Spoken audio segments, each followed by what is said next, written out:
Mysterious pictures, a strange jade gourd, and my missing grandpa. After each QQ message, someone dies strangely.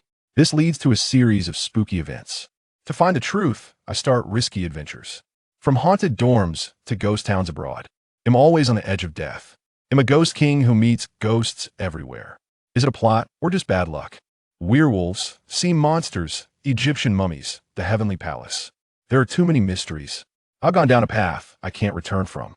Chapter 1: Female netizen in the same city. In the year 2012, during the time I was filling out my college applications, a letter arrived from my grandfather, who had vanished for 19 years. He urged me to attend Chengdu Medical University, a rather mediocre institution, and to locate someone named Ma Xiaoyong. At that moment, I was filled with indignation, vowing never to enroll in such an unremarkable university. Ultimately, however, my mother, in her desperation, compelled me to relent. That I confess I am not the most dutiful son, but I could not bear the thought of witnessing my mother's demise before my very eyes. Thus I yielded. The reason my grandfather insisted on this third-rate university is intertwined with my origins. According to my parents, I was born in the year of the rooster, during the rooster month and hour, a period colloquially referred to as the Een year, Een month, and Een hour. My grandfather, however, labeled me as a child of the spirits, destined to be tormented by malevolent forces throughout my life. Unable to survive. Before his disappearance, he entrusted me with a jade gourd and a fragment of a map, claiming that these two items would sustain my life until the age of 19, that he warned me that at 19, I would face a life-threatening tribulation. And his letter implored me to seek out Ma Xiaoyong at the medical university in order to confront this impending crisis. Upon my acceptance into Chengdu Medical University, I joined an alumni group, initially hoping to establish a few acquaintances in advance. To my surprise, I discovered a girl from the same city within the QQ group. She was Su Shui. After 3 days of conversing with Su Shui online and growing increasingly familiar with her, I began to sense an alluring undertone in her words, as if she possessed an intimate knowledge of my life and circumstances. That I was taken aback by Su Shui's prompt agreement to meet, as if she were genuinely eager to see me. That night, I found myself unable to sleep, an unsettling anticipation brewing within me regarding our encounter. The following evening, I made a special effort to prepare myself. I indulged in a thorough, refreshing shower, attended to every detail, and donned a new outfit. With my appearance refined, I ventured to the square. The square was bustling with people that night. After just a few minutes of waiting, someone tapped me on the shoulder. Turning around, I was greeted by a tall girl who was smiling broadly at me. Before I could utter a word, she asked, "Lu Yong?" I nodded in response, and in that moment, I deduced that she was indeed Su Xu. My excitement surged, I must admit. Su Shui was exceptionally beautiful, especially with that exquisite beauty mark at the corner of her mouth, perfectly enhancing her features. She resembled a movie star, and her radiant smile nearly melted my resolve. For a brief instant, I felt a pang of nervousness, unsure of what to say. Noticing my silence, Su Shui playfully punched my arm, exclaiming, "Why do you look so daft?" "I'm talking to you." I nodded, stammering, "Yes, I am Lu Yong, and you must be Su Shui." She burst into laughter, remarking, "You seem so chatty on QQ, yet in person, you're even more timid than I am. Can't you show a bit more confidence?" After some time conversing, Su Shui suggested that the square was too crowded for her liking and expressed a desire to find a quieter spot to sit for a while. A tea that moment. I was momentarily taken aback, but then I pondered, preferring places with fewer people. The hotel was rather desolate, and there were quite a few nearby. "Shall we head to the hotel?" I blurted out almost instinctively. Immediately after, a pang of regret washed over me. Yet my mind could not refrain from wandering into fanciful thoughts. Su Shui paid no heed to my suggestion, merely offering a smile that seemed somewhat peculiar. "It's getting late. I must return home. Don't forget to find me when school resumes tomorrow." Having finally arrived at the hotel, I was left rather disappointed after merely a few fleeting touches. Upon reflection, since we were in the same school, engaging in such matters was merely a question of time. Once I returned home, I felt as though I had just awakened from a dream. I mused that a girl as beautiful as Su Shui must undoubtedly be a goddess in the school. and surely someone in the alumni group would know her. I open my phone and directly enter the alumni group, inquiring, does anyone know Su Shui? Ah, the stunningly beautiful one from Shuangliu County. Once again, the seniors in the group fell into a hush, and after a lengthy pause, one finally replied, "Hey, your mother is calling you home to take your medicine." My inquiry had ignited a flurry of activity in the group, and I found myself at the center of ridicule. Damn it, I muttered under my breath, and casually sent a private message to a senior. "Senior, do you know Su Shui?" After a considerable wait, the senior finally responded, "I do. Do you have her phone number?" Honestly, you really should take your medicine. After that, the senior ceased to respond to me. I inquired several times, and they all recognized Su Shui, yet it seemed as though the name itself was a taboo. My heart was a tumult of emotions, filled with a chaotic array of speculations. I waited until past midnight, but Su Shui still had not replied to me on QQ. Chapter 2. Human or Ghost for the second time. I found myself sleepless due to Su Shui. The first occasion was the result of hormonal turmoil, while this time, it was the intrigue of curiosity that kept me awake. What secrets lay hidden behind Su Shui? Lost in contemplation, I eventually drifted into a hazy slumber. The next morning, the shrill sound of an alarm clock jolted me awake. Rubbing my bleary eyes, I noticed that my belongings for school had already been prepared, and my parents had risen early to prepare breakfast for me. Just before I stepped out, my parents reiterated their reminder to heed my grandfather's words and to seek out a person named Ma Xiaoyong upon arriving at school. I had heard this admonition countless times. Although I was rumored to possess a ghostly fate, I had never encountered a ghost throughout my life, and gradually, I set this matter aside. However, out of respect for my parents, I could only feign compliance. 44 Phoenix Street, I muttered to myself, recalling the address Su Shui had once shared with me on QQ. Since the age of 10, I had resided in Shuangliu County, yet I had never heard of Phoenix Street. With no other option, I hailed a taxi.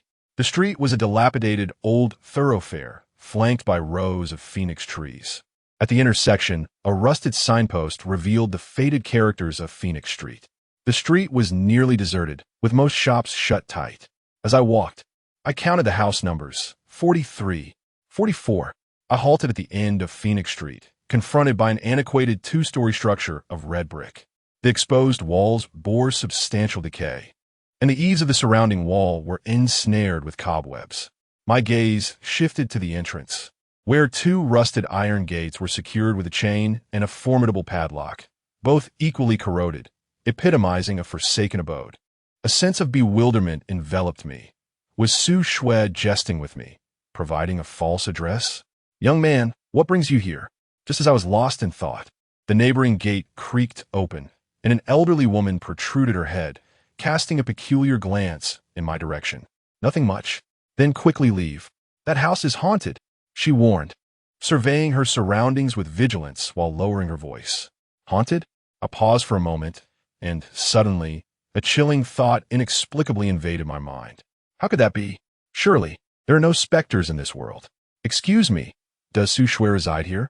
The woman hesitated, momentarily taken aback, her gaze scrutinizing me from head to toe. "I am a friend of Su Shui. She asked me to come and fetch her for school today." In the next instant, I witnessed the woman seemingly drained of all her strength, and moments later, with a resounding thud, the door of 43 Phoenix Street slammed shut, leaving me utterly dumbfounded. A gentle breeze swept through, swirling the few scattered leaves on the street into a delicate dance. The dilapidated iron gates of number 44 Phoenix Street creaked ominously. After a pause of 4 or 5 minutes, I regained my composure and approached the entrance of number 43. I raised my hand and knocked softly. With a creak, the door opened slightly. The woman who had just answered attempted to close it upon recognizing me, but I firmly wedged my hand against it. After much effort to persuade her, she finally spoke. "She is dead. She died a year ago."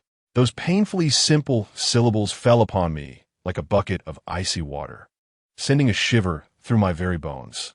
Su Shui is dead. A year gone. Memories of our meeting last night surged like a tidal wave in my mind. How could Su Shui be dead? I could hardly fathom it. My phone vibrated in my pocket, a notification from QQ. I gasped, my breath hitching as I trembled while retrieving the device. Upon opening QQ, Su Shue's animated avatar filled the screen. In that instant, it felt as though I had been electrocuted, nearly causing me to drop the phone. My eyes were glued to the screen, fixated on her lively icon. Perhaps driven by curiosity, I tapped on her avatar. "I'm sleeping, just woke up. I didn't expect you to keep your promise and actually come and find me." Reading those two messages sent a jolt through me, causing the phone to slip from my grasp. The phone vibrated once more on the ground, and I stood there in a daze for quite some time. Slowly, I bent down to retrieve it, only to find a flurry of messages from Su Shue and QQ, asking whether I was there. "Are you human or a ghost?" Su Shue's avatar dimmed once again. After more than 10 minutes, her avatar flickered back to life. "Hee hee, I'm waiting for you at school. Then you'll know." Accompanying this was a mischievous expression. Yet, that typically endearing expression now appeared utterly detestable in my eyes. "Just tell me directly." "Damn it." Su Shue. Consumed by fear, I felt an uncontrollable surge of adrenaline, and I shouted in frustration, hurling my phone to the ground, the battery popping out as the screen dimmed. What on earth is happening? Suddenly, I longed to go to school, solely to see Su Shue and uncover the truth. I refuse to believe there are ghosts in this world. What nonsense! Sitting on the ground, I gazed at my nearly shattered phone, gasping for breath. As I touched the protective talisman around my neck, memories of my grandfather surged back. My parents had told me that this talisman was left for me by him, who claimed that from the moment I was born, my life will be beset by a multitude of spirits. He left this jade gourd behind and had never returned since. I had always dismissed my grandfather's beliefs as superstitious nonsense, but now, holding the jade gourd, I felt an overwhelming sense of helplessness, uncertain of which path to take. Chapter 3. A terrifying encounter with a mind brimming with questions. I boarded the bus to school, resembling a soulless wanderer, dragging my luggage behind me. The vehicle jostled along, and I leaned against the window, staring vacantly outside, oblivious to how I had arrived at the university. The day of the freshman registration was undeniably the most vibrant moment at the institution. Rows of sun umbrellas dotted the playground, serving as stations for new students to complete their enrollment procedures. I had registered for clinical pharmacy. After finishing the registration, I clutched the dormitory key assigned by the school, dragging my luggage aimlessly through the vast campus, lost in thought like a wandering spirit. My mind was consumed with thoughts of Su Shue, and I kept my head down, neglecting my surroundings. In my distraction, I accidentally collided with something soft. A sudden, piercing scream jolted me back to reality. Looking up, I realized that the soft object I had bumped into was, in fact, a girl carrying her own luggage who had fallen to the ground, her belongings scattered around her. "I'm so sorry.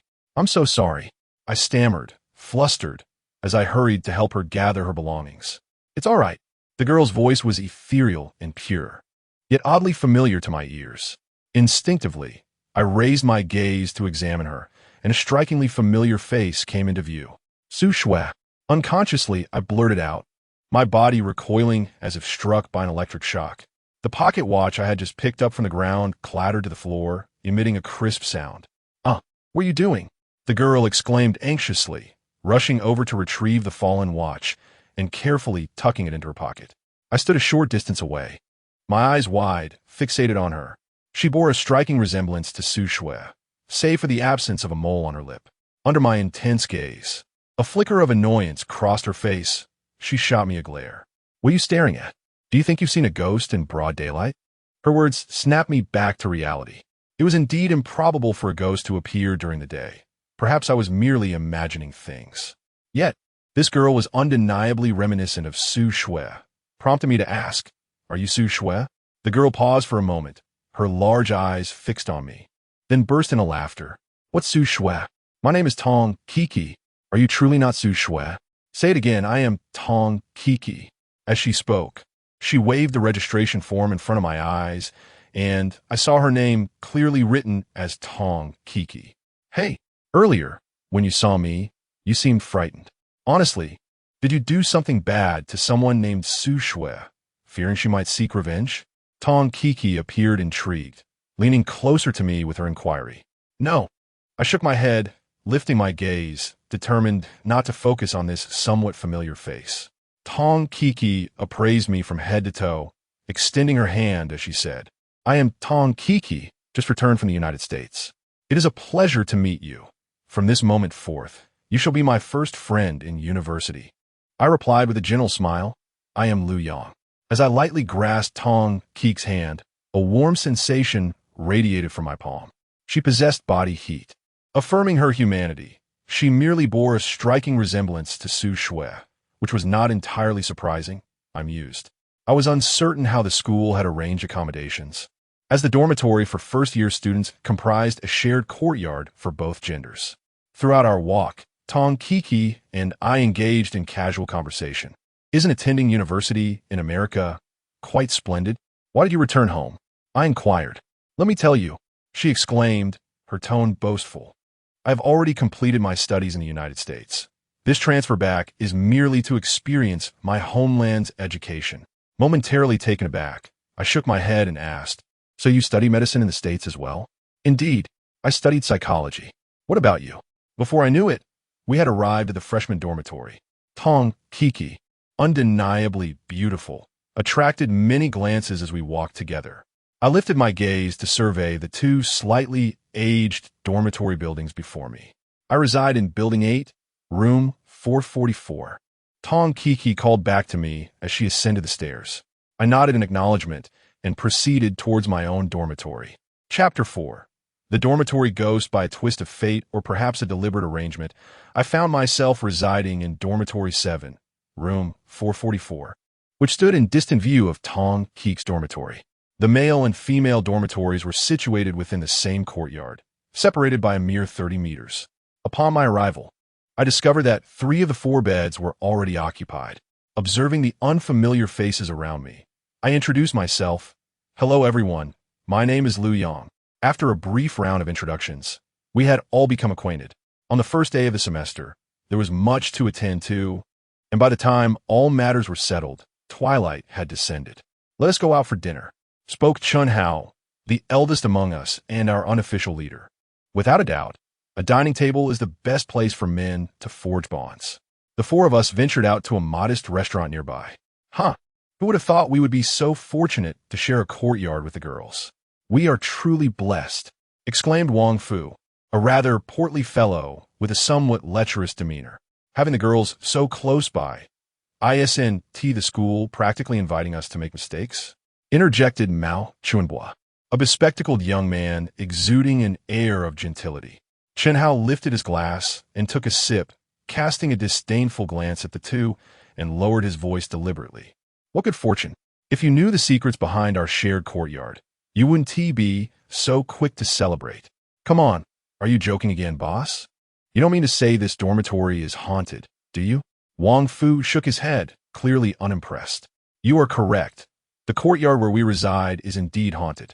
If it weren't for the overwhelming number of new students this year, we would not have been assigned to such a place," Chen Hao remarked, a hint of trepidation evident in his voice as he touched his nose. His words sent my heart racing once more, which had just begun to settle. Su Shui's spirit had mentioned waiting for me at the school, and now I found myself residing in a haunted courtyard. Is there truly such a peculiar coincidence in this world? "Boss, could you enlighten us on the nature of these hauntings?" I inquired, piquing the interest of Mao Chunhua and Wang Fu, who turned their attention towards Chun Hao. Chen Hao, upon hearing this, cautiously surveyed our surroundings before lowering his voice to share. This tale was relayed to me by a senior. Previously, buildings 7 and 8 were exclusively inhabited by female students. Our department's belle resided in Building 8. For reasons unknown, she tragically took her own life in the dormitory. It is rumored that her mother came to the school several times in distress, and the institution compensated her handsomely. Upon hearing this, an unsettling premonition surged within me, compelling me to ask what happened afterward. Sadly, the mother of the belle also passed away. Ever since, Building 8 has been notorious for hauntings, and the school, left with no choice, abandoned both buildings 7 and 8. If there truly is a female ghost, I wouldn't mind a haunting love affair. Wang Fu nonchalantly waved his hand, dismissing the notion. "The belle? I was momentarily taken aback, contemplating the striking resemblance between Su Shui and a movie star. With her beauty, it would certainly not be difficult for her to be the campus belle. The thought suddenly struck me. Could the belle who had committed suicide be Su Shui? As soon as this notion crossed my mind, I was jolted with fear. Boss, is that belle named Su Shui the one who committed suicide a year ago? I tentatively inquired. Chunhao's face briefly registered surprise before he nodded in affirmation. Yes, that belle was indeed called Su Shui. She used to reside in dormitory 8. Room 444. I heard that no one wants to stay in room 444 anymore. The school has even forcibly reassigned her 3 former roommates to that very dormitory. While Wang Fu and Mao Chunbo dismissed Chunhao's words as a mere joke, a tempest of tumultuous thoughts surged within me. I increasingly felt as though every step I took since the conclusion of my college entrance examination had been orchestrated in the shadows. Lu Yang, what are you thinking about? Wang Fu nudged me, pulling me from my reverie. I managed an awkward smile in response. Nothing much. I would never divulge to them that I had already encountered the ghost of Su Shui. After dinner, it was nearing midnight, and everyone had indulged a bit too much in drink as we stumbled back to the dormitory. My mind was heavy with thoughts. Most of the dormitories in the courtyard had extinguished their lights, with only a few still aglow. Instinctively, I glanced up at the 4th floor of Building 8, where room 444 was illuminated. The courtyard was enveloped in silence, and everything appeared to be perfectly ordinary. Behind the silence may lurk a tempest, and just as we ascended the staircase, the clock's hands aligned at the stroke of midnight. A piercing scream shattered the stillness of the courtyard. In that instant, I felt as though I had been jolted by electricity, turning abruptly to gaze towards Building 8. Chunhao and the others also spun around.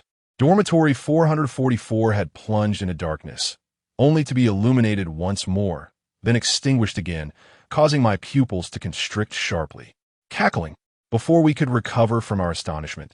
A sharp, sinister laughter echoed in the desolate courtyard. In a flash, the previously darkened area lit up as nearly every dormitory switched on its lights, and students began to emerge. 8 Building 444. Chunhao stammered, his lips trembling as he struggled to articulate those few words. At that moment, my phone in my pocket vibrated, signaling a new message on QQ. At that instant, the sound felt like an ominous incantation. I hesitated to look at the screen, and when I finally opened my eyes, Su Shui's animated avatar greeted me. I inhaled sharply, my back prickling with goosebumps as Su Shui's chat window sprang to life. Hee, I'm waiting for you at 8 Building 444. The message concluded with her mischievous emoji. Don't forget to come. Before I could fully grasp the situation, Su Shui's avatar animated once more, and after a moment's hesitation, I dashed towards Building 8. Damn, Lu Yang is incredible. Upon my arrival, I boldly ventured into the girls' dormitory. Wang Fu and Mao Chunbo gazed at my retreating figure, murmuring softly. At this moment, my only desire is to ascertain who has compelled Su Shui to cling to me. What is it that she truly seeks from me? Perhaps, once I reach dormitory 444 in Building 8, all these questions will be elucidated. With hurried steps, I arrived at the entrance of dormitory 444 after a minute. Chapter 5. A life lost. I knocked on the door, but no one answered.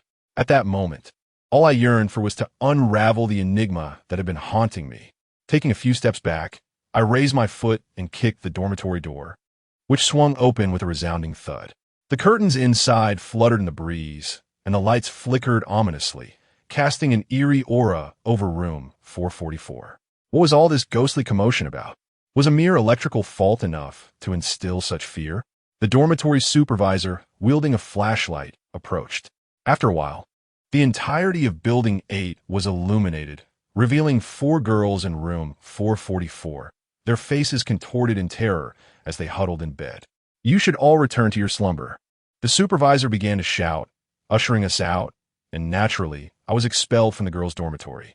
Lu Yang, you're something else. Wang Fu and Mao Chunbo sidled up to me, but at that moment, I had no desire to engage with them. Hadn't Su Shui mentioned waiting for me in room 444? Yet, upon my arrival, she was nowhere to be found.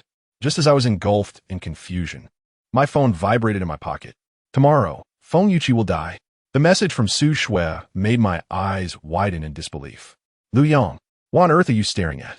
Yu Haven T blinked. Nothing. I quickly tucked my phone away. All evening, discussions swirled around the ghostly tales of room 444, while within me, tumultuous waves of anxiety raged. The following day marked the commencement of military training, and in the evening, I encountered Tong Kiki. What transpired in your dormitory last night? Yesterday, I spent the day alone in the dormitory, and it was only in the evening that the others returned. The moment they saw me, they exclaimed, and then a power outage occurred, which startled me into joining their cries. Is there a girl named Feng Yuqi in your dormitory?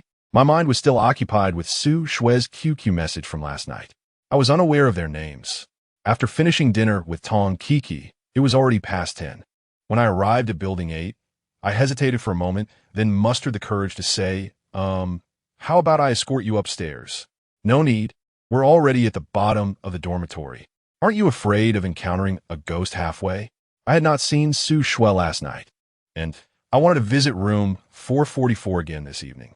My attempt to frighten her succeeded. She nodded. In room 444, the other 3 girls were present as well. 2 were sitting together, engrossed in their phones, while another lay on her bed, seemingly asleep. Hello, everyone. I am Tong Kiki. The 2 girls merely glanced up at Tong Kiki, while the one still in bed remained unresponsive, creating an awkward atmosphere. What's wrong with her?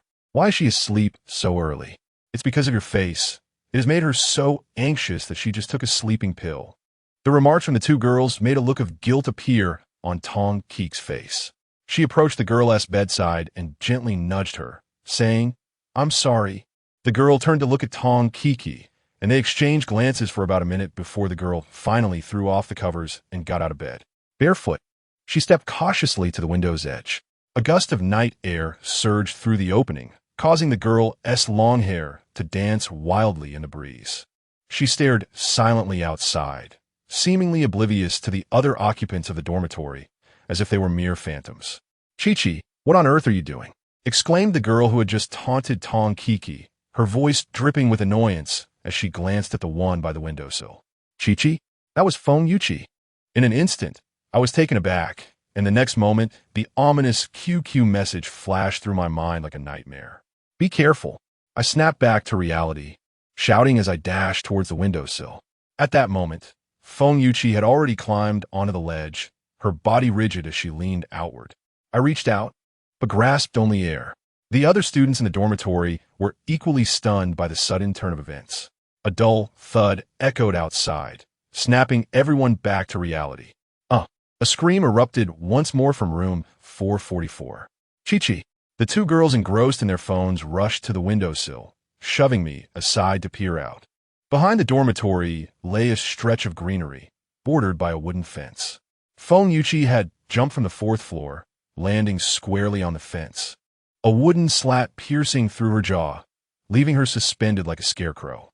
Her eyes widened in terror, blood gushed from her mouth. Soon after, the police arrived, dispersing the gathering crowd of students. I, feeling as though my spirit had been severed from my body, walked towards Building 7, pondering what Su Shui intended to do. Shall I witness her commit murder? Just as I reached the dormitory entrance, her avatar flickered to life once more, accompanied by a sinister giggle. Tomorrow, Shui will perish. Damn it, are you toying with me? The following day, the news of a suicide from dormitory 444 swept through the campus like a tempest, along with ominous rumors of the dormitory being haunted. Ultimately, the principal personally convened an assembly to quell the matter. While I was summoned by the police to provide a statement, having witnessed Feng Yuqi's leap the previous night. Inside the dormitory's management room, a police officer in his 20s inquired about the events of last night. It must be Su Shui seeking vengeance, murmured the 2 girls from room 444, who were acquainted with Feng Yuqi, shaking their heads in disbelief. Tong Kiki, huddled nearby, appeared ashen. The 3 girls were too traumatized to give a statement. You speak, commanded the officer in his 40s, gesturing towards me. I gathered my thoughts and recounted the details of Feng Yuqi's suicide, deliberately omitting any mention of Su Shui. Suicide? You may return later to provide your statement, the officer replied. Tong Kiki assisted the two girls out of the management room, and as I approached the door, I paused. Do you need something? The officer's expression hardened as he scrutinized me for a moment. Do you know something more? To attain the rank of police captain and oversee criminal investigations, one must possess a keen and discerning eye. I raised my gaze and observed the two officers for a moment, inquiring, do you believe in ghosts in this world? The two officers were momentarily taken aback, for they thought, where in this world could such apparitions exist? Given the commotion this matter has caused within the school, it will be prudent for you to refrain from making such statements. The younger officer shot me an admonishing glance. You may step outside. I wish to speak with him privately, the captain finally declared after a brief silence. Chapter 6. Only the police captain and I remained in the dormitory office. My name is Zhang Zijian to be precise. You may speak freely regarding what you know. Captain Zhang, please take a look for yourself. I retrieved my phone, opened the chat history between Su Shui and me, and handed it to Zhang Zijian. He scrutinized my phone for quite some time and remarked, you assert that this girl was murdered by a ghost? I am uncertain. Upon receiving that message, the following evening, Feng Yuqi leapt to her demise before my very eyes. Zhang Zijian inhaled deeply, noting that the timing of Feng Yuqi's tragic leap coincided eerily with the message Su Shui had sent me. This singular detail rendered what might have been a mere incident of suicide into something far more sinister. Are you suggesting that you were acquainted with Su Shui prior to your university years? I proceeded to recount to Zhang Zijian how I had met Su Shui in an alumni group. The peculiarity of the situation seemed to weigh heavily on him, plunging him into silence. After a considerable pause, he finally spoke, please wait here for a moment. With that, he exited the room. Half an hour later, he returned accompanied by a middle-aged man, balding and somewhat portly.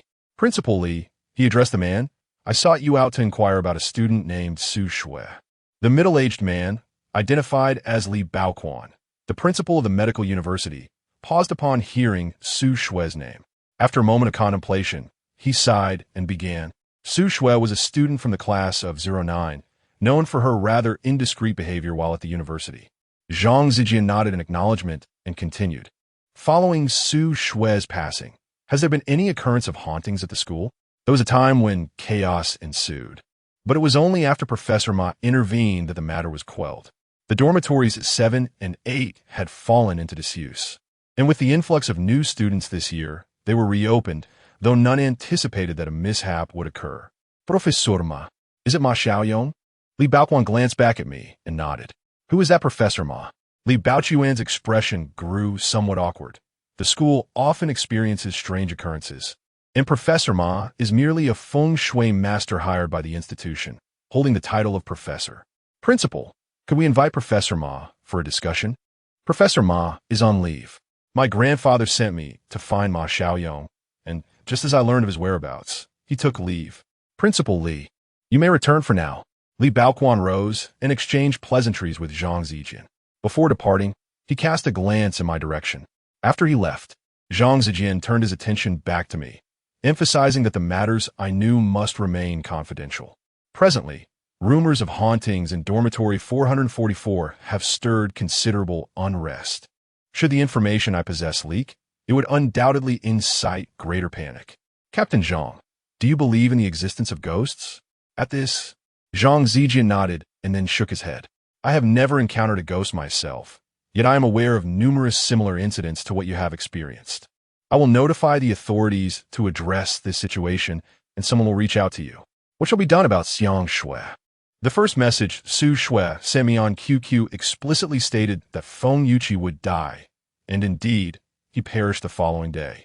Now, Su Shui's second message concerns Xiang Shui. Zhang Zijian pondered briefly before stating, I will arrange for a police officer to accompany you in protecting Xiang Shui. Should Su Shui send you any messages, please inform me immediately.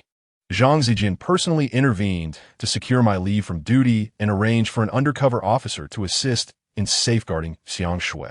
After the evening military training concluded, the remaining 3 girls in dormitory 444 clamored to relocate, and even the principal's intervention failed to quell their uproar. At the entrance of Building 8, a sleek sports car was parked with a strikingly handsome young man awaiting downstairs. He was Xiang Shue's boyfriend, there to escort her. Shortly thereafter, another young man arrived, the boyfriend of another resident, Zhao Yuxiao. You cannot move out. Li Baoquan and several school officials obstructed the staircase, their expressions grim. The haunting incident had stirred considerable commotion. If the residents of Dormitory 444 were to vacate at this juncture, it would essentially equate to an implicit admission of the ghostly occurrences. If those involved acknowledged the events, it would be impossible to prevent the situation from escalating. Naturally, the school sought to avoid any further deterioration of its reputation. Principal Li, do you wish to witness our demise at the hands of Su Shui? The girl with a ponytail, carrying her luggage, was Zhao Yuxiao. She forcefully pushed past the obstructing officials and fled from Building 7, with Xiang Shui closely following her. Tong Kiki, trembling, also trailed behind Xiang Shui as she exited the dormitory. The undercover officer and I remained vigilant, attentively observing our surroundings. My gaze was fixed on Xiang Shui, anxious for her safety. Just as she reached the staircase exit of the dormitory, a sudden whoosh pierced the air. In a scene of utter chaos, a sudden rush of wind swept through, followed by a resounding thud. A dark object plummeted from the dormitory, striking Xiang Shui squarely on the head as she stepped onto the staircase leading out. In that instant, she collapsed, her skull shattered, blood mingling with pale brain matter splattering across the ground. Her body convulsed violently, leaving all present in a state of shock. None could have anticipated that Xiang Shui would meet such a gruesome fate just as she exited the building.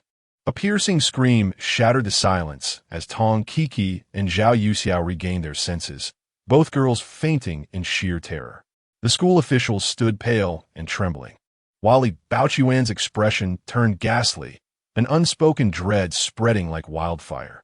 Encountering a ghost may not be as terrifying, yet witnessing individuals inexplicably perish before one's eyes is a fear far more profound. After a moment of stunned silence, the crowd erupted into retching. For Xiang Shui's demise was far more grotesque than that of Feng Yuqi, who had jumped to her death. Her head and neck lay in a gruesome heap, leaving behind a headless corpse on the steps. The plainclothes officer and I snapped back to reality, bolting up the stairs where a throng of students stood, their faces etched with horror. Taking a deep breath, I felt as though every ounce of strength had been drained from my body, and I collapsed onto the ground. At that moment, my phone in my pocket buzzed once more, jolting me upright as if I had been electrified. Giggling, Zhao Yuxiao will die tomorrow. My heart raced, and I thought, what on earth do you intend to do?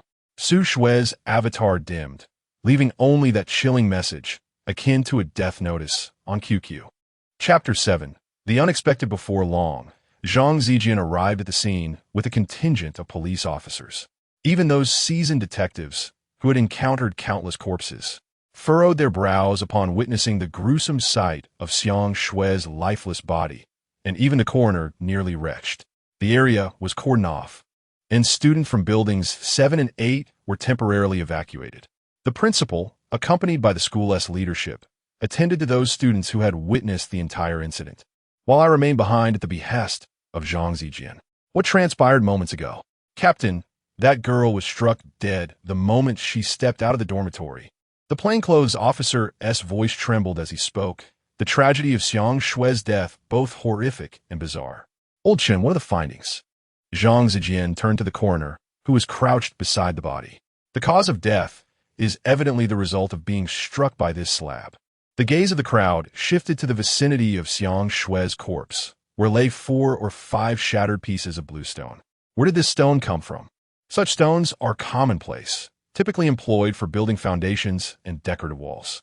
Upon hearing this, Zhang Zijian nodded and led several officers into Building 7. After a thorough search, the expressions of all the officers grew tense. The stone slab had fallen from the 6th-floor drainage board, yet no other pieces of bluestone were found throughout the entire building, making it seem as though this particular slab had materialized from thin air. Investigate whether anyone in Building 7 has transported any stone slabs upstairs. Forensic expert Chun shook his head and remarked, Captain, this stone slab weighs at least 50 kilograms. To move it upstairs and place it on the 6th-floor water barrier is a feat few adult men could achieve. Moreover, The residents of Building 7 are all female. I fear none could manage such a task. Buildings 7 and 8 are old dormitories devoid of surveillance cameras. The circumstances surrounding Xiang Shue's death have left even the police without any leads. The only plausible explanation seems to be that it was a supernatural killing. After the scene was processed, Zhang Zijian approached me privately. "Have you received any news?" he inquired. I nodded. "The next victim will be Zhao Yuxiao." Zhang Zijian, having reviewed the chat history between Su Shui and me, furrowed his brow. If we had reason to suspect that Feng Yuqi's death was foul play, then Xiang Shui was killed right before the eyes of a police officer by a slab that fell from above. This situation cannot be prolonged. 2 lives have already been lost. Tomorrow, special personnel dispatched by the government will come to see you. The previous night's incident, quelled by the joint efforts of the school and police, had not erupted into chaos, yet rumors still circulated, instilling fear among the populace. The following midday, a young man approached me. "I am Yin Jian." I scrutinized this young man.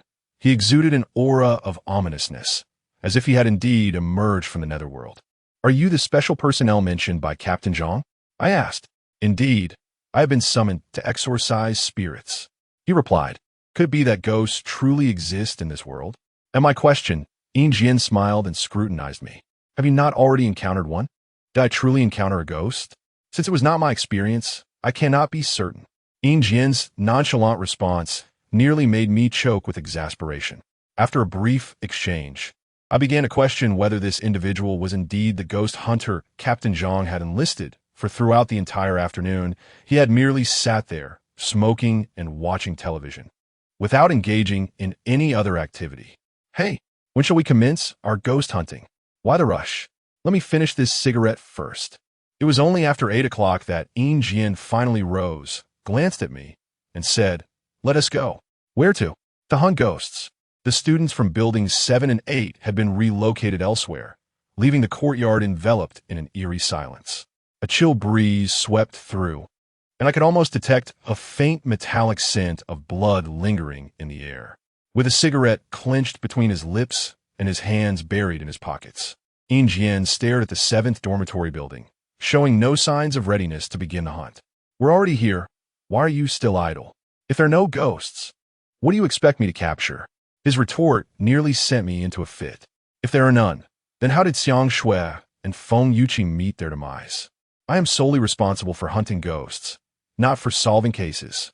With that, Yin Jian ascended the stairs, cigarette still in hand.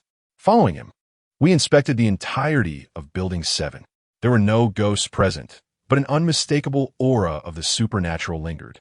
Aura of the supernatural? What on earth is that? Everything in this world possesses its own essence. Ghosts are no exception. What do we do now? Were Xiang Shui and Feng Yuqi truly killed by ghost? Uncertain. Did you not receive the news that Zhao Yuxiao is the next to perish? Now let's await the opportunity. The police have been covertly safeguarding Zhao Yuxiao, and it was not difficult for us to ascertain her whereabouts. Currently, both Zhao Yuxiao and Tong Kiki are residing in a hotel arranged by the school authorities, while Yin Jian and I have booked a room in a hotel adjacent to theirs, conveniently allowing us to observe the situation across the street. Time passed slowly. I paced restlessly in the room, while Yin Jian stood by the window, smoking and gazing at the opposite hotel. 3 hours elapsed, and I was on the brink of despair when suddenly, Yin Jian exclaimed, prompting me to rush to the window. Although the 2 hotels were separated by a street, I could discern a vague shadow atop the opposite hotel. What could that be? Just as I spoke, the shadow on the rooftop unexpectedly leaped down. I believed it would land on the ground, yet it astonishingly floated in midair and swiftly glided towards our hotel. The shadow drew nearer, and at last, I discerned its true identity. It was none other than Zhao Yuxiao. The night wind howled outside as she floated rigidly in the air, her eyes fixated upon us, while her hair danced wildly in the gusts. In that moment, I was utterly stunned. Have you ever witnessed someone staring intently at you, then drifting from the rooftop of the opposite hotel to your window? Outside the window, Zhao Yuxiao hovered in midair, fixated on me and Yin Jian. Suddenly, regaining his senses, Yin Jian flung open the window, intending to see Zhao Yuxiao. Yet, at that very moment, Zhao Yuxiao, who had just been suspended in the air, plummeted straight down. A resounding crash echoed from below, accompanied by the blaring alarm of a nearby car. Yinjian turned around and rushed out the door. Heading where? To the opposite restaurant. I hurriedly followed suit. If the three of us had been slain by Su Shue's ghost, then Su Shue must surely be in the restaurant across the street. Chapter 8. Summoning Spirits. When Yinjian and I arrived downstairs, the scene was already teeming with onlookers. Zhao Yuxiao's lifeless body lay sprawled across the roof of a car. The vehicle itself grotesquely deformed from the impact. Blood streamed continuously from her eyes, nose, and mouth. As I stood amidst the crowd, an unsettling sensation enveloped me. It felt as though Zhao Yuxiao's bloodied gaze was fixed upon me. Another life extinguished. This marked the third victim. Would Tong Kiki be next? The thought was unbearable, leaving me with an overwhelming sense of helplessness. I knew, all too well, that these three girls were fated to perish. Yet I could do nothing to avert their tragic end, witnessing their demise unfold before my very eyes. Beside me, Yinjian wore a furrowed brow. Upon our arrival at the adjacent restaurant, we found Tong Kiki collapsed in her room. "Tong Kiki," I called out, gently pushing her. The moment my hand made contact, she jolted upright as if electrified, crying out in terror. "A ghost! There's a ghost! It's me, Lu Yang." I attempted to approach her, but she appeared oblivious to my presence, backing away in sheer fright while repeatedly shouting about a ghost. Yinjian strode over and swiftly rendered Tong Kiki unconscious. "What are you doing?" I exclaimed. She's already in a state of extreme shock. If you push her any further, it's impossible for her to remain sane. Shortly thereafter, the police arrived at the hotel, and Tong Kiki was taken to the hospital. Meanwhile, Yinjian, Zhang Zijian, and I ascended to the rooftop of the hotel. A chilling breeze swept through, and the image of Zhao Yuxiao, hovering just outside the window and staring intently at me, imbued the hotel rooftop with an eerie aura. "Mister, what do you think?" Zhang Zijian inquired. Yinjian, furrowing his brow, paced around the rooftop, nodding and shaking his head intermittently. After a prolonged silence, he finally inhaled deeply and said, "In places where apparitions manifest, there's invariably some residual spectral energy. However, this location is devoid of such presence." "Are you suggesting that this is an extraordinary occurrence, then?" Zhang Zijian exclaimed incredulously. "Did you not just witness? Is it conceivable that a human could levitate Zhao Yuxiao in midair?" Without responding to my incredulity, Yinjian descended the stairs, accompanied by Zhang Zijian, to the site where Zhao Yuxiao had fallen. The coroner was diligently examining the scene. "How did she meet her demise?" Zhang Zijian queried. Upon hearing this, Coroner Chun lifted her gaze to Zhang Zijian, removed her mask, and stated, "The deceased has sustained multiple fractures. Preliminary assessment indicates she died from the fall. Is it possible she was murdered and then thrown from the rooftop?" Yinjian posited. "That is a possibility, but a definitive conclusion must await further examination." The third individual had perished before my and Yinjian's eyes. Once the scene was processed, we returned to our hotel room. Yinjian remained at the window, gazing at the rooftop across the way, while I clutched my phone, awaiting news from Su Shue. In previous instances, I had swiftly received notifications of subsequent deaths following the first. Yet this time, I waited until dawn, and Su Shue's icon remained dormant, unresponsive. The following day, the police's forensic report was released, confirming that Zhao Yuxiao had died from a fall. Yinjian, gazing at the report in his hands, appeared almost grotesque with disbelief. "Impossible. This is utterly inconceivable," he murmured to himself, gripping the document tightly. "Have you received any news?" I shook my head. Yinjian lit a cigarette and sat back on the sofa, seemingly lost in contemplation.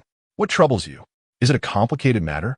He cast a fleeting glance at me and replied, "Do you understand what the absence of malevolent energy on the rooftop signifies?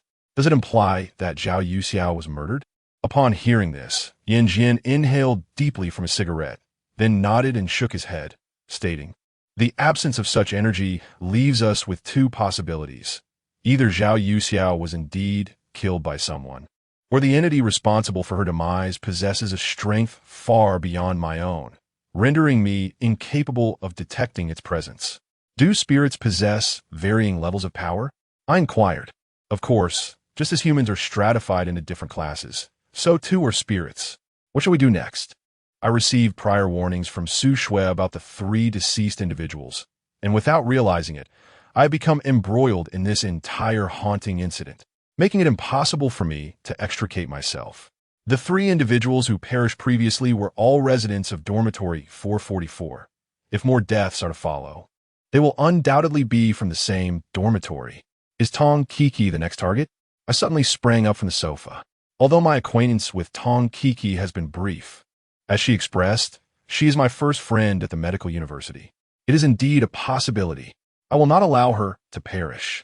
Yin Jian cast a sidelong glance at me and replied coolly, "You received prior notification of the 3 deceased. As for the 4th, no such warning has reached you yet. So Tong Kiki is momentarily safe. Momentarily safe? My foot. Aren't you capable of capturing spirits? Hurry and apprehend them. Curse it, if the second possibility holds true." Tong Kiki is doomed. At Yin Jian's words, I felt utterly deflated, and the atmosphere in the room grew stifling, suffocating to the point of breathlessness. Death itself is not terrifying. What is truly fearsome is the knowledge of when one will die, coupled with the inability to alter that fate. There exists a method to ascertain the circumstances surrounding their deaths, yet it is perilous. Would you dare accompany me? Yin Jian directed his gaze towards me. I was momentarily taken aback, cautiously inquiring, what sort of danger? A perilous gamble, where survival is uncertain. So, are you brave enough to join me? I found myself wrestling with my thoughts, and after a prolonged moment, I resolutely nodded and declared, I will not allow Tong Kiki to die. I shall accompany you. What is your plan?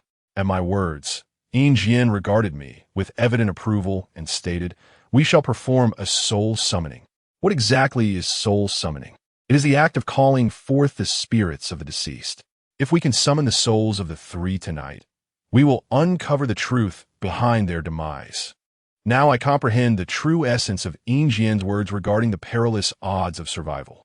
If the 3 of them were slain by a malevolent spirit, and that spirit possesses far greater power than Yin Jian, then when it emerges, both Yin Jian and I may find it exceedingly difficult to evade death.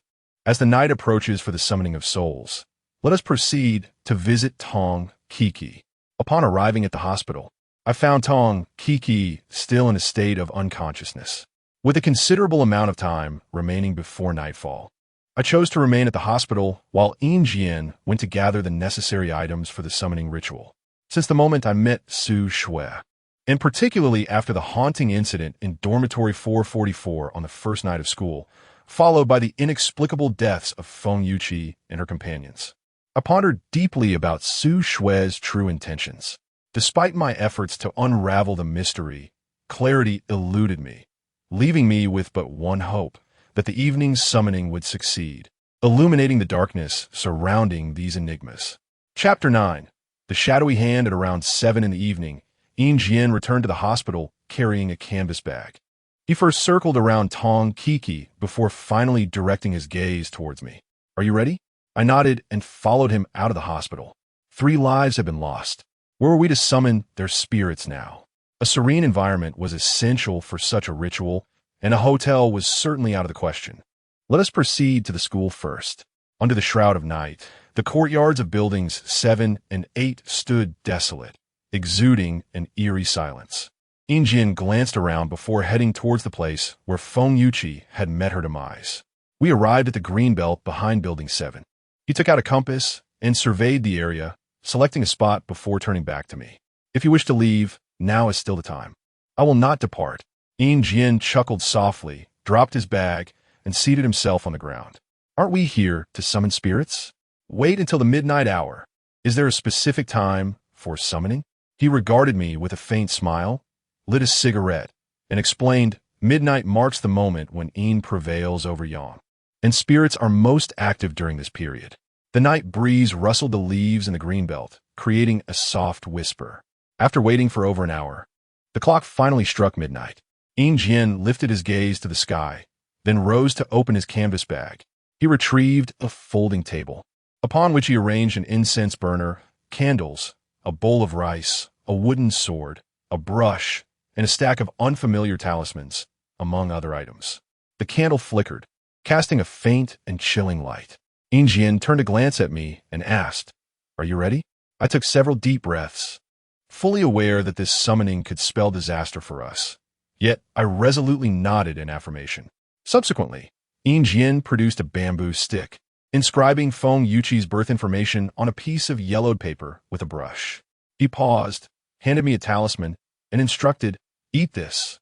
"What is this?" I exclaimed, taken aback. "You'll find out once you consume it," he replied. I cast a wary glance at Injian, but, closing my eyes, swallowed the talisman whole. He then passed me the bamboo paper again, explaining, "The summoning, also known as calling the soul, is typically performed by the relatives of the deceased. Since we cannot locate Feng Yuqi's family, you must impersonate her. What you just ingested was Feng Yuqi's hair. When her spirit detects a familiar scent, it will approach. Remember, no matter what you see, do not call out, otherwise all will be in vain." Upon realizing that I had just consumed Feng Yuqi's hair, I nearly retched. Injian then retrieved a small vial from his pocket and sprayed a bit into my eyes. "What the hell is this?" "It stings," I protested, my eyes watering. "Just a bit of bullseye tears. Now, focus on Feng Yuqi in your mind and call her name." I nodded, inhaled deeply, and gradually closed my eyes, clearing my thoughts. Injian seized the talisman from the table and shouted a command, "Forgive." Instantly, the thin piece of paper erupted in a tongue of flame. The ancestral incantation resounded, invoking the duality of the Vajra, as the ancient words flowed from Injian's lips, words I could not comprehend. With a swift gesture of his right hand, he performed a sword sign towards the bowl of rice upon the table, which began to convulse violently. Each grain of rice seemed enchanted, leaping forth in a frantic rush. Injian cast a glance back at me, and I understood that it was my moment to take center stage. Following his instructions, I waved the bamboo twig in my hand, calling out the name of Feng Yuqi, while Injian incessantly recited the soul-calling incantation. I lost track of how many times he had repeated the chant when suddenly, an eerie chill swept through the previously tranquil greenery, an icy draft enveloping us. Under the hazy glow of the street lamp, I discerned a dark silhouette slowly drifting towards us. The bowl of rice on the table began to jump more violently, and Injian's expression tightened with intensity. He abruptly turned to me, commanding, "Continue calling." Regaining my focus, I hastily resumed calling out Feng Yuqi's name. The shadow drew nearer, gradually revealing the outline of a person, none other than the deceased Feng Yuqi. Her ghost appeared as she had at the moment of her death, with a gaping wound on her jaw and a wooden stick protruding from it. At that moment, Feng Yuqi's spirit seemed somewhat dazed, merely staring blankly at me. "Continue calling," Injian urged in a grave tone. Ancestral incantation resound, Vajra and duality abound. 1,000-mile, soul-binding decree. Return to your essence swiftly. With a swift motion of his right hand, he flicked the sword technique into the rice bowl, causing a lively grain of rice to balance precariously on his fingertip. The ancient ancestral talisman, the two-sided Vajra, summoned forth the 3 souls and 7 spirits. As the incantation resonated, Injian flicked his finger, and the rice grain shot forth with a whoosh, striking Feng Yuqi's ethereal form. The somewhat insubstantial spirit trembled, gradually solidifying. "Where is this?" The awakened spirit of Feng Yuqi gazed around in bewilderment, evidently unaware of her own demise. "You are dead." Injian lifted his gaze to Feng Yuqi's spirit and admonished sternly. "Am I truly dead?" Feng Yuqi's spirit lowered her gaze to her own body, sinking once more into confusion. After a moment, she suddenly raised her head, fixing a piercing stare upon me and Injian. "This is impossible. I cannot be dead. You are deceiving me." With that, she began to drift toward us. "Release!" Injian shouted fiercely, and the red cord on the table shot forth, swiftly binding Feng Yuqi's spirit. It was only after a brief interval that she began to accept the reality of her death. Many spirits react similarly, unable to fathom their own demise upon witnessing their corpse. Tell me, who was it that killed you?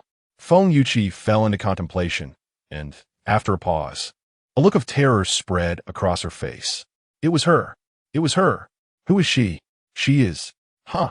As Feng Yuqi was about to utter her final words, a sudden tempest erupted around her, thick black smoke billowing forth from the shadows with a frenzied intensity. The onslaught of this unexpected darkness swiftly engulfed Feng Yuqi's spirit. Yin Jian let out a thunderous cry, seizing the wooden sword from the table and thrusting it towards the inky cloud. With a resounding crash, the wooden sword collided with the smoke, sending Yin Jian hurtling backwards, shattering the table in his wake. Yin Jian, I dropped the bamboo twig in my hand and rushed to assist him. Gasping, his face flushed, he expelled a torrent of crimson blood, while the menacing black smoke, along with Feng Yuqi's spirit, vanished completely in an instant. Chapter 10. The truth before our eyes. Yin Jian struggled to rise from the ground, his gaze fixated on the spot where Feng Yuqi's ghost had vanished. His expression twisted with a terrifying ferocity. I supported Yin Jian, feeling as though I had plunged into an icy abyss, frozen in place. The shocking scene that had just unfolded replayed in my mind like a film. What could possess such power to vanquish Yin Jian in a single move? Was that truly a ghost?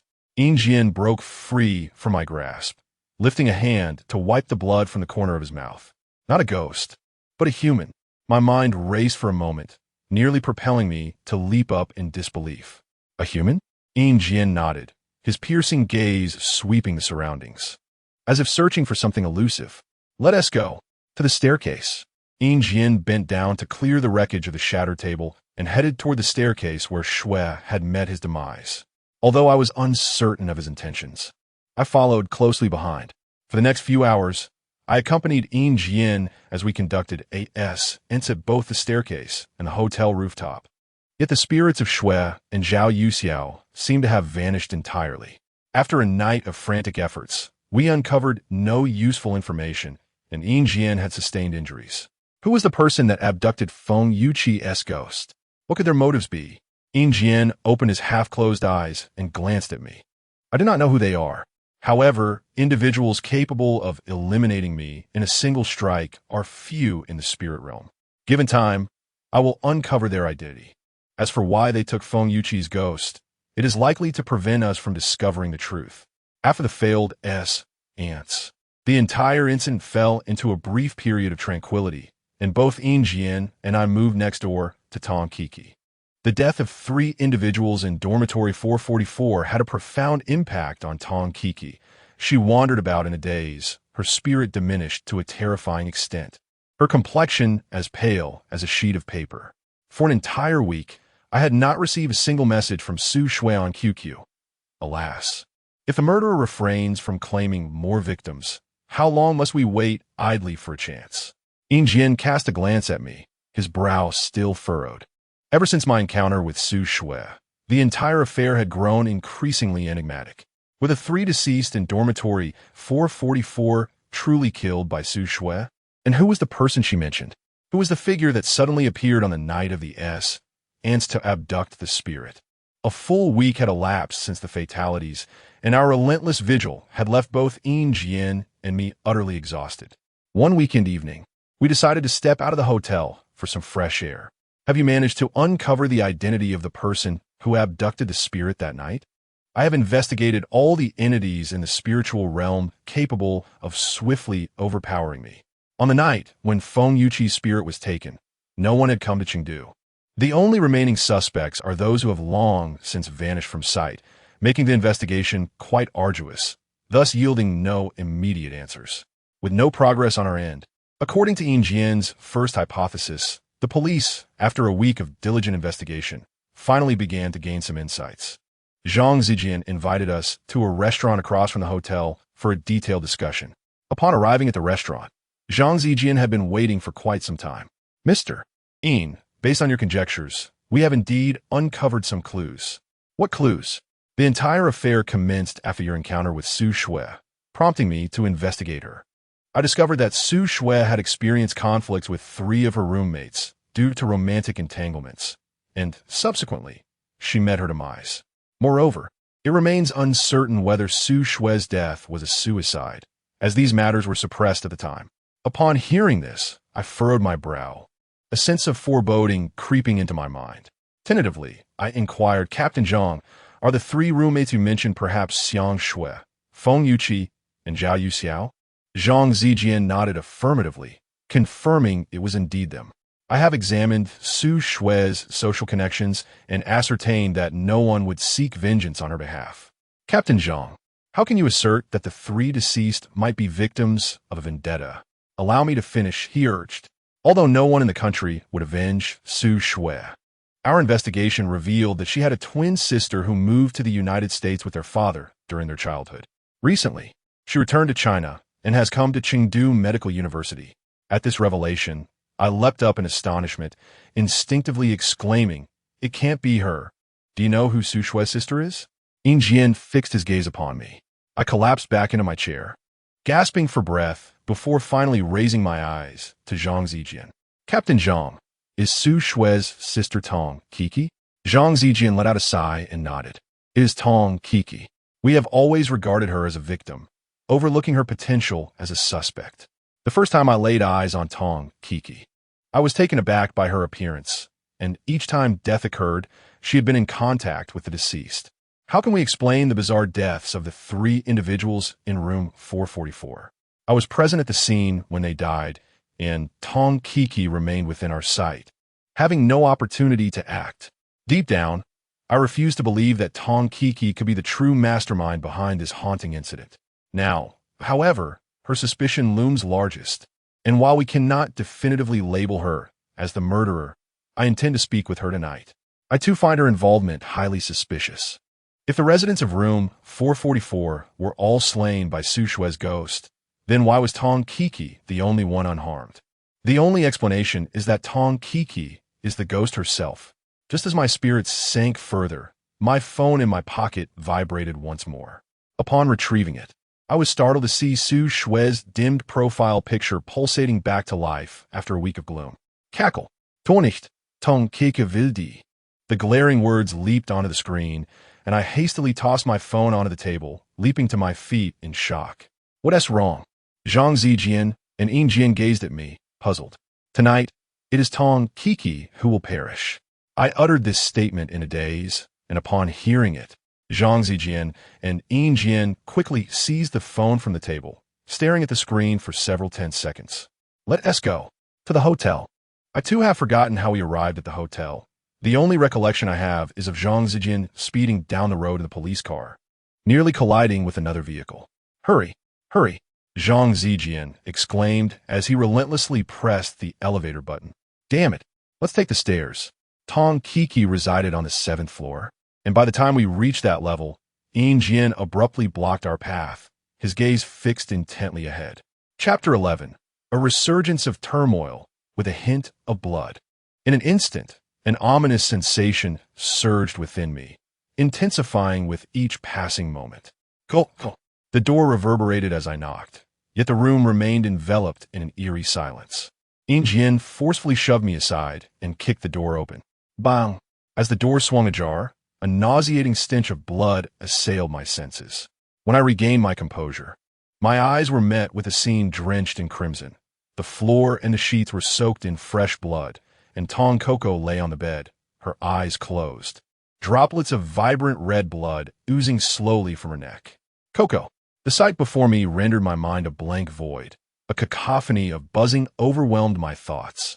Just then, a chilling, sinister laugh echoed from the bathroom, a sound that was all too familiar to me.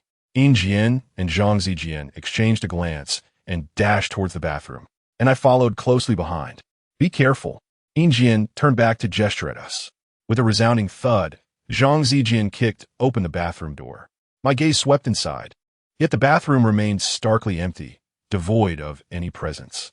Check on Tong Coco, Yin Jian called back, as Zhang Zijian and I snapped out of our stupor. We hurried out of the bathroom, only to find ourselves dumbfounded. Aside from the pool of blood on the floor, there was no sign of anything else. Tong Coco, who had just been lying on the bed, had vanished right before our eyes. Quickly pursue her. We burst out of the room, only to find the narrow corridor outside utterly deserted. We scoured the entire 7th floor, but it was as if Tong Kiki had vanished in a thin air. Soon after, the police arrived at the hotel, and upon witnessing the copious amounts of blood in the room, forensic expert Chun furrowed his brow. He immediately ordered tests to determine whether this blood belonged to Tong Kiki.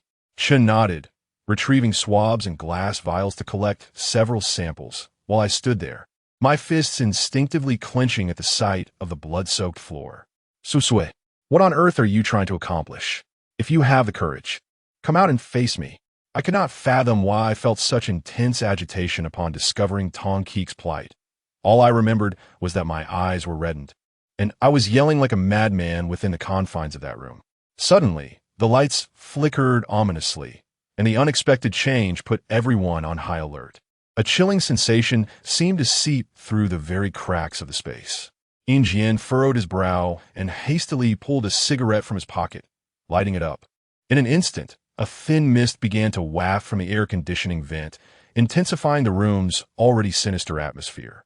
The eerie, sinister laughter echoed once more, unannounced. A cold draft swept through, causing the half-open window to rattle violently, while the white curtains swayed in erratic rhythm. "Ghost!"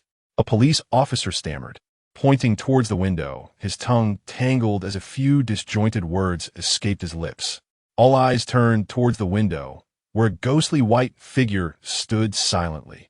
More accurately, it hovered, for the apparition bore no feet. My heart began to race violently. Looking up, I was met with the very visage that had haunted my thoughts. The face of Su Shui, a striking beauty marked by a prominent beauty spot on her lip, which appeared almost blinding. Su Shui, who had long vanished, suddenly materialized in Tong Kiki's room. She raised her gaze towards me, and I noticed that her eyes were devoid of pupils, a mere expanse of white, her expression utterly vacant, devoid of the warmth I had felt during our first encounter. If the Su Shui I had initially met could still be considered human, the entity before me now was unequivocally a specter. Suddenly, Su Shui grinned widely at me, her pupil-less white eyes fixated upon me, evoking the primal fear one feels when being hunted by a beast. In an instant, she lunged forward, arms outstretched. Her long nails instilled a deep dread, and I had no doubt that a single scratch from her could tear flesh from bone. In that moment of peril, Jian sprang forth, positioning himself protectively in front of me. He glared coldly at Su Shui, and with a flick of his wrist, he propelled a smoldering cigarette but directly at her. Upon contact, Su Shui emitted a harrowing shriek and, with a swift motion, darted towards the air-conditioning vent. Did she still wish to flee? Jian casually withdrew the steel pen that had been lodged in his pocket, removing its cap with a flick of his wrist before hurling it towards Su Shui. The pen sliced through the air with a sharp whoosh, striking the air-conditioning vent with a resounding thud. Su Shui's ethereal form emitted a piercing wail, darting into the vent with a swift motion, while the swirling mist in the room followed suit, vanishing into the vent.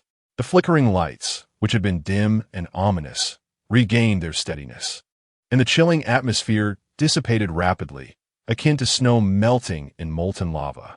"Liang, come with me." Jian cast a glance at the direction where Su Shui had fled, seized my arm, and dashed out of the room.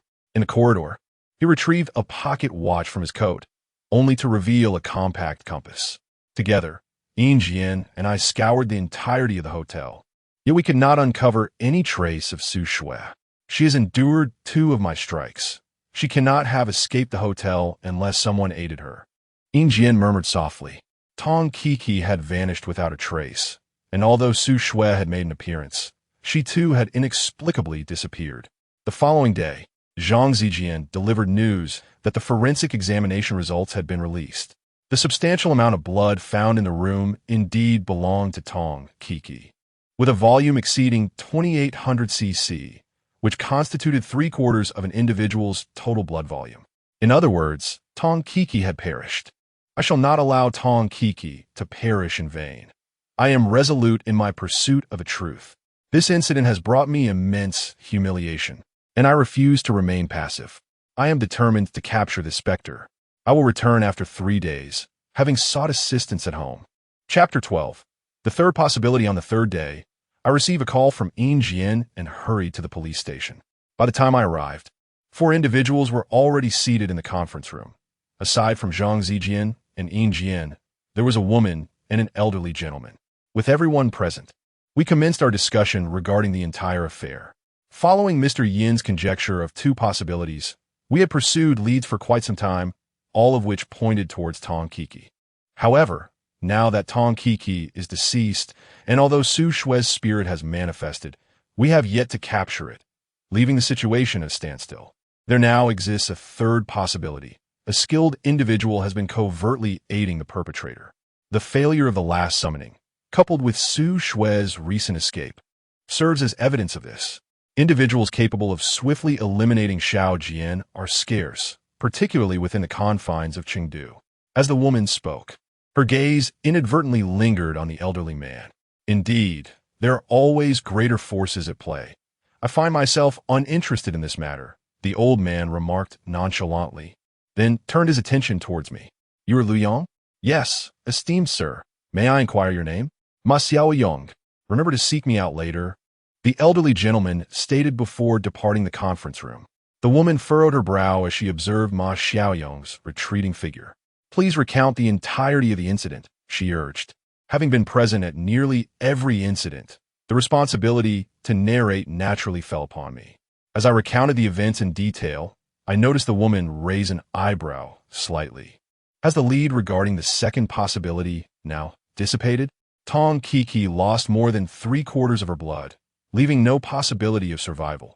She was declared dead, and with her demise, the suspicion dissipated. Until the body is presented, one cannot definitively ascertain her death. The clues have not yet been severed. A singular remark from a woman plunged the atmosphere in the conference room into an awkward silence. From the very outset, I harbored doubts about Tong Kiki being the perpetrator, and upon hearing her words, I was instantly incensed. Do you possess no common sense? A person who has lost more than 3/4 of their blood is undoubtedly doomed. Furthermore, we reviewed the hotel surveillance footage and found no trace of Tong Kiki whatsoever. Ahem, Lu Yong, please maintain your composure. This woman is not to be trifled with. Yin Jian tugged at my sleeve, signaling me to take a seat. The woman cast a cold glance my way, but chose not to further engage in our dispute. The entire haunting incident had reached a stalemate, compelling us to return to our initial investigation. Captain Zhang, please delve into the relationships Su Shue had during her time. Pay particular attention to those with whom she had animosities. I have a foreboding that this matter is far from concluded. Zhang Zijian nodded in agreement, and Yin Jian, the woman, and I departed from the police station. The woman, named Yin Ling, is Yin Jian's aunt, a fact he is reluctant to acknowledge. After leaving the precinct, Yin Ling led us straight to dormitory building 7. What purpose could this serve? To consult the spirits. During your aunts, did not a formidable expert abruptly emerge to abscond with Feng Yuqi's spirit? The spirits in this vicinity must have encountered that expert. I shall summon them forth now. Ancestor S. Decree, spirits of the 4 corners, return swiftly, heed my command. Yin Ling's right hand formed a sword gesture as she chanted incantations. As the last syllable fell from her lips, a fierce whirlwind erupted in the once tranquil greenbelt. A torrent of dense mist swirling in with a biting chill from all directions.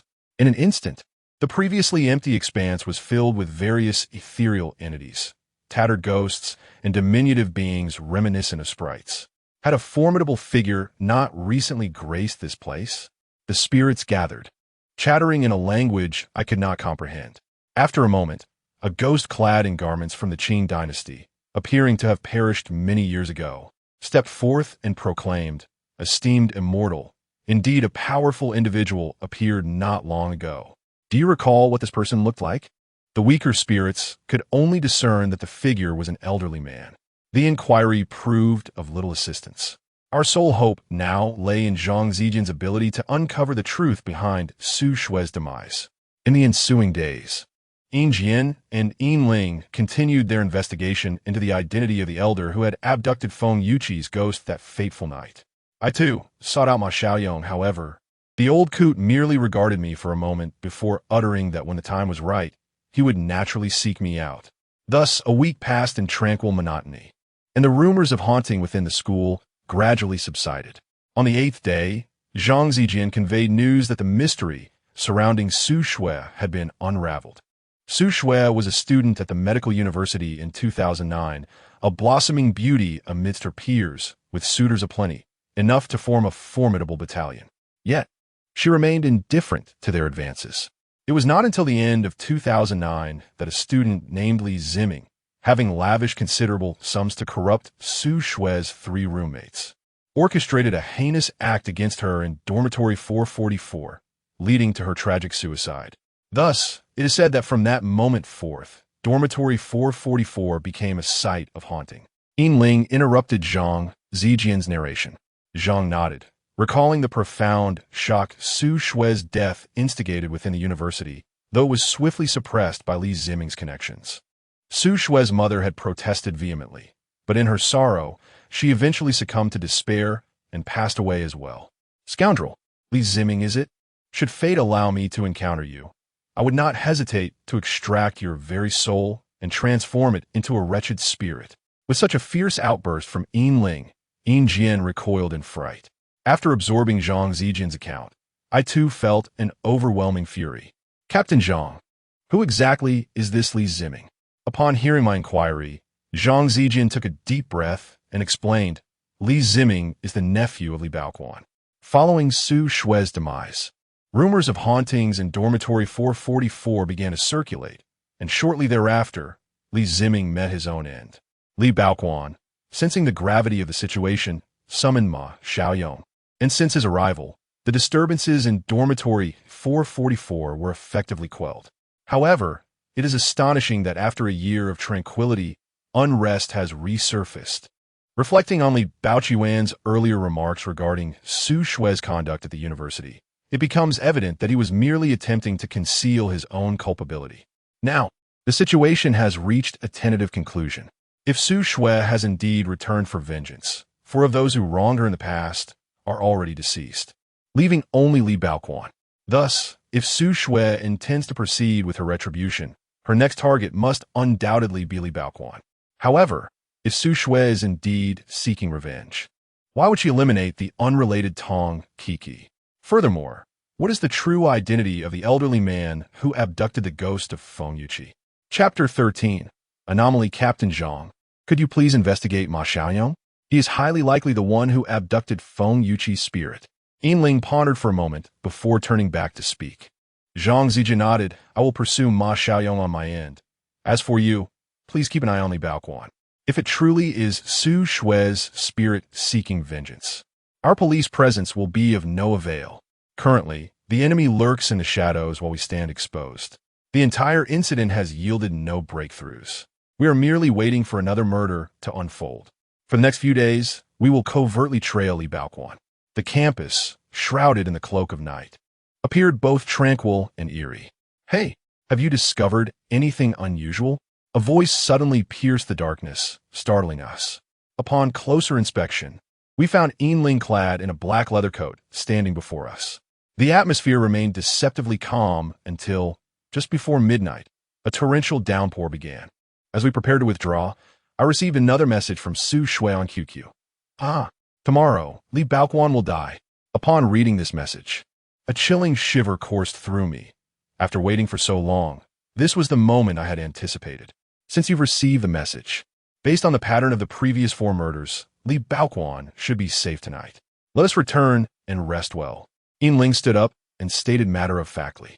But what if Su Shui decides to act against Li Baoquan tonight? Wouldn't that render our efforts futile? You stay and watch. Why me? Are you unwilling? Yin Ling turned to Yin Jian, revealing a devilish smile that left Yin Jian nodding in fear. As Yin Jian's brother, I too found myself in a rather dismal position, continuing to keep vigil. One cannot fathom the sensation of spending an entire night in the company of a man, listening to the relentless sound of rain. When the sun finally rose, Yin Jian asserted that spirits could not appear in daylight, granting us the opportunity to rest. Despite this, we dared not let our guard down. We found a room in the dormitory that afforded us a view of the teachers' quarters. At noon, under the oppressive summer sun hanging high in the sky, Li Baoquan emerged from the teacher's dormitory and made his way to the parking lot. Li Baoquan is out. I felt a sense of relief wash over me. Surely nothing could go awry in broad daylight. Yin Jian muttered in annoyance. I fixated on Li Baoquan, inexplicably plagued by a foreboding feeling deep within. As I peered through the window, I noticed Li Baoquan preparing to open his car door when, unexpectedly, he halted his movement and bent down, seemingly to inspect the underside of the vehicle. In that very moment, a fierce tongue of fire erupted from beneath the car, followed by a thunderous explosion that caught Li Baoquan in its violent embrace, sending him hurtling through the air. The parking lot erupted in chaos as the explosion startled those nearby, prompting a rush of teachers and students toward the scene, while Yin Jian and I stood there, dumbfounded, exchanging incredulous glances. As we rushed to the parking lot, we found Li Baoquan lying on the ground, his body charred black by the raging flames. The debris from the wrecked vehicle had pierced through his abdomen, and he convulsed, his eyes wide open, evidently on the brink of death.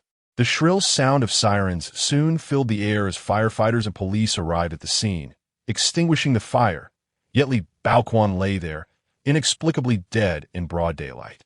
"What have you done?" Yin Ling shouted upon arriving and seeing Li Baoquan's lifeless body. His demise was partly due to the negligence of both Yin Jian and myself. "Yin Jian, let us remain here to prevent anyone from stealing Li Baoquan's spirit. Tonight, at the stroke of midnight, we shall summon his soul." As the police cleared the area, Li Baoquan's body was taken away. Yin Jian and Yin Ling remained vigilant near the parking lot while I hurried off to class. As night fell and the clock struck 10:30, the appointed hour for summoning arrived. Yin Jian set up the altar in the parking lot. For after a previous incident where a soul was taken, this time he would perform the summoning, with Yin Ling providing protection. Ancient ancestral talisman, dual-sided Vajra array, spirit binding, incantation. Hasten the return to one's true nature. As Yin Jian's incantation resonated, a chilling wind swept through and malevolent energy surged from the ground, revealing the bloodied figure of Li Baoquan before us. "Am I dead?" Li Baoquan, like Feng Yuqi, seemed incredulous upon his sudden appearance. With a swift motion, Yin Jian shot forth a red thread, binding Li Baoquan's spirit. "Li Baoquan, do you know who has taken your life?" Li Baoquan's ghost was engulfed in confusion. After a moment of contemplation, he shook his head, stating, "I do not know. Today, I detected an oil leak from the vehicle and bent down to inspect it, only for the car to explode."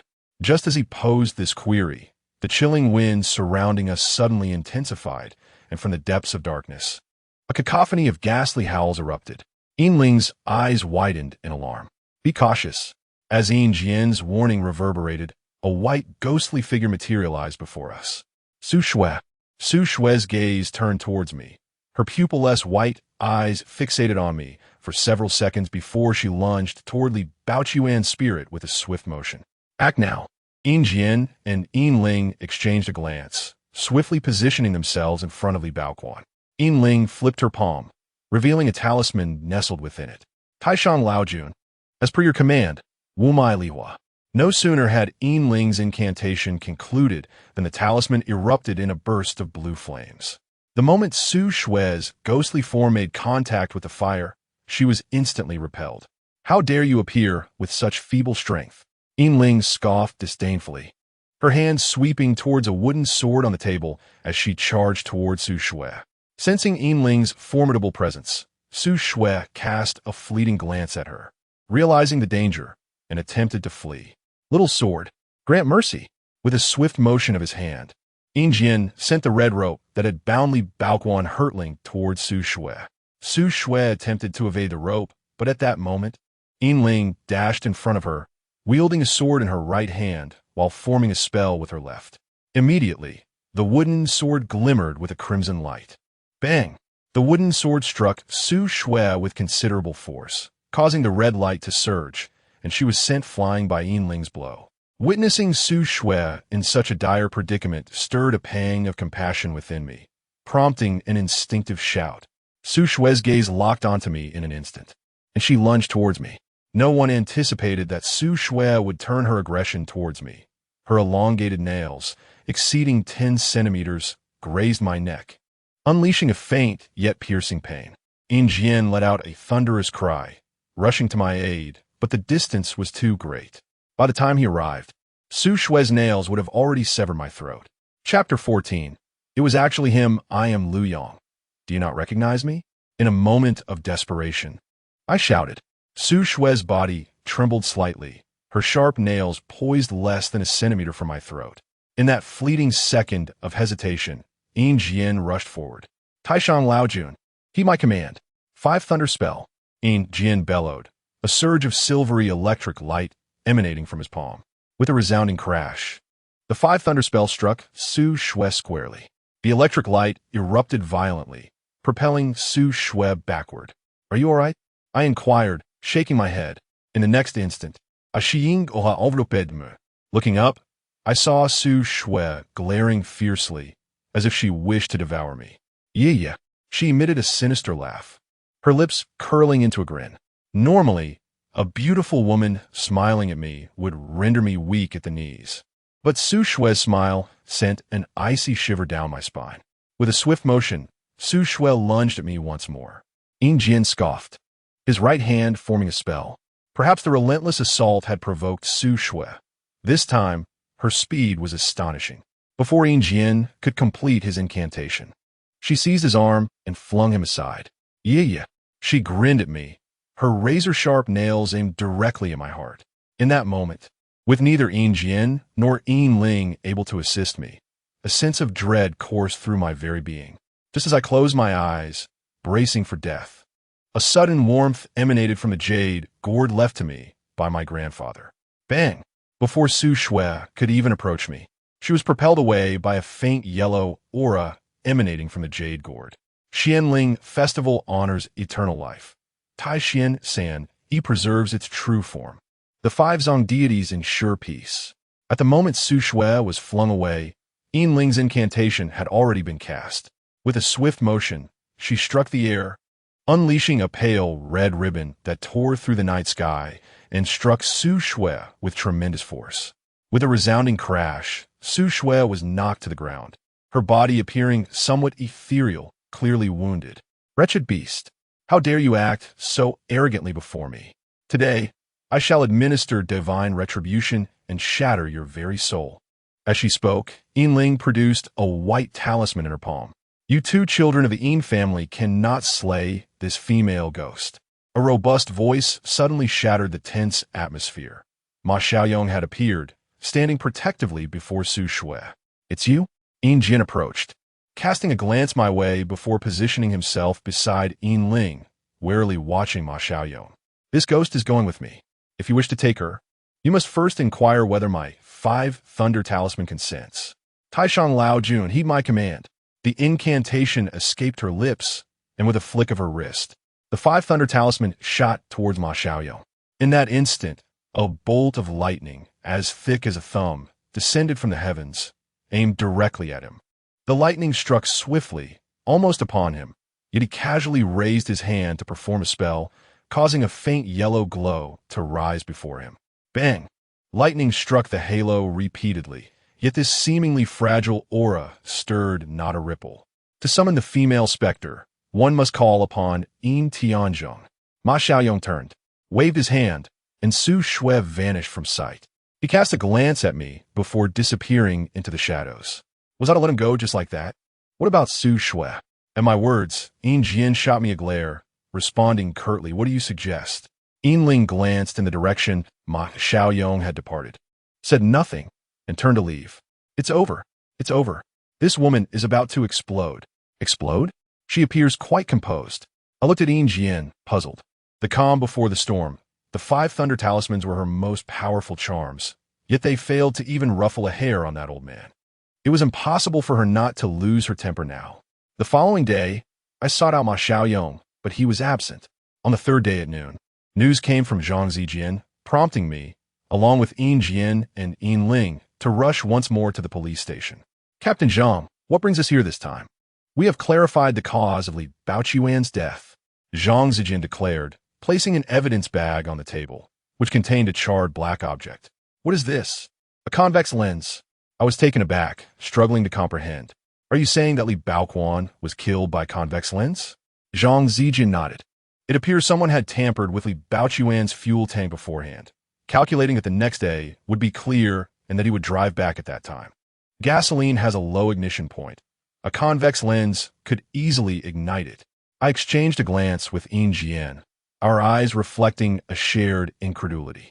Could it be that Li Baoquan was not slain by a ghost? Upon hearing this, Yin Ling cast a look at me, as if to question my lack of common sense. Even in broad daylight, not even spirits or demons could roam freely, let alone the fact that Su Shui was hardly comparable to a vengeful spirit. The atmosphere in the conference room descended into silence. After a brief moment, I turned to Zhang Zijian, questioning whether Captain Zhang implied that Li Baoquan had been murdered by someone. Given the current evidence, this seemed to be the sole possibility. The situation had once again reached an impasse. If Li Baoquan had indeed been murdered, who harbored such animosity towards him? There were two potential scenarios. Either someone had been assisting Su Shui in her quest for vengeance, or an enemy of Li Baoquan had exploited this haunting incident to kill him. I would conduct an investigation into those who bore a grudge against Li Baoquan. Yinling nodded, suggesting that the most likely candidate to seek revenge for Su Shui was Tong Kiki. She was already deceased. Could it be that the ghost of Tong Kiki had emerged in broad daylight to slay Li Baoquan? I asserted that until I saw her corpse. I would not accept Tong Kiki's death. Yinling glared at me, and as I prepared to retort, Yin Jian pulled me aside. That woman was in a furious mood. If this continued, both of us would be in grave trouble. I broke free from Yin Jian's grasp, staring intently at him. Did you also think that Tong Kiki was alive? The coroner had confirmed it. All the blood at the scene belonged to her. Yin Jian lit a cigarette, casting a disdainful glance my way. Even if one loses more than 3/4 of their blood volume, it doesn't necessarily mean they will perish. Then you should try it. He chuckled, took several deep puffs of smoke, and remarked, "The eyes can deceive you at times, as long as there is smoke. Even if you were to drain all my blood, I would not perish." With that, he departed. Standing at the entrance of the police station, I found myself questioning for the first time whether Tong Kiki was truly dead. If she were alive, how could one explain the copious amounts of blood at the scene? A normal person would inevitably succumb after losing more than 3/4 of their blood. If she is indeed alive, then where could she possibly be? Chapter 15. The answer without an answer. Exhausted in both body and spirit from consecutive days of fatigue, I succumbed to illness. The following noon, I took a leave of absence and made my way to the hospital, where the doctor instructed me to undergo a blood test. "Doctor, please, allow me to draw a little more blood." As I clutched the form and approached the blood testing area, a commotion caught my attention. To my surprise, it was an elderly woman fervently holding her own form. "Madam, you have already drawn blood for 3 consecutive days. We cannot extract any more." "Doctor, my son requires money for school. I beseech you, just one more time." Upon hearing this, I understood. The elderly woman was selling her blood. "Madam, you cannot continue to do this. Your health will suffer." "Doctor, I implore you." She was on the verge of kneeling, and though I'm not typically one to be overwhelmed by sorrow, compassion swelled within me, prompting me to assist her. "Madam, surely your son would not wish for you to jeopardize your health for his sake?" Alas, the elderly woman was indeed pitiable, having endured blood draws for 3 consecutive days. The nurses engaged in hushed discussions, their words resonating in my ears and causing my heart to race. Unbeknownst to me, I seemed to grasp a critical point that had just surfaced in my mind, startling me with its intensity. "Nurse, may I inquire about something?" The nurse glanced at me and nodded. "If a person were to draw a certain amount of blood daily, would it lead to death?" The nurse cast a dubious glance my way and shook her head. "If you receive blood transfusions daily and consume certain nutritional supplements, drawing a specific amount of blood each day will not be fatal. It will merely render you feeble." Upon receiving this affirmative response, I felt as though a bucket of icy, piercing cold water had been poured over me. I could not fathom why. After obtaining the answer I sought, I felt no joy. Perhaps this revelation was not what I truly desired. "Yin Jian, please inform Captain Zhang and Yin Ling to wait for me this evening. I believe I have discovered the answer." After making this call, I felt as though every ounce of strength had been drained from me, and I stumbled out of the hospital in a daze. Upon returning to my dormitory, I collapsed and slept until midday. It was not until the sky had darkened that I was roused by a series of knocks on the door. Upon opening it, I was met by a young man, no older than his 20s. "Do you need something?" I inquired. "My master wishes to see you." I was momentarily taken aback. "Who is your master?" "Ma Xiaoyong. Basement level 1 of building 8 at 12 o'clock. With that, the young man departed, leaving me no opportunity for further inquiry. Shortly after his departure, I received a call from Jian. Truth be told, I was reluctant to go, yet some matters cannot be evaded. "Kid, have you uncovered the answer?" As soon as I sat down, Jian leaned in and asked. I glanced at Captain Zhang and replied, "Captain Zhang, could you please summon forensic expert Chen? There are some mysteries that require his collaboration to unravel." Zhang Zijin nodded and called forensic expert Chen. All eyes in the conference room converged upon me. "Forensic Chen, how long can blood be preserved without exhibiting differences?" Upon hearing this, Chen shot me a dubious glance. "Typically, blood stored under refrigeration retains its integrity for up to a week." A week. With that answer, I couldn't help but smile, though my spirits sank once more. Tong Kiki was still alive. My revelation struck the room like a colossal stone cast into a tranquil lake, stirring up tumultuous waves. How could we account for the blood that constituted over 3/4 of the total volume? Zhang Zijian fixed his gaze upon me, his eyes burning with intensity. The loss of 3/4 of the total blood volume need not have occurred in one fell swoop. Given that blood cannot be distinguished for a week, it is entirely plausible to draw 2,800 cubic centimeters of blood over that period with daily transfusions of 400 cubic centimeters. Forensic Chen paused, then suddenly turned to me, a smile gradually emerging on his face. Indeed, that must be the case. If Tong Kiki is alive, how did she vanish right under our noses? Jian scratched his head, directing his gaze towards me. I smiled, lifting my head to meet Ling's stare. She glared back at me, warning, "Keep looking, and I shall pluck out your eyes." "Jian, do you recall that night when we were staking out Li Baoquan, and Ling suddenly appeared, startling us?" Jian nodded, pondering the connection to Tong Kiki's disappearance. "Consider this. That night, Ling donned a black leather coat, and surroundings were shrouded in darkness, rendering her movements imperceptible as she approached us. Similarly, upon entering the room, we were confronted with a scene of bloodshed and the lifeless form of Tong Kiki sprawled on the bed. Coupled with the QQ message I had received from Su Shui earlier, the brain instinctively conveyed the grim news of Tong Kiki's demise. Subsequently, a noise emanated from the bathroom, leading everyone to believe it was the killer diverting our attention. Those fleeting moments afforded Tong Kiki the opportunity to create the illusion of her own disappearance.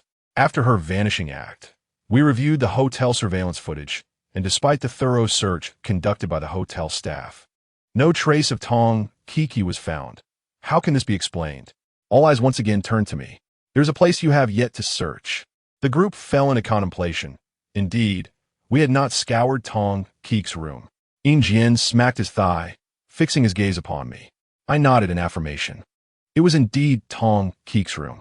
Initially, we were misled by the sounds from the bathroom, and subsequently, the apparition of Su Shui led us astray. In such circumstances, we overlooked Tong Kiki, who had remained in her room, merely clad in an outfit that closely matched the room's colors.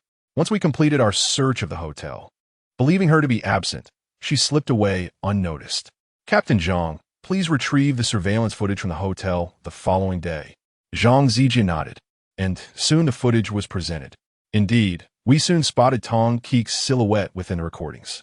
Since Tong Kiki is not dead, her actions are most likely aimed at clearing her name, for no one suspects a deceased individual.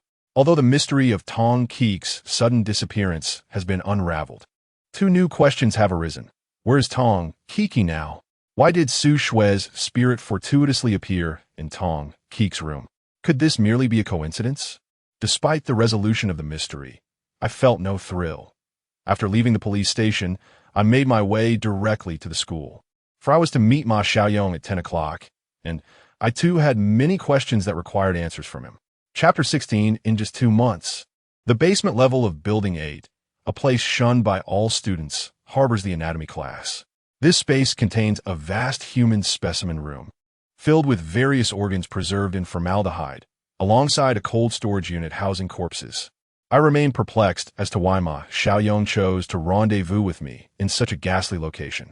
Upon entering the basement, I was immediately enveloped by an oppressive chill that seemed almost palpable. I traversed a narrow, dimly lit corridor before halting before a large door. "Come in." Before I could even knock, Ma Xiaoyong's voice resonated from within. As I pushed the door open, my gaze was ensnared by a corpse suspended in a large glass jar, its internal organs visible. Surrounding it were numerous jars containing various human remains, sending a shiver down my spine. "Did your grandfather send you to find me?" The sudden voice behind me nearly caused me to leap in fright. "Yes." Ma Xiaoyong circled me with an intense scrutiny that felt less like an examination of a person and more akin to appraising a rare treasure. "In just 2 months, you will turn 19. His unexpected statement took me aback. How could he possibly know that my 19th birthday was approaching? "Do you know why your grandfather asked you to seek me out?" I shook my head, for my grandfather had merely instructed me to find him without divulging the purpose. "Did your grandfather leave you 2 items? Hand them over to me now." Though I remained skeptical about the so-called death tribulation spoken of by my grandfather, the items he bequeathed to me, despite their perceived uselessness, serve as a poignant reminder of him. I cast a wary glance at him. Ma Xiaoyong chuckled softly, reassuring me. "Fear not. I have no intention of seizing your belongings. Otherwise, that old coot of your grandfather would certainly not spare me." Ultimately, I nodded and removed the jade gourd from around my neck, along with the fragmentary map I had kept close at hand, presenting them to Ma Xiaoyong. Upon seeing these 2 objects, a glimmer of excitement flickered in his eyes, and he trembled as he took them, scrutinizing them for a moment before bursting into laughter. "Huh, after all these years, I've finally awaited this moment." Watching Ma Xiaoyong transform into a seemingly deranged individual, my confusion deepened. What if my grandfather truly departed for all those years ago? Was he concealing something from me?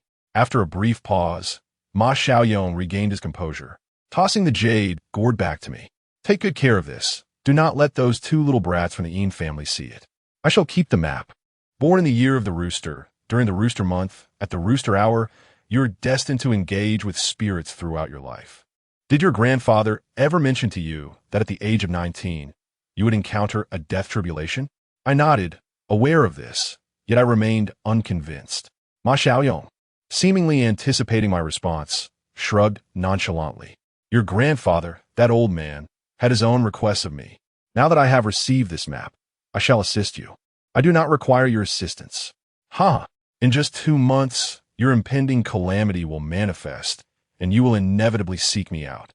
As I departed from a laboratory building, I gazed upward at the pitch-black sky, suddenly overwhelmed by the sensation of being manipulated from the shadows. What exactly is this impending catastrophe that both Ma Xiaoyong and my grandfather speak of? And what secrets lie within the fragmented map that Ma Xiaoyong has taken from me? The following day, Zhang Zijian called, proposing that we investigate the whereabouts of Tong Kiki. The police had conducted searches, yet results were still elusive. Even if Tong Kiki were to remain in Chengdu, locating an individual within a city of millions is akin to searching for a needle in a haystack. "Li Yuyang, where do you think Tong Kiki might be hiding?" Yin Ling inquired, her gaze fixed upon me. "If I were Tong Kiki, I would certainly flee to America." Yin Jian scoffed, dismissing the notion. Temporarily, I could not deduce Tong Kiki's location and could only implore Captain Zhang to continue the search. The peculiar circumstances surrounding Li Baochuan's demise have now been clarified, and I believe we ought to unravel the enigma of the 3 girls who perished in dormitory 444. For a moment, silence enveloped us. When the 3 girls in dormitory 444 met their untimely end, we were all present at the scene. And Tong Kiki was within our line of sight, seemingly devoid of any opportunity to commit the act. This was precisely why we had never suspected her before. "Captain Zhang, please take me to examine the belongings left behind by Tong Kiki. There may be a clue waiting to be discovered." Zhang Zijin nodded, following Tong Kiki's disappearance. Her belongings remained in the evidence room, as the police had yet to contact her relatives. Gazing at Tong Keek's possessions before me, I held the pocket watch, and my thoughts drifted back to the moment at school when I had collided with her while preoccupied with thoughts of Su Shui. I recalled that Tong Kiki had just returned from America, exclaiming, "You are my first friend from university. Let me confide in you that I have been studying psychology in the States." These familiar words pierced my heart like steel needles, and before I knew it, tears began to flow. "Hey, have you discovered anything?" Yinling's voice jolted me from my reverie, and I hastily wiped away my tears, shaking my head. "What is that in your hand?" she inquired. "The pocket watch," I replied. "Aren't you adept in Taoist practices? Why can't you use them to locate Tong Kiki?" Yin Jian and Yinling simultaneously shot me a disdainful glance. Taoism is not sorcery. Even if one were to employ it, it would only allow for a rough estimation of the area, rendering it ineffective. To pinpoint an exact location, one must know Tong Keek's birth details and have a close relative assist. I was taken aback, abandoning the notion of using Taoism to find her. Subsequently, under Yinling's insistence, Yin Jian and I meticulously revisited the various details surrounding the three girls in dormitory 444 before their untimely demise. "Please spare me," I pleaded. "Endless contemplation yields naught. You must not have grasped the key points. Keep thinking. My head aches. I cannot fathom it." I waved my hand dismissively. As long as I was unwilling, I did not believe that the formidable Yinling could compel my thoughts. Yinling displayed a rather peculiar smile. Her gaze fixated upon me. "What do you intend to do?" I inquired. "Nothing at all. Do you find me beautiful?" Upon her utterance, I instinctively cast a glance in her direction. The moment my eyes met hers, I found myself unable to look away. It seemed as though her eyes possessed a certain enchantment, drawing me in, gradually rendering my consciousness hazy. Chapter 17. Madness. Now I command you to recall every detail. Yinling's voice resonated in my ears like an enchanting spell. I numbly nodded, and my mind involuntarily began to meticulously recollect the various details surrounding the deaths of the three girls. Once I recounted all the details, Yinling nodded and clapped her hands, the sudden sound of applause jolting me out of my dazed state. "What the hell?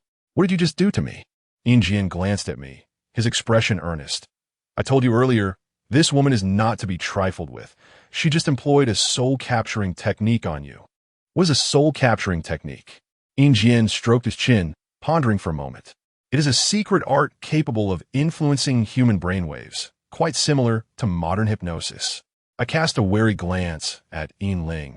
I had now experienced the terrifying power of this woman.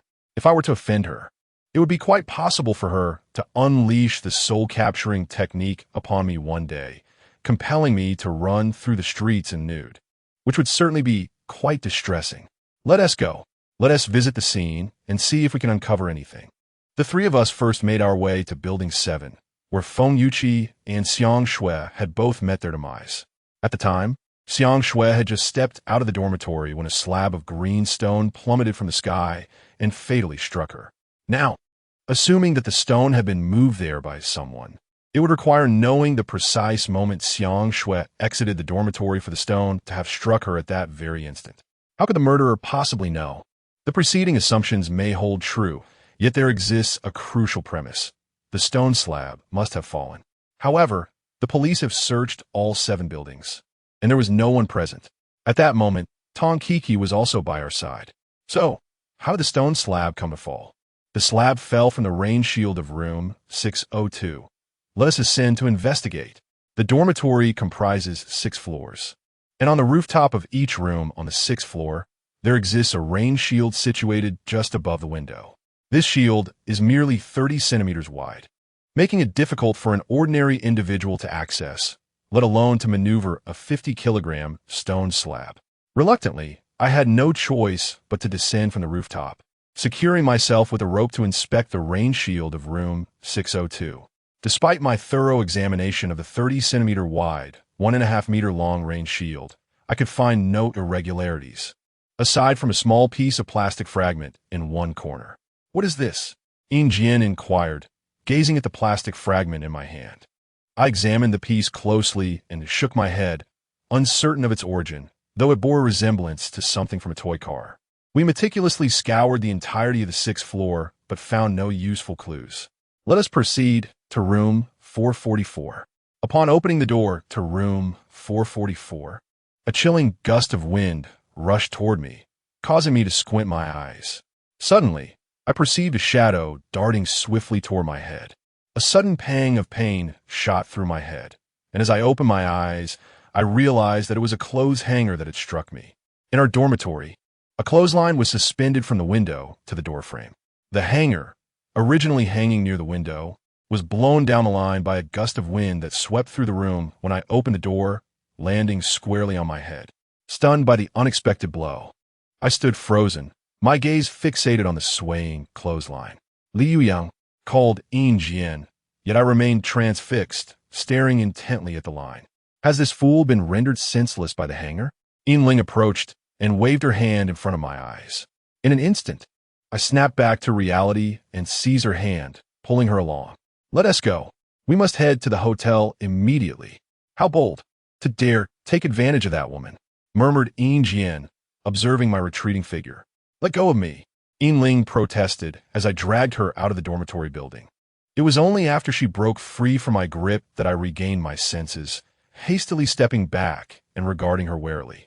Just moments ago, I had grasped her hand without thought. Would she seek retribution for such an affront? With her head lowered, Yin Ling brushed past me, a scene that did not escape Yin Jian's notice. His eyes widened in disbelief, as if he had witnessed a ghost. What have I just seen? You held her hand, and she didn't retaliate.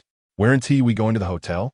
Whoever dares speak carelessly from now on will have to sleep with their eyes wide open.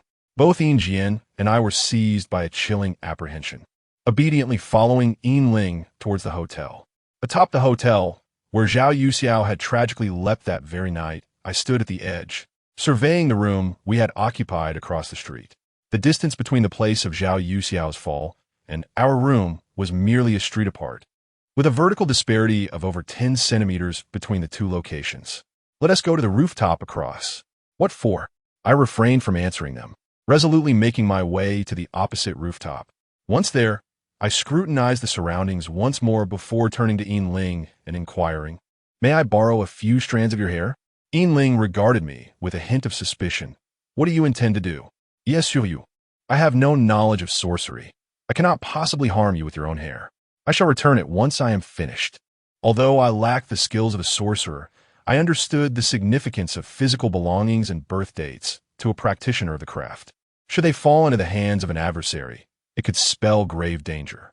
Upon hearing my reasoning, Yin Ling reluctantly nodded and plucked 3 strands of hair, handing them to me.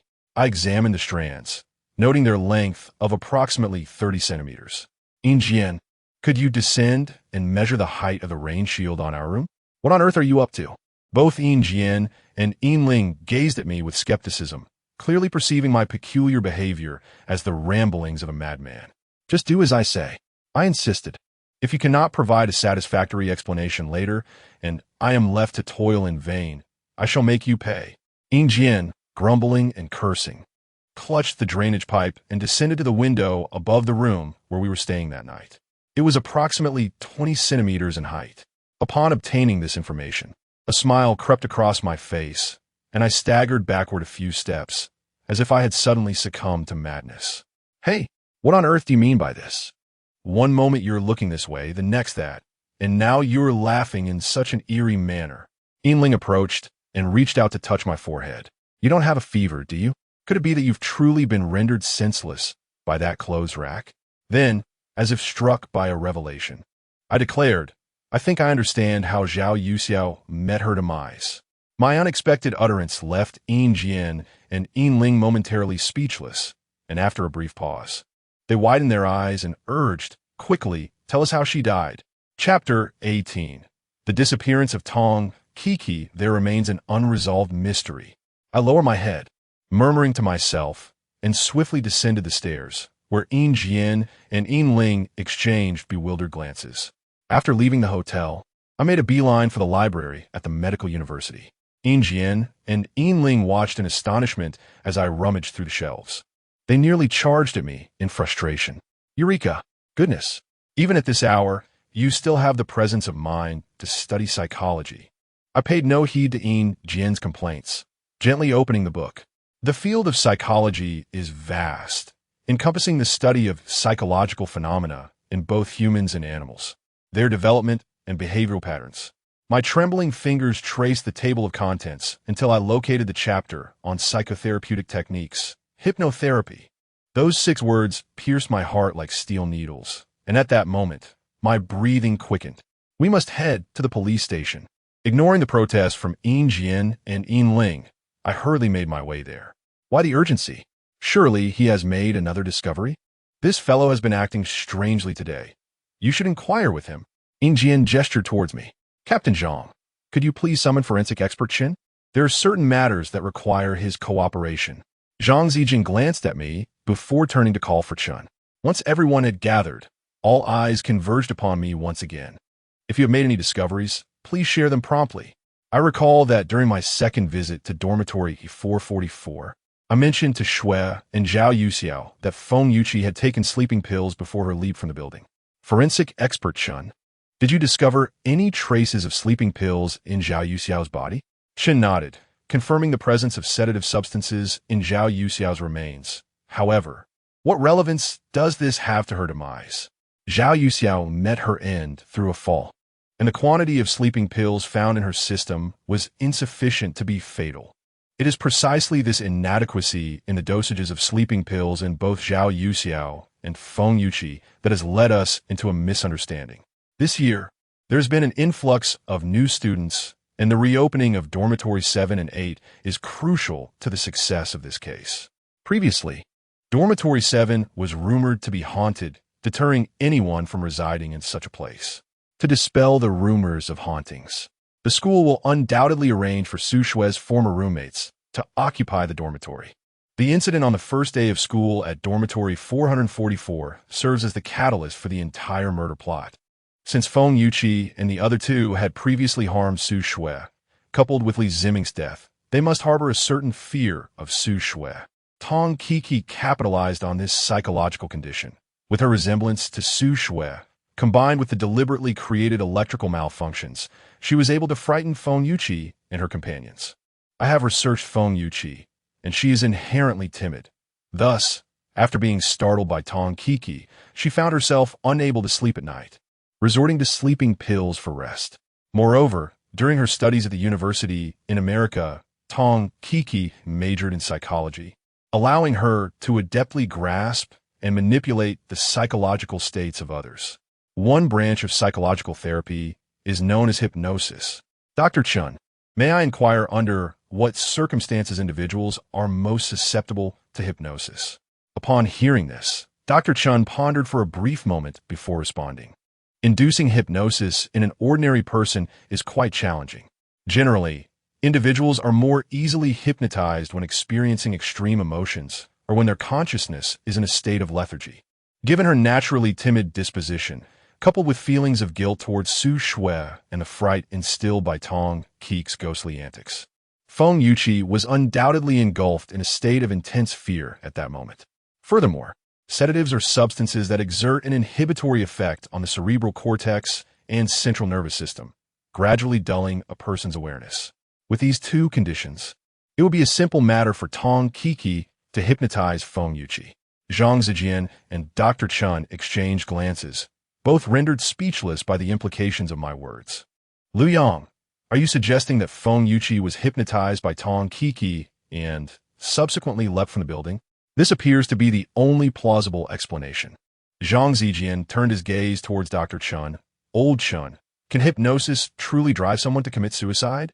Zhang, there have been numerous cases abroad where hypnosis has been linked to murder.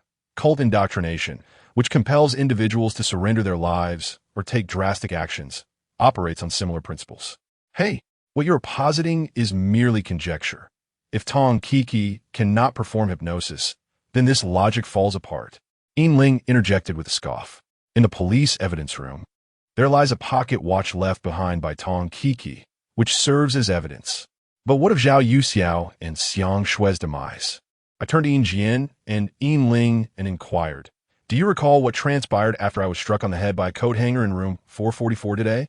The events that unfolded on the rooftops of those two hotels? That night, Yin Jian and I observed Zhao Yuxiao drifting towards us from the rooftop of the hotel across the street.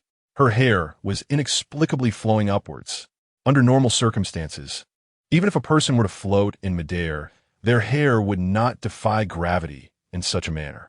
The height difference between the hotel rooftop and our room was significant.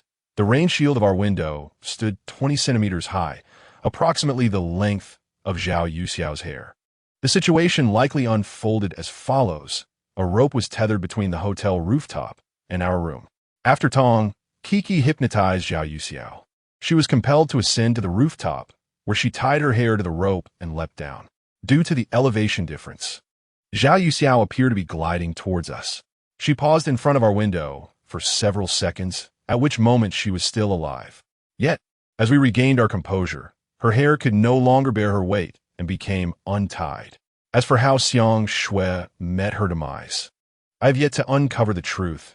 She was certainly not hypnotized when she was struck dead upon exiting the stairwell. But what could account for Su Shui's ghost repeatedly appearing at the crime scene? Yin Jian furrowed his brow and inquired. I too am uncertain. What I have shared thus far is merely speculation. Only by locating Tong Kiki can we ascertain the veracity of these claims. While Feng Yuqi and Zhao Yuxiao's deaths have prompted a theory, Tong Kiki's whereabouts remain an enigma. Now that Su Shui's enemies are deceased, could she have returned to the United States? Yin Ling interjected, breaking the oppressive atmosphere of the conference room. Yin Ling, you truly are my lucky star. Upon hearing this from her, I nearly leaped from my seat in sheer exhilaration. Tong Kiki has endured such a significant loss of blood and must be feeling exceedingly weak. At this juncture, it is implausible for her to return to America, given that she has come back to aid Su Shui in her quest for vengeance. It is most likely that her refuge lies in Su Shui's hometown, Shuangliu County. I remain uncertain whether discovering Tong Kiki's whereabouts is a blessing or a curse for me. Subsequently, en route back to Shuangliu County, my grandfather's ominous words about my impending doom quietly approached. Chapter 19. The graveyard has now been speculated that Tong Kiki's most likely hiding place has been identified. It is truly astonishing that a seemingly delicate young woman could orchestrate such an unfathomable series of murders. Zhang Zijian remarked with a tinge of sentiment. Upon hearing this, I exchanged glances with Yin Jian and Yin Ling, sharing a smile. In truth, none of us truly wish for the police to apprehend Tong Kiki. Sometimes, humans can be far more terrifying than ghosts. The so-called malevolent spirits are easily discernible, yet the wickedness of individuals often eludes our perception. Tong Kiki managed to murder 4 individuals right beneath our noses, remaining concealed in plain sight, demonstrating her extraordinary vigilance and psychological resilience.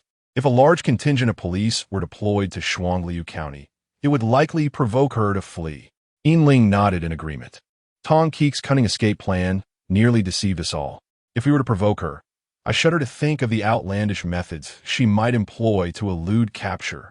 After much deliberation, we resolved that Zhang Zijian would continue to investigate the cause of Su Shui's death while the 3 of us, Yin Jian, Yin Ling, and I, would covertly proceed to Shuangliu County to further pursue Tong Kiki's whereabouts. Additionally, Zhang Zijian would liaise with the local police in Shuangliu County to coordinate our efforts. Time was of the essence. That very night, we set off for Shuangliu County, enveloped in silence, each of us appearing deeply troubled. Although the haunting incident seemed to be unraveling, numerous enigmas remained unsolved. The initial question lingered. Why did Su Shui seek me out? She repeatedly mentioned waiting for me at school. So what exactly does she wish to convey to me? Additionally, why did I encounter Su Shui at the crime scene on 2 occasions, and yet she appeared not to recognize me, even harboring intentions to harm me? What could possibly motivate Ma Jiong to take away Su Shui's spirit? We now suspect that Tong Kiki might be hidden in Shuangliu County. Yet this county is home to hundreds of thousands of residents, making the search for Tong Kiki a daunting task. Yin Jian stroked his chin, furrowing his brow as he remarked, Lu Yang, aren't you quite intelligent? Is there any method to locate Tong Kiki? Yin Ling nudged me gently. Their words plunged me into confusion. With a population of over 100,000 in Shuangliu County, although the area is not vast, finding someone who deliberately conceals themselves is akin to searching for a needle in a haystack. Moreover, given that Tong Kiki has faked her death to evade capture, it indicates that once her health is restored, she will likely flee China, leaving us with little time. If you were Tong Kiki, where would you choose to hide? I exchanged a glance with Yin Jian, pondering for a moment before he spoke. If I were Tong Kiki, I would certainly conceal myself in a place that is least likely to attract attention, perhaps a small inn or the like. Nonsense. Although Shuangliu County is a city, it boasts thousands of inns. By the time we finish searching them, Tong Kiki would have long departed. You claim to be clever. So where do you suggest Tong Kiki is hiding? Yin Jian shot me a glare, muttering in apparent dissatisfaction. Having drawn so much blood, if Tong Kiki wishes to swiftly restore her health, she will undoubtedly resort to a blood transfusion. Thus, she must be concealed in a location that is both convenient for the procedure and discreet. Blood transfusions typically occur in hospitals, and certainly smaller clinics lack the necessary resources. In Shuangliu County, there are only a handful of hospitals capable of performing transfusions, so we could lie in wait at one of them. Upon my suggestion, Yin Jian and Yin Ling immediately expressed interest. Suddenly, Yin Ling's eyes darted, and she delivered a sharp slap to my face, causing me to grimace in pain. Why did you hit me? I protested. Are you foolish? Have you forgotten that Tong Kiki is a medical student? Do you really think someone capable of orchestrating 3 flawless murder schemes would be less astute than you? If you can conceive of lying in wait at a hospital, how could she not? I paused, then realized the truth in her words, nodding in agreement. Indeed, we must not underestimate Tong Kiki's intellect. As a medical student, she could easily have someone procure blood from a hospital for her own transfusion. Thus, we found ourselves back at square one. After a brief silence, Yin Jian tentatively proposed. What if we consider the situation from a different perspective? What do you mean? Yin Ling, and I turned to him, and he recoiled slightly before continuing. Since Tong Kiki can enlist someone to acquire blood for her, it implies she need not reveal herself. Let us ponder whether there are any locations in Shuangliu County that she would personally visit. The atmosphere in the room fell into silence once more. Tong Kiki is currently evading the watchful eyes of the police. She would surely refrain from exposing herself unless absolutely necessary.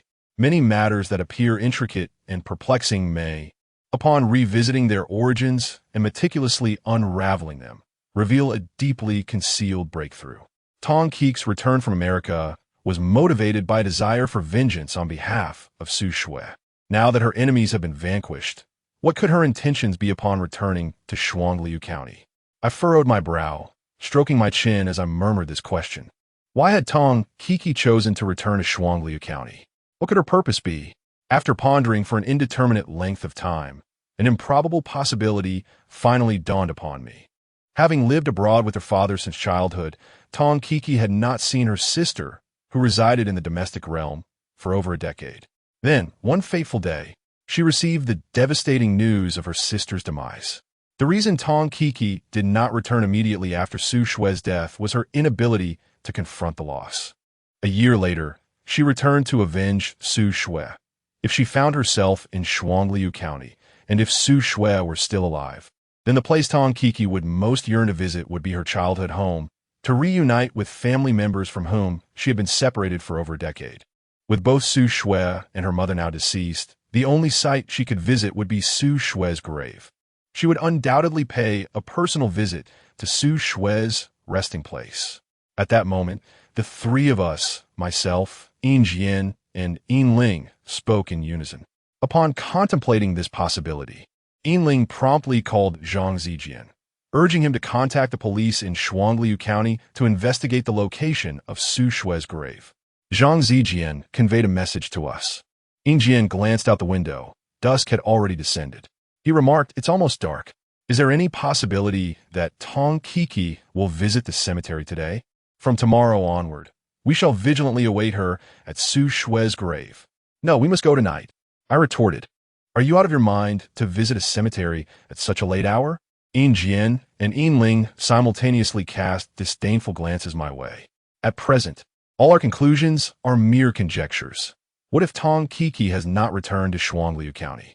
Thus, we must investigate Su Shue's grave now, for it will reveal whether Tong Kiki has indeed come back to Shuangliu County. Little did I dream that Su Shue's cemetery would ensnare us in a new enigma. Chapter 20. A sudden turn of events upon my utterance. Yin Jian and Yin Ling pondered for a moment, offering no opposition. Our conjecture that Tong Kiki is most likely concealed in Shuangliu County remains unverified. Su Shue's grave lies within the Phoenix Public Cemetery. I am familiar with that location. It is the largest cemetery in Shuangliu County. Although dusk was rapidly approaching, we were fortunate to find several taxis outside. Under the formidable influence of Yin Ling, Yin Jian reluctantly handed the driver 500 yuan, and thus we were conveyed to the Phoenix Public Cemetery. By the time we arrived at the cemetery, night had fully descended. The cemetery rests atop a mountain with an elevation of merely a few hundred meters, and a winding cement road leads up to its summit. In the hazy twilight, the gravestones emerged and receded from view, while the cool night breeze howled past, rustling the rows of cypress trees lining the roadside. From a distance, I could discern ethereal blue flames flickering amidst the graves. With so many tombstones, how are we to find our way? I scratched my head, realizing that Phoenix Public Cemetery must contain thousands of gravestones. In our haste to inquire about Su Shue's resting place, we had neglected to ask for its precise location. That is simple, Yin Ling remarked, raising an eyebrow. With so many graves, there must be a few untransformed souls here. We shall simply summon one to inquire. She then performed a gesture with her right hand, invoking an ancestral talisman. By the decree of our ancestors, spirits of the four directions, hasten to return. Heed my command. As the incantation was uttered, Yin Ling waved her hand, scattering a handful of paper money into the air. The paper currency danced in the night breeze, gradually settling into the surrounding underbrush. Suddenly, as the paper money touched the ground, a chilling wind rose from all directions, followed by a surge of dense, ghostly mist that erupted from unknown corners, within which spectral figures flickered in and out of view. Yin Ling cast a glance at the apparitions and nodded, inquiring. This place conceals the grave of a girl named Su Shue. Does anyone know where her tomb lies? The spectral figures began to sway, as if engaged in hushed deliberation. Finally, an elderly spirit, appearing to be in his 50s, stepped forward and spoke to Yin Ling in a rapid, unintelligible murmur. What is he saying? I mused, utterly lost in comprehension. Yin Jian shot me a sidelong glance and explained, he speaks in a language of spirits, which you cannot possibly understand. After death, before the seventh day, one speaks the language of the deceased. Thereafter, it is the tongue of the spirits. But how could that ghost in Building 7 speak human language? I protested. That spirit has at least a few centuries of experience, and thus can articulate in our tongue. Su Shue's grave is atop the mountain, Yin Ling declared, setting off toward the summit with determined strides, prompting me and Yin Jian to hastily follow. As we ascended, an unsettling aura enveloped us, and occasionally, wisps of ghostly fire flitted past, sending shivers down my spine. Although the summit of Phoenix Cemetery was spacious, it was peculiar that only a handful of graves, merely 4 or 5, were interred there. I found it. Yin Jian gestured towards a modest gravestone, prompting Yin Ling and me to hurriedly approach. By the faint light of the moon atop the mountain, I discerned the inscription on the gravestone, along with a photograph embedded within it. The image captured Su Shue, her face adorned with a delicate smile, radiating an enchanting charm. Look, there is also a bouquet of flowers. Yin Ling bent down to retrieve a somewhat withered lily from before the gravestone. I took the bouquet from her and examined it, feeling an inexplicable sense of melancholy rise within me. Judging by the degree of wilting, it seemed the flowers had been placed there no longer than a week ago, coinciding with the time of Tong Kiki's disappearance. Su Shui appeared to have few relatives or friends here, and it was now nearly certain that Tong Kiki had indeed been in Shuangliu County, at least having visited it. Tong Kiki had already come to pay her respects to Su Shui. Could it be that she had left Shuangliu County? I smiled and shook my head, saying, "It has only been a week since Tong Kiki vanished. Her health must still be fragile. so she is certainly still hiding in Shuangliu County. I believe before she departs, she will undoubtedly come to see Su Shui one last time. If we keep a close watch here, we will surely find Tong Kiki. Tong Kiki had orchestrated a feigned death to facilitate her escape back to America after committing her crime. It was likely that once she returned to America, she would never return. Thus, it was only natural for her to see Su Shui one final time before her departure. The enigma surrounding the disappearance of Tong Kiki has now been unequivocally confirmed. What remains for us is to await her reappearance, as the mystery is entirely unraveled. Yet, rather than feeling any semblance of joy, I find myself engulfed in a deeper sense of despondency. A sudden gust of chilling wind swept through, tousling my hair. I sensed nothing amiss about this breeze, but both Yin Jian and Yin Ling furrowed their brows at that very moment, positioning themselves protectively on either side of me. Noticing their demeanor akin to confronting a formidable adversary, I raised an eyebrow and inquired, "What is it?"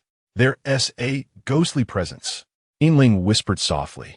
Upon hearing this, I nearly stumbled in disbelief. "Sister, we are in a cemetery. It would be abnormal if there were no spectral energy here. It is a very familiar, ghostly presence." Yin Jian added, catching me off guard. "A familiar ghost?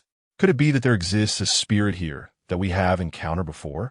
With over 1,000 souls interred in the Phoenix Cemetery, numerous apparitions abound. However, the only spirit that all three of us, Yin Jian, Yin Ling, and I, have encountered is none other than Su Shui. How could it possibly be Su Shui? Was she not taken by Ma Xiaoyong? The thought startled me, and I instinctively voiced my disbelief. "If it is Su Shui, we shall ascertain her true form," Yin Ling remarked, raising an eyebrow with a cold retort. As she spoke, her fingertips deftly grasped a talisman. "Those who engage in battle, take your positions and reveal yourselves." In an instant, the talisman in Yin Ling's hand emitted a beam of yellow light, and as the light traversed the air, the malevolent aura dissipated swiftly, akin to snow melting upon contact with molten lava. A low, muffled groan emanated from the grave of Su Shui, and a figure slowly materialized. Who else could it be but Su Shui herself? The moment I laid eyes on her, my pupils dilated in astonishment. The Su Shui before me was identical to the first time I had encountered her, just when I was lamenting my inability to locate you. "I never imagined you would dare to seek me out. Today, my dear, I shall take you." Yin Ling coldly regarded the ghost of Su Shui, and with a flick of her wrist, a delicate and intricately inscribed gourd was aimed at Su Shui. "No, I have something to say," Su Shui suddenly cried out as she saw Yin Ling produce her talisman. Chapter 21. The Earthly Spirit Flowery Words. "Do you think I would believe you? Save your breath until I capture you." Yin Ling scoffed, flicking her fingers to remove the stopper from a gourd. "I am Tianmu, pursuing the celestial alignment. With my command, 100 demons shall be subdued." As Yin Ling formed a sword gesture with her right hand, she chanted the incantation to summon spirits. Instantly, a beam of light shot forth from the gourd, and the surrounding malevolent energy began to rush into the gourd in her grasp. On the grave, Su Shui's body began to involuntarily drift toward the gourd. "No, Liu Yang, help me. Please, save me." Su Shui's cries for help echoed in my ears. Instinctively, I turned to look at her. At that moment, Su Shui hovered in midair, illuminated by the ethereal moonlight. Her somewhat spectral eyes locked onto mine, brimming with desperation. In our previous encounters, she had acted without hesitation, even nearly taking my life the second time. Yet now, she was pleading for my assistance. "Help me." As Su Shui called out a second time, my heart trembled. Should I save her? Just as I hesitated, her spirit had already reached the mouth of the gourd, perilously close to being drawn inside. "No, I cannot allow you to harm her," I shouted, racing forward and forcefully knocking the gourd from Yin Ling's hands. "Have you lost your mind?" Yin Ling shouted, pushing me back with force. She glared at me fiercely, her voice echoing in anger. I stumbled and fell to the ground as Su Shui floated beside me. "Are you all right?" A sudden sound echoed in my ears, startling me.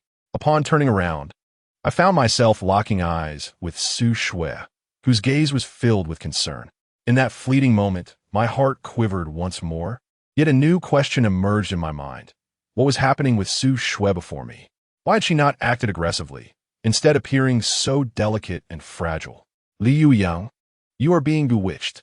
Step aside quickly, Yinling shouted as she grasped the gourd meant for capturing spirits.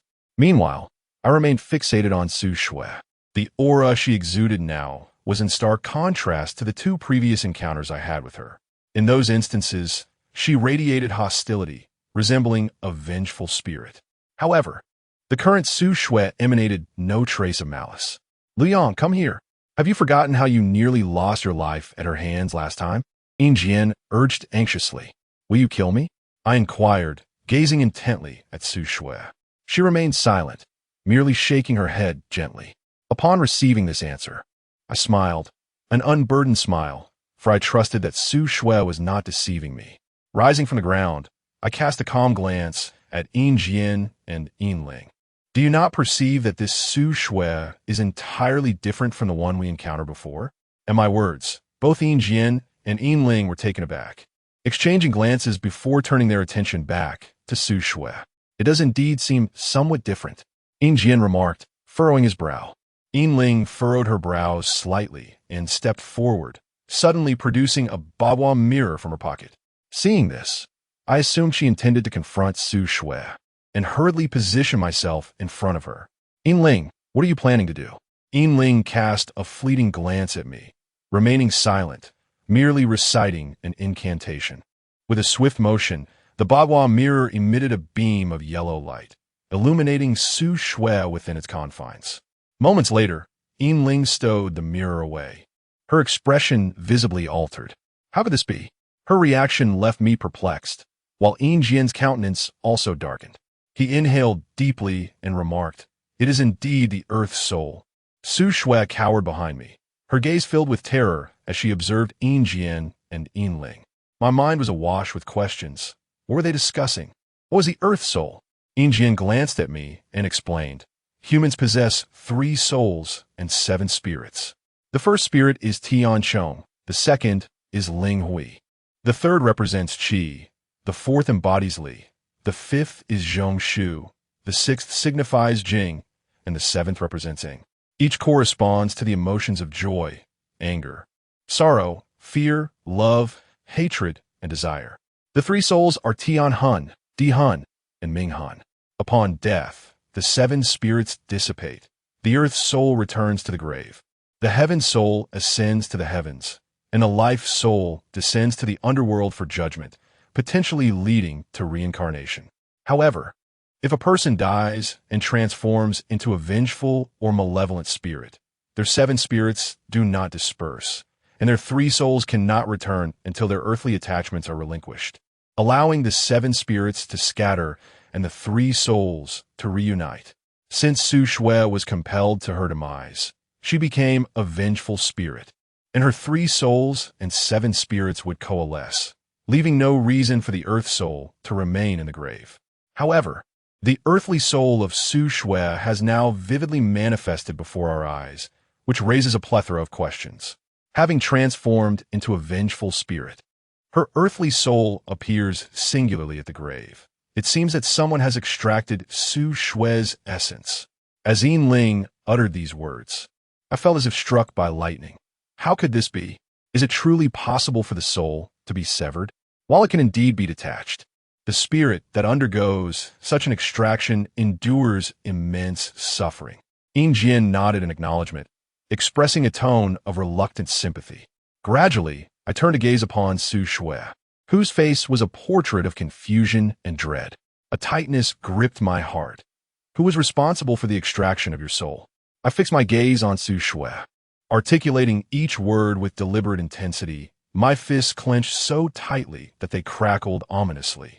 Su Shui had already endured unimaginable torment in life. I could hardly fathom that posthumously she would suffer further indignities. Su Shui's earthly spirit shook her head in bewilderment, responding, "I do not know who it was. I only recall someone mentioning vengeance and urging me to fulfill a promise, after which I experienced great anguish. Do not press her further. It is unlikely she will remember who did this." Yinling sighed, shaking her head in resignation. Just as I was about to relinquish hope, Su Shui's earthly spirit abruptly lifted her gaze, locking eyes with me. I remember someone came to seek me out. He instructed me to find you and deliver something to you. I pivoted sharply, my focus fixated on Su Shue's earthly spirit. Who sent you to find me? What did he instruct you to give me? Now I finally comprehend why. Upon encountering Su Shue for the second time, she appeared so unfamiliar to me. The Su Shue I initially met in the square was merely a fragment of her essence, a mere shadow of her true self. It was only during our second and third encounters that I beheld the Su Shue transformed into a vengeful spirit. Su Shue lowered her head, her face adorned with a look of utter bewilderment, resembling a lost lamb. I too am left in uncertainty. Who is that person? The items they wish to bestow upon you lie beside my gravestone. Chapter 22. Trust no one. Who is that person? Why did he send Su Shue to find me? What exactly does he wish to give me? With a mind brimming with questions, I approached Su Shue's gravestone and knelt beside it, meticulously exploring its surface. Soon, my fingers brushed against a protruding stone at the lower left corner of the gravestone. Upon lifting it, a piece of paper came into view. Perhaps the truth I have long sought lies within this very document. My hands trembled as I picked it up and unfolded it, revealing a few simple lines that leapt into sight. When you find this letter, your calamity has arrived, and you will discover Su Shue's earthly soul. I know you have many questions, but there are matters I cannot disclose to you just yet. When the time is ripe, I shall reveal everything. Take Su Shue's spirit and safeguard it well, for soon, Ma Xiaoyong will facilitate your departure from Chengdu to evade the calamity. Remember, from the moment you step out to escape, you must not trust anyone's words, not even those of your dearest kin. Above all, ensure that the two children of the Yin family do not see this letter. The letter was signed, Grandfather. Upon finishing the letter, I was left in a state of shock. How could this be? It was my grandfather who orchestrated Su Shue's approach to me. If he had sought Su Shue's earthly soul in Shuangliu County, why did he not come to meet me? After vanishing for so many years, what has he been doing? How did he foresee that one day I would come with Yin Jian and Yin Ling to Su Shue's grave and uncover her earthly soul? Why must this letter remain hidden from them? Moreover, in his letter, he cautioned against placing trust in anyone, even those closest to us. Am I to doubt him as well? And what, pray tell, is the death calamity that my grandfather has repeatedly mentioned? Lu Yang, what troubles you? Yin Jian and Yin Ling gazed at me with concern, as if I were a fool lost in thought. Regaining my composure, I hastily tucked the letter away and shook my head, declaring, nothing at all. Who is that person? What did he give you? Yin Ling's large eyes fixated on me, as though she sought to unveil all of my secrets. It's nothing of great significance. I don't even know that person. I scratched my head and chuckled awkwardly. Yin Ling shot me a skeptical glance, but chose not to press further. Then how shall we address Su Shue's earthly soul? I gestured towards Su Shue's spirit, deftly shifting the topic. Yin Jian and Yin Ling exchanged glances, and Yin Ling spoke. At this rate, Su Shue's earthly soul will soon be reduced to ash. You must have a way to save her, right? Yin Ling regarded me coolly, and I nodded. I have a method to rescue her. But why should I extend my assistance? Consider it a favor for me. At that moment, I nearly found myself kneeling before this demanding lady. Do we know each other well enough for that? My services do not come cheaply. It's 100,000 per instance. As I spoke, Yin Ling extended her palm towards me. I nearly choked on my own disbelief. As a mere commoner, how could I possibly muster 100,000? There is an abundance of paper money around. Would you care for that? Let us strike a bargain. Show me what you found beneath the gravestone, and I shall assist you in saving Su Shue. A glimmer of cunning akin to that of a sly fox flickered in Yin Ling's eyes. The letter from my grandfather had imparted a grave warning against allowing Yin Jian or Yin Ling to see its contents, leaving me ensnared in a predicament. Aunt, can you truly bear to witness the tragic fate of Su Shue, her soul dissipating into nothingness, unable to reincarnate? Yin Jian remarked, casting a glance at Su Shue before turning his gaze back to Yin Ling. At his words, Yin Ling shot a glare at Yin Jian, then turned her attention to Su Shue, who was cowering behind me. With a disdainful snort, she retrieved a talisman from her bosom and intoned, Supreme Lord Laozi, heed my urgent command. Let the light of the three yang protect the three souls. As the incantation concluded, the talisman ignited fiercely, its flames transforming into a myriad of luminous points that cascaded down upon Su Shue's soul. Under the celestial shower, her essence appeared to solidify, becoming less ephemeral than before. Subsequently, Yinling produced a ghost-collecting talisman and ensnared Su Shue's soul within it. After completing this task, she carelessly tossed the talisman containing Su Shue's essence to me, instructing, "Offer 3 incense sticks daily with sincere devotion. As long as there is incense, her soul shall not disperse." "Thank you." Igantly Su Shue's soul. While Yinling let out a cold snort, deliberately avoiding my gaze. None of us had anticipated encountering such an extraordinary event at Su Shue's grave. Why do you suppose that individual sought to extract Su Shue's soul? Upon hearing my words, Yin Jian and Yinling furrowed their brows once more. Yin Jian took a deep breath and spoke. To be reincarnated, one must have all 7 souls dispersed and the 3 spirits unified. Su Shue has transformed into a vengeful spirit, and the individual who extracted her earth soul likely aimed to sever her path to reincarnation after she relinquishes her obsessions. The last 2 encounters with Su Shue revealed her to be brimming with malevolence. Upon our meeting, she resorted to violence without a trace of rationality. It is probable that even her 7 souls have been stripped of their emotional essence. Even if a person dies and becomes a vengeful spirit, as long as they can let go of their attachments, they may return to their true nature and be reborn in the underworld.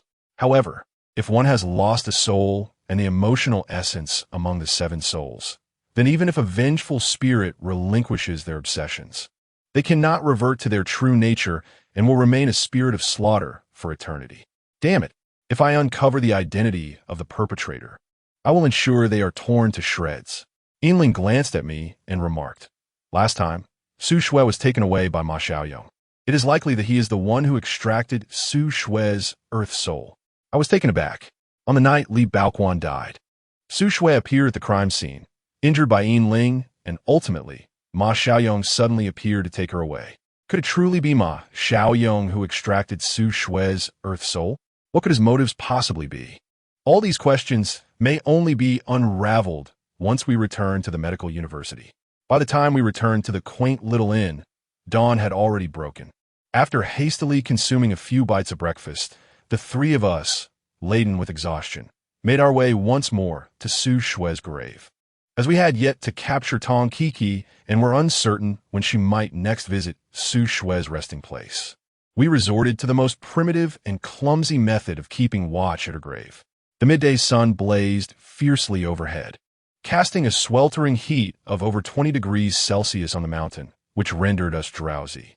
Suddenly, someone approached. Just as we were about to succumb to slumber, Yin Jian abruptly nudged us.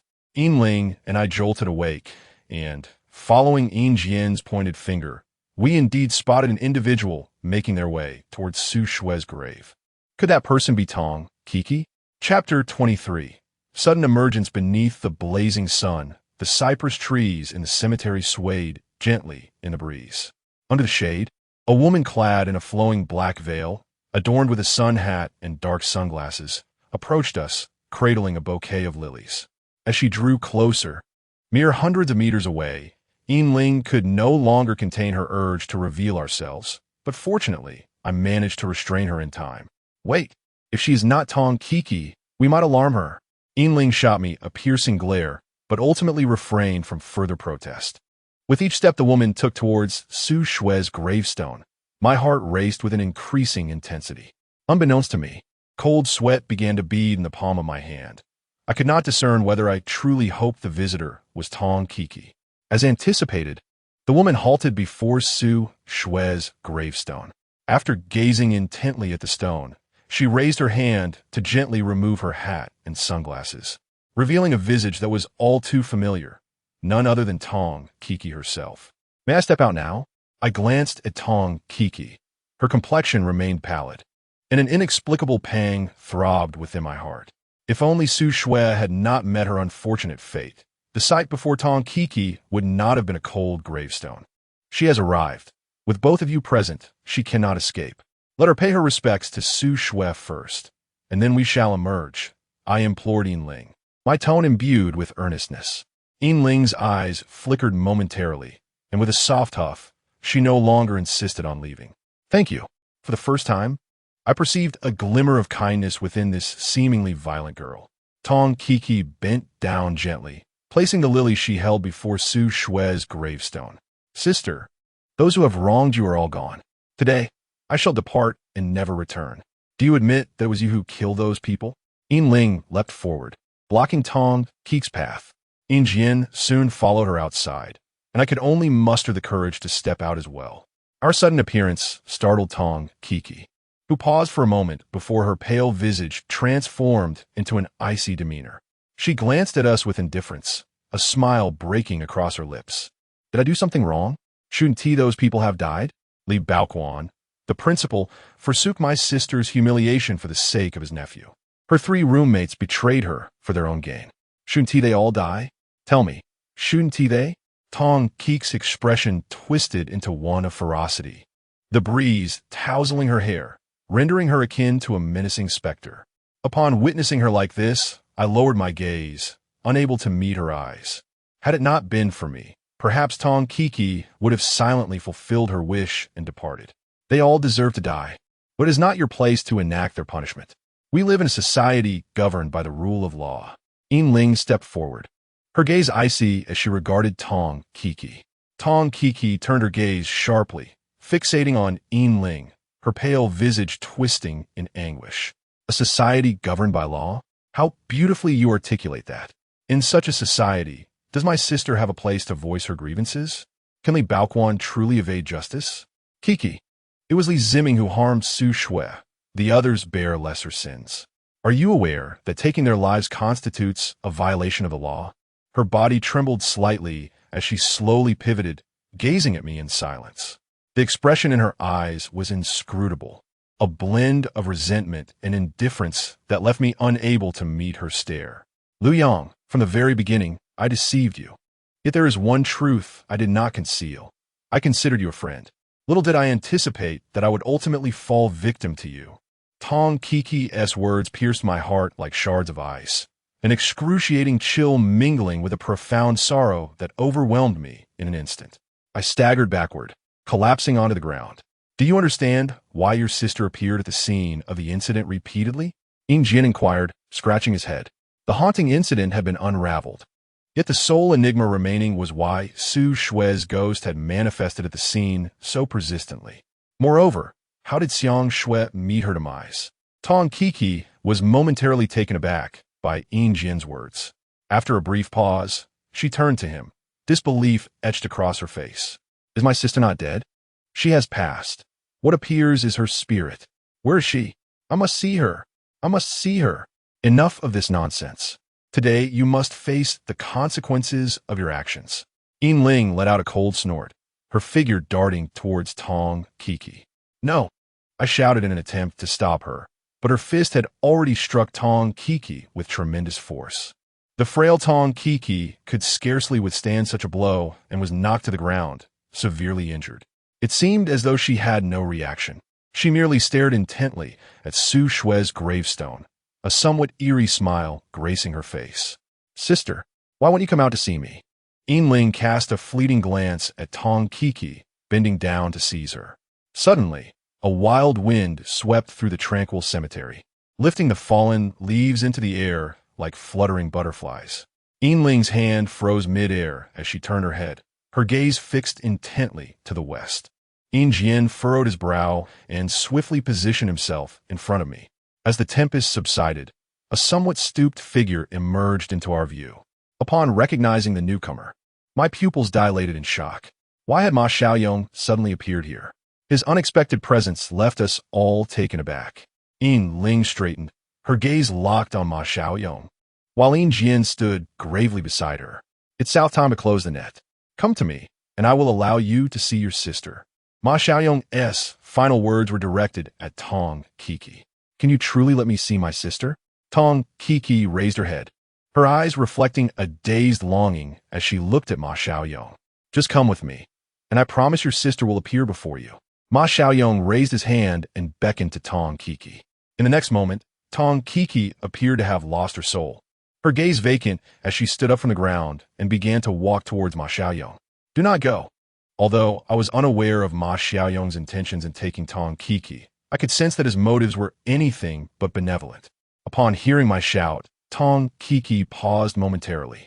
Kulme, come to my side, and you shall see your sister. Ma Xiaoyong's voice, reminiscent of Siren's call, echoed once more. Chapter 24. Secret's Tong Kiki's gaze once again became vacant. Sister, she murmured, taking slow, deliberate steps towards Ma Xiaoyong. Take action. Deal with this old fellow.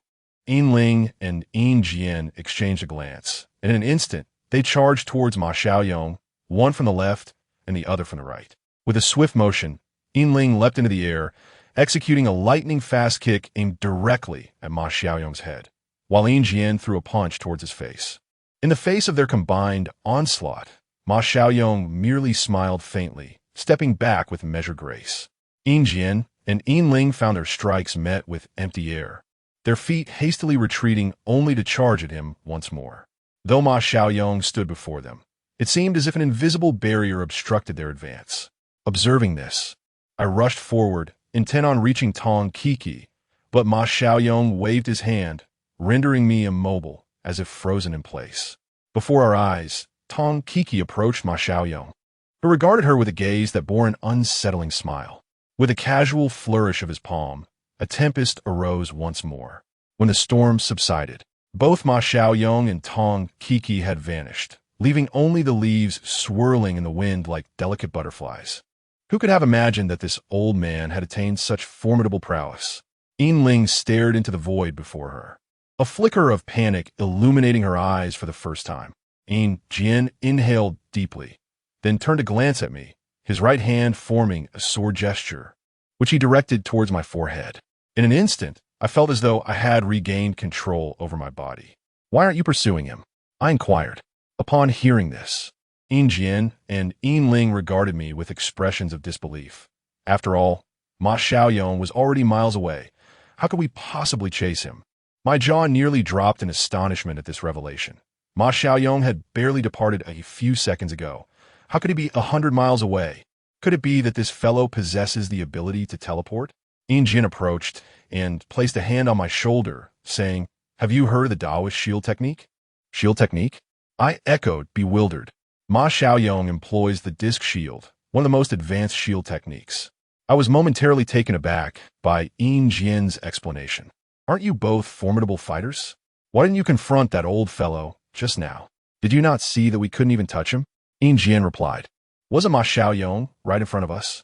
He merely employed the technique of shrinking the land to inches, although it appeared as if he was within reach. The actual distance was far greater. The adept known as the Swift Traveler can traverse 1,000 miles in a single day, thanks to this technique. We had located Tong Kiki, yet she had been taken away by the suddenly reappearing Ma Xiaoyong. What was his purpose in abducting Tong Kiki? The enigma before me remained unsolved, only to be compounded by the emergence of yet another mystery. Yin Jian and Yin Ling were lost in contemplation. After a while, Yin Jian abruptly lifted his head, fixing his gaze intently on Yin Ling, and spoke. Su Shui has had her soul and spirit extracted, transformed into a creature of pure destruction. Now, Ma Xiaoyong has taken Su Shui's twin sister. Could it be that he is the one who has drawn away her essence? Is his motive connected to that particular affair? I found myself engulfed in confusion, while Yin Ling, upon hearing this, furrowed her brow, realizing his intention was to create a twin puppet. Yin Jian nodded in agreement. Given the current circumstances, this was the only plausible explanation. If he truly aimed to pursue that endeavor, we must immediately alert our family. Hey, what are you discussing? I can't comprehend a word. In response, Yin Jian turned to face me, gently patting my shoulder as he said, There are matters you're not meant to know. I cast a glance at Yin Ling, who shot me a disdainful look, clearly unwilling to divulge any information. Throughout our journey back to Shuangliu County, both Yin Jian and Yin Ling appeared deeply preoccupied with their thoughts. Despite my repeated inquiries, they remained tight-lipped. My intuition suggested that they had uncovered the significance of Ma Xiaoyong's abduction of both Su Shui's ghost and Tong Kiki, along with the mysterious affair they alluded to. It increasingly struck me that the entire haunting incident was but a strategic maneuver orchestrated by someone in the shadows, with an even greater secret concealed behind the facade of these supernatural events. Yin Jian and Yin Ling may possess some knowledge of this secret, yet they refrain from sharing it with me. At present, they are concealing a secret from me, while I, too, have withheld the contents of that letter from them. In this moment, I suddenly perceive a rift among the three of us. Upon arriving in Shuangliu County, darkness had already enveloped the surroundings. Yin Jian and Yin Ling intended to return to the inn for rest, while I resolved to visit my home. By 8 o'clock in the evening, I reached my residential complex, and from a distance, noticed the windows of my house were shrouded in darkness. Had my parents retired for the night so early? Without considering other possibilities, I ascended the stairs. Possessing the house key, I bypassed the need to knock and simply opened the door. With a decisive click, I illuminated the space, dispelling the shadows. "Mom and Dad, I'm back," I called out while changing my shoes. Yet apart from my own voice, silence enveloped the room. Where could my parents possibly be at this hour? Suddenly, I felt a shadow dart past me from behind, causing the curtains to flutter. I halted my movements, swiftly turning to investigate, but at that precise moment, a resounding crack echoed, plunging the room into darkness. In the obscurity, I sensed two figures advancing towards me. In an instant, I was struck forcefully in the abdomen, the pain rendering me incapable of resistance. Subsequently, I felt hands groping over my body, as if searching for something. No. In the darkness, that individual forcefully yanked the jade gourd from my neck, exclaiming that they had found it. "Hurry!"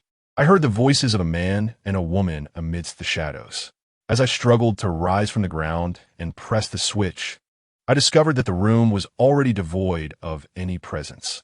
The jade gourd, which I had worn since childhood, had been taken from me. Subsequently, I searched every corner of the house. A layer of dust had settled on the table, indicating that my parents had not returned home in quite some time. Where could they possibly be? Why had I not received any notification from them? Could it be that they had been abducted? The mere thought of this possibility sent a chill down my spine, and I hastily dialed Yin Jian's number before rushing down the stairs in a frenzy. At that moment, I felt as though I had fallen into a labyrinth. I desperately needed someone to help me decipher this entire situation. The only individuals that came to mind were Yin Jian and Yin Ling. Chapter 25. The Ferryman of the Dead as the night enveloped Shuangliu County. It resembled a vast rural expanse, eerily silent and almost haunting. I drifted through the streets like a wandering spirit. A gust of night wind swept by, sending a chill through my bones, and instinctively I pulled my neck in. At that moment, a bus approached me at an unhurried pace. When the bus came to a stop, it emitted a soft hissing sound, followed by a creaking noise as the doors slowly opened. I instinctively glanced inside the bus, only to find 2 or 3 passengers seated, all with their heads bowed, shrouded in silence. Since when did Shuangliu County have a bus service? I paused for a moment, bewildered by the presence of this bus before me, and muttered under my breath, "Young man, what are you waiting for? This is the last bus. If you don't board now, you'll be left behind." Just as my confusion lingered, a voice from behind startled me. I turned to see an elderly woman, hunched with age and silver-haired, her face resembling a dried orange, smiling broadly at me. For some inexplicable reason, her smile sent a shiver down my spine. "Thank you. I'll get on right away," I replied, offering a friendly smile in return. The doubts that had clouded my mind dissipated, and I found myself unconsciously stepping onto the bus. As I stepped into the vehicle, the door slammed shut with a resounding bang, startling me. I turned around in search of a seat, only to be met with the grinning visage of an elderly lady who had just been behind me. Her laughter echoed in my ears, a harsh and jarring sound reminiscent of metal scraping against stone. In a moment of fright, I let out a scream, causing the old woman to tremble. My pupils dilated in shock as she fixated on me with an unsettling grin, the flesh on her cheeks slowly sagging. With a sudden thud, her eye fell to the ground beside my feet, and I was overwhelmed by the ghastly scene before me. Panic surged within me, and I turned to flee the vehicle, only to discover that the once empty bus had filled with a throng of people, all staring at me with lifeless eyes. Their flesh began to decay, pieces crumbling away to reveal the stark whiteness of their bones beneath. I stood frozen in disbelief, my gaze instinctively drifting towards the driver's seat, which was inexplicably empty. The bus continued to move forward in eerie silence, unsteered by any driver. The entire compartment of specters began to raise their arms, closing in on me from all directions. In that moment, I was utterly paralyzed. Even the instinct to scream had abandoned me. Just when I believed my demise was inevitable, the tightly shut car door was suddenly kicked open with a resounding bang. Jian, with a cigarette clenched between his lips, rushed in. Several specters immediately lunged at him, but he swiftly opened his mouth and expelled a thick cloud of smoke towards them. The phantoms were instantly repelled, and with a quick stride, Jian seized me, who was still in shock, and leaped off the bus. He glanced at my bewildered expression, furrowed his brow slightly, and exhaled a puff of smoke in my direction. The acrid, sharp sensation jolted me back to awareness. Gasping for breath, I felt beads of cold sweat trickling down my forehead. "Kid, I'm fortunate that I sensed something was amiss after receiving your call and rushed over. Otherwise, you would have become a ghost by now." I took several steps back, leaning against a nearby lamppost. It took a while for me to fully regain my senses. "Thank you." Jian turned around, looking at me with keen interest. "You're quite impressive. Encountering the River of Souls is no small feat." Seeing the broad smile on Jian's face, I nearly slapped him in frustration, but then reconsidered. Our combat abilities were not on the same level, so I abandoned the thought of provoking him. "The River of Souls? What is that?" "The River of Souls, also known as the River of Grievance, serves as a passage for the departed in our world, where souls meet their fate daily. Some are judged and reincarnated in the underworld, while others become restless spirits or malevolent apparitions that wreak havoc among the living.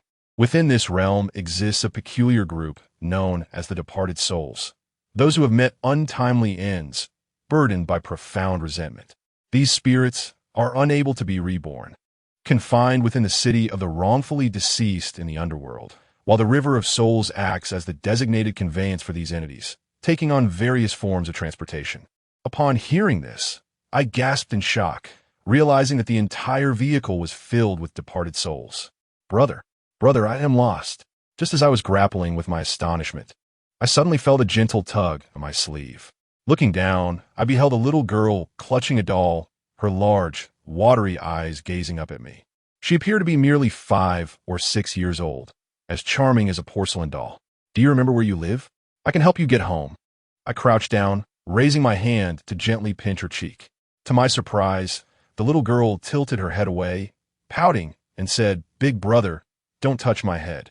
It might fall off." A 5 or 6-year-old girl warning me not to touch her head, lest it come loose would strike anyone as a jest.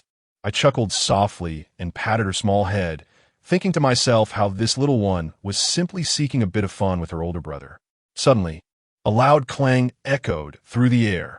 The little girl's head suddenly fell off, rolling on the ground for a moment before fixating its gaze upon me. She murmured, "Big brother, look, my head really fell off."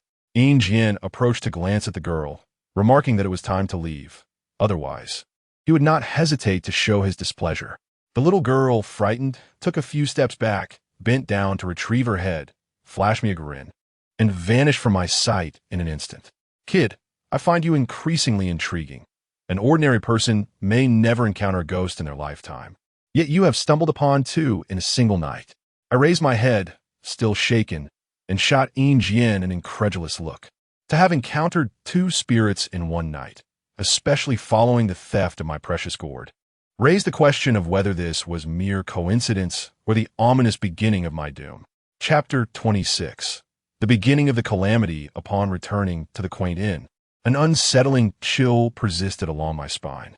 The incident of my recent ghostly encounters had been indiscreetly divulged by Jian, much to the delight of Ling, who approached with a curious glimmer in her eyes. "I've never encountered spirits twice in a single night. You truly possess remarkable luck," Ling teased, prompting me to glare at her. Deep down, I yearned to retort that even the supernatural would steer clear of her. How could she possibly stumble upon a ghost? Jian offered me a steaming cup of tea and inquired, "You sounded quite anxious over the phone. What transpired?" "My parents are missing." Jian paused momentarily, cautiously probing. "Are you suggesting that your parents have vanished?" I shook my head, uncertainty clouding my thoughts. "I'm not entirely sure. It seems they haven't returned home for quite some time, and I can't reach them by phone. I haven't received any news. Perhaps they've gone on a trip and will return in a few days," Jian consoled, patting my shoulder. "Even if they were traveling, it's improbable for them to disappear without a trace. I suspect they have been abducted." "Abducted?" I nodded. Just as I returned home, two individuals suddenly appeared and seized my jade gourd. In my haste to find you, I encountered those spirits. Jian and Ling fell into a contemplative silence. After a long pause, Ling finally lifted her gaze to me and tentatively remarked, "So, after your jade gourd was taken, you encountered two spirits?" Upon hearing Ling's words, I was momentarily taken aback. Throughout my life, I had never encountered a ghost, yet tonight, after my jade gourd was snatched away, I found myself confronting two apparitions in rapid succession. Could these events be intertwined? "Have you ever encountered a ghost before?" Ling inquired further, dismissing Su Shui's incident as a deliberate setup. I shook my head, and in that fleeting moment, the gazes of Jian and Ling turned peculiarly intense. "Why are you staring at me like that?" I questioned. "Do you know the purpose of a jade gourd?" Jian asked, posing a question seemingly unrelated to my ghostly encounters. "Isn't it merely an ornament?" I replied. "In ancient times, carrying jade was believed to ward off evil spirits, and the gourd is a common Taoist tool for capturing ghosts. Thus, in Taoism, the jade gourd serves as a powerful instrument for exorcism and protection against malevolent entities. Your jade gourd must indeed be a magical artifact." In that instant, my grandfather's vague mention of my ethereal calamity grew clearer, and I found myself in a stupor, murmuring, "This is impossible. Such coincidences cannot occur." Jian and Ling's curiosity intensified. "How did you come by this jade gourd?" "It was bestowed upon me by my grandfather, and I have worn it since childhood." "But why did your grandfather give you the jade gourd?" "Generally, talismans suffice for warding off evil. A jade gourd seems excessive. My grandfather claimed that I was destined to encounter spirits, and after leaving me this jade gourd, he vanished." Upon hearing the term ghostly fate, the expressions on Jian and Ling's faces resembled that of someone who had just swallowed a fly. Their gazes fixed upon me with an intensity akin to that of observing a rare creature. After a prolonged silence, they exchanged glances, and then Ling retrieved 3 eggs from her pocket, placing them upon the table, and said to me, "Feel free to take one." I was momentarily taken aback. Although I could not comprehend their intentions, I nonetheless selected one and handed it to Ling. She accepted the egg and returned it to the table. After several exchanges of the 3 eggs, she instructed me to take again. This back and forth transpired over a dozen times, prompting me to finally exclaim, "What exactly are you trying to achieve?" Ling then collected the eggs, her demeanor shifting to one of grave seriousness. The eggs I had handled were mixed. 2 contained nothing, while 1 concealed a ghost. Each time I had drawn an egg, it had invariably been the one harboring the ghost. My heart raced with terror, and I sprang from the sofa. To draw the egg with the ghost once could be considered mere misfortune, but to do so repeatedly, over 10 times, suggested something far more sinister. Ling's gaze was earnest as she regarded me, stating, "Lu Yang, you should prioritize preserving your life before seeking out your parents." Jian, too, nodded solemnly, and their expressions did not suggest deceit. Reflecting on my earlier encounter with the supernatural that evening, panic began to envelop me. Was ghostly fate truly as terrifying as they had described? Ling smiled broadly and said, "Those born in the year of the on a day, at a hour, are said to possess a ghostly fate. Such individuals are besieged by the spirits surrounding them from the very moment of their birth, leading many to perish prematurely. Even if they are fortunate enough to survive, they often find themselves frail, plagued by illnesses, and frequently tormented by ghosts, ensuring a short-lived existence. Your ability to live safely until now is solely due to the protection of that jade gourd." Now that it has been taken from you, you will soon be beset by a multitude of spirits. That cannot be true, can it? Jin remarked, puffing on a cigarette while regarding me with a bemused expression. Is it not true that you have already encountered a ghost tonight? Perhaps when you retire for the night. A female spirit may even crawl into your bed. He chuckled. From this moment on, you are a supernatural radar. Whether you seek out ghosts or not, they will seek you. Thus, everywhere you go, you shall encounter them. I once doubted my impending doom, but now the reality lay starkly before me. In an instant, I felt as though all my strength had been siphoned away, leaving me utterly weakened.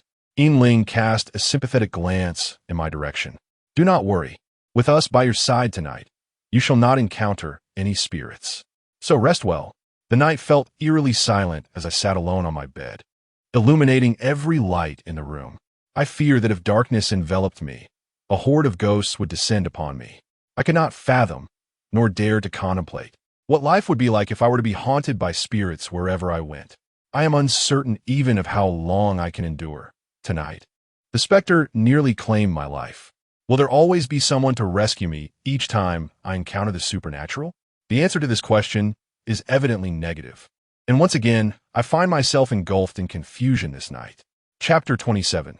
The onslaught of spirits. Jin and Ling were preparing to return home, as I surmised. Undoubtedly to uncover the hidden secrets behind the abduction of Tong Kiki by Ma Xiaoyong. Lu Yang, wear this.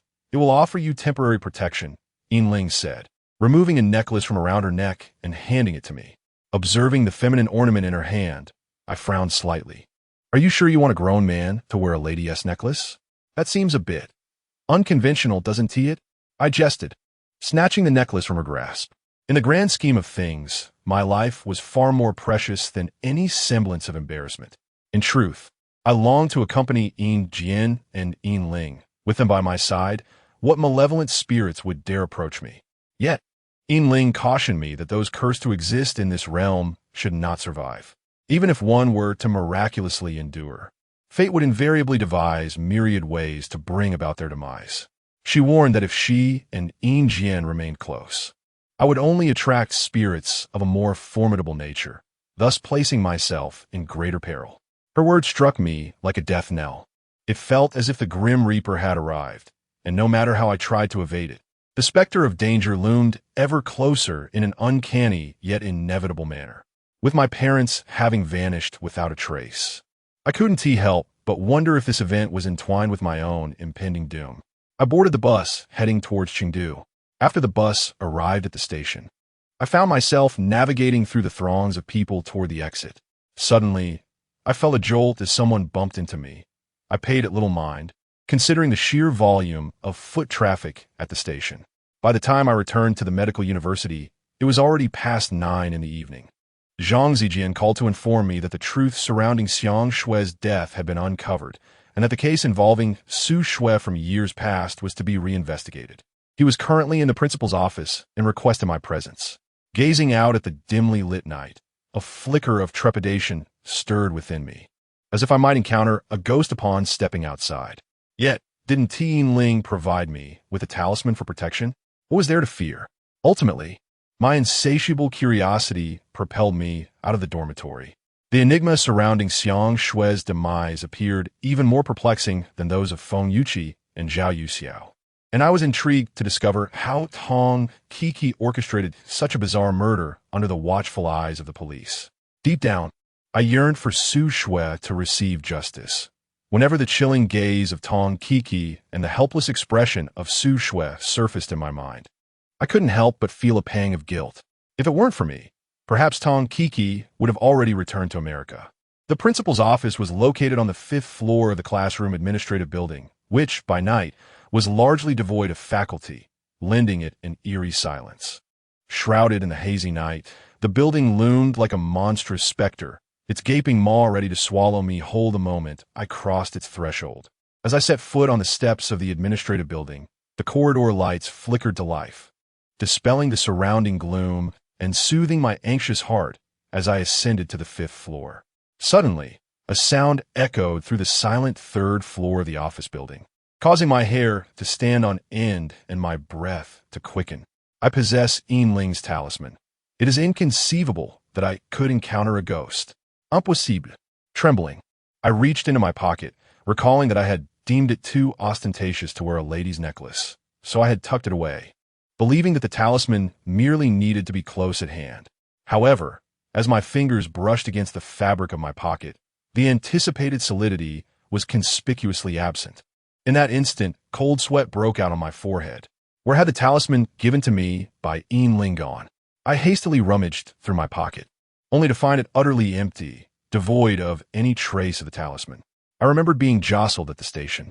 It must have been then that the talisman was stolen from me. Now, without it, was I destined to encounter a ghost? The mere thought drained the color from my face. The office. In an instant, I dashed towards the 5th floor with all the speed I could muster. Even if I were to face a ghost, company would surely be preferable to confronting it alone. The steps blurred past me, one after another, as I lost all sense of time, drenched in sweat. At last, I had arrived. Bent over, gasping for air, I lifted my head in search of the principal's office. 3F. The sign indicating the floor was startlingly clear in my vision. 3rd floor. I had been running all this time, and I was still on the 3rd floor. I took a few steps back and slumped against the wall, the icy sensation emanating from it failing to alleviate the terror that gripped my heart. Hud, hud, hud. Once more, an eerie sound reverberated through the silent corridor, while the dim light above began to flicker ominously. Pressing myself tightly against the wall, I gasped for breath, when suddenly I caught sight of a white figure ascending the staircase. Under the erratic illumination, I finally discerned the nature of this pale apparition. It was a ghost, a female specter, her long hair tangled in disarray. I was momentarily paralyzed, staring as she crawled to my feet. The ghost slowly lifted her head, revealing a ghastly, pallid visage devoid of color. Her nose was sunken, and where her eyes should have been, there were only hollow sockets, the only intact feature being the lips that curled into a sinister grin. Her hands grasped my trembling thigh, inching their way up my body. At such a close proximity, I could smell the nauseating stench of decay that clung to her. Time seemed to freeze in that moment as her hands encircled my neck. I was so terrified that I forgot to close my eyes, staring wide-eyed at the apparition. Cackling. Suddenly, a sharp, chilling sound emanated from her throat as her mouth opened wide, and a torrent of blood gushed forth, the metallic scent of it overwhelming my senses. Was this to be my demise on this very day? It seems that the Grim Reaper has set its sights upon me. Ever since my precious jade gourd was snatched away, death has shadowed me relentlessly. The talisman that Yinling gifted me was stolen at the station. Was this mere coincidence or the machination of fate? What appears to be a happenstance has morphed into inevitability. Is it truly impossible for a soul to survive in this world? Thud! Once more, a sound reverberated from the staircase, and upon hearing it, my complexion paled further. A repugnant female ghost already clung to me. Must another one make its appearance? Oh heavens! Do you wish for my demise to come swifter? Chapter 28. The death of Xiang Shui. A beam of flashlight pierced through the dimness of the stairwell. It was a person, not a ghost. My heart, which had been lodged in my throat, sank a little. I opened my mouth to call for help, but to my astonishment, no sound emerged. The female specter, with her mouth agape, slowly advanced towards my forehead to bite down. At that moment, a figure I both knew well and despised came into view. Ma Xiaoyong, holding a flashlight, stood at the stairway, coldly observing me. Spare, he uttered softly, directing a spell towards the female ghost. In an instant, she vanished before my eyes, and the flickering lights in the corridor returned to normalcy. With her disappearance, I collapsed onto the ground. Ma Xiaoyong approached, crouching down to scrutinize me with interest. It appears your death tribulation has begun. Curse you, I shouted, regaining my composure, intent on seizing Ma Xiaoyong. Yet, I was unprepared for the vigor of this frail old man. He seized my throat with force, rendering me immobile.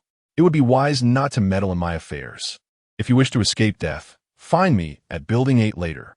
With that, Ma Xiaoyong departed, leaving me gasping for breath on the ground for quite some time before I finally ascended to the 5th floor. Lu Yang, you look rather unwell, a voice remarked. Perhaps it's due to recent exhaustion. I managed a bittersweet smile. After encountering ghosts 3 times in 2 nights, anyone would wear a troubled expression. Did you not find Tong Kiki in Shuangliu County? Captain Zhang, could you first explain how Xiang Shui met her demise? He opened a drawer and placed a toy car on the table. It was this very object that caused Xiang Shui's death. Staring at the utterly commonplace toy car on the table, I was somewhat astonished. Xiang Shui was killed by a toy. After you left, I led a thorough search of the entire courtyard of buildings 7 and 8, and in the bushes not far from Xiang Shui, I discovered this. The plastic fragment you brought back is a piece that fell from this toy car. I still cannot comprehend how Tong Kiki managed to kill Xiang Shui with a mere toy. The slab that struck Xiang Shui was already broken beforehand. Tong Kiki likely transported the fragments to the rain shield near the dormitory exit on the 6th floor, where she used a highly volatile adhesive to affix them in a makeshift manner. During the week leading up to Xiang Shui's death, there was no wind. So even if the slab was not secured very well, it would not fall. Tong Kiki placed a toy car behind the slab. Modern electric toys are all remote-controlled, and the distance from the 6th floor to the ground is merely over 20 meters, well within the remote control range. Moreover, the rain shield has a slope, and utilizing that incline for acceleration, a powerful toy car could easily dislodge the precariously fixed slab. Even so, Tong Kiki could not guarantee that the slab would fall and strike Xiang Shui. If she failed once, it would be challenging for her to attempt to kill Xiang Shui again. Tong Kiki meticulously calculated Xiang Shui's usual walking speed, the time required for her to dash out of the dormitory, and the velocity at which the stone slab would fall. Through these precise computations, she significantly increased her chances of pressing the remote control at the exact moment, allowing the toy car to send the stone slab crashing down onto Xiang Shui. At that moment, the toy excavator also fell, landing in the underbrush. Our attention was entirely focused on the stone slab, and we failed to notice the toy car. The so-called death notification was merely Tong Kiki's cunning exploitation of everyone as unwitting witnesses to her alibi. No one would readily suspect that the perpetrator was lurking right beneath their noses. The much-discussed haunting incident at the medical university has finally found resolution. Yet I cannot shake the feeling that this haunting is merely the beginning, with numerous enigmas still unresolved. Why did Ma Xiaoyong arrive at the medical university precisely when the haunting occurred a year ago? And why, upon Tong Kiki's return to avenge Su Shui, did Su Shui, who had vanished for a year, suddenly appear multiple times at the crime scene? Furthermore, what does it signify that Su Shui's soul was extracted? What is the implication of my grandfather's warning to distrust anyone? Why do my parents suddenly disappear? What are Ma Xiaoyong's intentions in taking Su Shui's spirit, and what does Tong Kiki hope to achieve? Additionally, what secrets have Yin Jian and Yin Ling uncovered? These mysteries seem to suggest that a far greater secret lurks behind the haunting incident involving Su Shui. After resolving the haunting incident, my most pressing dilemma now revolves around my impending death calamity. No one is immune to the fear of death, and I am no exception. Upon exiting the principal's office, I hurriedly made my way to Building 8 of the laboratory complex. Since my grandfather instructed me to seek out Ma Xiaoyong when I reached the age of 19 and face this death tribulation, it suggests that there must be some means to assist me.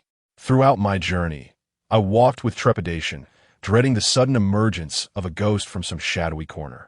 Under the cover of night, Building 8 appeared even more sinister than the classroom and administrative buildings, particularly as Ma Xiaoyong resided on the basement level. The corridor remained as narrow and dimly lit as ever, replete with an eerie atmosphere and a faint scent of formaldehyde. I pushed the door open and surveyed the room, only to discover that aside from the human organs preserved in glass jars, there was nothing else. Ma Xiaoyong was conspicuously absent. What on earth? Where could that old fellow have gone?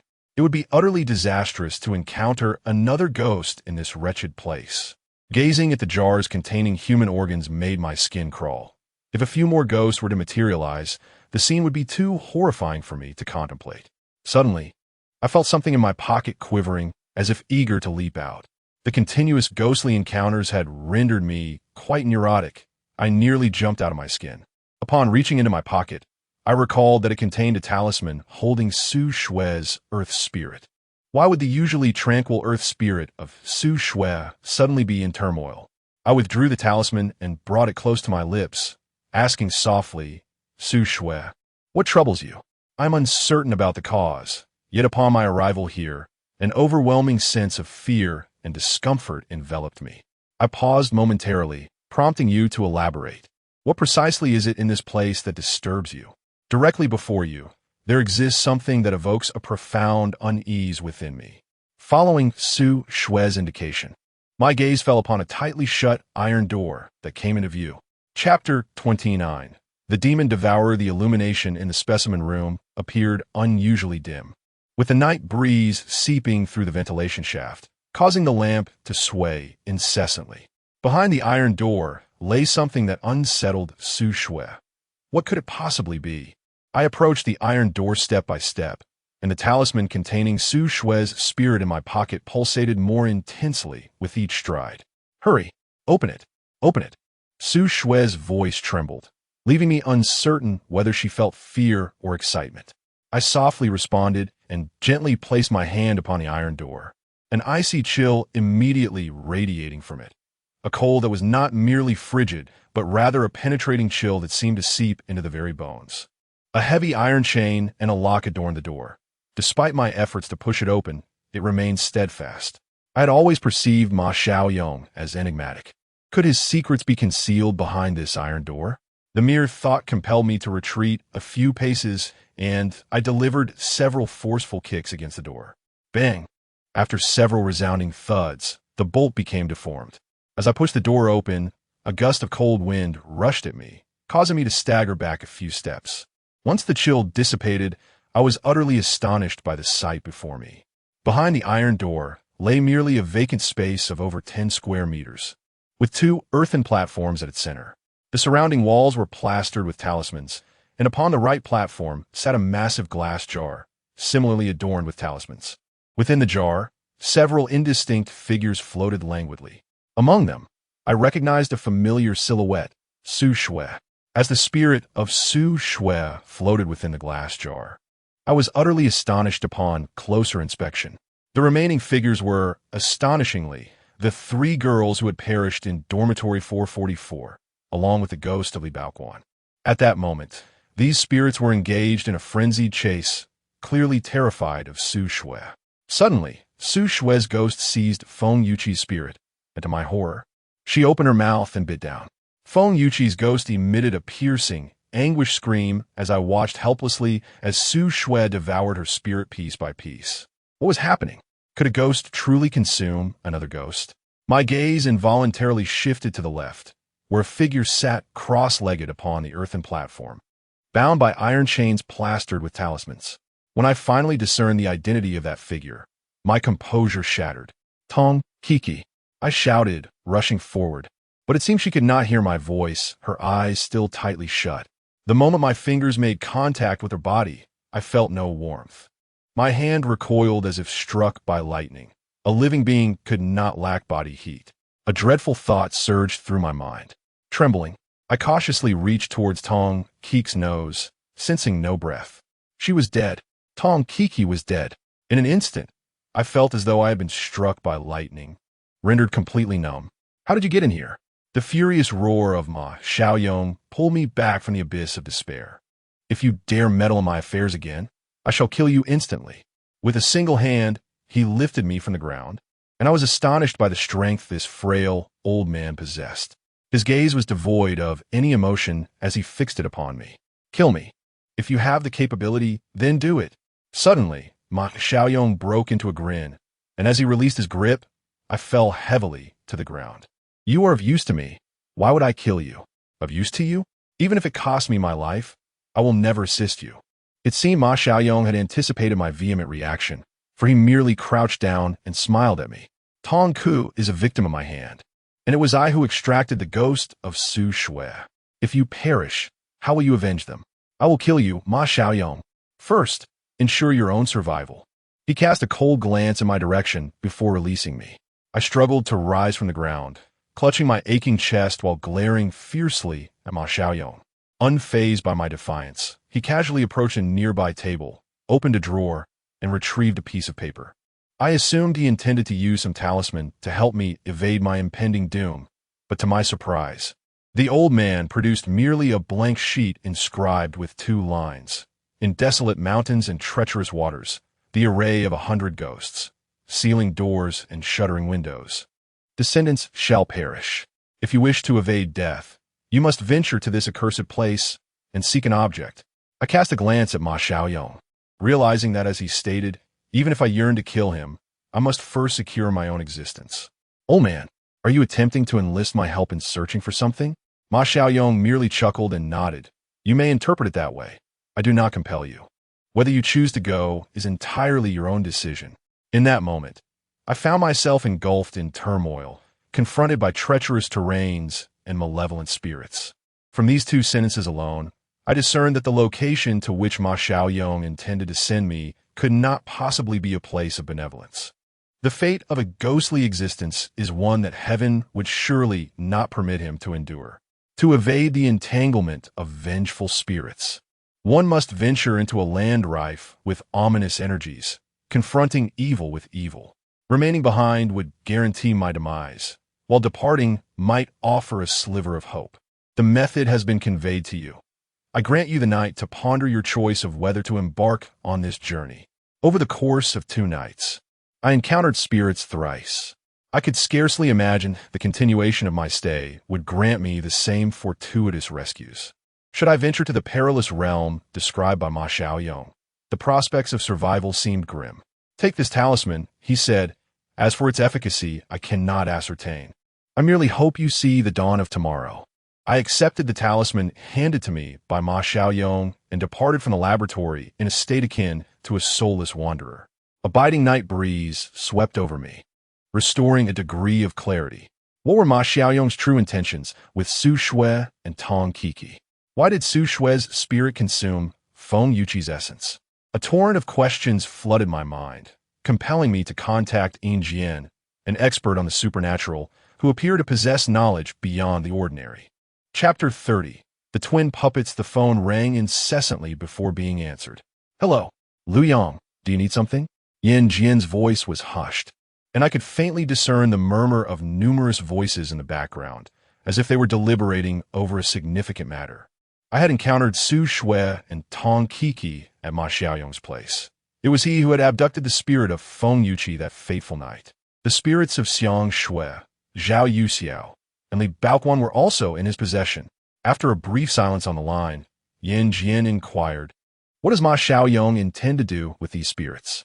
Please elaborate." That scoundrel murdered Tong Kiki and imprisoned the spirits of Su Shui and Feng Yuqi in a glass jar. I witnessed Su Shui consume Feng Yuqi's spirit. As soon as I finished speaking, I heard a clatter on the other end, as if something had fallen. After a few seconds, Yin Jian responded, "Is it true that Ma Xiaoyong possesses 2 altars? One altar holds Tong Kiki's corpse, while the other contains those spirits." Indeed, there were 2 mounds behind the iron gate. Since Yin Jian was aware of these details, he must have a clear understanding of Ma Xiaoyong's intentions. Lu Yang, Ma Xiaoyong is crafting the twin puppets. Although I am not a Taoist, I have heard tales of practitioners using infants to conjure minor spirits. It seems that the twin puppet is a similar malevolent entity. Su Shui's 3 souls and 7 spirits had been completely extracted, transforming her into a vengeful spirit driven solely by the urge to kill. Ma Xiaoyong fed Su Shui with the souls of Feng Yuqi and others, a method known as devouring spirits, wherein spirits are nourished by other spirits. The result of this process is not merely a vengeful ghost, but rather a demon. Ultimately, Ma Xiaoyong intended to place Su Shui's spirit within Tong Kiki's body, creating a shared existence, neither fully ghost nor entirely human. This dual existence, known as a dual-born puppet, exists in the liminal space between the realms of humanity and the supernatural. However, the creation of such a puppet necessitates the willing consent of both parties. Otherwise, it would result in a backlash. Previously, Su Shui's earth spirit mentioned that someone was willing to assist her in avenging herself, provided she agreed to a certain condition. It now appears that this individual was none other than Ma Xiaoyong. Subsequently, Tong Kiki sought vengeance for Su Shui. and Ma Xiaoyong exploited Tong Keek's yearning to reunite with her sister, compelling her to willingly become a puppet. A sudden realization washed over me. The entire haunting incident seemed to be a carefully orchestrated scheme by Ma Xiaoyong, and within this scheme lurked the shadow of my grandfather, who had led Su Shui's earth spirit to draw me into this web. It was evident that Ma Xiaoyong was no benevolent figure, raising the unsettling possibility that my previously unknown grandfather and Ma Xiaoyong were in cahoots. Was there any way to salvage the situation? For the time being, there appeared to be no solution. However, I would investigate further. One thing I must caution you about is to avoid direct confrontation with Ma Xiaoyong. That old scoundrel is not to be trifled with. After ending the call, I found myself engulfed in profound guilt. If it weren't for me, Tong Kiki would have already escaped. She would not have become a puppet of Ma Xiaoyong. I had caused her downfall. Dragging my weary body, I made my way to the dormitory. As soon as I reached the bottom of the dormitory building, a bucket of cold water drenched me to the bone. I whispered, "I'm truly sorry, my classmate." I noticed no one had arrived. I glanced at the apologetic classmate and chose not to dwell on it, striding back to my dormitory. As I undressed and prepared to wash, I discovered that the talisman given to me by Ma Xiaoyong was completely soaked, the runes upon it now blurred. Before long, I sensed a sudden drop in the temperature within the dorm. A chilling gust of wind howled outside, bringing an oppressive cold, as if a rift had opened to the depths of hell. The curtains swayed restlessly in the sinister breeze. Under the dim moonlight, their undulating folds resembled a ghostly visage. I lay with my hands behind my head, staring at the ceiling, contemplating whether I should heed Ma Xiaoyong's warning about that ominous place. Gradually, my gaze became unfocused, and I perceived a face materializing on the ceiling. A ghastly, pallid visage devoid of color, with wide eyes fixed upon me, grinning maliciously. From my perspective, it appeared as though the woman was sprawled across the ceiling. The stark white face, the bulging eyes, and the grinning mouth grew increasingly distinct in the dim light. Suddenly, a chilling gust swept past the window, and the specter began to crawl towards me along the wall, grinning all the while. Despite having encountered spirits numerous times before, I could not suppress a scream that erupted at a deafening pitch, instantly rousing the others in the dormitory. "Lu Yong, what are you shouting about in the middle of the night?" Chun Hao exclaimed as he flicked on the light and sat up, directing an irritated shout at me. Unable to restrain myself, I succumbed to temptation. "Do not raise a ruckus." I curled up in bed, my gaze fixed intently on the ceiling. The specter had vanished. Yet what I had just witnessed was undeniably not a mere figment of my imagination. I had encountered a ghost once more. Chun Hao cast a glance my way, reaching for the light switch. "Do not turn off the lights," I implored, terrified that once darkness enveloped the dormitory, the ghost would reemerge. I spent the entire night seated on my bed, too frightened to sleep, fearing that should I succumb to slumber, a ghost would creep upon my bed. As dawn broke, a sense of having narrowly escaped peril washed over me. I had survived. I was alive. Gazing into the mirror at my pale and haggard visage, my expression turned fierce. The cursed place was a certainty I must confront. Remaining here would only lead to further encounters with spirits. If I did not perish at their hands, I would surely be driven to madness. Venturing forth might grant me a slender chance of survival. I felt remorse for Tong Kiki, and thus I resolved to endure, to seek vengeance for her. My parents had also inexplicably vanished. I needed to locate them. These myriad reasons compelled me towards that ominous sight, prompting my decision to seek out Ma Xiaoyong. Upon finding Ma Xiaoyong, he merely regarded me with a knowing glance, as if he had anticipated my arrival. "Have you thoroughly contemplated your journey to that malevolent location? Only by remaining alive can I exact vengeance upon you." His cold laughter echoed as he opened a drawer, retrieving a map, which he spread across the table. It was a printed satellite image, marked with a conspicuous red dot.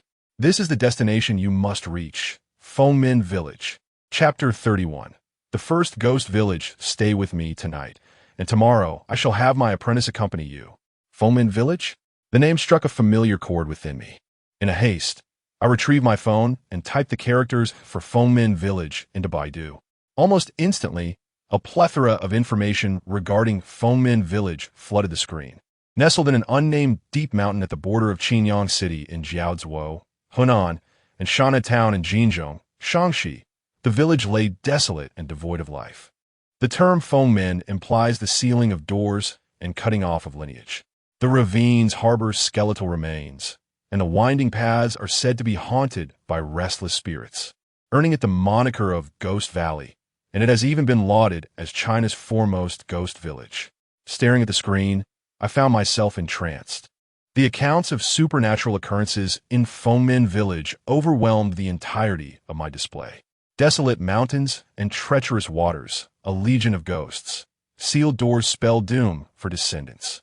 These two phrases haunted my thoughts like a relentless nightmare. After absorbing this information, my back was drenched in a cold sweat. Was this some kind of cruel joke? I lost track of how I spent that night. The evening spent at Ma Xiaoyong's, following the loss of my jade gourd, was the first night I had not encountered any spirits, yet sleep eluded me entirely. At dawn, Ma Xiaoyong appeared before me, accompanied by a young man in his 20s, the very individual who had informed me of Ma Xiaoyong's desire to meet. His name was Ma Xianghua, ostensibly Ma Xiaoyong's assistant, but in truth, he was his apprentice.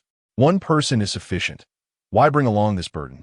Ma Xiaoyong cast a fierce glare at Ma Xianghua, exclaiming, "What do you understand? Without the ghostly lives present, do you believe that the spirits within the 100 ghost formation of Fengmen Village will simply emerge on their own? By rescuing this lad, only then will his grandfather, that old coot, agree to collaborate with me." Ma Xiaoyong graciously intervened on my behalf to secure a leave of absence from school, and together with Ma Xianghua, we embarked on our journey to China's foremost ghost village. Throughout the trip, I remained enveloped in silence. As trepidation gnawed at me, uncertainty loomed over whether I would return alive this time. By noon the following day, we arrived in Qinyang City, where we procured an array of camping supplies essential for our expedition. We then took an unlicensed vehicle directly to Yuntai Village, the closest settlement to Fengmen Village. Upon reaching Yuntai Village, darkness had already descended. We shall spend the night here, gather information about Fengmen Village, and set out tomorrow, Ma Xianghua remarked as he glanced back at me. I met his gaze, but offered no dissent. Yuntai Village comprised merely a handful of households. I raised my hand and knocked on the gate of a nearby dwelling. Creak! The gate swung open, revealing a man in his 40s peering out. "What brings you here?" he inquired. "Good sir, we wish to visit Fengmen Village. As night has fallen, we seek to lodge at your home, if you would be so kind." But before I could finish my plea, the gate slammed shut with a resounding thud, leaving me with nothing but disappointment. I turned and knocked on the gate of the adjacent house, where a man in his 60s answered the call. Fearing another rejection, for I had no desire to sleep outdoors at such an early hour, I offered the prepared cigarettes as an olive branch. The elder accepted them, chuckling softly, and inquired, "Young man, what brings you here?" "Esteemed elder, might we seek refuge in your humble abode for the night?" The elder remained silent, merely peering out to assess the luggage we bore, before cautiously inquiring, "Young man, are you bound for Fengmen Village?" Taken aback, I had not intended to reveal our destination. Yet upon being discovered, I could only muster a nod of affirmation. "That place is quite sinister. You must depart this village before nightfall, as outsiders are not welcomed here." In uttering these words, I observed a palpable sense of alarm and trepidation etched upon the elder's countenance. As we traversed the village, every household we approached, upon learning of our intent to visit Fengmen Village, would promptly slam their doors shut, as if the mere mention of Fengmen Village were an ill omen. It became evident that the villagers harbored a strong aversion to outsiders. Alas, it appeared we were destined to spend the night under the stars. Upon reaching the village entrance, we sought a suitable spot to pitch our camp when, from a distance, I noticed a woman carrying a water bucket approaching us. "You are from afar, are you not?" To my surprise, as she passed by, she halted and greeted us warmly. Momentarily taken aback, I managed to smile and nod in response. The woman appeared to be in her early 20s. Despite her coarse linen attire, her beauty was undeniable. I noted that while her hands were not fair, they were remarkably tender, devoid of the calluses typically found on the hands of village women. "Dear sister, we wish to visit Fengmen Village, but the day is waning. Might we seek lodging at your home?" Upon hearing the name Fengmen Village, The village woman paused momentarily, smiled, and beckoned. "Follow me." To my astonishment, she consented to let us stay at her home. The villagers seemed to regard Fengmen village with trepidation. Why was this rather peculiar woman seemingly unaffected? Just as we were about to follow her to her abode, a middle-aged man clad in a somewhat tattered zhongshan suit barred our path. "What business do you have with this woman?" he inquired, his gaze sharp and filled with disdain for the water-fetching villager. "We intend to visit Fengmen village and stay at this lady's home tonight." Upon hearing my words, the man's complexion drained of color, and he fixed an intense stare upon me. "This woman is a monster.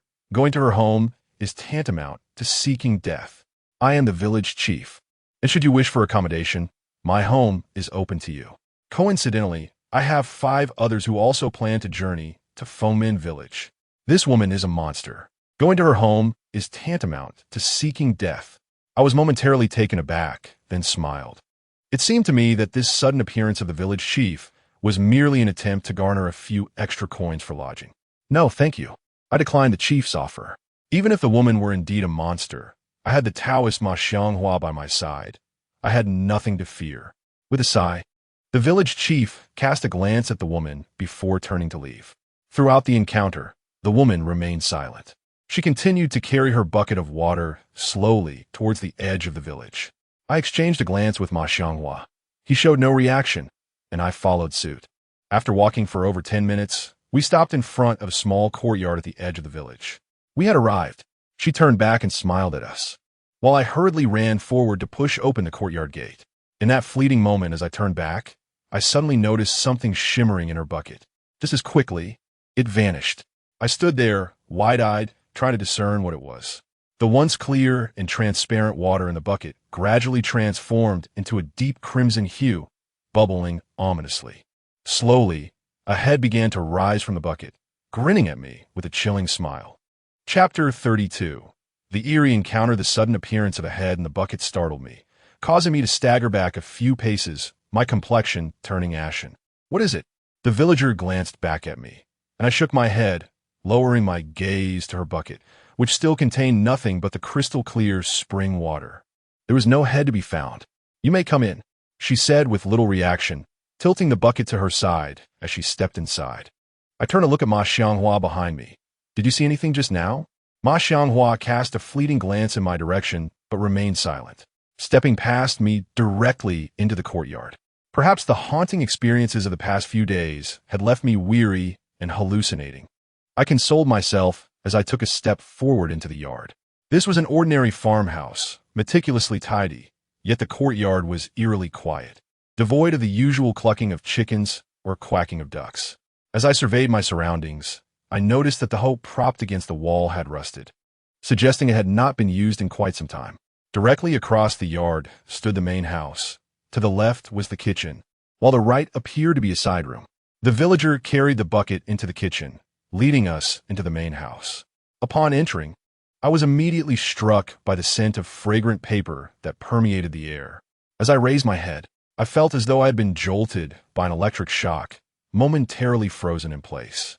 Against the rear wall stood an altar table, adorned with an incense burner, within which 3 sticks of incense burned steadily. Above the burner hung 3 memorial portraits. The central image depicted an elderly man in his 50s, while the one to the right was that of a child, seemingly no more than 10 years old. To the left was the portrait of a middle-aged man, whose face broke into a benign smile, exuding a sense of warmth and sincerity. Wasn't the man in that portrait the very same head I had seen moments ago in the villager's bucket? "Please have a seat," called the villager as she approached us with 2 cups of water. Ma Xianghua and I walked over and settled down. "Sister, why are you here alone? Where is your husband?" I inquired tentatively, glancing at the woman. She paused, lifting her gaze to the 3 memorial portraits before replying. "He has passed away." I had suspected this outcome long before, yet hearing it from her lips sent an unsettling chill down my spine. As our conversation unfolded, I learned that this villager was named Yuan Guizhen, a woman from the city. Years ago, her husband, Wang Jiabao, had come to the city for work and had fortuitously saved Yuan Guizhen's life. Despite her family's objections, she had married and settled in this remote village. 2 years prior, Yuan Guizhen fell gravely ill and required an exorbitant sum for surgery. Consequently, Wang Jiabao, along with his elderly father and their 13-year-old son, ventured into the mountains to gather medicinal herbs. A week later, Yuan Guizhen received devastating news. The three of them had perished. In this superstitious rural community, their deaths led the villagers to believe that Yuan Guizhen was a harbinger of misfortune. Have you all yet to dine? The village offers only some simple fare for you to make do with. Yuan Guizhen emerged from the kitchen carrying several dishes of home-cooked delicacies and a large bowl of rice. After a long journey, I found myself both hungry and thirsty. Although it was merely ordinary cuisine, I relished every bite. Ma Xianghua took only a few token bites, while Yuan Guizhen merely held the bowl of soup, untouched by the meal before her. Big sister, it has been 3 years since elder brother departed. You must take care of yourself and adjust to the changes. Since we were guests in her home, it was essential not to appear overly aloof. As I ate, I mumbled this phrase. Suddenly, with a resounding thud, Yuan Guizhen slammed the soup bowl onto the table, the force causing the liquid to splash out. I was taken aback. Had I misspoken? My husband is not dead. He has not passed away. He has always been by my side. Yuan Guizhen shot up, her almond-shaped eyes wide with intensity, glaring at me as if she might devour me whole. Faced with her vehement reaction, I found myself at a loss for words. Ma Xianghua merely glanced up at Yuan Guizhen, then resumed his meal, seemingly indifferent to the turmoil. Big sister, did I say something amiss? Yuan Guizhen regarded me for a moment, her expression softening as she gradually settled back down, whispering, I apologize. I became a bit too emotional. Big sister, one must always look forward. Yuan Guizhen suddenly stood up again, and I feared she was about to explode in anger, instinctively shrinking back. To my surprise, she merely glanced at the memorial portrait of Wang Jiabao and his family behind her, then turned around and gently caressed her belly, a rare smile gracing her face. I carry my husband's child. I will live well. I was momentarily taken aback. Hadn't Wang Jiabao died 3 years ago? How could she possibly be pregnant with a child? Even if she had conceived 3 years prior, it was inconceivable that the child had not yet been born. Reflecting on her vehement reaction when I mentioned Wang Jiabao's death, it seemed likely that her sorrow over her husband's passing had led her to a state of mental disarray. After dinner, Yuan Guizhen emerged from the inner room holding a small incense burner. I caught a whiff of an unusual fragrance in the air, reminiscent of sandalwood, yet distinctly different. Sister-in-law, what are you burning in that incense burner? It smells delightful. These are some tranquilizing herbal medicines, Yuan Guizhen replied casually, placing the incense burner on the table before turning back to retrieve 2 blankets from the inner room. You will stay in a room on the right. It's cool at night, so be sure to cover yourselves with the blankets. The village is not safe. It's best not to venture out at night without reason. As I carried the blankets to the room, I couldn't shake the feeling that something was amiss with Yuan Guizhen. Hey, don't you think this place feels a bit strange? Ma Xianghua glanced back at me. We need to sleep. We have to go to Fengmen village tomorrow. Indeed, it was evident that not everything was as it seemed. I glanced at Ma Xianghua and muttered a few words, pondering my wretched fate. Eventually, I succumbed to slumber beside him, feeling a semblance of safety in his presence should we encounter any supernatural occurrences again. My mind was preoccupied with the puzzling sight of the head I had glimpsed in Yuan Guizhen's water bucket that evening. Suddenly, in the dead of night, a commotion erupted in the courtyard, causing me to sit upright. Peering through the window, I observed a shadowy figure moving towards the kitchen under the dim light of the moon. Upon closer inspection, I realized the figure was none other than Yuan Guizhen. What could she possibly be doing in the kitchen at such an hour? Chapter 33. The corpse in the courtyard. Didn't Tishi say that the village was unsafe at midnight, urging us not to venture out regardless of what we heard? Yet now, here she was out in the dead of night. Could there be some hidden secret in this village? The mere thought ignited my curiosity, prompting me to cautiously part the window curtains. At that moment, I beheld a figure pushing the door open, carrying a burlap sack. Guizhen. My pupils dilated in shock. The voice was eerily familiar. Under the dim, ethereal glow of the moonlight, I finally discerned the figure's features. It was the village chief. Earlier that day, he had spoken harshly to Yuan Guizhen. What could possibly compel him to come here in the dead of night with a sack? Just then, Yuan Gui Zhan emerged from the kitchen, brandishing a gleaming kitchen knife in her hand. The village chief dropped the sack before her and approached her, embracing her tightly. I was utterly stunned. Earlier, Yuan Gui Zhan had claimed she was with child, and I had thought her mind was unhinged. Could it be that the child she bore was indeed the village chiefess? The distance was too great for me to overhear their conversation, but I saw Yuan Gui Zhan push the village chief away forcefully, after which he knelt down to untie the burlap sack. He unexpectedly dragged a person out of a sack, resembling the act of hauling a lifeless pig.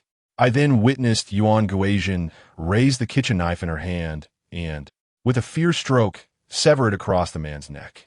A wave of metallic scent wafted through the air, reaching my nostrils, and, at that moment, cold sweat began to trickle down my back. To my astonishment, Yuan Guizhen bent down and began to suckle from the gaping wound in the man's neck. She was drinking human blood. You cannot fathom the terror of witnessing a woman crouched in the courtyard, consuming human blood in the dead of night. I gasped in horror, and it seemed that Yuan Guizhen heard my exclamation. She abruptly lifted her head, fixating her gaze on the side of the room. Under the moonlight, her eyes resembled those of a bloodthirsty demon, her lips stained with crimson. The village chief also turned his attention toward the room, exchanging hushed words with Yuan Guizhen. She seized the bloodied knife, still glistening with fresh crimson, and advanced toward the room, while the village chief followed closely behind, brandishing a hoe he had retrieved from the corner. It was evident that they were intent on concealing their dark secret. Should they discover that I had witnessed Yuan Guizhen drinking blood, there would likely be another corpse added to the courtyard. Creak! Before I could ponder the situation, the door was abruptly pushed open, and moonlight flooded the room, casting the shadows of two figures. Out of the corner of my eye, I caught sight of Yuan Guizhen approaching me with a kitchen knife in hand. With Ma Xianghua, the only one capable of fighting back, rendered unconscious. Facing Yuan Guizhen and the village chief alone was tantamount to courting death. They would undoubtedly silence me permanently. The specter of death loomed ever closer. Feigning sleep, the thought flashed through my mind, and I promptly closed my eyes. In the enveloping darkness, I sensed Yuan Guizhen and the village chief standing beside the bed. Had they noticed? Is this the village chief's voice? I'm not sure. I just heard a sound here. Our affairs must remain concealed. As a precaution, we should eliminate these two individuals. Upon hearing this, my body tensed instantly, cold sweat beading on my forehead. Yuan Guizhen nodded slowly, raising the kitchen knife in her hand. There's a ghost. In a moment of desperation, I shouted and abruptly turned over. The knife in Yuan Guizhen's hand froze midair. It seemed she was merely caught in a nightmare and had not discovered our presence. Once Yuan Guizhen and the village chief exited the room, my entire body trembled involuntarily, drenched in cold sweat. No one could fathom the sheer terror of narrowly escaping the clutches of death. Voices of Yuan Guizhen and the village chief drifted from the courtyard. Driven by curiosity, I stealthily peered out the window. Will the body be disposed of in the same manner as before? I faintly heard the village chief utter a statement, and then I witnessed Yuan Guizhen raise the kitchen knife in her hand and strike it down upon the neck of the corpse, causing the head to roll away instantly. Subsequently, she slowly dragged the knife along the belly of the lifeless body. Under the dim, ethereal moonlight, the blade glinted with a chilling gleam as it opened the abdomen, spilling forth a mixture of entrails and blood. With a resounding thud, Yuan Guizhen forcefully struck the thigh of the corpse, and in no time, the body was dismembered. Covered in blood, Yuan Guizhen stood holding half a thigh, her gaze seemingly drifting towards the guest room where visitors had arrived, asserting that tomorrow, you shall entertain them. At this sight, I could no longer bear to look. I curled up beneath the covers, too frightened to open my eyes or utter a sound. Even the slightest exhale felt daunting. Outside, the rain began to patter softly, and as the night deepened, it intensified, continuing until dawn approached. Perhaps wearied from the relentless days, I drifted into a slumber as daylight broke. When I finally awoke, it was already midday, and upon reaching out beside me, I found the space empty. As I dressed and ventured outside, I found Ma Xianghua seated at the dining table. while Yuan Guizhen emerged from the kitchen, carrying a large pot of meat soup. Cool, mate. It's time for a meal. Today, the village is distributing meat, and I receive my share. Upon hearing these words, I trembled violently. The horrific scene from the previous night flooding back into my mind. My gaze instinctively turned towards the pot of soup Yuan Guizhen was holding. Could this be the very flesh from last night's corpse? Just the thought of it nearly made me heave. Are you unwell? Your complexion seems off. Perhaps it is due to a restless night. I scratched my head, desperately suppressing the turmoil within my heart, and uttered a few words. Yuan Guizhen glanced at me, but said nothing, carrying the meat soup into the main room. The village is impoverished, and there is little of value. How rare it is to indulge in meat and savor my culinary skills. Yuan Guizhen served me a bowl, and as I stared at the contents before me, I was momentarily frozen in place. I was acutely aware that this was human flesh, yet if I refrained from eating it, Yuan Guizhen would undoubtedly become suspicious. To eat or not to eat? Chapter 34. The disappearance. Yuan Guizhen observed my momentary daze, her starry eyes glimmering slightly as she casually inquired, "Do you not enjoy eating meat?" Upon hearing this, I instinctively considered nodding in agreement. However, her subsequent remarks swiftly extinguished that thought. "Or do you suspect something amiss with this meat?" As she spoke, her gaze lingered on me, almost imperceptibly. "It does smell delightful." I forced a smile, striving to steady my trembling hands as I accepted the bowl of human flesh soup that Yuan Guizhen offered. "Here, you should have a bowl too." Ma Xianghua lifted his head and glanced at Yuan Guizhen, retorting coldly, "I am a Taoist. I do not consume meat." Yuan Guizhen paused for a moment, then offered a faint smile, setting down the bowl in her hand. I shot a resentful glance at Ma Xianghua. Could it be that he was never truly incapacitated last night, and he witnessed the gruesome, horrifying scene in the courtyard? "Sister-in-law, do you know how to reach Fengmin Village? Today you likely cannot go." "What happened?" "Last night, there was a torrential downpour, and the road to Fengmin Village has been blocked by a mudslide. It may take a week to repair." This unexpected news left me momentarily stunned. Ever since witnessing that scene last night, I had longed to escape this village. Now, with the road to Fengmin Village obstructed, was I to remain here indefinitely? I turned my gaze towards Ma Xianghua, pondering what our next course of action should be. He looked back at me and said, "Then we shall stay here and wait for the road to clear." At that moment, I yearned to reveal the truth to him. Yet upon glancing at Yuan Guizhen, who stood beside me, I refrained. The broth becomes more palatable as it cools. Yuan Guizhen's words, akin to a siren's call, echoed in my ears once more. Alas, was I destined to taste the flavor of this human broth today? Casting a glance at Yuan Guizhen, I reluctantly lifted the bowl of broth before me. Just then, a commotion erupted outside, a cacophony of voices filling the air. "Sister-in-law, what is happening outside? It sounds quite lively. They are distributing meat." I paused momentarily, then set down the bowl of broth. "Sister-in-law, I shall go and see." Yuan Guizhen merely glanced at me without uttering a word, and I, feeling as though I'd been granted a reprieve, dashed out of the courtyard, with Ma Xianghua trailing closely behind. In the village square, a throng of people had gathered, surrounding a large pot set up in the center. The pot emitted bubbling sounds, and the aroma of the broth wafted through the air. The village chief stood beside the pot, wielding a large ladle, serving the villagers who held out their bowls for the broth. Witnessing this scene, my complexion drained of color. Could it be that the pot contained the remains of the corpse from the previous night? Did these villagers have any inkling that they were partaking in a broth made from human flesh? If they were unaware, then only the village chief and Yuan Guizhen would be the true fiends in this scenario. But if they were aware, I dared not contemplate the implications. "Village chief! Village chief!" An urgent voice pierced through the din, as four elegantly dressed youths pushed their way through the crowd. The village chief, who had been distributing the broth, paused in his actions. "What has happened?" A young man, seemingly in his mid-20s, stepped forward with an expression of deep anxiety and exclaimed, "Village chief, one of our companions has gone missing." Upon hearing these words, my body trembled involuntarily, and I approached the group of youths. It turned out that the three young men had come to investigate the haunting rumors surrounding Fengmin Village after hearing about them online. They had arrived in a party of 5, and the missing companion, known as Xiao Hu, had been lodging at the village chief's home. What happened to him? I inquired. We woke up to find Xiao Hu missing. One of the girls, a tall young woman named Lu Yi, responded. Initially, we thought he had gone to the restroom, but he has yet to return, and all his belongings remain. It does not appear he ventured out to scout the area. Another girl, her voice tinged with sorrow, spoke up. We have searched the entire village. We would like to ask the village chief for assistance in locating him. This girl was Tang Yuyu, Xiao Hu's girlfriend. The young man who had first spoken was named Lin Yubin, while another young man was called Xiao Han. Do not despair.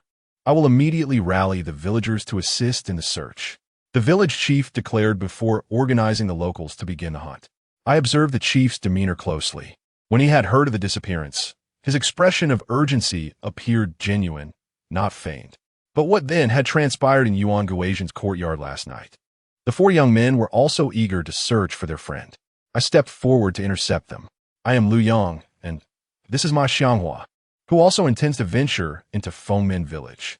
I believe I may know the whereabouts of your missing comrade. As soon as I uttered those words, the four young men gazed at me with palpable urgency. I glanced around, lowered my voice, and said, "This is not a suitable place for discussion. Let us find somewhere more discreet." If the villagers were to discover that what was simmering in the pot was none other than the missing Xiao Hu, revealing last night's events would surely spell doom for us outsiders. Leading them to the village's edge, I cautiously surveyed the surroundings, ensuring no one was in sight before I continued in a hushed tone. Your companion is likely already deceased. A gasp escaped the lips of the four youths. And soon after, Tang Yu burst into tears.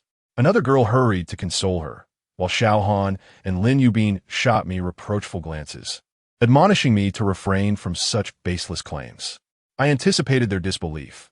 Thus, I smiled faintly, inhaled deeply, and gradually recounted the events I had witnessed the previous night. You mean to say that the body of our classmate is what is cooking in that pot? I nodded solemnly. Xiao Han and Lin Yubin laughed, while the two girls turned pale with fear. Do you think this is some cannibalistic tribe in Africa? Lin Yubin glared at me coldly, clearly unconvinced by my words. The sheer absurdity of my first-hand experience being dismissed left me with a profound sense of helplessness. If you refuse to believe me, then allow me to show you something in the yard. There must be some traces to uncover. Lin Yubin and the others exchanged glances, contemplating. Perhaps we should follow him. This village certainly feels peculiar. The speaker is Tang Yuyu, the girlfriend of Xiao Hu. The other three nodded in agreement, expressing no dissent. Ma Xianghua maintained an impassive expression throughout, revealing no reaction. What hidden secrets lie within this peculiar little mountain village outside Fengmen village? What mysteries do Yuan Guozian and the village chief conceal? Chapter 35. The malevolent spirit of the mountain village. Yuan Guozian was not at home. We searched every nook and cranny of the courtyard, even thoroughly examining the three houses, yet we found no remnants of a corpse, nor did we detect any trace of blood. Now that we've searched, there's no need for alarmist rhetoric, Lin Yubin remarked, casting a disdainful glance in my direction. At that moment, I too found myself engulfed in confusion. Just last night, I had distinctly witnessed Yuan Guozian and the village chief dismembering a body in the courtyard. If Ma Xianghua had been rendered unconscious, could it be that I had inhaled some sort of intoxicating smoke, causing me to hallucinate despite remaining conscious? Jiangzi, the map is still with Xiao Hu. Without the map, how can we locate that object? The girl named Lai looked anxiously at Lin Yubin. I was momentarily taken aback and instinctively inquired, "What map?" "Nothing." Lin Yubin coldly turned back to glare at me, while Lai seemed to realize her indiscretion and hurriedly sealed her lips. "We must find Xiao Hu," Chu Qianhao declared, leading the others away. As I watched their retreating figures, I couldn't help but murmur to myself, a map. Searching for something. Were they not here to explore Fengmen village? It seemed that perhaps their intentions were not as they appeared.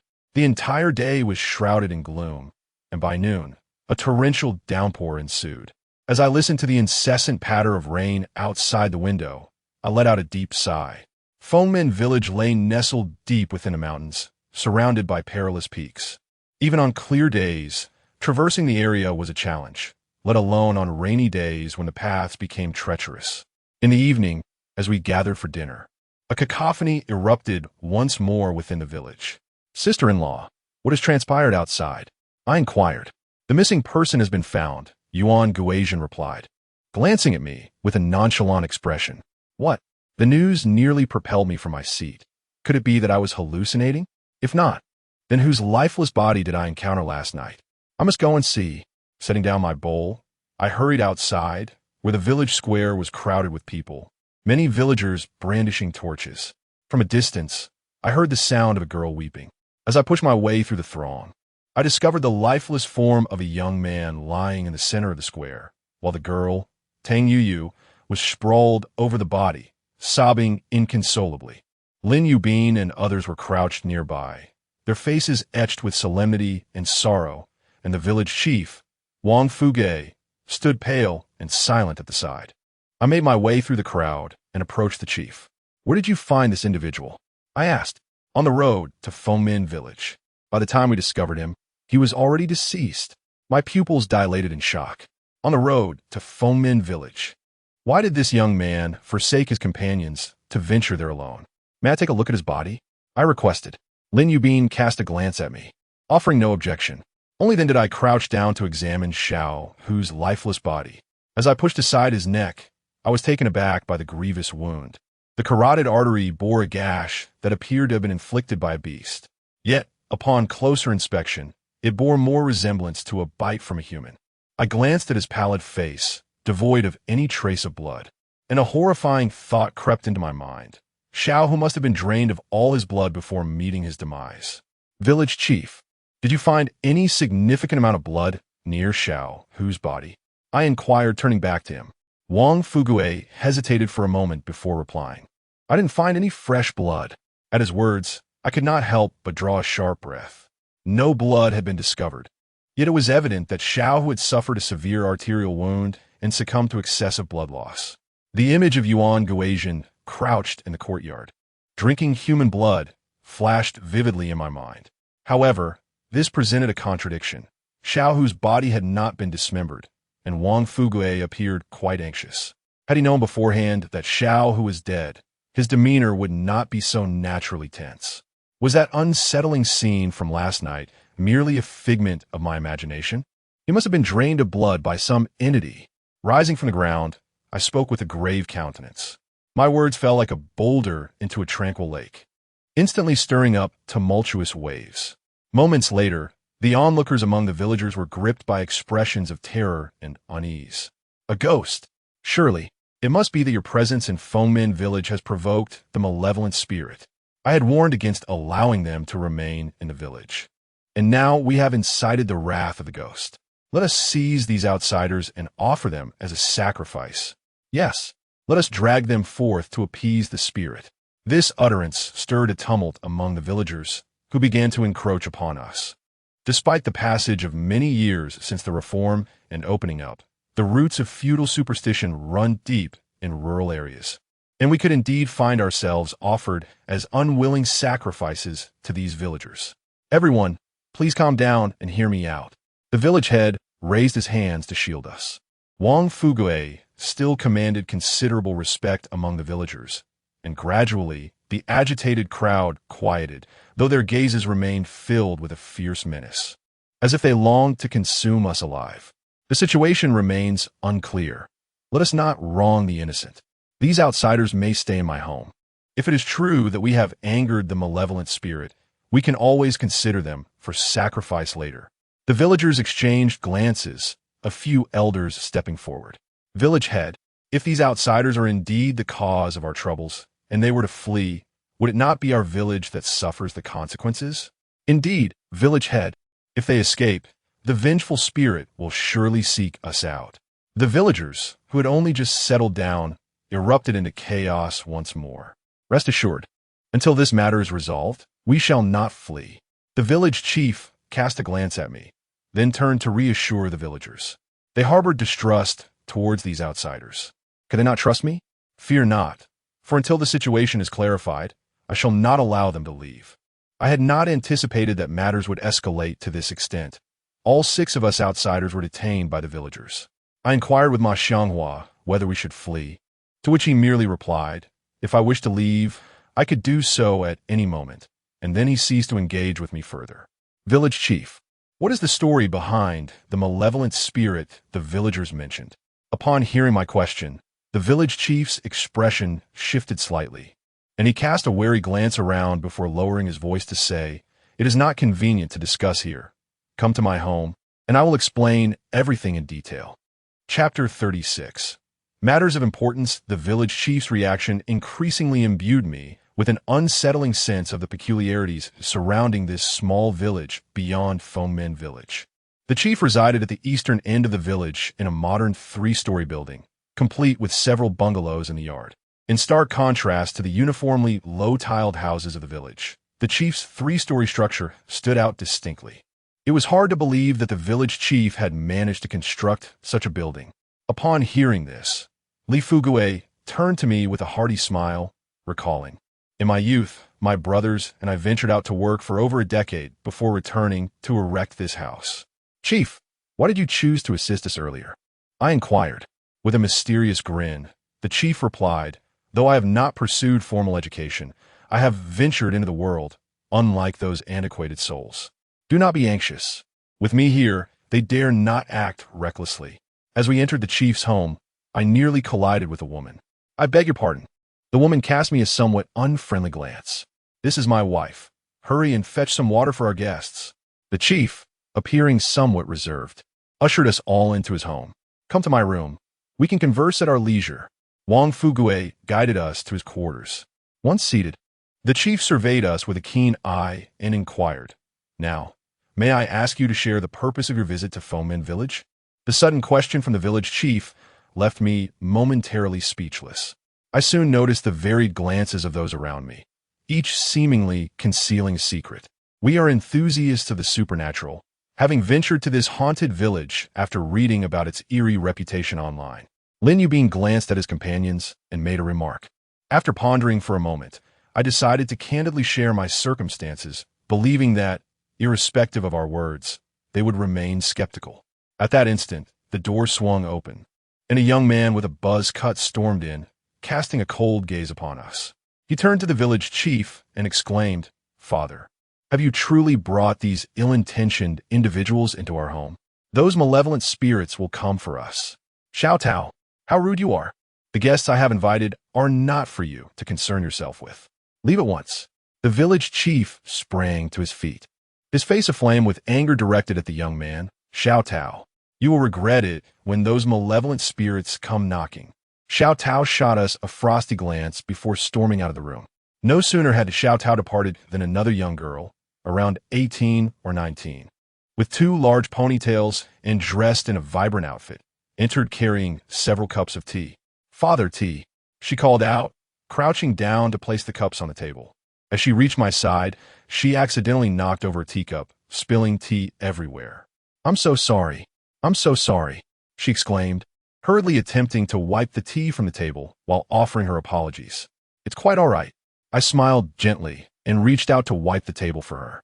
It was only then that I truly noticed the girl's features, her delicate face framed by elegant brows, her sparkling eyes, and pearly white teeth. Though clad in somewhat rustic floral attire, she exuded an air of ethereal grace that rendered her captivating. Upon my gaze, a faint blush blossomed on her cheeks. "Jie, you may step outside for now." Once the girl departed, the village chief cast a scrutinizing glance my way and solemnly remarked, "I do not concern myself with your intentions regarding Fomen Village, but I must caution you. That place is indeed haunted by malevolent spirits, and it is best to steer clear of it. Many have ventured there before you, only to vanish without a trace."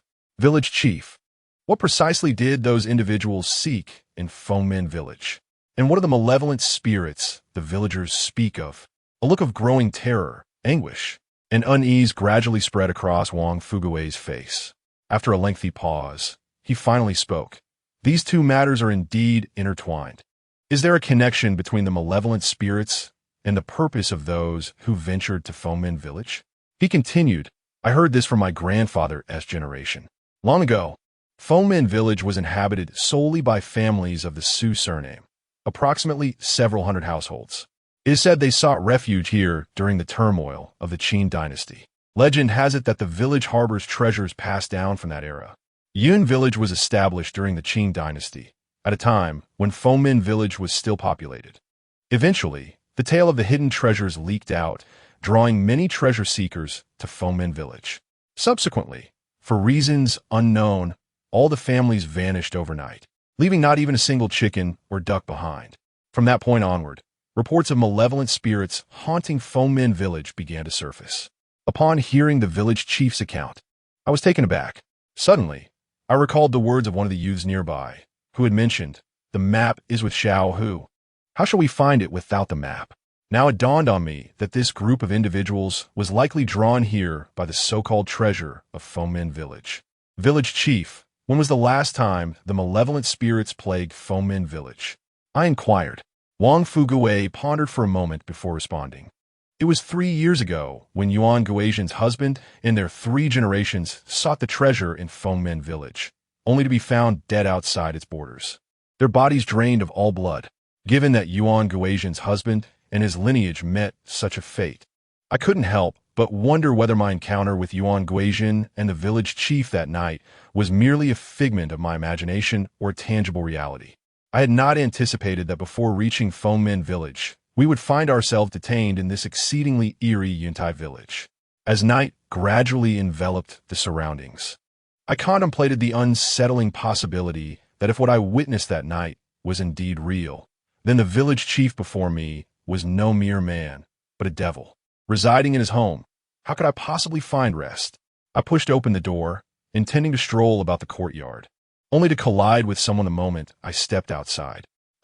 As I regained my composure, I realized it was the girl named Jai, standing before me with her head bowed, her lips tightly clenched, embodying an air of hesitation. I was perplexed. Why would this shy, rustic maiden venture to my door in the dead of night? She appeared as if she had something to convey. Could it be that she was restless and sought to discuss the intricacies of life with me? Do you have something you wish to share? I ventured to ask. I cast aside the fanciful thoughts swirling in my mind, scratched my head, and spoke to dispel the somewhat awkward atmosphere that enveloped us. She hesitated for a moment, as if summoning great resolve, then raised her gaze to meet mine and said, I have something of great importance to discuss with you. I was taken aback for a moment, pondering what could possibly be so significant that it required my attention in the dead of night. Chapter 37. Midnight Horror, Speak Your Mind. She turned around, her gaze scanning the surroundings with a hint of apprehension. Biting her lip, she seemed to grapple with her thoughts for a considerable time before uttering, in a voice as faint as a mosquito's buzz, "If I reveal the secret of this village, will you take me away?" Cough. I nearly choked on her words. What on earth was this woman plotting? Yet I must admit, my curiosity was piqued regarding the secret she mentioned. From the moment I entered the village, an unsettling aura had enveloped the place. Then first enlighten me about this village's secret. No, you must promise to take me away first. I cast her a resigned glance. I had intended to extract information subtly, but it appeared that this girl, Jia Yi, would not reveal anything until she was assured of my commitment. Aren't you living quite well here? Why the desire to leave? And if you doubt me, why seek me out? Aren't you afraid I might inform your father of your intentions to escape? Jia Yi lifted her head, her large, glistening eyes fixed on me, her lip clenched tightly. After a prolonged silence, she finally spoke. I sense that you are a good person. A good person? I chuckled at the irony, the chilling gaze of Tong, Kiki, suddenly surfacing in my mind. I was picked up by my father from the station 10 years ago. My name is Li Jia Yi, and if I stay here any longer, I will perish. I found myself increasingly bewildered by her words. She would perish if she remained here. This was a dire situation. I promised her that when I departed, I would take her with me.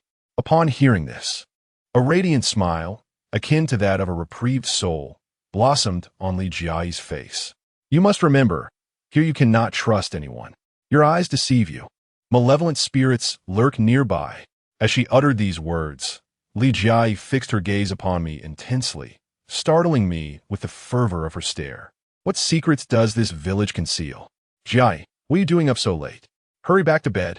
Suddenly, Wang Fuguei appeared in the courtyard, startling Li Jiayi, who recoiled slightly and fled as if escaping for her life. Damn it! I cursed under my breath, abruptly interrupted by Wang Fugue. Could it be that what I witnessed that night was indeed true? This old man has been masquerading before us all along. Village chief, I couldn't sleep, so I took a stroll and happened to chat with Jai for a moment, I explained. Wang Fugue scrutinized me, revealing a rather unsettling grin. The village is unsafe at night. Do not wander about unnecessarily. With that, he turned and departed. Damn it, I muttered quietly, turning to enter the room. Just as I pushed the door open, a figure suddenly sprang from behind it, swiftly covering my mouth. Do not make a sound. It's me. As I contemplated my struggle, the voice of Ma Xianghua echoed in my ears. I glanced back at him, and he gradually released my mouth, gesturing towards a window, exclaiming, "There's something happening outside." With that, he approached the window's edge, and I hurriedly followed suit. Wang Fugue's house boasted glass windows, unlike the antiquated paper-covered ones of Yuan Guizhen's home. The moon shone brightly tonight, illuminating the scene beyond the glass. Through the window, I beheld Lin Yubin and his 3 companions stealthily exiting the courtyard, their belongings slung over their backs. What could they possibly be up to at such an ungodly hour? At that moment, another familiar silhouette quietly trailed behind Lin Yubin's group. It was none other than Wang Fugue. What were their intentions? Ma Xianghua cast a glance my way, remaining silent as he cautiously opened the door and stealthily slipped outside. I understood his desire to follow them, and an eerie sensation enveloped this secluded mountain village. A melancholic moonlight bathed the entire village, rendering it eerily silent as Ma Xianghua and I trailed them from a distance. Lin Yubin, I am frightened at this late hour. Lu Yi shrank slightly, his voice trembling, while Tang Yu anxiously scanned the surroundings. This village is truly peculiar, with little Hu's mysterious demise. Perhaps we should turn back? Do not frighten yourself. Tonight, we shall venture to Fomin village. Lin Yubin retorted, casting a low admonishment over his shoulder. Lu Yi and the others exchanged glances, nodding in agreement, as the 4 of them stealthily proceeded towards the village exit. Fomin village lies hidden deep within the mountains, accessible only through a solitary gorge with 2 entrances, one leading from Yuntai village and the other from a reservoir. Beneath the hazy moonlight, they ambled forth, emerging from the village's edge into a dense thicket of trees. The night breeze howled through the foliage, eliciting a rustling symphony from the leaves. In the visible distance, a few solitary graves emerged faintly, while the eerie cawing of crows pierced the silence, sending chills down their spines. Which way should we proceed? Lin Yubin and his companions halted, and from afar, I observed him unfurl a map, pointing towards the southeast. Ma Xianghua and I were positioned less than 100 meters from them, while Wang Fugue lingered about 50 meters ahead. Lin Yubin and his companions turned to traverse the densest part of the woods towards the southeast, with Wang Fugue stealthily trailing behind, and Ma Xianghua and I closely following suit. Suddenly, the brush ahead rustled ominously, and upon looking again, Wang Fugue had vanished. Damn it, I cursed under my breath, scanning the surroundings, but all I could see were trees. Wang Fugue's figure was nowhere to be found. Ahead, Lin Yubin and the others had also come to a stop. Xiaobin, is this truly the path to Fomin village? Indeed, this is the way. It has been long since anyone traversed this route, as it is overgrown with wild grass. Shouty on, you and I will forge ahead. With that, Lin Yubin drew a machete from his waist and handed it to Xiao Han. Xiao Han took the machete and stepped forward to slash at the obstructing wild vines.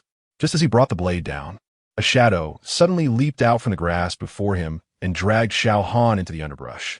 The unexpected turn of events left everyone momentarily stunned. Tang Yu and Lu Yi snapped back to reality, their shrill screams piercing the tranquility of the forest. Lin Yubin, trembling, took a few steps back. What are you waiting for? Hurry and chase after it. At that moment, I could no longer afford to hesitate and rushed forward from behind. Lin Yubin glanced back at me, asked no further questions, and immediately sprinted toward the direction where the shadow had vanished. Brothers, come join in. You won't regret it. The story of the living Ghost King has now reached nearly 100,000 words, and I am immensely grateful for the unwavering support from so many friends. The next chapter will introduce excavators. Longtime readers are already familiar with the concept, while new readers may not understand what it entails. Allow me to clarify one. If a chapter requires 500 excavators to unlock, you must accumulate enough votes to meet that requirement. Only then will the content be accessible for free. If the total is less than 500, the chapter will remain locked. 2. How do you acquire excavators? The website provides free excavators, with each user receiving one per day. By simply logging into the reading platform and signing in daily, you can claim your excavator. In order to expedite the release of chapters, it is essential for everyone to contribute their free excavators daily. A mere gesture, taking less than 5 seconds, benefits us all. Furthermore, the website has provided an automated voting system, akin to a VIP subscription, where each chapter costs a mere 10 cents for one excavator. Assuming 3 chapters are updated daily, that amounts to only $9 for a month of 90 chapters. A single action can yield lasting rewards, akin to royal indulgence.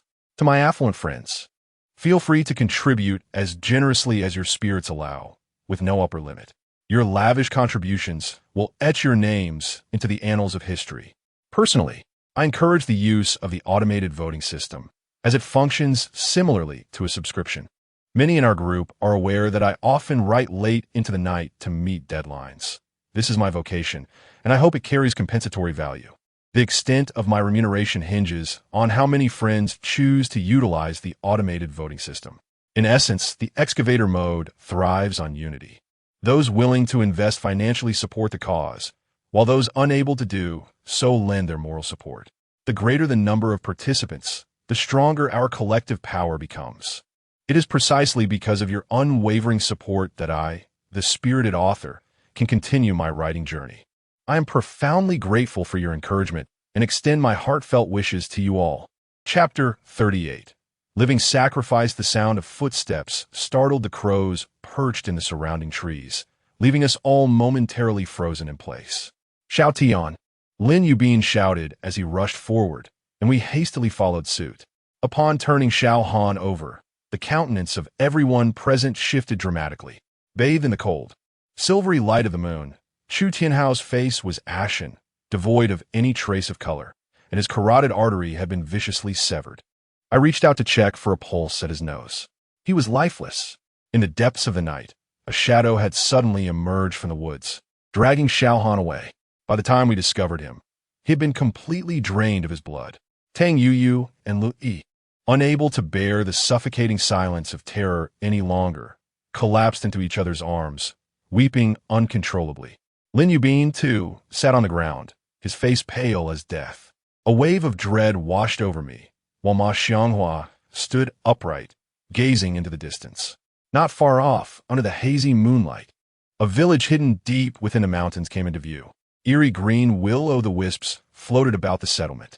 As I stared at the concealed village, my body involuntarily trembled, a profound sense of fear welling up inside me. Could that be Fengmin Village? Ma Xianghua, fixated on the mountain village, suddenly erupted into laughter. At that moment, a cacophony broke the silence of the woods. Flickering torchlight appeared within my line of sight.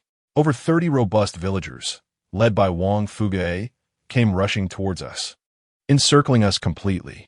The village chief exclaimed, "I told you they wished to flee." Indeed, Wang Fugue cast a glance at us, raising his hand to halt the agitated villagers. "Everyone hold on. Let me clarify." With that, Wang Fugue approached me, holding a torch, his gaze icy as he inquired, "Speak. Are you intending to escape?" "Huh, village chief. Weren't you just with us? We followed you out." I retorted, "Nonsense. I have been at home. It was Xiao Tao who discovered your escape, prompting me to gather people to pursue you." Wang Fugue's declaration left me momentarily speechless. Only half an hour prior, we had indeed witnessed Wang Fugue tailing Lin Yubin and the others. He had suddenly vanished from our sight, and even if he had rushed back to the village to summon the villagers, the journey from the village to here took us over 2 hours. How could Wang Fugue possibly return in half an hour to rally the villagers? Could it be that he possesses the ability to clone himself? Or was the Wang Fugue we saw not the genuine article at all? "Father, this man is dead." Wang Xiaotao approached to examine Xiao Han's lifeless body. He slowly turned, his expression betraying an extraordinary terror and unease. At that moment, Ma Xianghua suddenly pushed through the encircling villagers and sprinted towards Fengmen village. Seize him! The surrounding villagers, regaining their senses, immediately charged after Ma Xianghua, a dozen or more in pursuit. Do not chase him. He aims to reach Fengmen village. As I watched Ma Xianghua gradually vanish from my sight, my heart was filled with a torrent of curses aimed at his ancestors. We had originally hoped to persuade the villagers that we were not attempting to flee, but now that Ma Xianghua had run away, it undeniably thrust us straight into the abyss. Bring them back. Prepare the sacrificial altar. These outsiders who have incited the wrath of the malevolent spirits will be offered as living sacrifices. Wang Fugue bellowed, waving his hand. Instantly, the villagers surged towards us, disregarding all else, binding us tightly. As we were being dragged back by the villagers, a familiar fragrance suddenly wafted through the air, the same sandalwood incense that Yuan Guozian had burned in her home.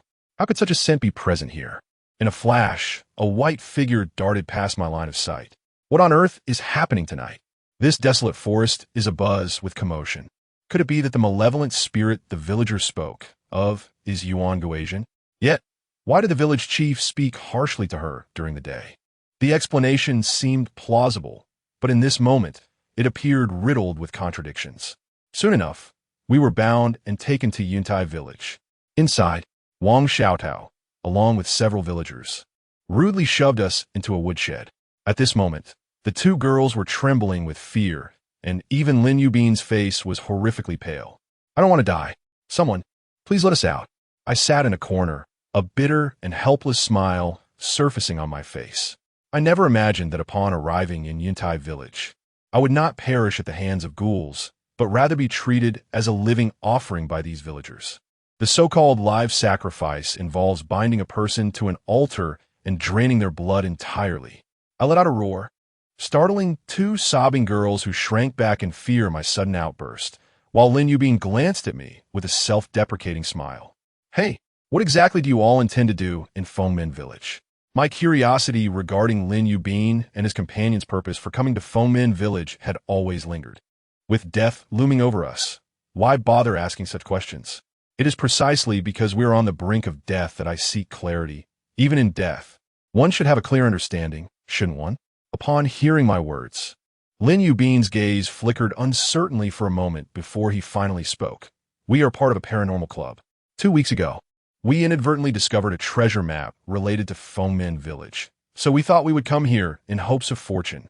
Time races forward, and tonight, Yin village is in a frenzy. I know they're constructing the altar, and soon we will be offered as living sacrifices.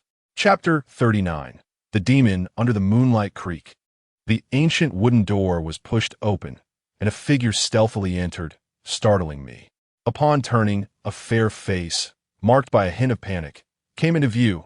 Li Jiai, I am here to rescue you, she declared, swiftly loosening the ropes binding me. After freeing Lin Yubin and the others, I gazed at the graceful maiden before me and asked, why have you come to save me? Don't ask so many questions. We must hurry, or it will be too late.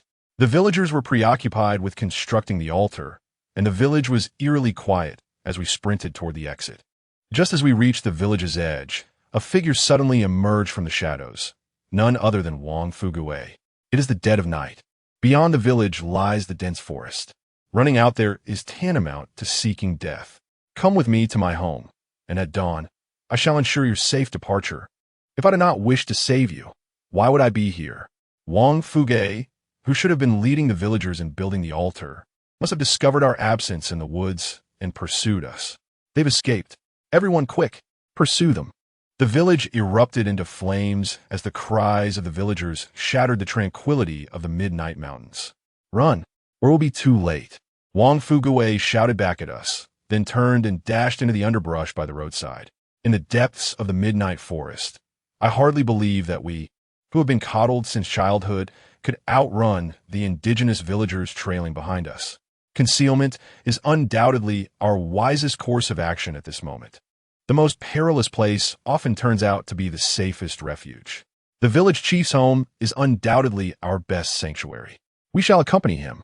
Suddenly, Li Jiai gently tugged at my sleeve, shaking her head with an expression that suggested she was hesitant to speak. I presumed her silence stemmed from fear. A fiery serpent of torches rapidly advanced toward the village's exit, accompanied by the chaotic and discordant sounds of approaching footsteps. In this life-and-death moment, we could not afford to ponder excessively. Following Wang Fuguei, we took a narrow path and discreetly returned to his home. Upon reaching the village chief's yard, he led us to a low-roof tile house on the right. Inside, a considerable pile of firewood lay stacked. Wang Fuguei pushed aside the wood, revealing a wooden board on the ground, secured by a few iron chains. He lifted the board, unveiling a space resembling a cellar. If they can't find you, they will surely search the village, he cautioned. This cellar is known only to me. You must hide inside and remember, no matter what sounds you hear, do not make a sound. It was evident that Lin Yubin and the others were greatly frightened by the villagers, and they immediately jumped into the hidden space. As I prepared to descend, I noticed Li Jiai hesitating, her gaze uncertain. Jiai, I understand you wish to leave this place, but you must hide first. Otherwise, those people outside will not let you go. Upon hearing Wang Fuguei's words, Li Jiai's hesitant gaze transformed into one of resolute determination. She nodded and, without hesitation, leaped into the cellar alongside me. With a resounding thud, the wooden planks above us were shut, plunging our surroundings into utter darkness. The sound of muffled sobs filled the air as Lu Yi and Tang Yuyu, two girls, huddled together in a corner, weeping uncontrollably. Li Jiai trembled visibly, and I reassured her, do not fear, Jiai. Yet her shivering intensified as she exclaimed, Lu Yang, you have no idea. The people in this village are devils. They are all devils. A chill ran down my spine at her words, recalling her earlier mention of a secret lurking within this village. Could it be that the so-called secret was intertwined with the villagers themselves? Just then, a beam of moonlight pierced through the cracks of the wooden planks, illuminating the cellar. Suddenly, I was startled by a series of blood-curdling howls that echoed around us, resembling the cries of malevolent spirits rather than the growls of wild beasts. The moonlight dispelled the darkness, revealing a backpack not far from us, alongside scattered items of outdoor exploration, flashlights, satellite phones, and more, littered across the ground. With a skeleton lying beside the backpack. The two girls screamed in terror at the sight of the skeleton, while Lin Yubin's gaze fixated on the backpack. I noticed a fleeting expression of dread and unease cross his face, as if he recognized the owner of that backpack. Lin Yubin, do you know to whom that backpack belongs? I inquired. It belongs to old Zhang. He knew about the treasure map. He arrived here a few days before us. At that moment, I was rendered speechless. In the past, someone had arrived at Yuntai village. Where is he now? Why has his backpack appeared in Wang Fuguei's cellar? The sudden cacophony of howls left everyone in a state of shock. They are coming. They are coming. Li Jiai suddenly collapsed into my arms, her frail frame trembling violently. I was utterly bewildered by her reaction. She seemed profoundly terrified of the howling. Could it be that this village is truly haunted by malevolent spirits? Jiai, who are you referring to? This village is cursed. During the full moon, people transform into demons. Li Jiai shivered, her speech faltering. We arrived in this village precisely on the 13th day, and today happens to be the night of the full moon. A cursed village. During the full moon, everyone will turn into demons. A sense of foreboding crept into my heart. Perhaps what I witnessed that fateful night at Yuan Guozian's home was not merely an illusion. The flesh distributed in the village was indeed remnants of corpses, and the villagers were aware that it was human flesh. Perhaps they have always indulged in cannibalism. Or maybe only a fraction of the villagers are privy to this horrific truth. I shuddered, afraid to delve deeper into my thoughts. Jiai, what secrets does this village hold? Please clarify. All of this was relayed to me by my father. This village is cursed by malevolent spirits. During the full moon, they become demons. Become demons. Do the villagers here all partake in cannibalism? I have seen it. I have seen my mother, my brother, and my uncle consuming human flesh. They are eating people. Yet my father does not partake. Only my father. The uncle bears a striking resemblance to my father. That person just now was not my father. Not my father. Upon hearing this, I was utterly stunned. I recalled that Wang Fugue had mentioned he had a brother. If that individual was not Wang Fugue, but rather his brother, and if Wang Fugue's brother also had a taste for human flesh, then his intention in bringing us to this cellar must have been to confine us, to consume us slowly. The horrifying thought emerged, startling me with its audacity. Having just escaped one perilous situation, I found myself ensnared in another. I fervently prayed in my heart that the person I had encountered was indeed Wang Fugue and not his brother. I rose to my feet and attempted to push against the wooden board above me, but it did not budge. The board had been secured. Chapter 40. The cannibal village. The sudden sound reverberated like the ominous tolling of death itself. In that moment, we all held our breath. Li Jai clung to me tightly, her body trembling in sheer terror. Bang! The wooden planks of the cellar were abruptly pried open, and under the desolate moonlight, a grotesque face emerged into our view. A man who bore a striking resemblance to Wang Fugue lay at the cellar's entrance, his gaze fixed intently upon us, his crimson tongue incessantly licking his lips. A ghastly wail escaped his lips, akin to that of a malevolent spirit. Suddenly, he drew a machete from behind his waist and, with a swift motion, leaped into the cellar. With a swift flourish, he brandished the machete directly at Lin Yubin, who hastily attempted to evade the attack. However, the blade struck true, severing a gruesome chunk of flesh from his arm. The excruciating pain elicited a scream from Lin Yubin, yet the man resembling Wang Fugue paid him no heed. Instead, he seized the bloody morsel from the ground and began to ravenously chew it, blood streaming down his chin. We were momentarily paralyzed, forgetting to scream. Once he had devoured the flesh, he abruptly turned, his crimson eyes fixated upon us. "Kill this monster if you wish to survive," I shouted, snapping back to reality. No sooner had my words escaped my lips than he lunged towards Tang Yuyu, his bloodied mouth poised to sink its teeth in her neck. Tang Yuyu let out a piercing scream, trembling uncontrollably, forgetting even to flee. I cannot fathom where I summoned the courage from, but I charged forward and landed a fierce punch on him. Bang! He was knocked to the ground by my blow, yet he quickly rose again, seemingly impervious to pain. "What are you all standing there for? Come with me," I shouted. Lin Yubin, snapping out of his terror, seized a bone from a nearby skeleton and struck that man squarely on the head. A dull thud echoed. The man, resembling Wang Fugue, collapsed stiffly to the ground. Lin Yubin staggered back a few steps, collapsing to the ground, gasping for breath, while I felt utterly drained, as if all my strength had been siphoned away. Wails, akin to those of a malevolent spirit, erupted once more, and the sound drew ever closer. We must have roused other villagers with our commotion. This place is perilous. We must flee. I shuddered to think of the fate that awaited us if we were surrounded by a horde of cannibalistic villagers in the cellar. "Hurry!" Lin Yubin scrambled up, pulling Tang Yuyu and Lu Yi out. I glanced back at Li Jia, who was huddled behind me. "Are you all right?" Li Jia was trembling uncontrollably, biting her lip, silent and evidently terrified.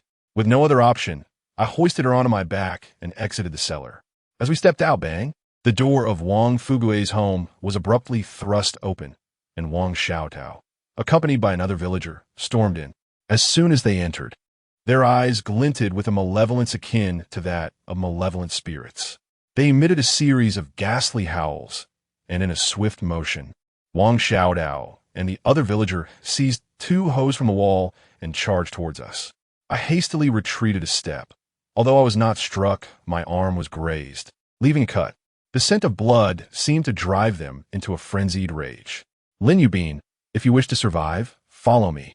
In the face of death, one often uncovers their greatest potential. I abandoned Li Jia and Lin Yubin and surged forward to confront Wang Xiaodao and his companion. We became entangled in a struggle, as if they had completely lost their sense of pain. The more wounds we sustained, the heavier the metallic scent of blood became, and their howls grew ever more frenzied. "If this drags on, more will come. If you want to live, lend a hand," I shouted back to the petrified Tang Yuyu and Lu Yi. No one wished for death. My shout ignited the survival instinct within the two stunned girls, and they turned to seize wooden sticks from the pile of firewood. launching themselves towards Wang Xiaotao and his companion, striking them with wild ferocity. The sound of blows echoed like thunder. With a crash, Wang Xiaotao and the other villager collapsed to the ground, while Lin Yubin and I, like deflated balloons, gasped for breath. The ghastly howls of death drew ever closer. We exchanged a glance and abruptly scrambled to our feet. Run! We had scarcely dashed out of the yard when a throng of villagers, brandishing hoes, kitchen knives, and hatchets, their faces twisted with a bloodthirsty fervor, began to howl and pursue us. When a moon waxes full, the villagers here become insatiably savage, and we are left in the dark, unable to discern which among them is sane and which is not. In this moment, we feel as though we are playing a macabre game of chance with death, uncertain if the next door we dare to open might reveal the grim Reaper himself. The footsteps of our pursuers grew ever closer. Quick, let us slip into that inconspicuous alley, I urged, pointing to a narrow passage at the roadside. A chilling wail, reminiscent of malevolent spirits, echoed past us, compelling us to press ourselves against the wall, our thighs trembling with fear. Suddenly, a creaking sound pierced the darkness of the alley as a door swung open. Instantly, we were on high alert, and upon turning, we spotted a door not far away. An elderly man, over 60 years of age, peeked out. He was the very same old man I'd encountered on my first day in the village. "Why are you still out here on a night like this?" he called. "Hurry, come inside and hide." Just moments ago, I had fallen victim to that scoundrel Wang Fugui, and the memory still haunted me, leaving me hesitant to enter. Just then, another wave of terrifying shrieks erupted from nearby. "Young man, do not worry. I am a sane person. If you do not come in soon, I shall close the door," the old man warned as he moved to shut the door. It was evident that remaining outside would soon lead to capture by the frenzied villagers. It was time to take a gamble. At present, no one can ascertain how many individuals in this village are truly sane. It feels as though we are engaged in a game of hide and seek with death itself, with no one aware of its lurking presence, perhaps right beside us.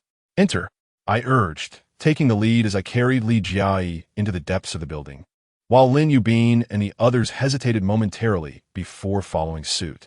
None of us noticed the elderly man who, upon our entrance, securely locked the door behind us, a predatory smile spreading across his face. Chapter 41. Forbidden grounds. The courtyard was enveloped in an eerie silence as we treaded forward, oblivious to the old man trailing behind us. Just as he secured the door, he reached behind it and seized a hoe. With a swift motion, the old man swung the hoe down towards me. "Li Yuyang, watch out!" Lin Yubin, noticing the impending danger, shouted urgently. My heart raced, and instinctively I turned around. Bang! The hoe struck heavily against my skull, and in the next moment, warm blood began to cascade down my forehead. The old man emitted a guttural roar and lunged at me. Lin Yubin, gritting his teeth, dashed forward and seized the old man in a tight embrace. Tang Yu and Lu Yi, momentarily stunned, quickly joined the fray. Though the old man was formidable in his madness, his physical strength waned, and he was soon overpowered. Bang! Suddenly, the tightly shut door of the courtyard was flung open, revealing an elderly woman wielding a kitchen knife. Her face twisted into a bloodthirsty grin as she approached us unsteadily. Following her were a young man in his 20s and a young woman, both brandishing machetes as they charged forth. "Run," Lin Yubin urged, rushing to support me as we bolted for the courtyard exit. Bang! Upon bursting through the gate, Lin Yubin swiftly locked it behind us. Bang! A machete struck violently against the wooden door, exposing the glimmering tip of its blade. A blinding flash of fire erupted from the mouth of the alley, illuminating the scene where over a dozen villagers brandished their machetes, their expressions fierce and menacing. Their crimson tongues flicked across their lips, gazing at us as if we were mere prey. "Run!" We sprinted for our lives, pursued relentlessly by those ravenous villagers. Blood streamed from my head, blurring my vision, and suddenly I recalled the letter my grandfather had entrusted to Su Shui. Once you begin to evade calamity, trust no one. In retrospect, my grandfather's words resonated profoundly. Here, I could trust no one, for every individual might embody death itself. Unbeknownst to us, We had reached the village's edge, and a throng of bloodthirsty villagers grew. Ahead lay a courtyard, while on our flanks and before us stood villagers, trapping us in a corner. Whoa! I did not wish to die. I did not wish to die. Tang Yuyu and Lu Li wept incessantly, and Lin Yubin's face was pale to the point of terror. As I surveyed the encircling villagers, a wave of despair washed over me. Suddenly, a searing pain pierced my neck. I turned to find Li Jiai, who had somehow raised her head, viciously biting into my flesh. I could distinctly feel my lifeblood being drawn into her mouth, the unsettling gurgles emanating from her throat. As I glanced back, her twisted, bloodthirsty visage met my gaze. My heavens! I never anticipated being betrayed by Li Jiai in the end. The excruciating agony forced me to release my grip, and with a thud, Li Jiai tumbled from my back. With a wail, her bloodied face resembled that of a malevolent spirit. Suddenly, she lunged at me. I cursed vehemently, evading Li Jiai, and landed a powerful blow to her head. Li Jiai kulyapsha, momentary stunnat. At that precise moment, a throng of villagers surged towards us. Damn it! I glanced back at the courtyard. Into the courtyard. Shut the door. We had retreated to the brink, compelled to take the perilous step into the yard. Thud! Lin Yubin kicked the courtyard door open. As we rushed inside, we barely managed to close the door before the villagers reached us. Death itself loomed before us. I could vividly envision those demonic villagers bursting in, ravenously devouring us piece by piece. 2 girls had already fainted in terror, and Lin Yubin had collapsed to the ground with a thud. The villagers continued to howl at us, yet they seemed hesitant to enter. In that moment, I was taken aback. What was happening? We had narrowly escaped death twice in the villagers' homes, and now, had we inadvertently stumbled upon a sanctuary in this courtyard, something that instilled fear in those bloodthirsty villagers? A feeling of fortune washed over me, but when I turned to behold the scene behind me, I felt as though I had plummeted from paradise to the depths of hell. In the center of the yard, a woman crouched down, her gaze fixed on a figure sprawled before her. She was fervently sucking at the neck of that person, a palpable scent of blood permeating the air. Gradually, she lifted her head, her cascading hair obscuring half of her face, her lips smeared with fresh crimson. Yuan Guasian, upon recognizing her visage, a wave of unease washed over me. We had inadvertently trespassed into the abode of Yuan Guasian at the final moment. Suddenly, I recalled the scene I had witnessed that fateful night, strikingly similar to the one before me. Why had the village chief been present at Yuan Guasian's home that night? What had deterred those bloodthirsty villagers from entering her threshold? An unsettling notion took root in my mind. Yuan Guasian harbored countless secrets. Yuan Guasian scrutinized me for a moment, then brushed aside her disheveled hair and approached me slowly. Exhausted and weary, I knew I stood no chance against her. Lin Yubin and the others had succumbed to unconsciousness. I never imagined that my frantic attempts to flee would culminate in my demise within Yuan Guasian's dwelling. Bring them inside. You are safe now, she declared, halting less than a meter away from me. I stood there, stunned. Was she truly sparing us? Or had she simply satiated her hunger and intended to keep us as her captives? Yet, it seems she had no such intention. I drink blood for my child. Those outside are no longer human, while I remain one. Whether you enter or not is your choice. With that, Yuan Guasian turned and retreated into the house. Given our dire predicament, it seems we are doomed. Even if Yuan Guasian intends to confine us, at least we might survive a few more days. Adopting a mindset of reckless abandon, I ushered Lin Yubin and the others into the room. Inside, Yuan Guasian stood before her late husband's portrait, offering incense with a mournful expression. Outside, the bloodthirsty villagers continued their wailing, yet it appeared that this courtyard was a forbidden zone for them, as none dared to intrude. What could possibly instill such fear? Unable to suppress my curiosity, I ventured to inquire. Yuan Guasian, having placed the incense, turned to face me, a chilling smile gracing her features. Chapter 42. The secret of the ghost village. Yuan Guasian's smile sent a shiver down my spine as she stared at me for several seconds before turning to enter the inner room. Alone in the main hall, I gazed at the 3 black and white portraits on the table, an unsettling sensation creeping into my heart. Just as I began to speculate wildly about her intentions, Yuan Guizhen emerged, carrying a wooden tray adorned with an incense burner. The air once again filled with that peculiar fragrance. Your wound is still bleeding. Come here for dressing. Startled, I looked at Yuan Guizhen, who held a roll of gauze in her hand, momentarily frozen. Come here. Her voice, devoid of any warmth, pierced the air once more. A tremor coursed through me, and gritting my teeth, I approached her. As she tended to my wound, I noted for the first time how emaciated she appeared up close. Even her eyes seemed sunken, as if all vitality had been drained from her. When her icy hand brushed against my skin, I could hardly discern any warmth. All done. Her voice snapped me back to reality, and to my astonishment, she had not harmed me. Sister-in-law, why have the villagers become like this? And what is the situation with your child? I glanced at Yuan Guizhen's flat abdomen, which showed no signs of pregnancy. Moreover, I had never heard of a pregnant woman requiring human blood. A trace of melancholy appeared on her face as she turned and gazed intently at the 3 memorial photographs on the table for an extended period. Approaching the table, she reached into the drawer and gently retrieved a spirit tablet, placing it carefully upon the surface. The spirit tablet bore the name of Su Yuan's beloved Guizhen. The characters inscribed upon it pierced my vision like needles. Why would Yuan Guizhen, who had lived a fulfilling life, require a spirit tablet? Moreover, did her husband not bear the surname Wang? Why then was it inscribed with Su? Is this your spirit tablet, sister-in-law? Isn't your husband's surname Wang? Yuan Guizhen turned to me and smiled faintly, her expression gradually revealing a mixture of nostalgia and anguish. My husband was originally named Su Jiabao. It was only after moving to Yuntai village that he adopted the surname Wang. I was taken aback by this revelation. So, Yuan Guizhen's family had indeed relocated to Yuntai village. Wait, Wang Fugui had mentioned that Fengmen village was once inhabited solely by families with the Su surname. Could it be that Yuan Guizhen's family had moved here from Fengmen village? Sister-in-law, did your family come from Fengmen village? I asked, fixing my gaze upon Yuan Guizhen with intensity.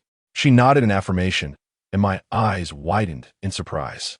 Hadn't Fengmen village been sealed off for a considerable time? Yuan Guizhen appeared to be merely in her 30s. How could she have migrated from Fengmen village? Sensing my bewilderment, she retreated a few steps and seated herself, remaining silent for a long while before finally speaking. Fengmen village became a terrifying ghost village overnight when my father-in-law was just a child.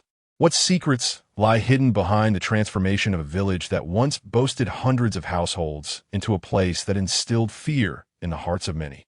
The tale of Fengmen village, as recounted by my father-in-law, reveals that its inhabitants did not retreat to the secluded mountains to escape the ravages of war. Rather, they sought refuge in order to uphold a mission that has endured for millennia, safeguarding a precious secret. Over a century ago, a handful of villagers, unable to withstand the harshness of life in the mountains, clandestinely left Fengmen village. It was during this time that the village's secrets began to seep into the outside world, transforming into rumors of vast treasures hidden within its depths, spreading from one person to another until the legend took on a life of its own. Since then, treasure seekers have flocked to Fengmen village in droves.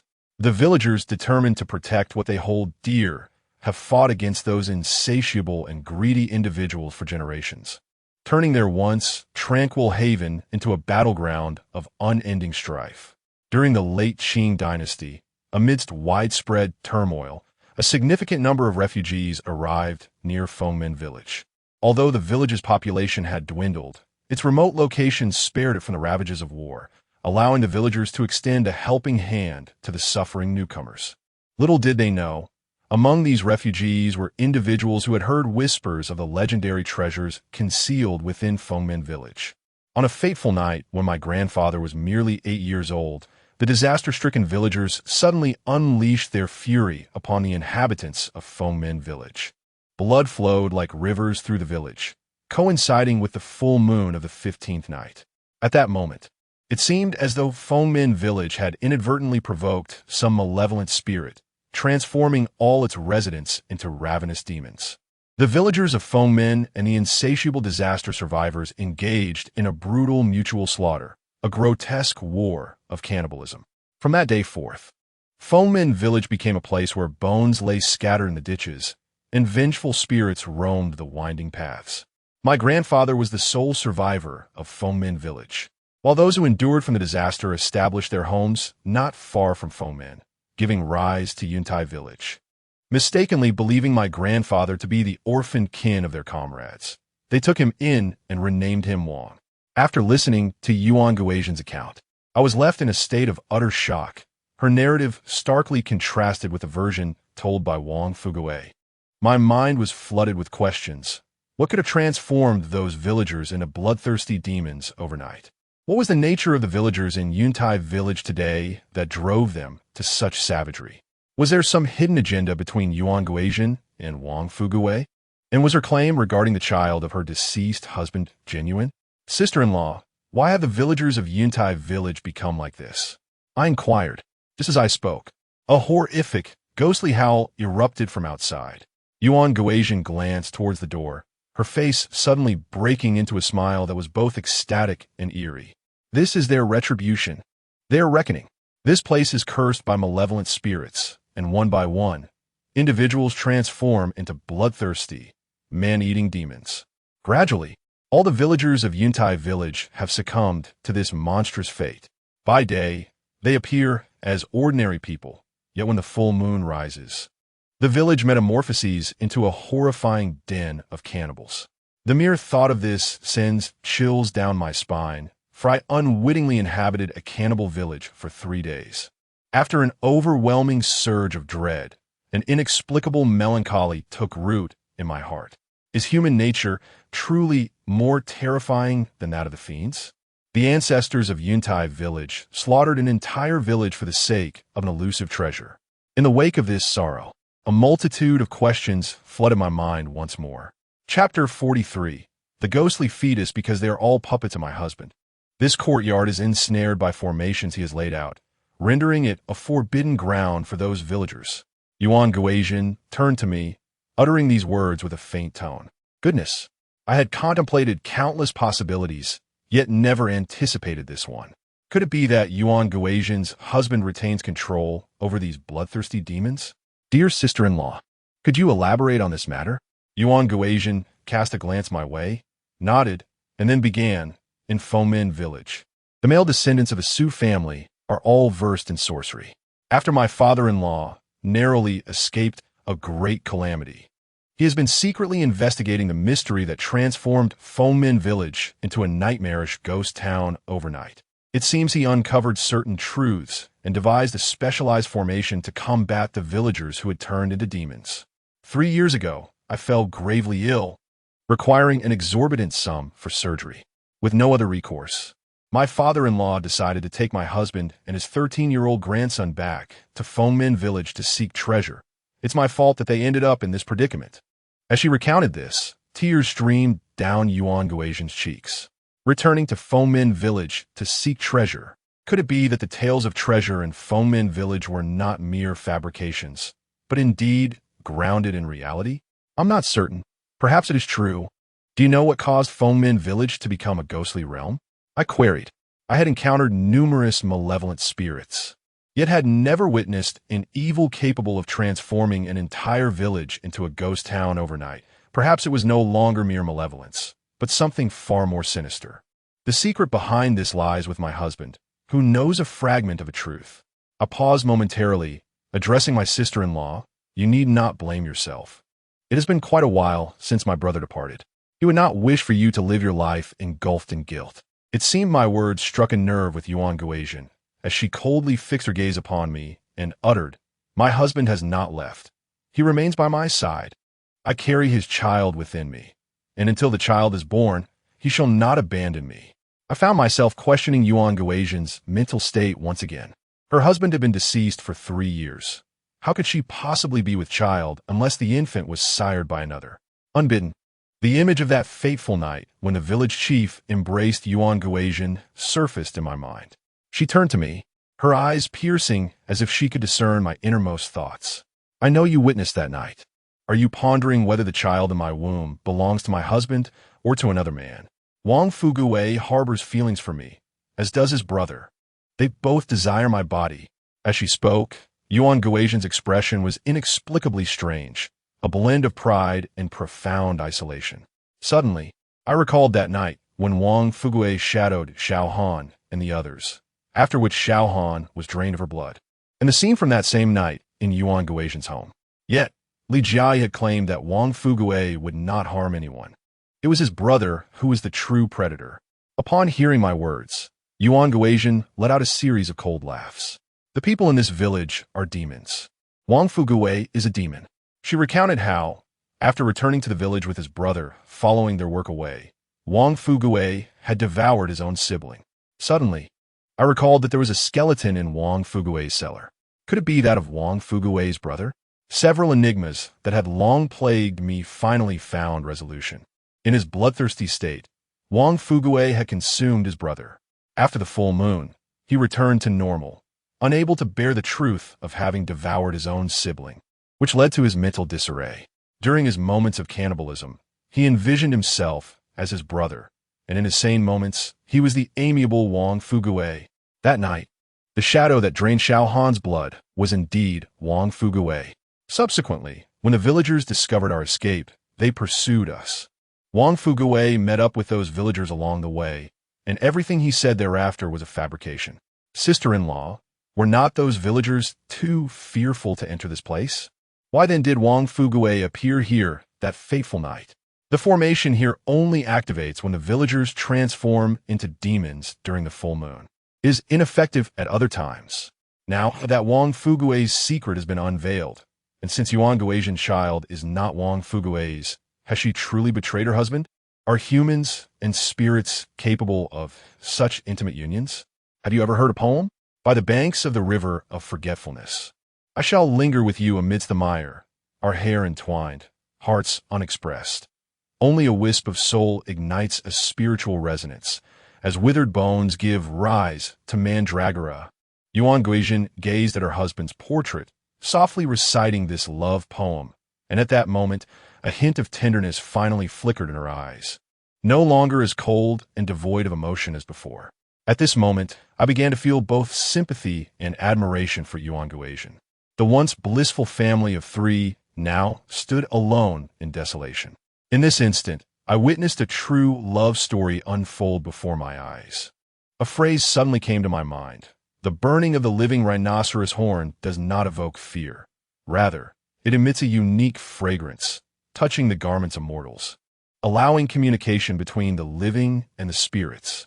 The incense burning in this censer was not merely an enchanting aroma, but rather the essence of the living rhinoceros. Following her husband's death, Yuan Guozian relied on this essence to steal 3 precious years with him. Sister-in-law, can a human and a ghost truly have child? Yuan Guozian lowered her head, gently caressing her abdomen, her eyes shimmering with a tender and affectionate light. My child is about to be born. I was momentarily taken aback, reflecting on her previous mentions of drinking human blood for the sake of her child. It became apparent that she truly carried the offspring of her deceased husband, a crystallization of love between the living and the departed, a ghostly fetus. Gradually, a trace of sorrowful pain appeared on Yuan Guozian's face. She gazed down at her belly, contemplating, my child is a ghostly fetus, continuously drawing my essence from within me. My consumption of human blood is merely to replenish my vitality. My child is a monstrous being, yet that does not alter the fact that he is my child. Perhaps Yuan Guozian's act of drinking human blood was solely to ensure her child's healthy development in the womb, to facilitate a safe birth. Suddenly, the villagers became agitated, their howls resembling those of malevolent spirits, reverberating in my ears. As I turned to look, I was utterly stunned by the gruesome scene unfolding before me. Outside the courtyard, over 100 villagers, transformed into fiends, tore at one another with savage ferocity.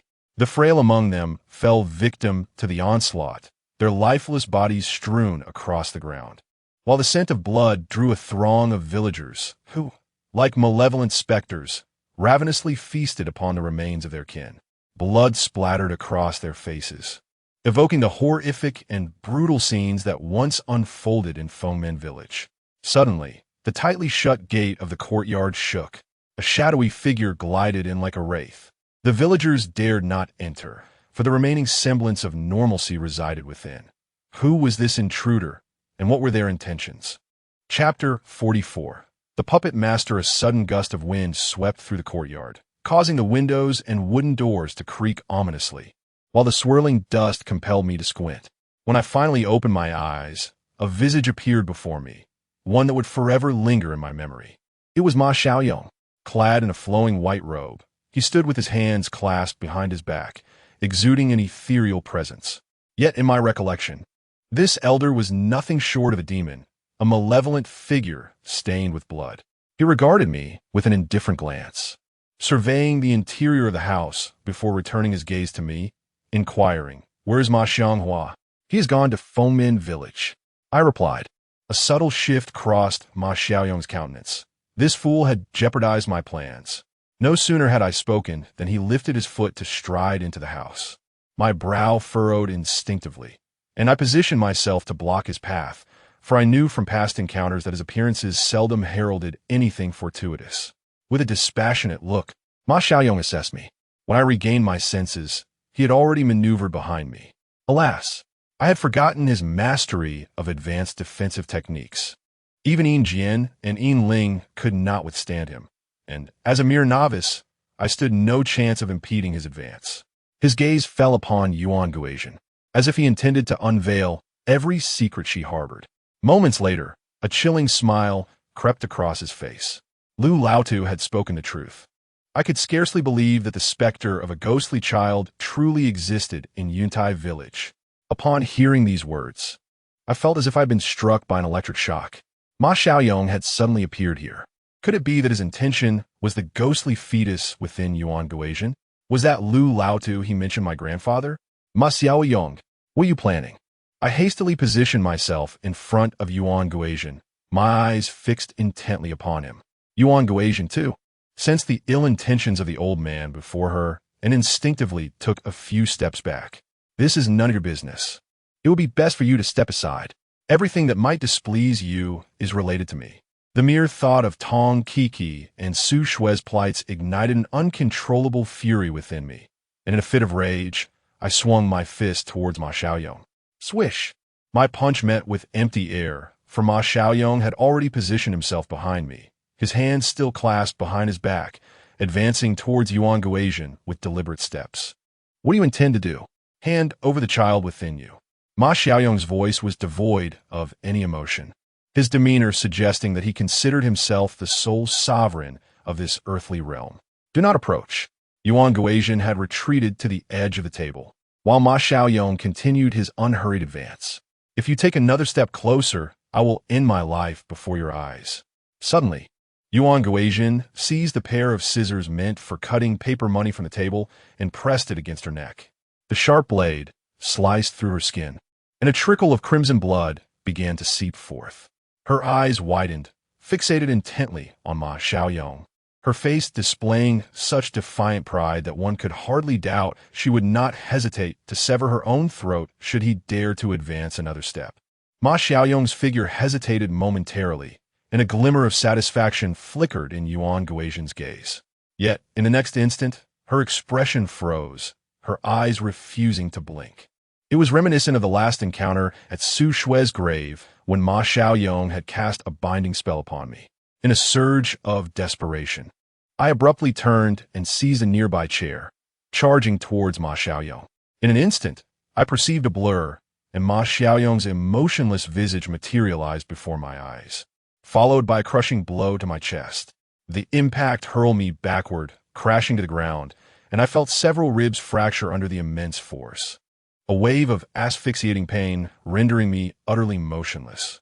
Ma Xiaoyong raised his hand, poised to grasp Yuan Guizhen. My eyes widened in horror as I glared at him, urging him to direct his fury at me instead. Suddenly, Ma Xiaoyong's hand halted midair, and he slowly turned around. I was momentarily taken aback, wondering if this old wretch truly intended to come for me. As I pondered my confusion, a chill began to seep from the crevices of the surrounding space. The once tranquil window and wooden door began to sway ominously. Was there a ghost? I could not fathom why, ever since my jade gourd was snatched away. I had felt the presence of spirits with each encounter. I beheld the memorial tablet on the altar. Wang Jiabao's portrait grew increasingly blurred, and a spectral figure emerged from the image. Its complexion was pallid, marked with traces of blood.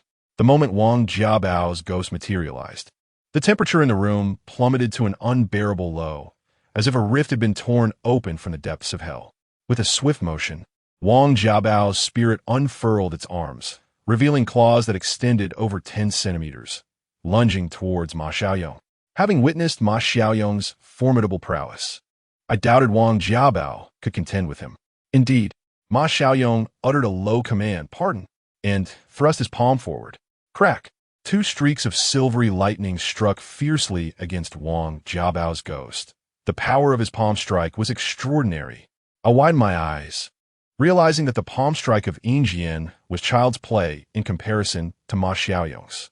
"Make haste to Fengmen village if you wish to survive," Ma Xiaoyong called back to me, seizing Yuan Guozian. A tempest swept through the room, and when the wind subsided, there was no trace of either Ma Xiaoyong or Yuan Guozian left. "What on earth are you up to, Ma Xiaoyong?" I struggled to rise from the ground, unable to suppress my fury. What was his intention in abducting the ghostly fetus? A chilling sensation crept upon me from behind, prompting the realization that there was indeed a ghost lingering within the room. Strangely, aside from Su Shui, Wang Jiabao was the second spirit that did not instill fear in me. "Brother Wang." At this moment, Wang Jiabao's ghost appeared increasingly ethereal, as if it might dissipate at any moment. Numerous questions surged within me, yearning for answers from him. What malevolent spirit could have transformed Fengmen village into a nightmarish ghost town overnight? Did Fengmen village truly harbor treasures? Chapter 45. The Conspiracy. The ghost of Wang Jiabao lifted his head and cast a glance at me. Even though he was a specter, I could discern the profound anguish he was enduring, and I could even sense the astonishing malice lurking in his eyes. "Rest assured, Brother Wang, I shall rescue sister-in-law," I proclaimed, unaware of why I spoke with such conviction.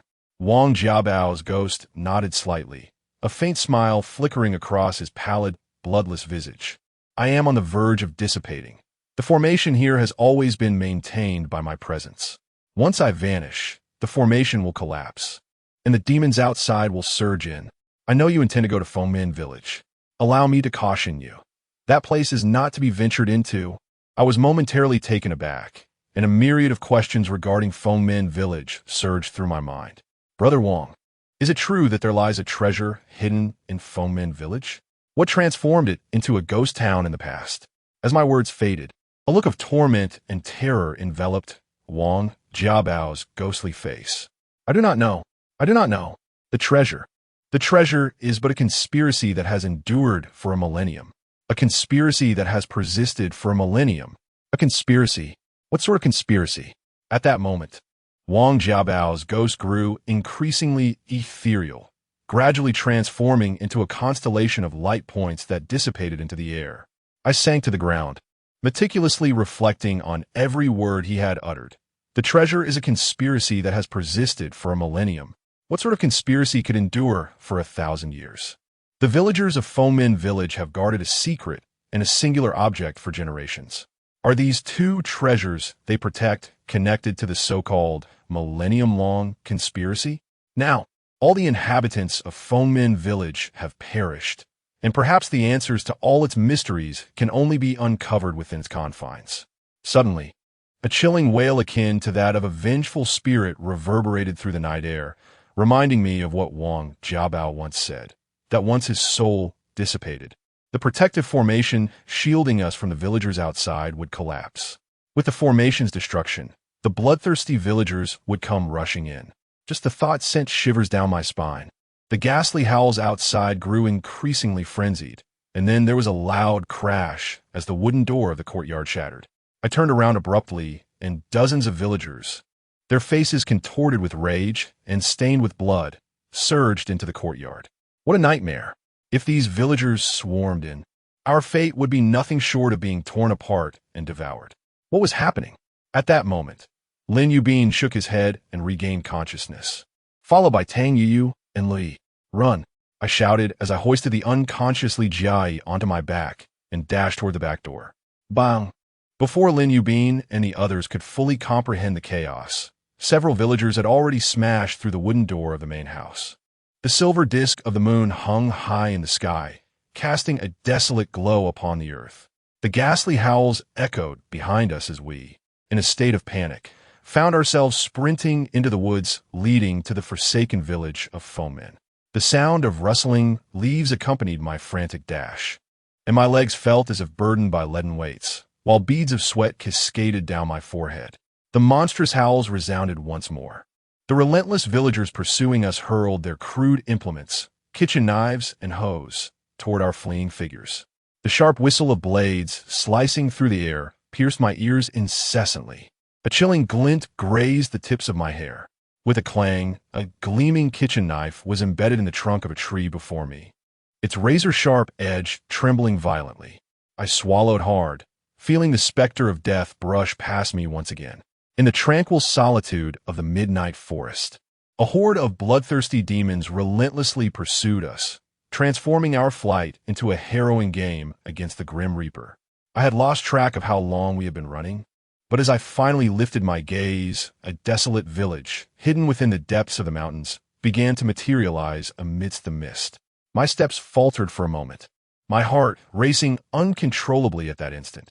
I seemed to hear the anguished wails of the damned echoing around me, and above the forsaken village loomed a thick shroud of ominous darkness, where countless malevolent spirits writhed in torment. The thought struck me unbidden. If I ventured in a foeman village, death would surely ensue. The bloodthirsty, man-eating demons relentlessly pursued us, while we stumbled forward, frantically racing towards foeman village. I could not fathom why we were fleeing towards this forsaken place. It felt as if the Grim Reaper himself was propelling me towards foeman village. In that moment, I envisioned death extending its arms, awaiting my arrival. The outline of foeman village grew increasingly vivid in my sight. I could discern the dilapidated structures, ensnared by cobwebs. As we drew nearer, my heart raced with fervor, and the sensation of impending doom intensified. Suddenly, a sharp crack echoed beneath my feet, the sound of something shattering. I froze, lifting my gaze to find myself amidst foeman village. Not far ahead loomed several crumbling buildings, and, as I glanced down, a ghastly white skeleton intruded upon my vision.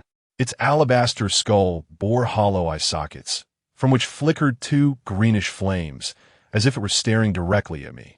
In that moment, I realized I had just stepped upon one of its rib bones.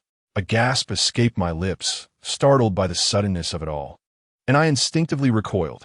Impossible. This could not be. Just moments ago, foeman village had seemed so distant, yet now I found myself unwittingly within its confines. Was I merely hallucinating, or had the very essence of foeman village surged towards us? Cackling laughter echoed in the air. In the silent and desolate foeman village, a sudden, piercing laughter reverberated through the air, chilling me to the bone. In an instant, every hair on my body stood on end, and I instinctively recalled the legends of the malevolent spirits that haunted this village. Was I truly destined to confront the very specter that had transformed foemen into a ghostly realm overnight, the moment I set foot within its borders? Chapter 46. He is dead suddenly. I sensed a dark shadow swiftly darting past me, and the chilling atmosphere around us intensified, as if hundreds of vengeful spirits were drawing near. When we turned around, all that remained behind us was a dilapidated house on the verge of collapse, accompanied by a few withered tree trunks. How terrifying! Tang Yuyu and Lu Yi clung tightly to each other, their faces pale, and even their lips trembled. Something was amiss in this place. We must leave at once. I could not fathom why, but from the very moment we stepped into foeman village, an unsettling feeling lingered, as if the Grim Reaper were trailing closely behind us. I carried the unconscious Li Jiai in front, with Tang Yuyu and Lu Yi following closely behind, while Lin Yubin brought up the rear. As we advanced, a sharp crack pierced the surrounding silence. Tang Yu lowered her head, and her delicate face instantly turned ashen with fright. In the next moment, her piercing scream shattered the stillness, prompting Lin Yubin and me to halt abruptly. What is it? On the ground. On the ground. Tang Yuyu trembled violently, pointing frantically at the earth, her eyes filled with terror. We hurriedly looked down, and upon witnessing the scene before us, a chill ran down our spines. Unbeknownst to us, the ground was littered with a dense scattering of white bones. Each skull turned upward as if they were staring directly at us. A chilling wind howled past, and ghostly green flames gradually emerged from the heaps of bones. I bent down to retrieve a skeletal fragment, and upon seeing the dense array of bite marks etched into the bone, my pupils dilated in horror. Memories of the terrifying past of Fengmen village, as recounted by Yuan Guizhen, surged unbidden in my mind. I could scarcely believe that the marks on these human remains were left by ravenous consumption, for we stood amidst a sea of stark white bones. A scene reminiscent of standing over a mass grave. The thought of the malevolent spirits that could inspire such terror was beyond comprehension. The surrounding silence was deathly, suffocating us with a palpable fear that quickened our breaths. Have you noticed? The villagers who pursued us have vanished, and the stillness around us is unnervingly profound. Clutching a human bone, I turned slowly to face Lin Yubin and the others. The villagers who had relentlessly chased us now seemed to have evaporated into thin air. At my observation, Lin Yubin's complexion grew even paler. The silence truly was eerie, unnaturally so. In this desolate mountain village, even the most basic sounds of insects were absent, and not a single living plant graced the ground. Suddenly, that sinister laughter, which seemed to have sunk into the abyss, echoed once more without warning. The atmosphere grew tense as we suddenly regained our senses, only to find ourselves encircled by hundreds of eerie green will-o'-the-wisps. In my childhood, I had often encountered will-o'-the-wisps on night walks, though they were always white, unlike the unsettling hue that surrounded us now. Upon closer inspection, I discerned that within each flickering flame, ghastly pale faces began to materialize, their chilling grins revealing themselves in a cacophony of sinister laughter. The surroundings were enveloped in a deathly silence, the ground littered with countless white bones, while the ghostly flames flickered ominously alongside those haunting visages, their wide eyes and gaping mouths emanating a bone-chilling mirth. Gradually, this horrifying spectacle drew ever closer to us. Trembling limbs, ashen faces, and eyes brimming with terror rendered us momentarily mute, overshadowed by the grotesque grins that seemed to stretch wider, as though each face had been cruelly carved open with a blade. By the heavens! Run! I suddenly snapped back to reality, seizing the petrified Tang Yuyu and sprinting forward, with Lin Yubin and Lu Yi hot on our heels. The ghastly laughter echoed behind us. The relentless swarm of ghostly green flames and the horrifically grinning pale faces pursued us like relentless phantoms. I lost track of how long we had been running, but gradually, my legs felt as if they had been weighed down by lead, growing increasingly heavy. Lu Yong, I can't go on. Lin Yubin gasped. Exhaustion etched upon his brow. I came to a halt, gasping for breath, and the chilling laughter behind me vanished. Upon turning around, I discovered that the dense, ghostly flames and the ghastly pale faces had completely disappeared. Damn it, I finally made it out. Lin Yubin wiped the cold sweat from his forehead and exclaimed, while Tang Yuyu's expression also softened slightly. My racing heart began to settle, yet before it could fully calm, my pupils constricted once more. The ground was littered with countless white bones. The dilapidated houses around us teetered on the brink of collapse. Ghostly green flames drifted through the air, and before us stood 2 dead tree trunks. After running for so long, we had somehow returned to our original spot. We seemed to be lost. Slowly, I turned to Lin Yubin and the others, bitterly uttering those words. It must be the ghost wall. Lin Yubin's lips trembled as he repeated this phrase like a nightmare.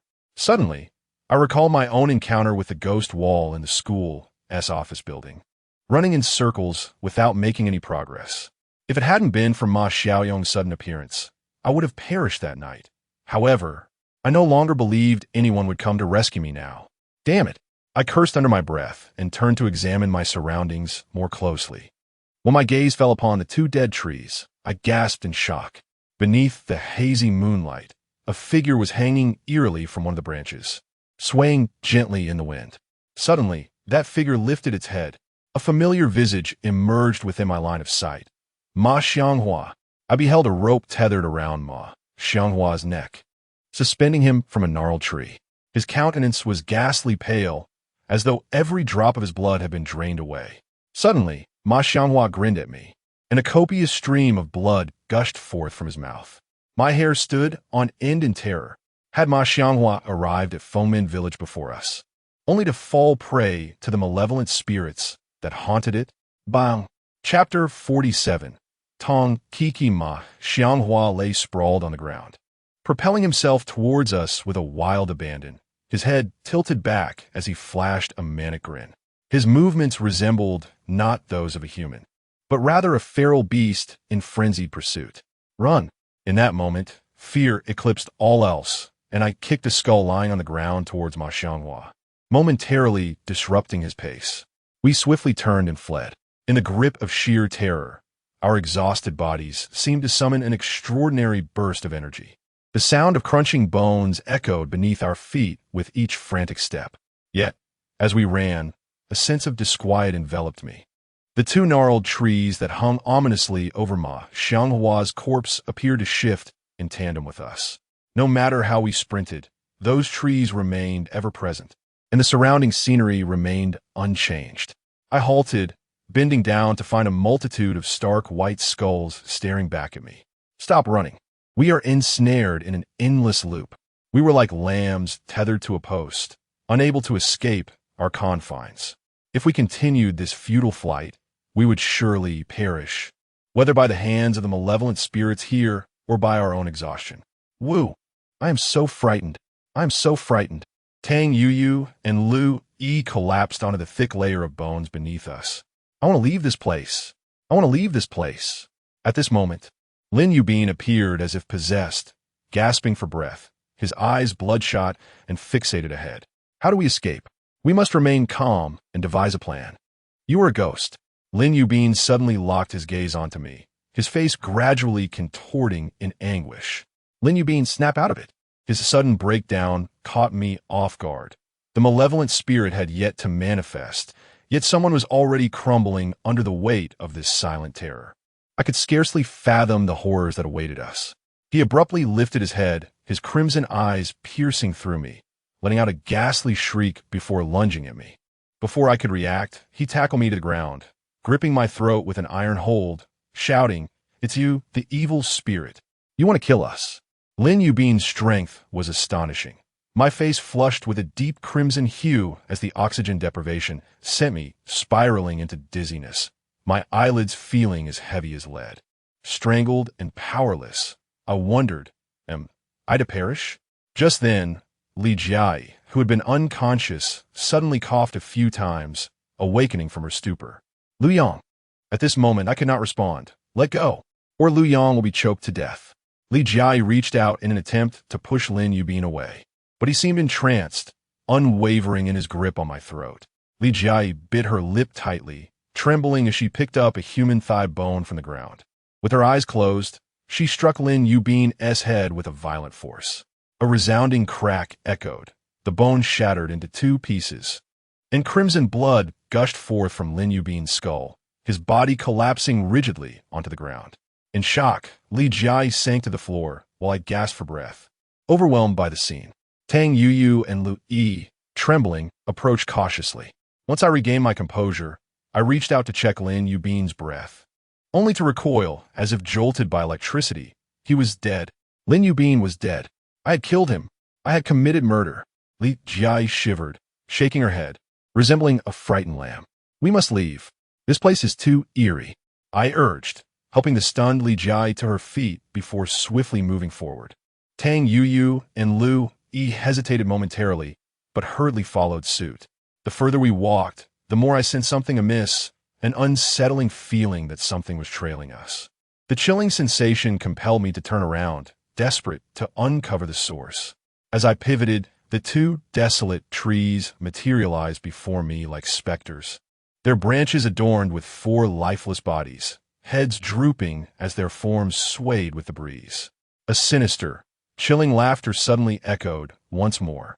The bodies hanging from the trees lifted their heads, revealing familiar, pale faces that seared into my consciousness. Yuan Guasian, Wang Fugui, Lin Yubin, and Xiao Hu. The trees. As I stepped inside, my gaze was immediately drawn to the two trees that loomed like phantoms, entwining us in a shroud of overwhelming terror. An exhilarating rush surged through me. I picked up a bone from the ground and, in a few swift strides, dashed towards the tree, gathering all my strength to strike it. A resounding thud echoed as the tree shuddered violently. Suddenly, a nauseating odor of blood invaded my senses. Raising my eyes, I realized that what I had mistaken for a withered tree was, in fact, the lifeless body of Lin Yubin, struck by my blow to the head. His brain matter spilling forth. How could this be? How could this be? I could hardly believe my eyes. The bone, slick with blood, slipped from my grasp and fell to the ground. In that moment, Lin Yubin's lips twisted into a grin. His pallid face, smeared with crimson blood and white brain matter, appeared more terrifying than any fiend. Lu Yang, close your eyes and keep moving forward. Do not look around. Whatever you do, do not open your eyes. Just as I stood frozen, a voice, ethereal and pure, reached my ears. It was Su Shui. The spirit of Su Shui was speaking to me. At that moment, I could think of nothing else but to close my eyes and move forward, ignoring everything around me. I shouted with fervor, and Tang Yuyu and the others, initially taken aback, nodded obediently and shut their eyes. Cackling laughter echoed ominously. As soon as I closed my eyes, a terrifying, eerie laughter echoed in my ears. I felt the ground tremble violently beneath me. Suddenly, a hazy image materialized before my eyes, swiftly becoming more vivid. Liu Yang, a voice, ethereal and sweet, resonated beside me, and a girl with a radiant smile bounced towards me. At that moment, I was utterly stunned. Kiki, I instinctively exclaimed, as Tong Kiki stood vividly before me, grinning just as she had on our first encounter. Her smile widened unnaturally, and her eyes transformed into stark white pupils. Chapter 48. The emergence of the malevolent spirit Tong Kiki's words pierced my heart like a series of icy daggers, striking at the most painful corners of my soul. Specifically, Su Shui's grave. The frigid and unfamiliar gaze of Tong Kiki, juxtaposed with the chilling sight of her lifeless body in the 8th laboratory, surged through my mind like an overwhelming tide. The state I find myself in is all you're doing. Is entirely your fault. Tong Kiki's emotionless voice reverberated in my ears like a sinister incantation, relentlessly battering my heart. Kiki, I am so sorry. I am truly sorry. At that moment, I felt as though I were ensnared in an interminable nightmare. Tong Kiki seized my throat with a vice-like grip, her sharp nails breaking the skin. A searing pain gradually spreading throughout my body. Kiki, I screamed in torment, suddenly jolting awake. In an instant, the scene before me evaporated. There was no sign of Tong Kiki. I raised my hand to touch my neck and found a faint wound, the recent vision leaving me in a state of dread. I questioned whether that had been mere illusion or an actual occurrence. A chilling sensation enveloped me, wave after wave. Lu Yang, the voice of Li Jiai penetrated my consciousness. As I turned, Li Jiai rushed towards me, enveloping me in her embrace. Tang Yuyu and Lu Yi huddled together, their bodies adorned with wounds, their garments torn and stained with blood, reminiscent of a recent struggle against some monstrous force. What has happened to you all? Are you all right? I gently patted Li Jiai's back, whispering words of comfort. Wu, Lu Yang, as soon as we closed our eyes, we were transported back to Yuntai village. Those demons lunged at us, and I saw them devour you. They want to consume us too. Wu, I'm so scared. Everything is fine. Am I not right here before you? I reassured her. What just happened was merely an illusion. Wu, Li Jiai curled up in my embrace. Trembling like an injured kitten, I glanced around, observing the two dead tree trunks, the scattered white bones, and the dilapidated houses on the verge of collapse. Indeed, we remained in the same place. Jiai, stop crying. It's all right. I softly consoled her. After a long while, I realized I no longer heard her sobs, nor could I feel her trembling body. In an instant, every hair on my body stood on end, and a cold sweat broke out on my back.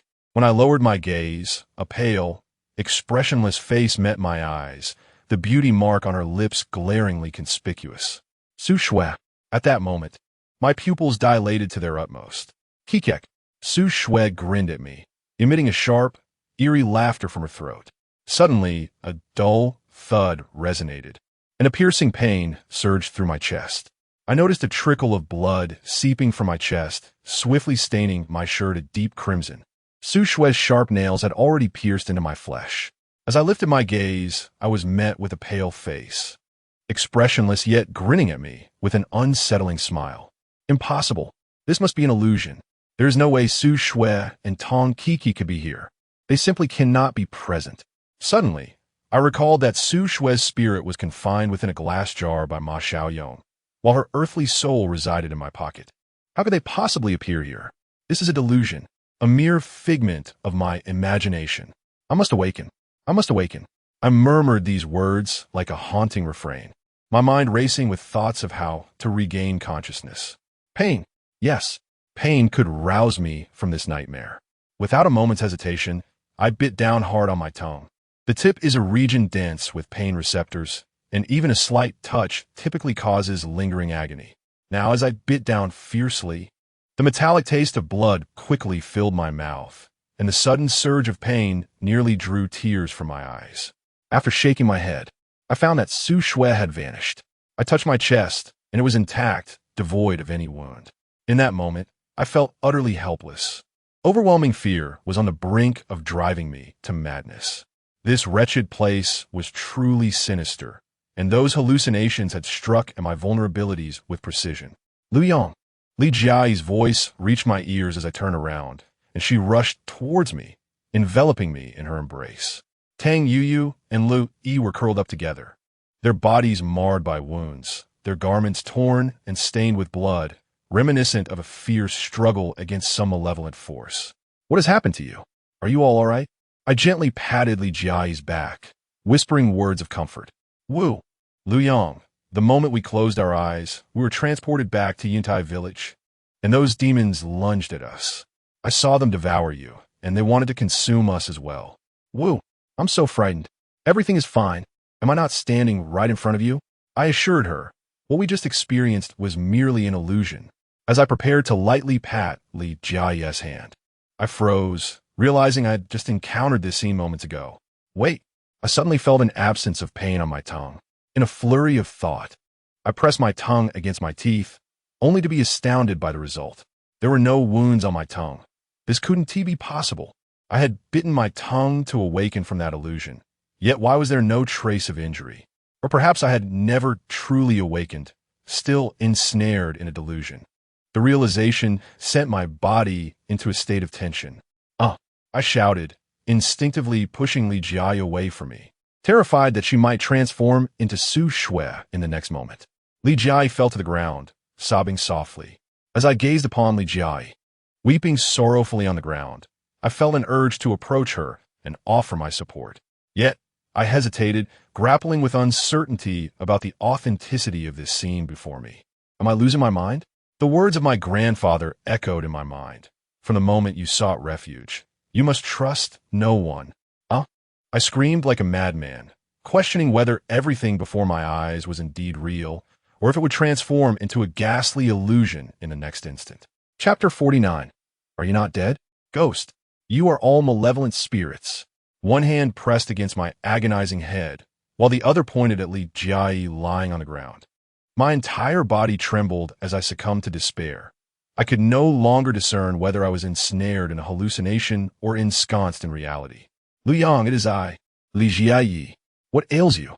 Li Jiayi struggled to rise from the ground, her face etched with panic as she cautiously approached me. Do not come closer. Stay away. No one could fathom the terror that gripped my heart in that moment. I collapsed onto the ground, grasping a bone from the earth, pointing it at Li Jiayi. Perhaps only the lifeless remains beneath me could offer a semblance of safety. Wu. Luyang, it is I, Li Jiayi. Do not frighten me. Li Jiayi Elta. Tears streaming down her panicked face. You are not. You are not. You are a malevolent spirit. You are a ghost. My pupils dilated to an extraordinary extent, as if I had plunged into an abyss of unending terror, surrounded by ghastly apparitions, their sinister forms lunging towards me. Wu Wu, Tang Yu, Lu and Li Jiai were all overwhelmed with fright, crying out in a state of utter despair and helplessness.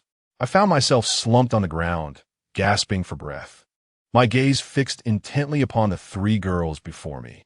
Just as I teetered on the brink of collapse, uncertain whether I was ensnared in a hallucination or confronting reality, I felt a tremor in my pocket. Instinctively, I reached into it, and an icy sensation coursed through my fingertips. At that moment, it felt as though my head might explode. "Ah!" I cried out, clutching my head in distress. "Lu Yang, you must awaken. Perceive your surroundings with your heart." The urgent, ethereal voice of Su Shui resonated in my mind. My vision began to blur, yet gradually, the frantic pounding of my heart subsided. I grasped a crucial realization. Given the current environment, it was improbable for the same illusion to manifest twice. I recalled Lin Yubin's sudden transformation. He, too, must have been tormented by the illusions here, unable to distinguish between reality and mirage, which had driven him to madness. I shuddered at the thought. Had I not regained my clarity, would I have mistakenly Jiai and the others for malevolent apparitions, potentially leading to their demise? The horrifying image of awakening to three lifeless bodies loomed in my mind, threatening to shatter my sanity. "What has happened to you?" Li Jiai, noticing my return to composure, cautiously lifted her gaze to me, concern etched on her face. "It's nothing now," I reassured her. As the sole male in this place, I had become their beacon of hope, and upon seeing my tranquility, their expressions softened ever so slightly. "Liang, what shall we do now? This place is truly terrifying." I rubbed my throbbing temples, surveying the surroundings. I have now fully grasped the horror of Fengmen Village. That so-called malevolent spirit has yet to reveal itself, yet we have already been driven to infighting. "Su Shui, do you know which way to go now?" I whispered, placing all my hopes upon her. I, too, was at a loss regarding our path. The environment seemed to have shifted once more, an unsettling aura lingering, as if it concealed something dreadfully sinister. "Be cautious." Su Shui's response left me slightly disheartened. The sensation of a ghost is far more chilling than that of a human. If Su Shui senses a lurking terror, it is highly likely that her instincts are correct. Let us cease our wandering and wait here until dawn. As we paced back and forth, we found ourselves in the same spot, and each time we ventured forth, we encountered a different nightmare. Perhaps remaining still would be our wisest course of action at this moment. I cast a glance at the dilapidated house not far away. After some contemplation, I led Li Jiai and the others towards it. The structure had collapsed significantly, the ground strewn with shattered debris. We found a corner to sit in. "Wait here while I gather firewood." In this eerie and foreboding place, perhaps a blazing fire could temporarily dispel our fears. Fortunately, there was an abundance of broken timber in the ruins, and before coming to Fengmen Village, I had brought matches and a lighter with me. Whoosh! A chilling gust swept through, igniting the flames that gradually flickered to life, momentarily dispelling the surrounding darkness and chill. I sat beside the fire, tending to the wood, while Li Jiai and the others huddled nearby, the oppressive silence weighing down upon us like a massive stone upon our chests. "Yuyo, where are you?" Suddenly, a familiar voice shattered the suffocating stillness, causing my hand, poised to adjust the logs, to freeze in midair. "Where are you?" The voice drew closer, and a frantic figure materialized before us. Lin Yubin. I was momentarily paralyzed, as were Li Jiai and the others, staring incredulously at Lin Yubin. Hadn't he died? I had been the one to take his life. How could he possibly be standing here now? In an instant, a terrifying thought surged into my mind. Ghost. This must be the spirit of Lin Yubin. "Ah, but you died. Don't come any closer. Stay away." Tang Yuyo shrieked in terror, clutching Lu Yi tightly, tears streaming down her cheeks uncontrollably. I too was utterly stunned. What on earth was happening? Wasn't Lin Yubin supposed to be dead? I'm not a ghost. I heard someone calling for me and came to investigate, but when I returned, I couldn't find you. Stop. Don't come any closer. I picked up a stone from the ground, my gaze fixed intently upon Lin Yubin. The words he uttered left me in a state of disbelief. The very person I had taken a life of now stood before me, alive and breathing. My back was drenched with cold sweat. I'm not a ghost. If you don't believe me, look, I have a shadow, I declared. Ghosts cast no shadows. I glanced down, and to my astonishment, Lin Yubin indeed had a shadow behind him. The sudden turn of events left me utterly bewildered. I continued to stare at Lin Yubin, who suddenly flashed me a peculiar smile. Good heavens! You must be a ghost, I exclaimed. I have a shadow. I am not a ghost. Lin Yubin reverted to a state of panic, the eerie semblance for moments before vanishing entirely. Lin Yubin had a shadow, yet I was certain I had killed him. Was it possible I had been ensnared in an illusion all along? Or was Lin Yubin deceiving me? Chapter 50. Ghosts abound tonight. As Lin Yubin approached, doubt lingered in my mind regarding my reality.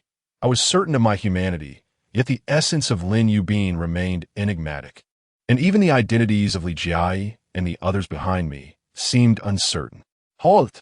Advance another step, and I shall not be courteous. I raised the stone in my hand, fixating my gaze upon Lin Yubin. He paused, momentarily taken aback, then redirected his attention towards Tang Yuyu and Li. Yuyu, Lu Yi, come here quickly. Lu Yang is dead. You have all been deceived by the illusions he conjured. Tang Yuyu and her companions huddled together, resembling frightened rabbits, their expressions reflecting utter bewilderment at the sudden turn of events. A ghost! A ghost! Suddenly, a piercing scream shattered the oppressive silence as a disheveled figure burst forth, shouting wildly like a madman, colliding with Lin Yubin. With a thud, Lin Yubin fell to the ground, and our pupils dilated in shock. Was this not the first ghost village? Why were there so many people emerging now? As Lin Yubin scrambled to his feet, his reaction left me utterly astounded once more. Ghost! You are the ghost! Lin Yubin exclaimed in terror, retreating. The ragged individual slowly rose from the ground, and in the flickering light, I finally discerned the features of this peculiar figure. A young man, seemingly in his early 25, appeared disheveled, his hair in disarray and his face marred by numerous wounds, the blood around them having long since dried. His lips were pale, cracked, and fissured, resembling the parched state of someone deprived of water for far too long. Upon catching sight of the young man's countenance, Tang Yuyu and Lu erupted into a chorus of screams. Old Zhang, are you not dead? How is it that you are here? A thunderous roar echoed in my mind, akin to a cataclysmic explosion. Old Zhang, the figure before me, unexpectedly re-emerging, was indeed the Old Zhang referenced by Lin Yubin and his companions, the very one who had arrived in Fengmen village prior to our own entrance. Before we set foot in Fengmen village, we had stumbled upon Old Zhang's backpack in Wang Fugui's cellar, which had led me to believe that Wang Fugui had taken his life. Yet, it appeared that our initial judgment may have been flawed. Old Zhang lifted his gaze, his expression cold as he regarded Tang Yuyu and Lu Yi, before finally casting a look of sheer terror towards Lin Yubin. Trembling, he uttered, You fell off the cliff and died, did you not? How? How can you be here? You intended to hoard the treasure for yourself, coming alone. Just moments ago, I distinctly killed you. You were dead. It is impossible for you to be here. Lin Yubin, pointing an accusatory finger at Old Zhang, spoke with a tone laced with agitation, while Tang Yuyu and Lu Yi merely huddled in silence, refraining from uttering a word. Suddenly, I recalled that Lin Yubin had mentioned upon his arrival at Fengmen village. He heard someone calling him. Intrigued, he went to investigate, only to subsequently lose track of us. Could it be that the one who called him was Old Zhang? Previously, we had merely spotted Old Zhang's backpack in Wang Fugui's cellar, and the terrifying atmosphere of Yuntai village led us to instinctively assume that Old Zhang had perished. However, upon reflection, it is possible that Old Zhang is indeed alive and has arrived at Fengmen village. If Old Zhang survived, and Lin Yubin genuinely heard Old Zhang calling him, it seems there must be some undisclosed enmity between them. Furthermore, if Lin Yubin was summoned by Old Zhang and subsequently killed him, why then does Old Zhang appear here now? Assuming these hypotheses hold true, if Lin Yubin did leave immediately upon entering Fengmen village, what then is the entity that has been with us all this time? Additionally, if a deadly confrontation erupted between Old Zhang and Lin Yubin, resulting in one of their deaths, why do both claim to have slain the other? Who among them is deceiving us? Contemplating this sent a chill down my spine. And just then, the sounds of a struggle erupted from outside. I lifted my gaze to the scene beyond, nearly biting my tongue in fright. At that moment, I beheld more than a dozen specters soaring through the air, their blade-like claws seemingly capable of slicing through the very atmosphere. Amidst these phantoms, Ma Xianghua was leaping and dodging with great agility. The venerable Laozi urgently commanded, by the decree of the law, "Purge the evils. Forgive." A familiar, resounding voice echoed, and a radiant golden aura burst forth. With a sudden clap, the phantoms that lunged towards him were instantaneously dissipated into smoke. After executing this incantation, Ma Xianghua appeared utterly depleted, his spirit waning. As he turned, our gazes met, and I noticed his eyes seemed to lack pupils. In a daze, it appeared as though Ma Xianghua offered me a peculiar smile. He approached us, maintaining a stoic silence, his expression unyielding. I swallowed hard, a bead of cold sweat forming on my forehead. Doubt clouded my senses. I could hardly trust my own vision. Just moments ago, we had witnessed Ma Xianghua's lifeless body hanging from a tree, and he had previously attacked us. What on earth was happening? After a brief moment of astonishment, vigilance took hold of me. I was confronted with a pressing question. Was this Ma Xianghua a man or a specter? "Stop! Do not approach!" I shouted at him. He halted, casting a fleeting glance in my direction before moving inward once more. "Ma Xianghua, are you truly a man or a ghost? Did you not perish?" He responded with a chilling smile. "This place is indeed uncanny. Cast your eyes upon the ground and discern whether I am man or ghost." Though apprehensive, I could not resist a furtive glance downward. To my horror, I beheld a shadow, another shadow. This was impossible. Such a thing could not be. I clearly witnessed your demise. You are all specters, mere phantoms. I stepped back, my gaze fixed intently on Lin Yubin, Lao Zhang, and Ma Xianghua. At that moment, I was utterly shattered. "Lu Yang, it is you who embodies the ghostly presence. You are the one who led us to this cursed place."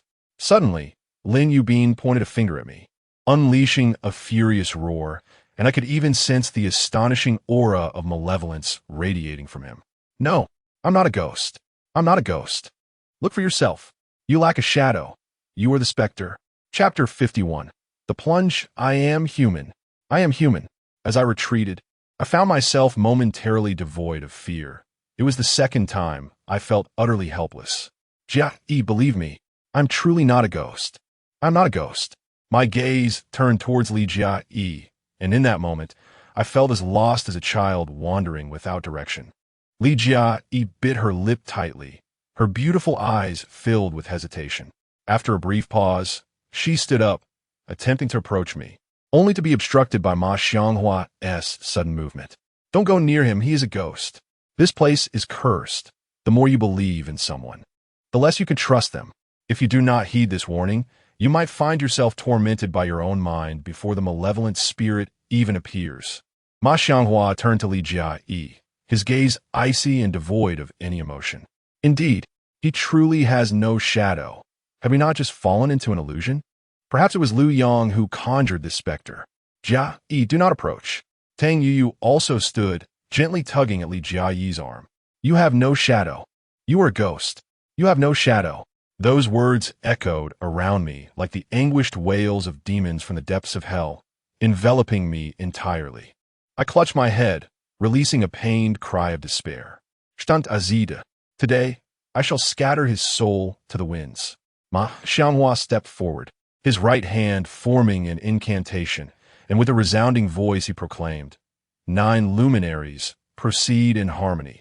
The primordial essence lingers, the brilliance of the spirit disperses, flowing endlessly. Descend upon me, radiant light, casting forth the vermilion shadows, unraveling the stasis, and granting me the essence of the celestial." As his incantation concluded, I sensed the surrounding malevolence begin to seethe, as if confronted by something truly horrifying. 9 beams of dazzling starlight erupted from Ma Xianghua's fingertips. Whoosh! A glint of cold light flashed in his eyes, and the 9 beams surged directly toward me, magnifying within my very pupils. Bang! I felt as though my chest had been struck by a colossal hammer, A sweetness surged in my throat, and a faint metallic tang of blood spread within my mouth. I opened my mouth and expelled a copious amount of fresh blood. The excruciating pain in my chest jolted me into clarity. Struggling to rise, I gazed at Li Jiai, exclaiming, "I will bleed. I will bleed. I am not a ghost. I am human. Do not attempt to argue." Ma Xianghua coldly retorted, raising his hand to strike me. In that moment, I felt certain of my impending demise. Suddenly, the talisman containing Su Shue's soul in my pocket began to tremble violently. Whoosh!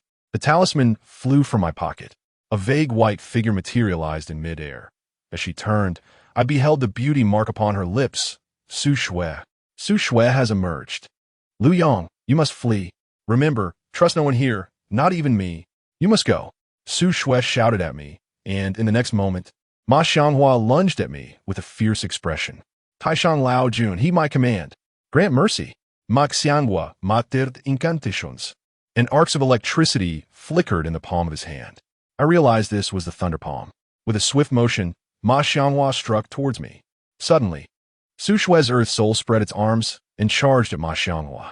Li Yuyang, ignore everything. You must leave this place. Quickly. In the next instant, Su Shue had seized Ma Xianghua by the throat, while his thunder palm struck her body with a resounding impact. Su Shue's earth soul was flung backward, becoming even more ethereal. Ma Xianghua sneered and advanced towards me. Li Yuyang, run.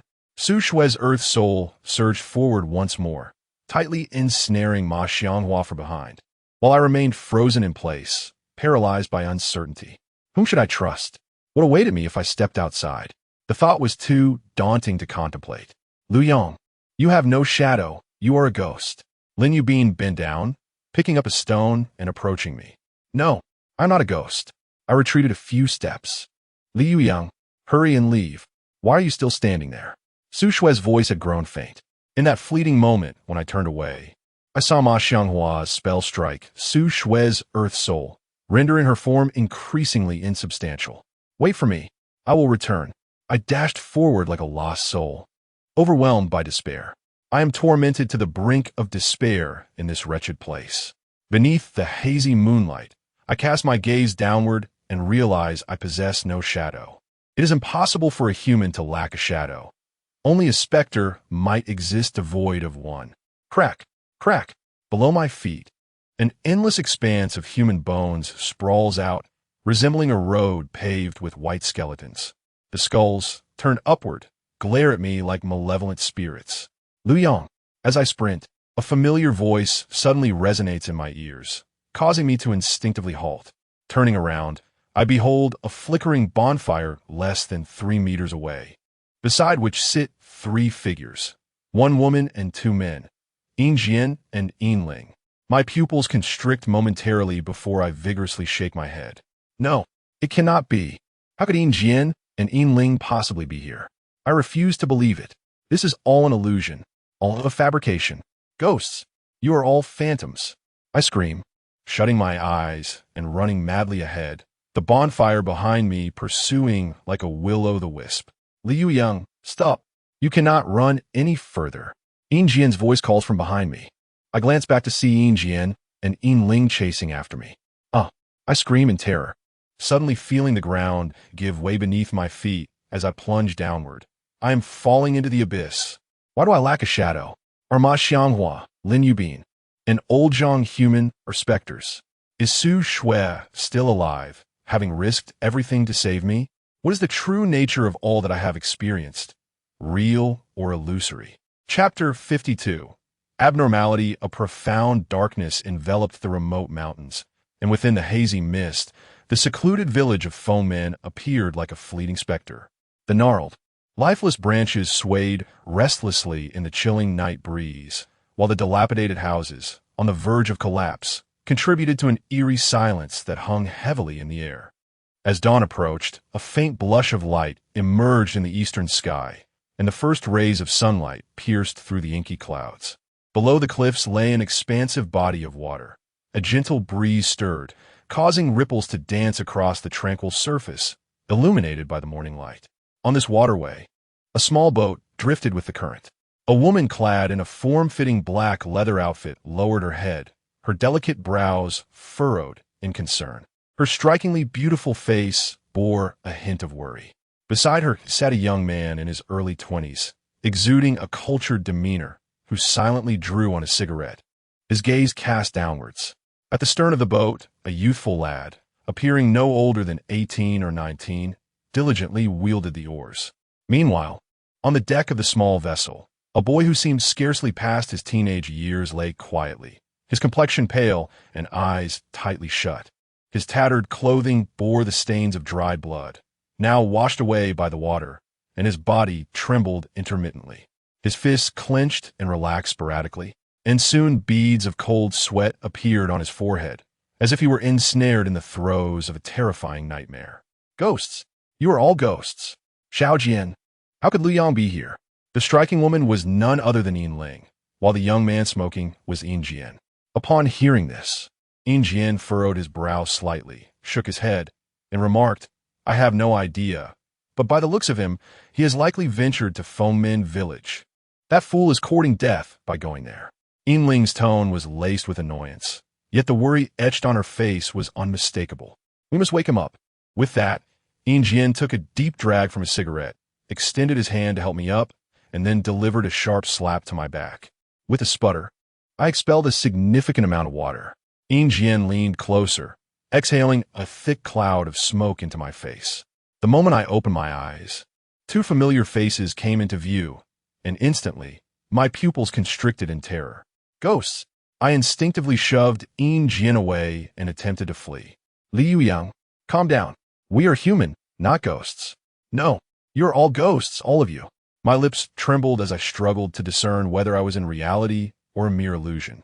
Liu Yang, Yin Ling reached out, stepping forward in an attempt to grasp me, but to my eyes, her gesture transformed into that of a malevolent spirit intent on my demise.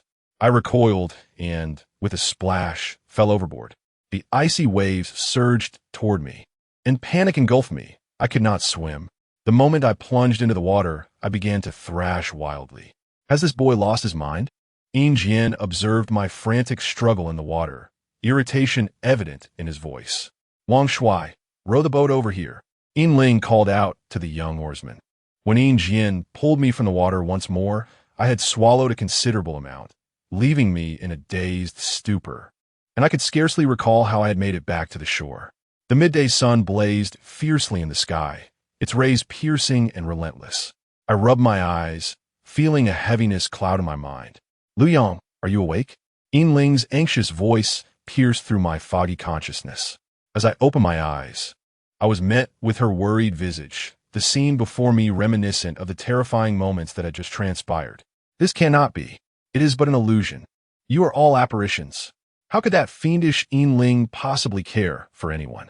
I sprang to my feet as if jolted by electricity, retreating several steps, my gaze filled with terror as I fixated on her.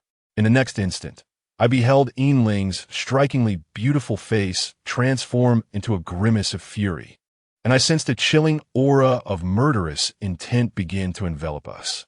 Liu Yang, after rescuing you time and again, you dare to label me a she-devil. If I do not teach you a lesson today, I shall not be called Yin. Before I could comprehend the unfolding events, a sharp kick struck my chest, sending me crashing to the ground.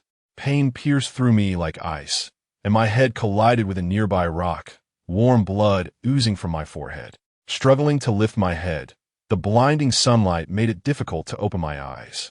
You little rascal, I shall not let you escape my wrath. Yin Ling let out an enraged shout and charged towards me, leaving me momentarily stunned. With the sun shining brightly, it was impossible for any malevolent spirit to manifest in broad daylight. Moreover, although Yin Ling was attacking me, she did not seem to harbor any intent to kill. Huh! You are human. You are all human. As soon as she came rushing towards me, I sprang to my feet and embraced her tightly, leaving her momentarily bewildered. You are human. You are truly human. In that moment, I scarcely noticed the blush on Yin Ling's cheeks as I was engulfed in an overwhelming sense of relief, having endured the torment of the ambiguous situations in Fengmen village. Goodness, Lu Yang, you are impressive. This is the second time you have taken advantage of this woman. In Jian stood beside us, dumbfounded, and raised his thumb in admiration, while even the usually taciturn Wang Shuai cast a look of respect my way. It appeared that Yin Ling had regained her composure. She suddenly pushed me away, slapped me across the face, and swiftly walked off. I covered my stinging cheek, yet the smile on my face remained unyielding. What is wrong with you? Getting slapped by that woman and still grinning like an idiot. Are you masochistic? Yin Jian approached and playfully ruffled my hair. Huh, you and T understand. I turned around and embraced Yin Jian, planting a hearty kiss on his cheek. Goodness, you pervert. Yin Jian pushed me away, casting a look of disdain in my direction. The first time, I felt the sun's rays enveloping me with warmth. And the spirited girl, Yin Ling, appeared so endearing. Once I regained my composure from the astonishment of surviving a calamity, I cast a glance at Yin Jian, Yin Ling, and that Wang Shuai. How could they have suddenly materialized in Fengmen village? What purpose brought them here? Not long ago, Ma Xiaoyong also appeared in this place. What was his intention in coming here? Chapter 53. The 100 Ghost Formation. In the midst of fleeting excitement, I gradually regained my composure, only to be engulfed by an overwhelming sense of anxiety. Su Shui had intervened to save me, blocking Ma Xianghua. I could not help but wonder about her current predicament. Or Lin Yubin, Ma Xianghua, and that old Zhang, human or specter. If they were indeed apparitions, did that mean Li Jiai and the others were still alive? What is the matter with you? How did you manage to survive that haunted place? You've got quite the resilience, Yin Jian remarked, leaning in and draping an arm over my shoulder. I cast a glance back at him, forcing a bitter smile. The memory of that night, spent in Fengmen village, still sent chills down my spine. By the way, what brings you here? Surely you didn't come specifically to rescue me upon learning of my peril? I inquired. We were also heading to Fengmen village. Wang Shuai interjected. It was only after our conversation that I learned Wang Shuai was Yin Ling's junior disciple, and technically, he was Yin Jian's grandnephew. Yet, every time he referred to Wang Shuai as his grandnephew, his expression turned to one of palpable discomfort. Cough. Ling Jia. I truly did not mean to, I stammered, glancing nervously at Yin Ling. I had experienced her formidable prowess firsthand, and, in a moment of excitement, had inadvertently crossed a line. If she sought retribution, I would be left with no choice but to accept my fate. Yin Ling merely shot me a glare, seemingly devoid of any intent to settle scores. Lu Yang, have you already entered Fengmen village? I nodded, and Yin Ling continued. Then please share with us the circumstances within Fengmen village. Upon the mere mention of those words, my calves involuntarily trembled. Subsequently, I recounted all the bizarre experiences I had endured in Fengmen village. Had I encountered a ghostly wall? Was I succumbing to hallucinations? Wang Shuai retrieved a topographical map of Fengmen village from his pocket, laid it before us, and cast a glance in my direction, stating, Fengmen village is home to 100 ghost formation, causing the village's elements to be inverted and the yin and yang to be reversed. Whether what you encountered was a mere illusion remains uncertain. I could not suppress a gasp of astonishment. By yin and yang reversed, do you imply that those who perished within its confines might return to life? That is approximately the case, though it remains unclear whether they retain their humanity upon resurrection. Wang Shuai's words nearly caused me to spew forth a mouthful of blood. Yin Jian, what brings you to Fengmen village? Surely, it is not to exorcise spirits? Yin Jian shook his head, his previously jovial demeanor now replaced with a solemn expression. We have received word that a ghostly fetus has emerged in Yuntai village. Our purpose here is to locate that entity and to retrieve a particular item from Fengmen village. A ghostly fetus. I was momentarily taken aback. They were also in pursuit of Yuan Guozian. The ghostly fetus you speak of, I have seen it. It has already been captured by Ma Xiaoyong. Captured by Ma Xiaoyong. Yin Ling abruptly stood, her complexion transforming instantaneously, while Yin Jian and Wang Shuai furrowed their brows in concern. Their reactions piqued my curiosity. Just how formidable was this ghostly fetus? Regardless of gender, every individual possesses a certain vitality, which dissipates upon death. In contrast, spirits are imbued solely with a chilling essence. Historically, humans and spirits have traversed distinct paths. and the union of the two can produce a ghostly offspring, embodying both vital energies. Once such a being matures, it ascends to the rank of a sovereign among spirits, wielding the power to command legions of specters. I scratched my head, contemplating whether the notion of a sovereign among spirits was truly as formidable as it sounded. Jian, exasperated, rolled his eyes and remarked, "Are you aware of the 10 kings of hell? They were once spirits themselves, yet through millennia of cultivation, they attained the status of sovereigns among spirits." I've previously mentioned that spirits exist in various hierarchies. These spirit entities have evolved from mere ghosts into formidable beings, exhibiting tremendous power. Notorious figures like He and Bai, the enforcers of the underworld, are indeed spirit entities. Upon hearing this, I nearly bit my own tongue in disbelief. To think the 10 kings of hell were also spirit entities, and that they had cultivated for eons to achieve such elevated status. The idea that a ghostly offspring could ascend to such power was overwhelming. It seemed like an unfair advantage. Suddenly, I recalled my promise to Wang Jiabao to rescue Yuan Guizhen and her child, a task that now appeared daunting. Given the potent nature of this ghostly offspring, its growth would undoubtedly pose a threat to the 10 kings of hell. Would they not seek to eliminate such a threat? Isn't that a rather foolish assertion? Jian continued, grinning mischievously. Those 10 cunning old fiends would certainly make a move against the ghostly offspring. After all, both the ghostly offspring and you, a person of the underworld, are seen as thorns in the side of heaven. His playful demeanor nearly provoked me into delivering a sharp retort. What is that fellow Ma Xiaoyong intending to do with the ghost fetus he has captured? Could it be that he seeks to usurp the position of the ruler of the underworld from the king of hell? Jian and his companions furrowed their brows in agreement, recognizing the possibility. What are you all searching for in Fengmen village? It appears you are courting disaster. Get lost. Jian shot me a fierce glare and remarked, "The Su family in Fengmen village is an ancient lineage of Yin-Yang practitioners, safeguarding secrets that lie hidden within the village. Now that the ghost fetus has emerged." Suddenly, I recall that after Ma Xiaoyong abducted Su Shui and Tong Kiki, Jian and Ling seem to have uncovered some secret. With the appearance of this ghost fetus and the hidden mysteries of the Su family, Fengmen village has transformed into a ghostly realm overnight. What manner of vengeful spirit lurks behind this? What is Ma Xiaoyong plotting with the abduction of Su Shui, Tong, Kiki, and now this ghost fetus? Are these interconnected enigmas somehow related? Chapter 54. The Gate of Life. When do you plan to head to Fengmen village? Let us first locate the Gate of Life before proceeding, suggested Ling Wang Shui. That fellow approached me, scrutinizing me as if I were some bizarre creature. What are you staring at? Aren't you supposed to be cursed? Your supernatural radar should lead you to encounters with spirits wherever you go. Yet here you are, alive in a village teeming with malevolent spirits. What do you mean I'm still alive? A surge of anger welled within me. Are you cursing me? But then I paused, stunned by the realization. I truly am alive. After the jade gourd was stolen, I had faced numerous supernatural encounters, yet since arriving in this village, despite every step being a battle against death, I seem to have evaded any ghostly encounters. Upon reflection, it appears that my grandfather's decision to send me here for refuge was indeed a wise one.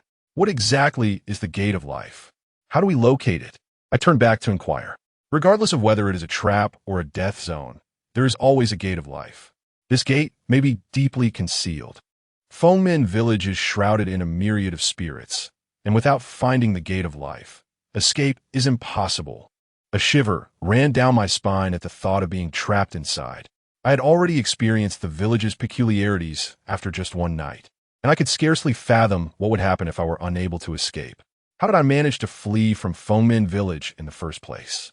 Ling shot me an exasperated glance and remarked, "The entrance to the 100 Ghosts array shifts daily. You, by sheer luck, have stumbled upon it." For the first time, I felt as though fate was not toying with me. However, with the entrance constantly changing, how could one possibly locate it? Let us ascend to the mountain peak. Fengmen village lay concealed within a small valley. Together with Ling and the others, I climbed the slope to reach the summit. The mountain breeze howled relentlessly, and from our vantage point, Fengmen village unfolded below, like a serpentine dragon sprawled across the earth, with the village resting at the head. Behind Fengmen village flowed a river. Though I lacked expertise in geomancy, it was evident that the location possessed exceptional auspiciousness. How then had it transformed into a ghost village? Yin Jian scrutinized the terrain of Fengmen village, his brow furrowing slightly. What's wrong? Isn't the feng shui here quite favorable? I inquired. Yin Jian cast a sidelong glance at me and replied, Wind governs population, water governs wealth.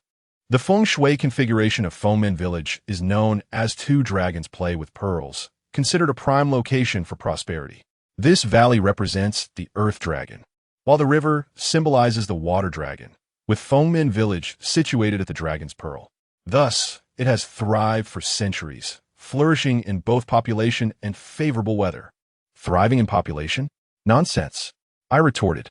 Yin Jian, you speak with your eyes wide open, yet utter such absurdities.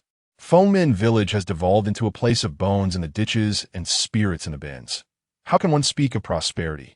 Yin Jian merely cast a glance at me, remaining silent. Wang Shui, that rascal, approached and remarked, in the vastness of heaven and earth, there exist both positive and negative forces.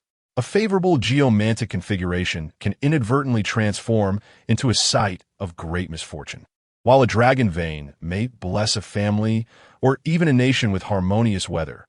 Each dragon vein harbors its own malevolence. The ominous nature typically resides at the location of the dragon's teeth. If structures are erected upon this site, although immediate repercussions may be absent over time, it will inevitably become a source of calamity. It remains uncertain whether the Su family deliberately constructed their dwelling atop the dragon's teeth, or if it was an unintentional alteration.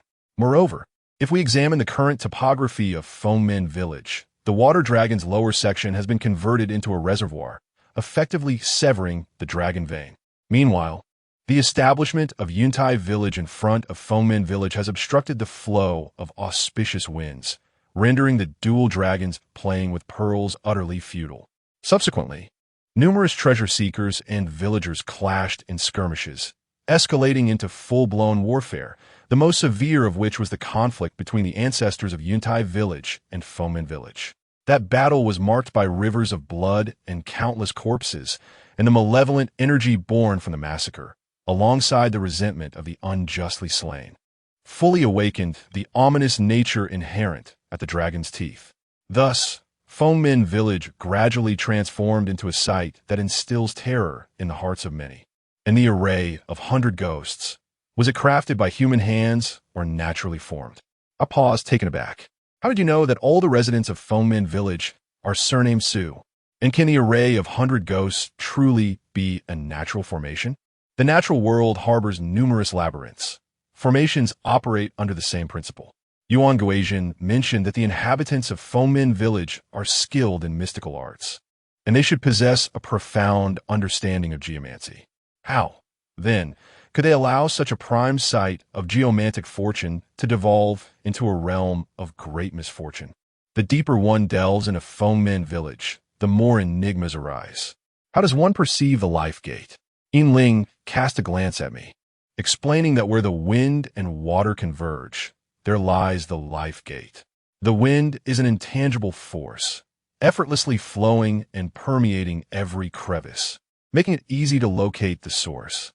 Currently, the water dragon of Fengmen village has been severed, and we must seek the underground river. The intersection of this hidden waterway and Fengmen is the life gate. Now I comprehend why the life gate of Fengmen village can shift at any moment. While the flow of the underground river may remain constant, the direction of the wind is in perpetual flux.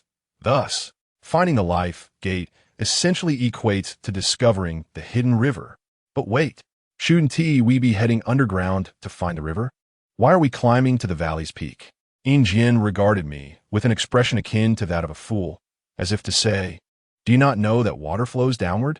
From the summit, one can easily discern the contours of the valley. The high and the low are clearly visible. Feeling somewhat embarrassed, I cleared my throat a few times. Yin Ling then retrieved a bundle of red strings and a Bagua mirror from her backpack.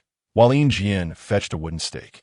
Yin Ling placed the Bagua mirror atop the stake and secured the red strings in accordance with the positions of Qian, Kuan, Zhun, Sun, Dui, Jin, Li, and Kansas.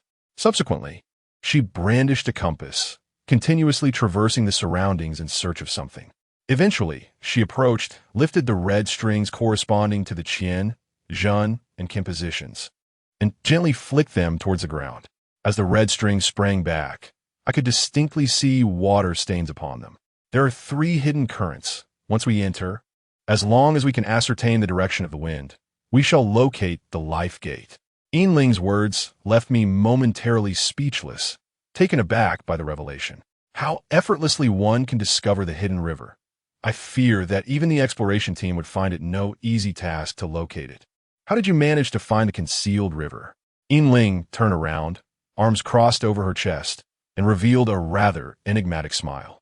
She beckoned me with her finger, asking, "Are you curious? If you wish to be my disciple, I shall divulge the secret." I gasped in trepidation. To become the apprentice of this enchantress, would I not be courting peril? Subsequently, I cast a curious glance toward Wang Shuai, who scratched his head and remarked, "When the dragon emerges 10 miles away, its aura rises a cubic height. When the dragon appears 100 miles distant, its aura elevates tenfold. When the aura is robust, the pulse descends correctly, and the orifice aligns. When the aura is skewed, the pulse misaligns, leading to a discrepancy in the orifice. The supporting energy is diminutive and feeble. Thus, it is essential to discern the elevation of the aura, recognize the dragon's length, differentiate the mountain strength, and ascertain the vigor of the energy."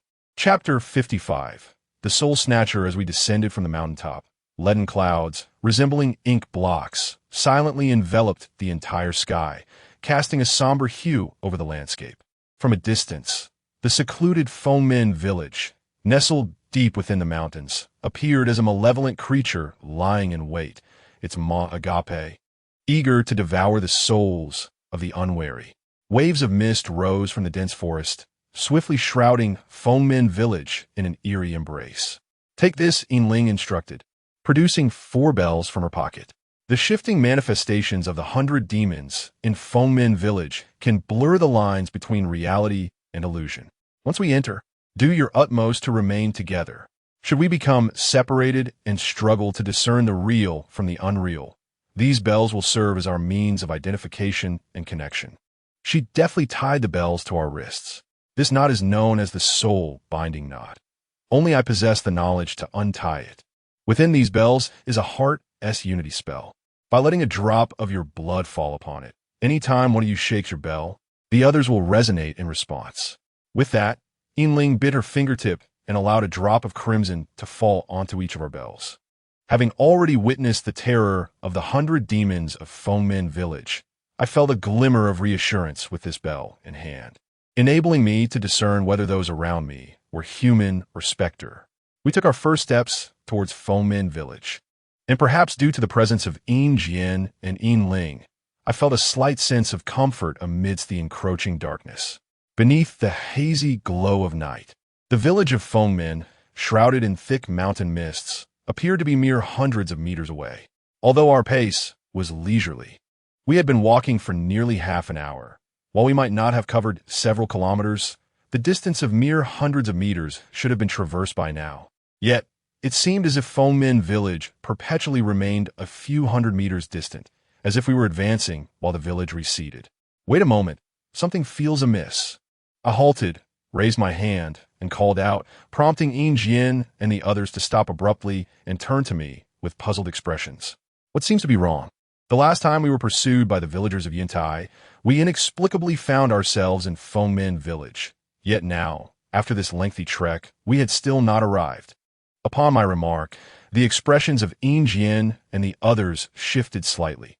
Yin Ling cast a glance in my direction and said, "Let us not dwell on anything for now. Everyone, take your largest strides forward for 10 minutes. We nodded in agreement. Yin Ling's strategy was to validate my concerns. After 10 minutes of walking, we looked up to find Fengmen village still lingering a few hundred meters ahead, as though it had become a forbidden ground, denying us entry. Not allowed to enter? I the stubborn one, shall proceed. Yinling raised her elegantly arched brow, let out a cold huff, and stepped before us. With her hands clasped together, her fingers deftly shifted through various mudras. In a low voice, she recited the Taoist incantation. Those who engage in battle, array yourselves before me. Breakthrough. As the final words fell, Yinling thrust her middle and index fingers forcefully into the void before her. We had initially anticipated that this profound display of rage from Yinling would yield a staggering effect. Yet after several minutes of waiting, the surroundings remained enveloped in an eerie and profound silence, with Fengmen village still a few hundred meters ahead of us. Yinling stood there in astonishment, while the expressions of Yinjian and Wang Shu subtly shifted. I refuse to believe that I cannot enter this wretched place. I shall shatter your 100-ghost formation. The thwarting of her efforts seemed to incite Yinling's fury. With a flick of her wrist, she retrieved a crimson talisman from her pocket. Oh dear, is it truly necessary for you to use a red talisman? Yinling shot a glare at Yinjian, causing him to promptly seal his lips. She pinched the red talisman between her fingers and began to chant an incantation. As she uttered the words, a sudden gust of ominous wind swept through the area, bringing with it a chilling sensation that enveloped us. I could even hear the incessant wails of vengeful spirits carried by the wind. The abrupt change halted Yinling's actions, her almond-shaped eyes fixated intently on the surroundings. As the wind subsided, the scene around us left me utterly dumbfounded. Two withered old trees stood starkly against the backdrop of dilapidated houses on the brink of collapse. As I took a step back, a sharp crack echoed beneath my feet. Lowering my gaze, I was met with a ground strewn with white bones. An air of ghastly terror engulfed us. Despite having previously encountered the peculiarities of Fengmen village, the sudden turn of events sent a shiver down my spine. Intriguing. I am quite eager to witness the peculiarities of the infamous first ghost village that instills fear in all. Yinling remarked nonchalantly as she surveyed her surroundings. Liu Yang, to which location had you last ventured? Yinjian inquired, glancing back. A bittersweet smile crept upon my lips as I replied, where have we gone? I have been merely wandering in circles in this very spot. My response cast a subtle shadow of concern upon Yinjian and the others' faces. The object of our search should lie within the village's ancestral hall. However, its location remains a mystery. It appears we can only proceed with a gradual exploration. With that, Yinling took a step forward, prompting us to follow suit. As we advanced, the surrounding houses seemed to recede into the distance, until Yinling suddenly halted. How curious. How intriguing. Her words momentarily caught me off guard. Is this an instance of the ghost wall? Wang Shui surveyed the surroundings and remarked, if this were indeed a ghost wall, do you believe it could thwart my senior sister? Upon reflection, I concurred. Such a fierce and formidable woman as Yinling would surely not be hindered by a mere ghost wall. Su Shui remains trapped here in her quest to rescue me. And there is also Li Jiai and Tang Yuyu, whose fates remain uncertain. Would you accompany me in searching for them? Yinjian and Wang Shui turned their gaze toward Yinling, evidently awaiting her decision. After a brief glance in my direction, Yinling nodded affirmatively. Let us search as we proceed. Afterward, I led them towards the dilapidated house where we had sought refuge that fateful night. In the corner lay remnants of burnt ashes, accompanied by a large pool of fresh blood, yet there was no one in sight. My brow furrowed slightly. Could it be that Li Jiai and the others had encountered misfortune? Help! Help! Suddenly, a piercing cry for help resonated through the eerily silent Fengmen village. Li Jiai. My pupils constricted in alarm. This place was hauntingly sinister, and I could not discern whether the voice crying out for aid belonged to a living soul or a specter.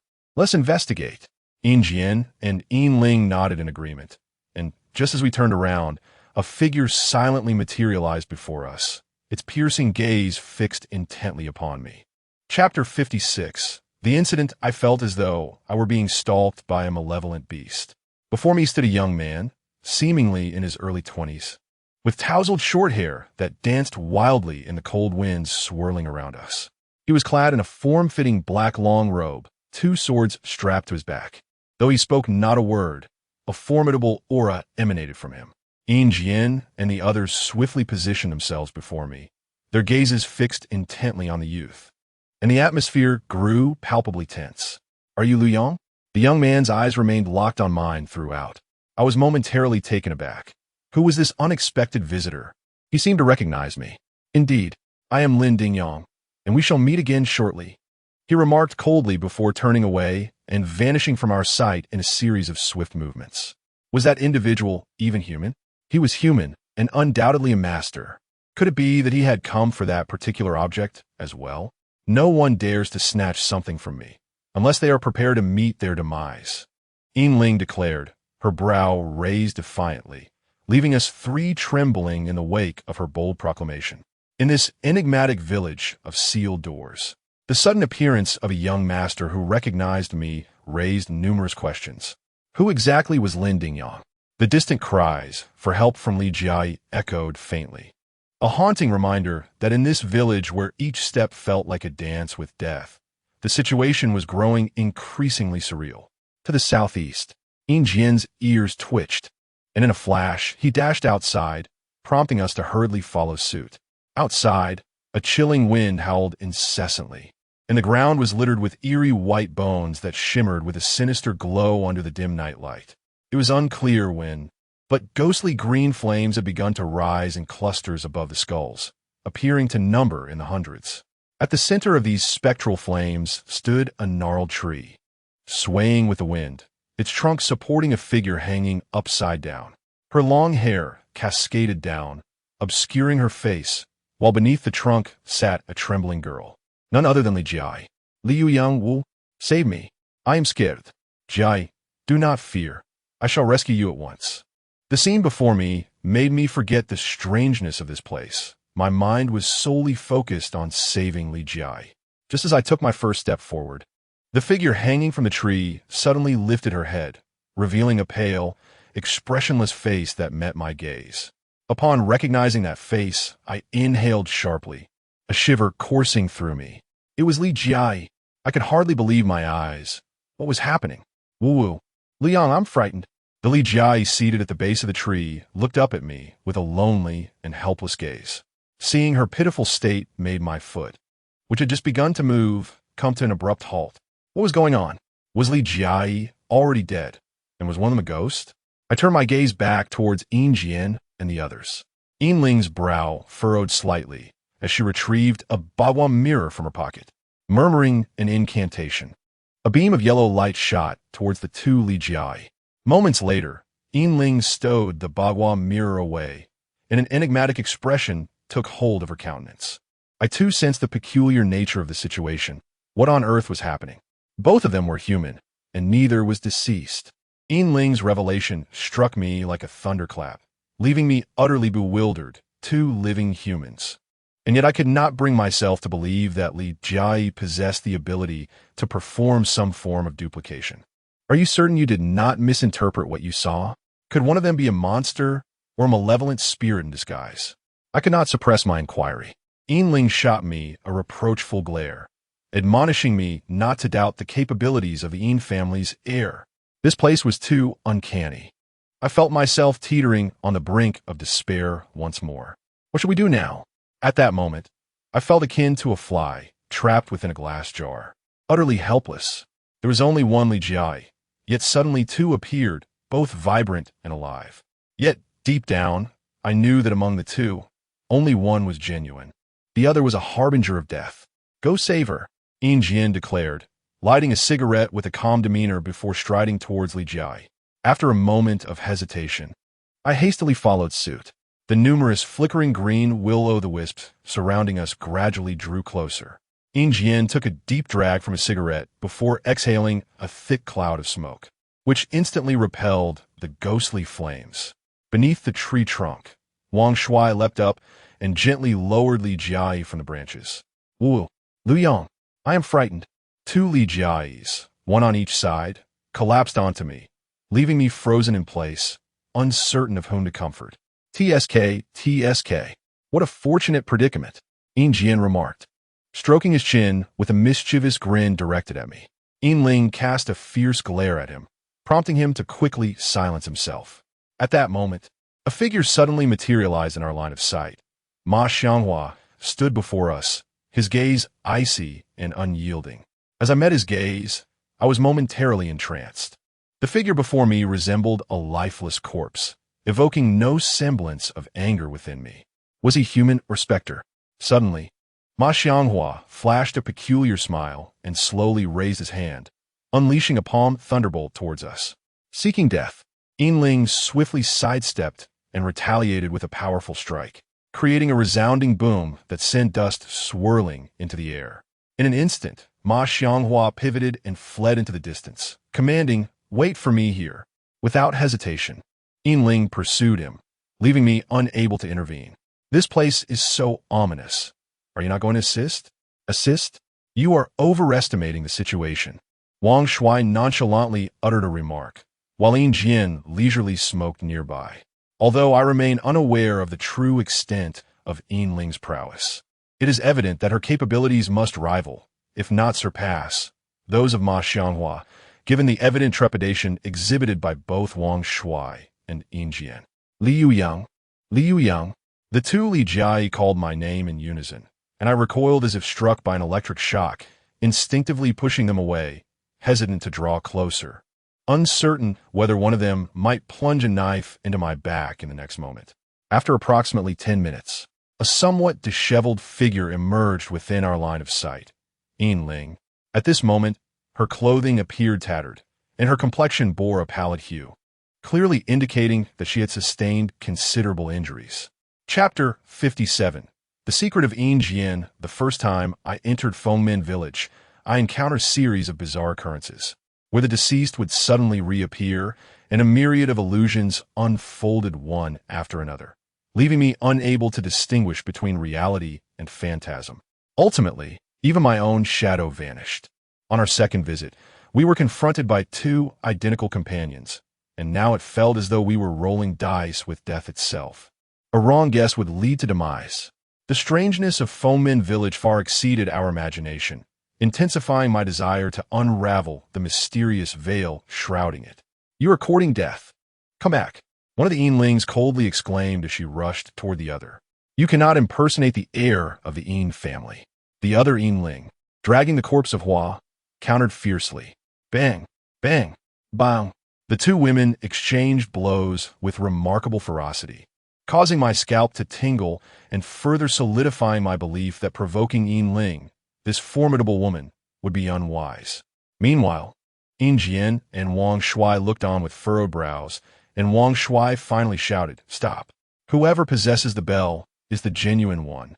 Upon hearing this, both Yinlings paused momentarily, glancing back at Wang Shuai while raising their arms. Clink!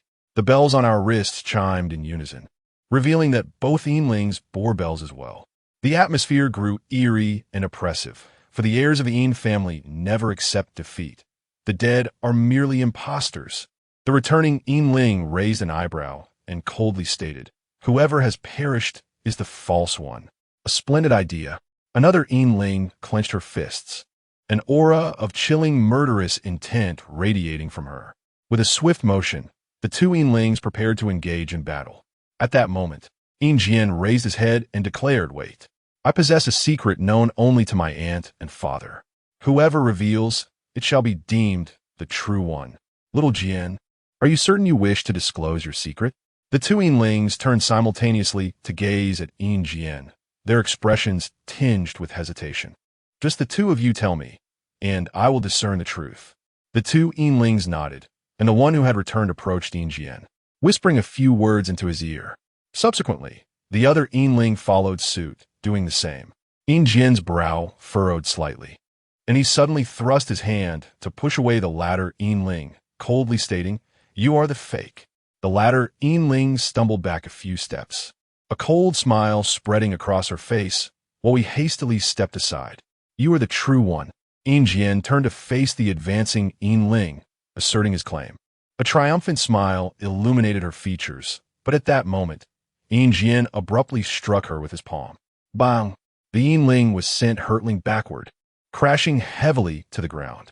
Struggling to rise, her body began to decay slowly as patches of flesh from her head disintegrated, revealing writhing blackish-brown maggots crawling forth. This place is exceedingly strange. Everyone, do not stray apart, or we shall encounter grave troubles next time. Injian nodded slightly, and I, along with my aunt, could easily discern the truth, while you all could not. Indeed, the secret of Injian was known only to Ling and himself, making it readily identifiable for us. Unlike for the others, why don't we each share a secret of our own? That way, if we get separated, we can easily discern friend from foe. Wang Shui suggested thoughtfully, and soon both he and I turned our gazes toward Injian, intrigued to uncover the secret that only 3 of us were privy to. Ling shot us a fierce glare, her cold eyes sweeping around the surroundings. I believe I have begun to understand the peculiarities of this place, she asserted. In an instant, all eyes were fixed upon Ling, who, unfazed by our curiosity, leisurely surveyed her surroundings. As she approached a withered tree, she deftly flipped her fingers, revealing a white talisman nestled between them. By the might of the great Thunder Lord, let the thunder shatter the void. Those who defy the strong deities and wicked spirits shall be vanquished by the 5 thunders, leaving no trace behind. I summon the venerable Laozi, divine weapons. Respond swiftly to my command. At the moment the incantation concluded, the white talisman in Ling's hand was forcefully propelled toward the withered tree. Boom! A heavy thunderclap shattered the eerie silence that enveloped the area as a bolt of lightning, as thick as an arm, struck the withered tree with tremendous force. A wave of charred odor, mingled with a faint metallic tang of blood, surged through the air, howling in its wake. The pervasive malevolence surrounding us surged with an unsettling fervor, waves of chilling dread crashing against us. The eerie green specters flickered restlessly, and in that moment, the anguished wails of countless tormented souls echoed through the air. Amidst the roiling shadows, innumerable spirits struggled, as if a rift to the depths of hell had been torn asunder. The peculiarities of this place had yet to be dispelled. Soon, we might be scattered. Remember, do not easily trust what your eyes perceive. We shall reconvene at the ancestral hall in the heart of the village. Ling's tone grew profoundly grave. The ominous miasma continued to churn, quickly enveloping the ground in a thick shroud, rendering visibility less than a meter. Faintly, I discerned Injian not far from me. It was far safer to traverse this haunted realm in pairs than alone. I rushed over and grasped his arm tightly. Goodness, what on earth is happening here? The dead manifesting before our eyes. A single person becoming 2. Truth and illusion intertwining in a maddening dance. I yearned to uncover the source of this bizarre phenomenon. Chapter 58. The malevolent spirit emerges from the coffin. A thunderous roar reverberated through the air, shaking the very earth beneath us. The oppressive atmosphere had thickened to an extreme, its chill penetrating to the bone, causing me to tremble involuntarily. Be cautious, hold on to me tightly, and do not stray. Jian's voice pierced through the eerie stillness. As I glanced around, I realized that apart from Jian, Ling and the others had vanished without a trace. How did this place transform so drastically? Jian's sharp gaze swept the surroundings before he spoke. There is a formidable spirit here. Having witnessed Jian and his companion's prowess firsthand, I knew that vanquishing a mere spirit was child's play for them. Yet, the existence of a spirit capable of outmaneuvering them suggested an alarming level of strength. Brother, do not frighten me. What kind of spirit possesses such power to toy with you? Throughout the ages, countless malevolent spirits have roamed the world. 3 centuries ago, the spirit realm compiled a ranking of these wicked entities, and the one we now faced was the infamous second-ranked spirit, the Mirage Tower. Its greatest ability lies within the realm of reflections. Can you contend with it? Jian fell into silence for a moment before speaking. This world encompasses numerous dimensions. We inhabit one such dimension. The underworld constitutes another, and within the mirror lies yet another independent realm. The so-called reflection in the mirror transposes the essence of all things in the world into reality, making it exceedingly difficult to discern truth from illusion. Initially, the mirage could only mimic inanimate objects, Yet it appears that the mirage in Fengmen village has now developed a certain sophistication. The recent ambush by Ling has inflicted considerable damage, rendering the mirage temporarily incapable of utilizing its reflective powers. Nevertheless, it retains the ability to transform into anything around us, including our companions. Does this mean that our previous encounters were also the work of the mirage? The formation of 100 ghosts, the reversal of yin and yang, the chaos of the 5 elements. If you believe that what you faced before was merely the mirage, do you truly think you could still stand here conversing with me? Is there any hope left for Jia? An eerie silence enveloped the surroundings, punctuated by the chilling wails of the wind. The mirage's ability to take on any form in our vicinity implies that with every step we take, we are gambling with death. One misstep, and we may find ourselves accompanying the Grim Reaper. Remain here and do not move. As soon as the sun rises, we shall head to the heart of the village. Once we vanquish the mirage, its reflection will naturally unravel. The oppressive atmosphere, thick with malevolent energy, swirled violently. Visibility reduced to less than a meter. Li Yuyang, where are you? I am frightened. Li Jiayi's voice came through, fragmented and faint, causing my lips to twitch involuntarily, while Yin Jian's brow furrowed tightly. At that moment, a visibly distressed Li Jiayi had approached us, her face etched with panic. Upon seeing me, she rushed towards me in tears. Stay right there, I cautioned. The mirage could transform into anything surrounding it. Who could ascertain whether this sudden apparition of Li Jiayi was genuine? She stood frozen, her tear-filled eyes fixed upon me. Under her gaze, my heart wrestled with turmoil. What should I do? Yin Jian took a puff of his cigarette, retrieving a talisman from his pocket, which he then cast towards Li Jiayi. She trembled slightly, becoming momentarily paralyzed. Yin Jian had ensnared her with a binding spell. She was not a mirage. Hearing this, I breathed a sigh of relief. Even if she were an illusion, at least the danger was mitigated. Just then, a dense, malevolent energy began to surge violently around us. The chilling aura penetrating my very bones like 1,000 needles piercing through my skin. My heart raced, and I could even sense the blood coursing through my veins accelerating. Yin Jian's cigarette tip flickered ominously, the surrounding silence becoming unbearable. He inhaled sharply, and the dim ember flared to life. You truly possess an uncanny radar for the supernatural, I remarked. What do you mean by that? He retorted. Did you not wish to rescue Li Jiayi? Now is your chance.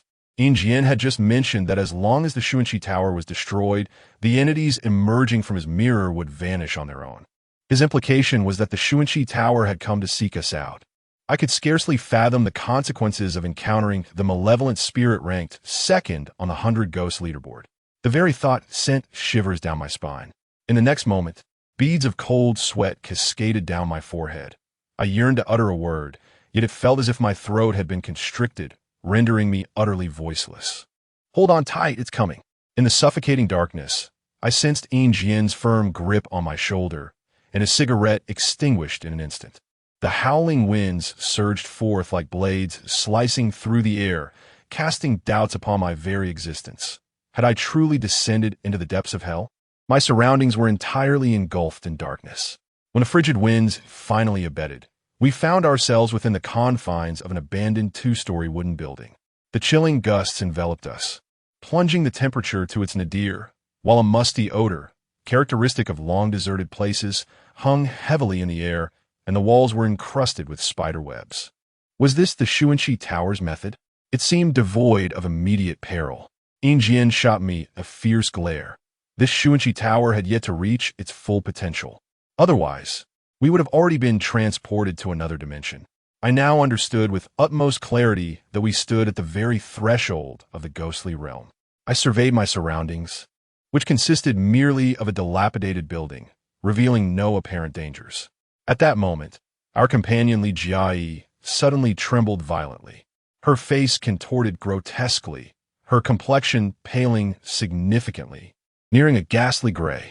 Veins began to surface on her neck and cheeks, and her once vibrant eyes, starkly black and white, now bulged in terror, unblinking.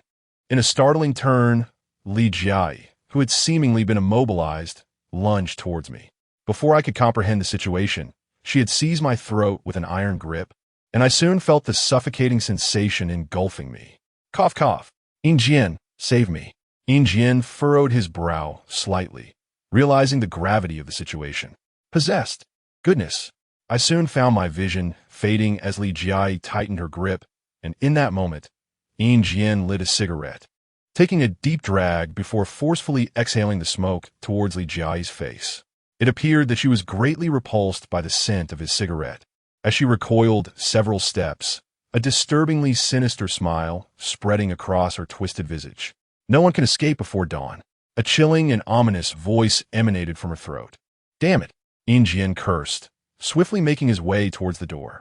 Yet, the wooden door, which had seemed so close, appeared to retreat with each step he took. We just need to wait until dawn to leave. Just check your watch.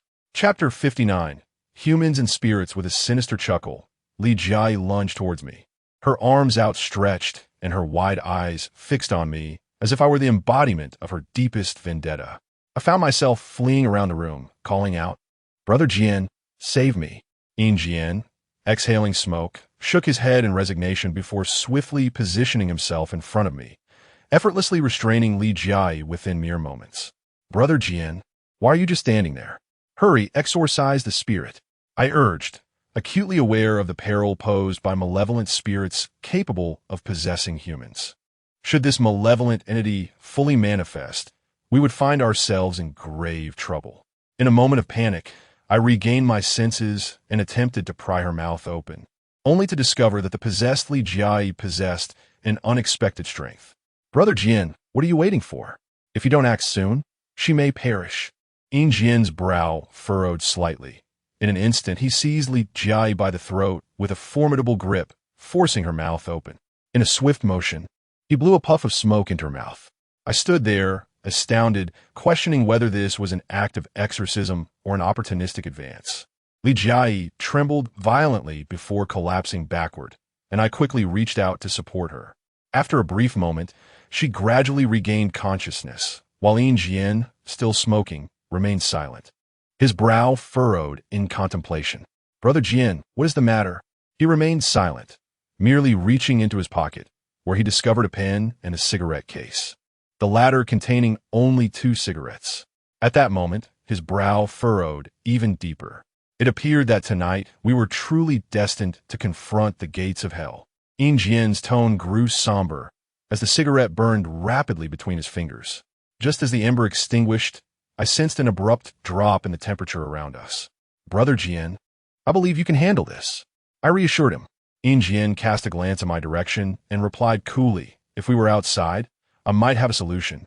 But now I find myself trapped as well, and my talismans are nearly depleted. Without relying on my artifacts, my only recourse is the palm thunder technique, which I estimate I can perform 3 times at most. Generally, spirits are formless entities, intangible and invisible. Even the most skilled Taoists depend on talismans and artifacts to capture them, with exceptions for exceptionally powerful practitioners and spirits. Suddenly, the dilapidated wooden windows of the room began to tremble violently, and the temperature continued to plummet. Thud! I heard a faint yet distinct sound of footsteps on the creaking wooden floor beneath me, causing the hairs on my back to stand on end. Jian's face had become taut with tension. I whirled around abruptly, only to glimpse a shadowy figure flickering against the wall behind me. In a swift motion, Jian pushed me aside, drew the pen, removed its cap, and hurled it towards the apparition. Cackling, a sinister and eerie laughter echoed behind Jian, prompting him to retaliate with a palm thunderstrike. In the desolate room, it felt akin to hell, as malevolent spirits emerged one after another. With each usage of his talisman, Jian's brow furrowed deeper, and before long, the 3 palm thunderstrikes were depleted. He stood before me, extracting the last cigarette from his pack, igniting it slowly and taking a deep drag. This is the final cigarette. Jian's tone was eerily calm, as if the Grim Reaper were pronouncing a death sentence. A sinister, eerie laughter echoed once more, and a shadow began to crawl from the rotting wooden floor. Jian's brow knitted in concern as he flicked the cigarette but towards the apparition. The moment the butt hit the ground, it extinguished instantly. As the last cigarette burned out, Yin Jian's complexion turned ashen, and my heart plummeted to the depths of despair. The last flicker of hope was extinguished. The chilling laughter reverberated incessantly, akin to a devilish melody that pierced my ears. The temperature around us plummeted rapidly, and my heart raced violently, as though it might leap from my chest. The room was terrifyingly silent, with only the sounds of our heartbeats and frantic breaths filling the void. My eyes widened in terror, daring not to blink. Brother Jian, think of a way out. Yin Jian's brow remained deeply furrowed, his gaze finally settling on the four corners of the room. Have you ever played the game of tapping someone on the shoulder? For a brief moment, both Li Jia and I were taken aback, but we soon nodded in understanding. The so-called shoulder tapping game involved three individuals standing in the corners of a room at night, leaving one corner vacant. The game commenced with the first person tapping the shoulder of the next, while the individual beside the empty corner was supposed to tap air. However, should they inadvertently touch something, that entity would be a ghost. My only recourse now was to participate in this game. The room contained four corners. Lu Yang, you shall embody the ghost, positioned next to the vacant corner, while I stand beside you and Li Jia occupies the space between us. When we commence the shoulder tapping game, Lu Yang, you must remember not to call out if you make contact with something. If this malevolent spirit is willing to engage with us, we may gain precious time. Numbly, I nodded and took my place in the corner. Soon enough, I felt Yin Jian tap my shoulder. Gulp.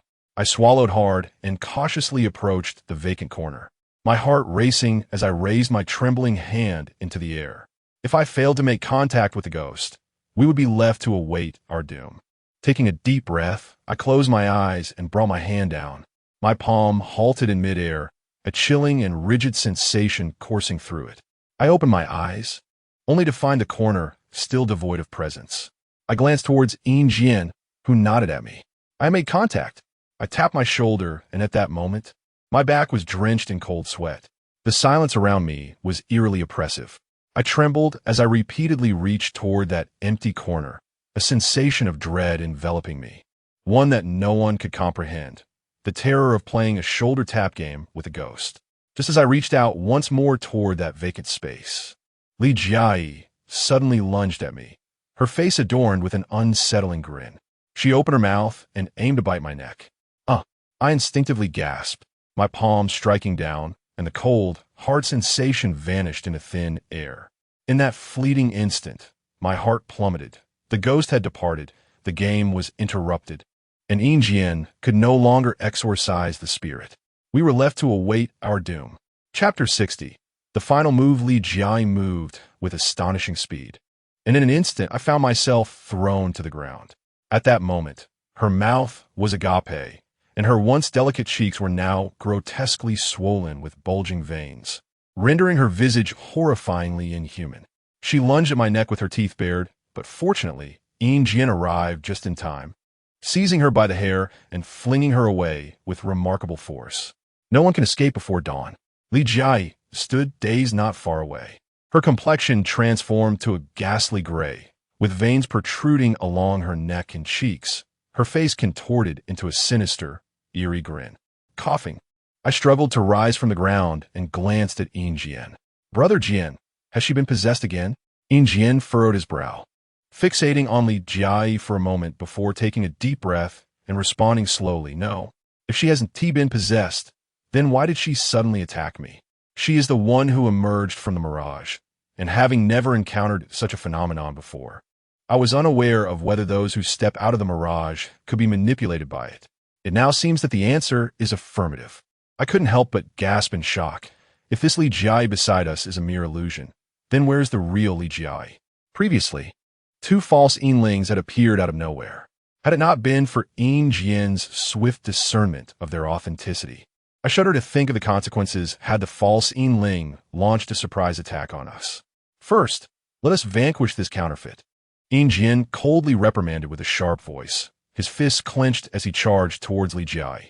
Although she was currently under the control of the Mirage Tower, her strength was not formidable. The Yin family had lost their magical artifacts and could not combat spirits, yet his own combat prowess was formidable. The Li Jia that emerged from the mirror was corporeal, not a ghostly apparition, Thus she was swiftly overpowered and brought to the ground by Jian.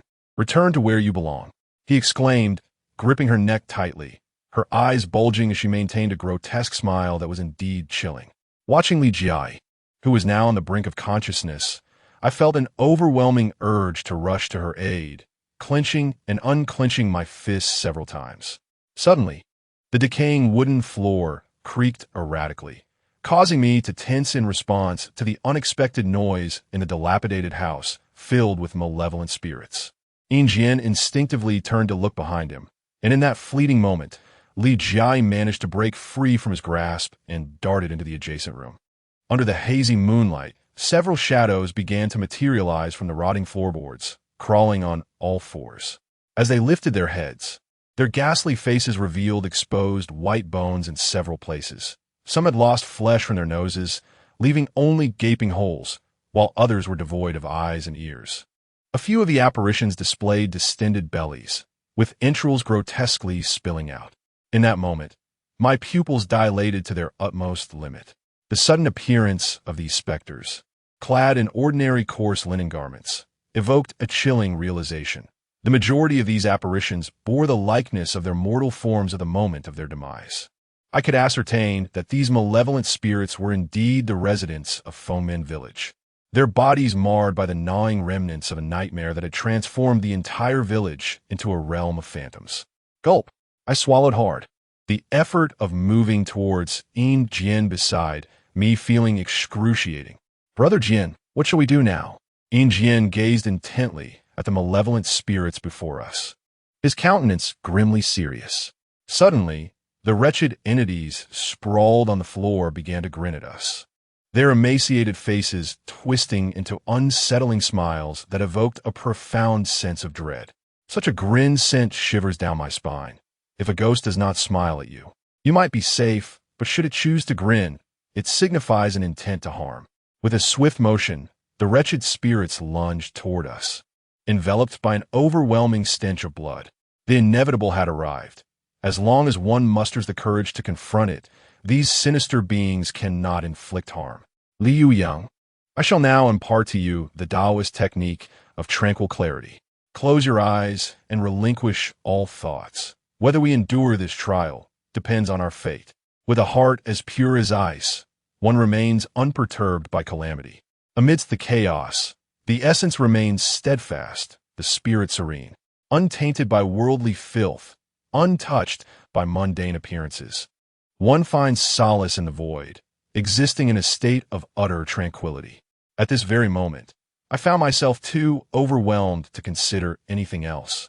I hastily shut my eyes, repeatedly murmuring the mantra of tranquility. It was impossible not to feel fear in the presence of dozens of malevolent spirits. My heart was in turmoil, unable to achieve calmness in the face of such grotesque apparitions. I sensed one of the fiends lunging toward me. The instant I opened my eyes, its sharp claws were reaching for me. With a sudden gasp, I expelled a torrent of blood onto the creature, causing it to recoil. The blood drawn from my tongue is of pure yang essence. Yet my condition differs significantly from that of an ordinary person, rendering such blood ineffective against these malevolent beings. As soon as Jian's words fell, two more evil spirits charged at me. Damn it! I had no choice but to fight back. I extended my tongue and bit down hard. Even the slightest contact between my tongue and teeth usually brought pain, let alone drawing blood now. Tears welled up in my eyes from the agony. This wretched place was infested with one ghoul after another, and if I resorted to using my tongue's blood against each of them, I feared I might bleed to death. We were forced into a corner, and I lost count of how many times I had bitten my tongue. After enduring such excruciating pain, my entire mouth fell numb. Jian was in a similar state, blood trickling from the corners of his mouth. Before us, an ever-growing horde of malevolent spirits gathered, their mouths twisted into grotesque smiles, their eyes starkly white, fixated upon us. Jian, Brother Jian, think of something quickly.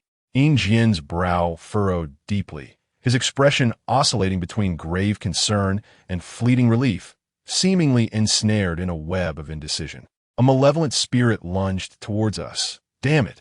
As I bit down, another wound was added to my already ravaged tongue. Brother Jian, it seems we are destined to perish here.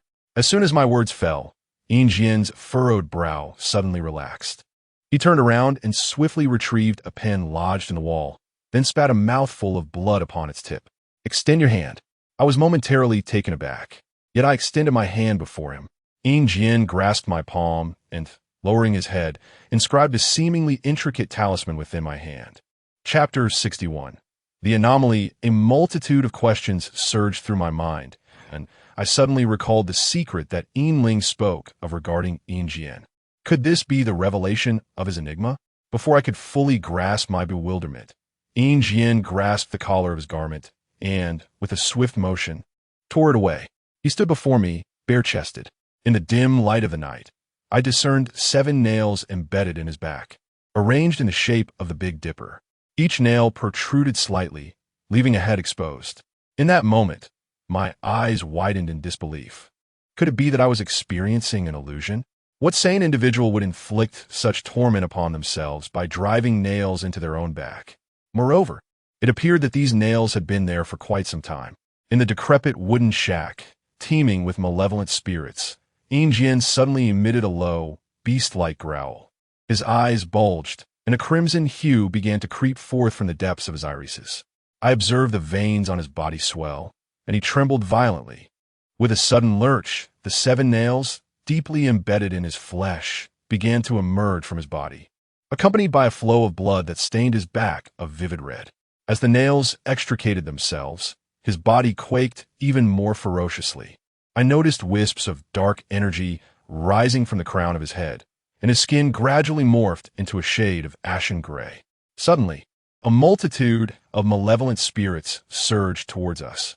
Suddenly, Yin Jian let out a thunderous roar, an overwhelming aura of malevolence erupting from his being. With merely a single shout, the dozen or so malevolent spirits were cast aside, as if he were the sovereign among them.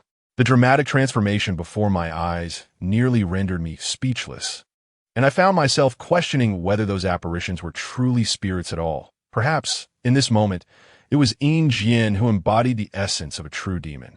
Haha, I have emerged. I am finally free. In the dimly lit haunted house, an eerily sinister voice emanated from Yin Jian's mouth, reminiscent of a specter speaking. It was unmistakably not his own. It bore the timbre of a woman. Yin Jian trembled slightly, and once more, his throat produced his own voice. You cannot escape.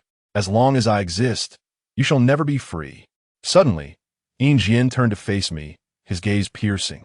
His complexion had transformed into a grim shade of ashen black. His bulging eyes veined with crimson, and the sinews across his body throbbed ominously. He appeared no longer human, but rather a fiend, an infernal creature. I stood there bewildered, and after several seconds of shock, I finally managed to stammer, Jian. Brother Jian, what has happened to you? Is this the wretch who has granted you your freedom? It seems you hold him in high regard. Thus, I shall extinguish his life first. Yin Jian suddenly flashed a sinister grin, and once again, that demonic voice reverberated from his throat. In a swift motion, he lunged towards me, his hand reaching for my throat. Although I cannot fathom the reason for Yin Jian's sudden transformation, I refuse to believe that he would bring harm upon me. Jiangu, it is I, Lu Yang. Yin Jian's hand faltered in midair, his previously grotesque expression gradually morphing into one of anguished struggle. Suddenly, he raised his other hand and grasped firmly the arm that was poised to constrict my throat. He is my friend. I will not permit you to injure him. Friend, do you possess friends? The tattered paper on the dilapidated wooden window began to sway erratically, emitting a series of eerie sounds. One malevolent spirit after another materialized from the walls and floor, an overwhelming multitude beyond count. A jolt surged through my head, causing my scalp to tingle with unease. In an instant, the room's temperature plummeted to an extreme. The chilling air pierced my skin like needles. The throngs of malevolent spirits grinned menacingly at us, slowly crawling closer. Yin Jian, upon witnessing the advancing phantoms, extended his crimson tongue and licked around his lips, as if he had encountered a delectable feast. Lu Yang, remember what I told you. This time you are doomed. A tremor coursed through Yin Jian's body as that ghastly voice emanated from his throat. He lunged at the spirits, a thick, inky darkness erupting from his form. In a swift motion, he seized one of the specters and, to my utter astonishment, devoured it whole. A bizarre smile creeping across his face as he turned back to me.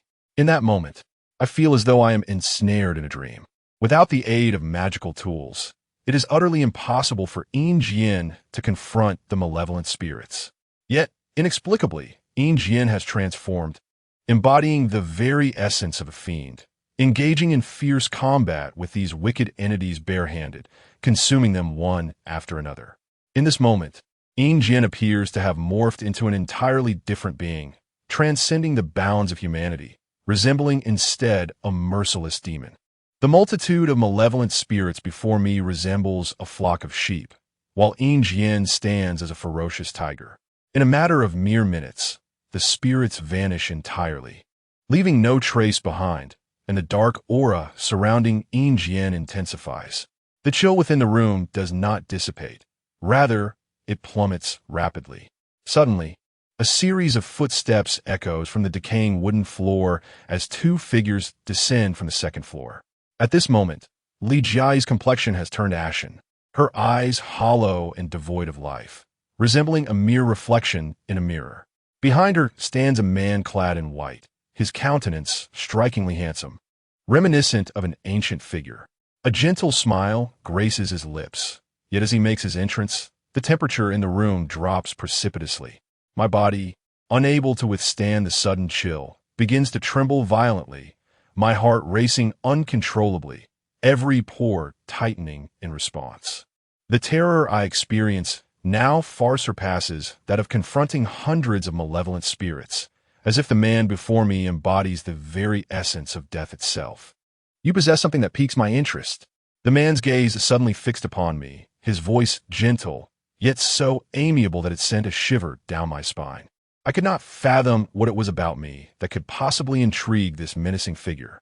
Who, I wondered, was this enigmatic stranger that had appeared so abruptly? Chapter 62.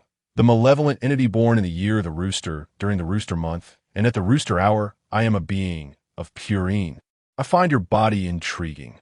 From this moment forth, it shall belong to me.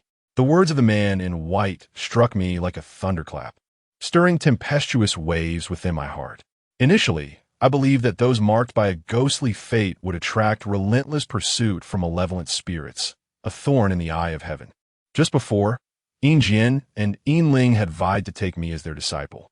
It now appeared that the nature of a ghostly fate was far more complex than I had comprehended, concealing a multitude of secrets unknown to me. The man in white approached me slowly, causing my pupils to constrict to their utmost limits. I fixed my gaze upon him intently. With each step he took, my heart raced uncontrollably, cold sweat seeping from every pore of my being, as if with every stride he took, the specter of death drew nearer. I shall not permit you to harm him. Suddenly, Jin flashed in front of me, his voice still unmistakably his own. The man in white halted, lifting his gaze to regard Jin with an intrigued expression, as though his piercing eyes had unraveled Jin's deepest secrets. How fascinating, truly fascinating. I never anticipated that after living for several millennia, I would encounter both a pure individual and a malevolent entity. You two are mine. The man in white spoke with a calm demeanor, yet an undeniable aura of dominance seeped through, rendering him utterly irresistible. Suddenly, Jin clutched his head and collapsed to the ground with a thud, emitting a ghastly roar reminiscent of a demon. His face contorted in agony, beads of cold sweat cascading down his forehead. With a resounding crash, he struck the ground with a heavy fist, causing the very earth to tremble beneath him. A thick, inky black mist erupted from his body, and upon rising, his eyes had transformed completely into a vivid crimson hue, exuding an indescribable aura of malevolence. Shinky Tower, I find myself quite intrigued by you. I wonder what I shall become after consuming you. Jin declared with a bizarre grin, his gaze fixed upon the white-clad man before him. His blood-red tongue darted around his lips, and at that moment, his voice had morphed into a deep, eerie tone reminiscent of a sinister woman. A buzzing sensation enveloped him, as if his mind had exploded. What? The man in white was none other than Shinky Tower, the second-ranked malevolent spirit in the list of the 100 Ghosts, a formidable entity that had existed for millennia. The village of Fomen was established during the chaotic twilight of the Qin dynasty, and yet Shinky Tower had resided here for thousands of years. Could it be that this second-ranked malevolent spirit in the 100 Ghosts was nurtured by the Su family of Fomen village? I have heard of spirits being raised, but to rear a super ghost ranked second among the 100 Ghosts is unprecedented. Spirits like Shinky Tower are entities that all demon hunters in the spirit realm dread, and this revelation has utterly shattered my preconceived notions. I, too, yearn to experience the essence of this extreme malevolence. A sinister expression gradually surfaced on the face of the mirage, as an indescribably extreme aura of malevolence erupted from his being. Roar! Jin emitted a feral growl, and a torrent of inky blackness spewed forth from his body. In that instant, the already precarious wooden structure began to tremble violently. Pieces of the walls started to vanish, akin to remnants of snow encountering molten lava. No, stop! Beside the mirage, Li Jiayi's reflection within the mirror suddenly displayed a countenance of terror and unease, her form beginning to waver into the ethereal. It became evident that the haunted house we occupied was merely a lifeless manifestation conjured by the mirage. It was entirely within his dominion, and now I understood why the watch's hands refused to advance. Here, the mirage wielded control over all, including time. Thunderous rumblings reverberated through the ground, and I felt myself plummeting downward. Upon regaining consciousness, I found myself standing in the desolate Fomen village.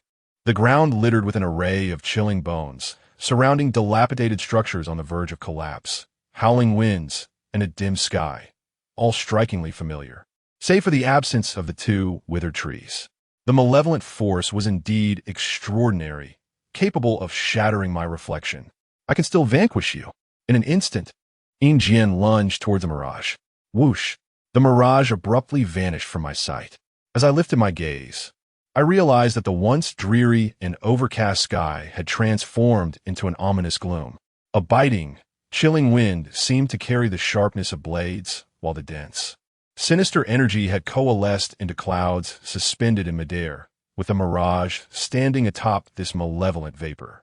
The frigid gusts howled incessantly, the ground littered with bleached bones, and ghostly green flames danced eerily, rendering the scene akin to that of a hellish battlefield. With a thunderous boom, the earth appeared to sink beneath me, as the dark energy enveloping Jian swelled ominously, as if it were resisting the vast, oppressive force above. Suddenly, the massive cloud of darkness surged violently towards Jian. With a fierce roar, Jian clenched his fists, unleashing a torrent of ink-like black energy that surged forth to meet the encroaching shadow. The collision was cataclysmic. Two utterly opposing, yet equally ferocious forces clashed with tremendous impact, causing the very fabric of the heavens and earth to tremble as if on the brink of collapse. A tempest erupted around me, leaving me feeling like a mere leaf caught in a storm. Squinting against the chaos, I could faintly discern Jian and the mirage engaged in a fierce battle. Just moments ago, Jian had been overwhelmed by a horde of malevolent spirits. Yet now he stood resolute, rivaling even the second-ranked super ghost of the infamous ghost rankings. What secrets lay hidden within him? I found myself questioning whether he had transformed into a super scion. With a sudden crash, a figure was violently hurled from the fray, landing heavily on the ground. As the dust settled, I recognized the figure to be Jian. As he opened his mouth, a copious stream of fresh blood gushed forth, while the dense, ink-like black aura surrounding him rapidly dissipated. My eyelids involuntarily twitched. Truly, he was a formidable spirit, ranked second among the 100 Ghosts, capable of utterly overpowering even the transformed Jian. The ominous energy howled through the air, and the silhouette of the mirage began to materialize, as he took deliberate steps toward us. Chapter 63. Secrets from millennium ago, the chilling wind, rife with the sharpness of blades, howled incessantly around me. At this moment, Jian had evidently lost all combat capability, and as a novice who could barely contend with an ordinary specter, I found myself facing the Mirage Tower with seemingly no other avenue for escape. Liu Yang, just when my heart felt as barren as ash, Yin Ling's voice suddenly resonated, causing a bell on my wrist to chime. Upon hearing her call, the Mirage Tower halted, gradually turning to regard the source of the sound. In the distance, the figures of Yin Jian and Wang Shu materialized in my line of sight, clearly stirred by the fierce battle that had just erupted here. Yin Ling and Wang Shu came to a stop less than 10 meters from the Mirage Tower. The moment Yin Ling beheld the tower, a look of alarm flickered across her exquisitely delicate features for the first time. "Are you the girl who discovered me?" Yin Ling's eyes sparkled momentarily, but the expression of trepidation vanished as she fixed her unwavering gaze upon the Mirage Tower. Coldly, she declared, "I never imagined that the second-ranked entity on the ghostly rankings would present itself in such a manner. Today, I shall subdue you to prevent your malevolence from wreaking havoc upon the world." The Mirage Tower erupted in laughter, and as it lowered its head, its visage contorted grotesquely. "You think you can subdue me? If I could shatter your mirror, I could certainly vanquish you." As she spoke, Yin Ling took a step forward, her gaze falling upon me. Upon witnessing Yin Jian, sprawled on the ground, shrouded in dark energy, her brow furrowed noticeably. "Liu Yang, remember to keep your distance from him. If he dies, then so be it." Yin Ling's words were chilling, so cold that I began to doubt whether she was the Yin Ling I once knew. Had I not been sealed for a millennium, neither of you would even possess the right to converse with me. The mention of Shinchilla sent a violent tremor through my heart. How absurd. The apparition before us is the second most formidable spirit on the 100 Ghosts ranking, capable of utterly overpowering Yin Jian even in his transformed state after being sealed for 1,000 years. I shudder to think of the terror it would unleash if it were unbound. Who, I wonder, possessed the power to seal Shinchilla for a millennium? Could it be the ancestors of Fengmen Village? To imprison a superlative malevolent spirit within one S-own village is akin to placing a time bomb in one S-own home. I cannot fathom the rationale behind such a decision. Wang Shuai, distracted for a minute. "I need to prepare." Wang Shuai's face turned ashen, yet he steeled himself, nodding as he advanced toward Shinchilla with the 7-star steps. At that moment, Yin Ling also began to move, and though I lacked knowledge of Taoist arts, it was evident that her steps were not the standard 7-star steps employed by practitioners. 5 stars converge, illuminating the netherworld. Thousands of deities and saints protect my true spirit. Upon hearing Yin Ling utter the first incantation, Wang Shuai's body trembled. "Sister, you must not use this spell." Yin Ling's eyes flickered before they settled into a resolute glare. "Mighty, celestial beast, subdue the 5 weapons. 5 heavenly demons, perish and vanish. Wherever I stand, all gods shall pay homage." Swiftly, as commanded, a seemingly simple incantation, yet Yin Ling recited it with deliberate slowness, as if with each syllable uttered, a fragment of her vitality was siphoned away. By the time she reached the final words, her body trembled with exertion. With a resounding thud, as the last syllable escaped her lips, Wang Shuai was forcefully hurled from the Mirage Tower. Suddenly, a tempest erupted around them, and the oppressive darkness shrouding the sky was torn open, revealing a gaping maw, a scene akin to the impending collapse of the world itself. Yin Ling stood still, droplets of crimson blood seeping from her pores. In that moment, a flicker of fear and unease crossed the visage of the Mirage Tower. I acknowledged Yin Ling's formidable strength, yet I remained skeptical of her ability to conjure a spell that could instill trepidation in the ancient tower, even one sealed for a millennium. "Who dares to doubt me? Break!" Yin Ling exclaimed, her voice ringing with authority as she formed a decisive gesture with her hands and directed it toward the Mirage Tower. An invisible wave of energy surged forth, rapidly advancing toward her adversary, whereupon the dense shadows dissipated as if they were snow melting in molten lava. With a swift motion, the Mirage Tower summoned the encroaching darkness back to himself, and in an instant, I witnessed the tower's form becoming increasingly ephemeral. Suddenly, Yin Ling gasped, expelling a copious amount of blood, clutching her chest as she collapsed to the ground. Coughing, she succumbed to the overwhelming strain. At that moment, blood began to seep from the mouth of the unconscious Yin Jian, his body twitching slightly before lying still. I struggled to crawl over, shaking his body. Brother Jian, please don't scare me. No, you can't die. When my hand grazed his heart, I felt no pulse, my palm trembled, and I was struck by a jolt of despair. You won't die. You can't. In a frenzy, I pressed fervently against his chest, but his heart lay dormant, as if on strike. Various emergency procedures flashed through my mind. Artificial respiration. Yes, artificial respiration. I pried open Yin Jin's mouth, inhaled deeply, and blew into him. A pungent, metallic taste flooded my mouth, and, after several breaths, an intense wave of dizziness washed over my mind. Thud!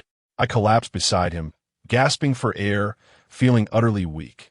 Simple artificial respiration could not have drained me so. I reached to feel for Yin Jin's heartbeat, but there was none. Suddenly, a fleeting shadow darted before my eyes.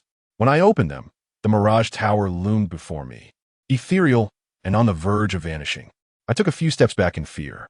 The Mirage Tower glanced at me, though it seemed less threatening now. It remained a formidable spirit. I never imagined I would be subdued by a mere girl, barely beyond her childhood. In comparison to the mirage that has existed for millennia, Yinling may scarcely be regarded as more than a mere young girl. You have come here for that particular object, have you not? The sudden utterance from the mirage invigorated my senses. I have heard mention of that object countless times, yet I remain perplexed as to its true nature. Given that the mirage has been sealed here for centuries, it is plausible that it possesses knowledge of the secrets concealed within the village of foemen. Do you know what that object is? Chapter 64. The secret of the ghostly fate. At this moment, my mind was inundated with questions for the Mirage Tower. Given that the series of bizarre events we had encountered were orchestrated by it, surely it must possess knowledge of Su Shue's whereabouts. My concern for Su Shue outweighed my desire to unravel the mysteries of Foemen Village. Furthermore, did my ghostly fate harbor other secrets? You just mentioned your interest in my body. What could that possibly entail? By now, you could be considered a ghostly entity, could you not? Yin Jian once remarked that ghosts come in various ranks, and ghostly beings have transcended the realm of malevolent spirits, wielding formidable power. The Mirage Tower cast a fleeting, covetous glance at me. You are a pure Yin body, although I possess a physical form. It is merely a condensation of Yin energy, incapable of withstanding the talismans of those Taoist priests.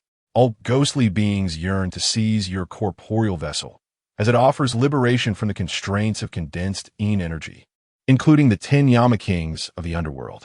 Should they obtain your body, they would be impervious to the suppression that binds them from the underworld to the mortal realm. It seems that all ghostly beings harbor intentions to eliminate me and usurp my body. It is chilling to contemplate that even a sealed Mirage Tower could be so formidable. I shudder to think of the fate that might befall me should I encounter an unsealed, ghostly entity in the future. What is the secret of Foemen Village that you speak of? During the turbulent spring and autumn and warring states periods, chaos reigned and demonic creatures roamed freely. I was one of them. Not long after Ying Zheng unified the 6 states, practitioners began to hunt down demons and eradicate evil. It was during that period that a particularly powerful practitioner subdued me, sealing away 90% of my strength and confining me to this place. My brow twitched violently. The mirage, in its current state, was sealed to only 10% of its true power. I could scarcely fathom the extent of its strength during its peak. And even more unfathomable was the terrifying prowess of the sorcerer who had subdued it. Who was the one that bound you? Upon hearing this, the already ethereal visage of the mirage revealed a hint of struggle. After a prolonged silence, it shook its head and replied, I do not know. That individual has sealed away a portion of my memories, compelling me to guard a certain object here. Do you know the whereabouts of Su Shue? Are you referring to the Earth Soul? My heart raced violently. Since the mirage acknowledged Su Shue as the Earth Soul, it surely knew her location. The Su Shue you seek is likely in the shrine at the center of the village, but I must caution you. Do not venture there. I was momentarily taken aback. Why must I refrain from going? What could possibly instill fear in me? Even at my peak, that shrine evoked dread within me. You lot cannot even handle my current state. Venturing there would be akin to courting death. As I spoke, a look of trepidation crossed the Mirage's face. Even when facing Yinling's final move moments ago, it had not shown fear. Yet now, the mention of the shrine in Fengmen village elicited a palpable sense of dread. I recalled that Yinling had mentioned that the object they sought was concealed within the ancestral hall of Fengmen village. The Xinjilu had been imprisoned here a millennium ago to guard something of great significance, and Ma Xiaoyong had summoned me to this place for the very same purpose. I could now ascertain that the object we were referring to was indeed one and the same, hidden within the ancestral hall of Fengmen village. But what could this object be? I cast my gaze upon the Xinjilu, questioning what it was that you protected. This object pertains to a secret that has endured for millennia, a secret capable of driving all to madness.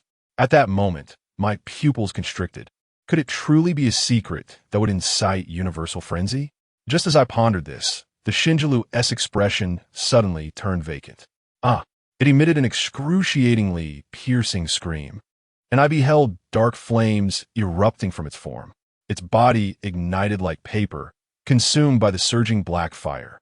The flames intensified, gushing from its nostrils, mouth, and eyes. And by the time I regained my senses from the sudden chaos, the Xinjilu had been utterly incinerated.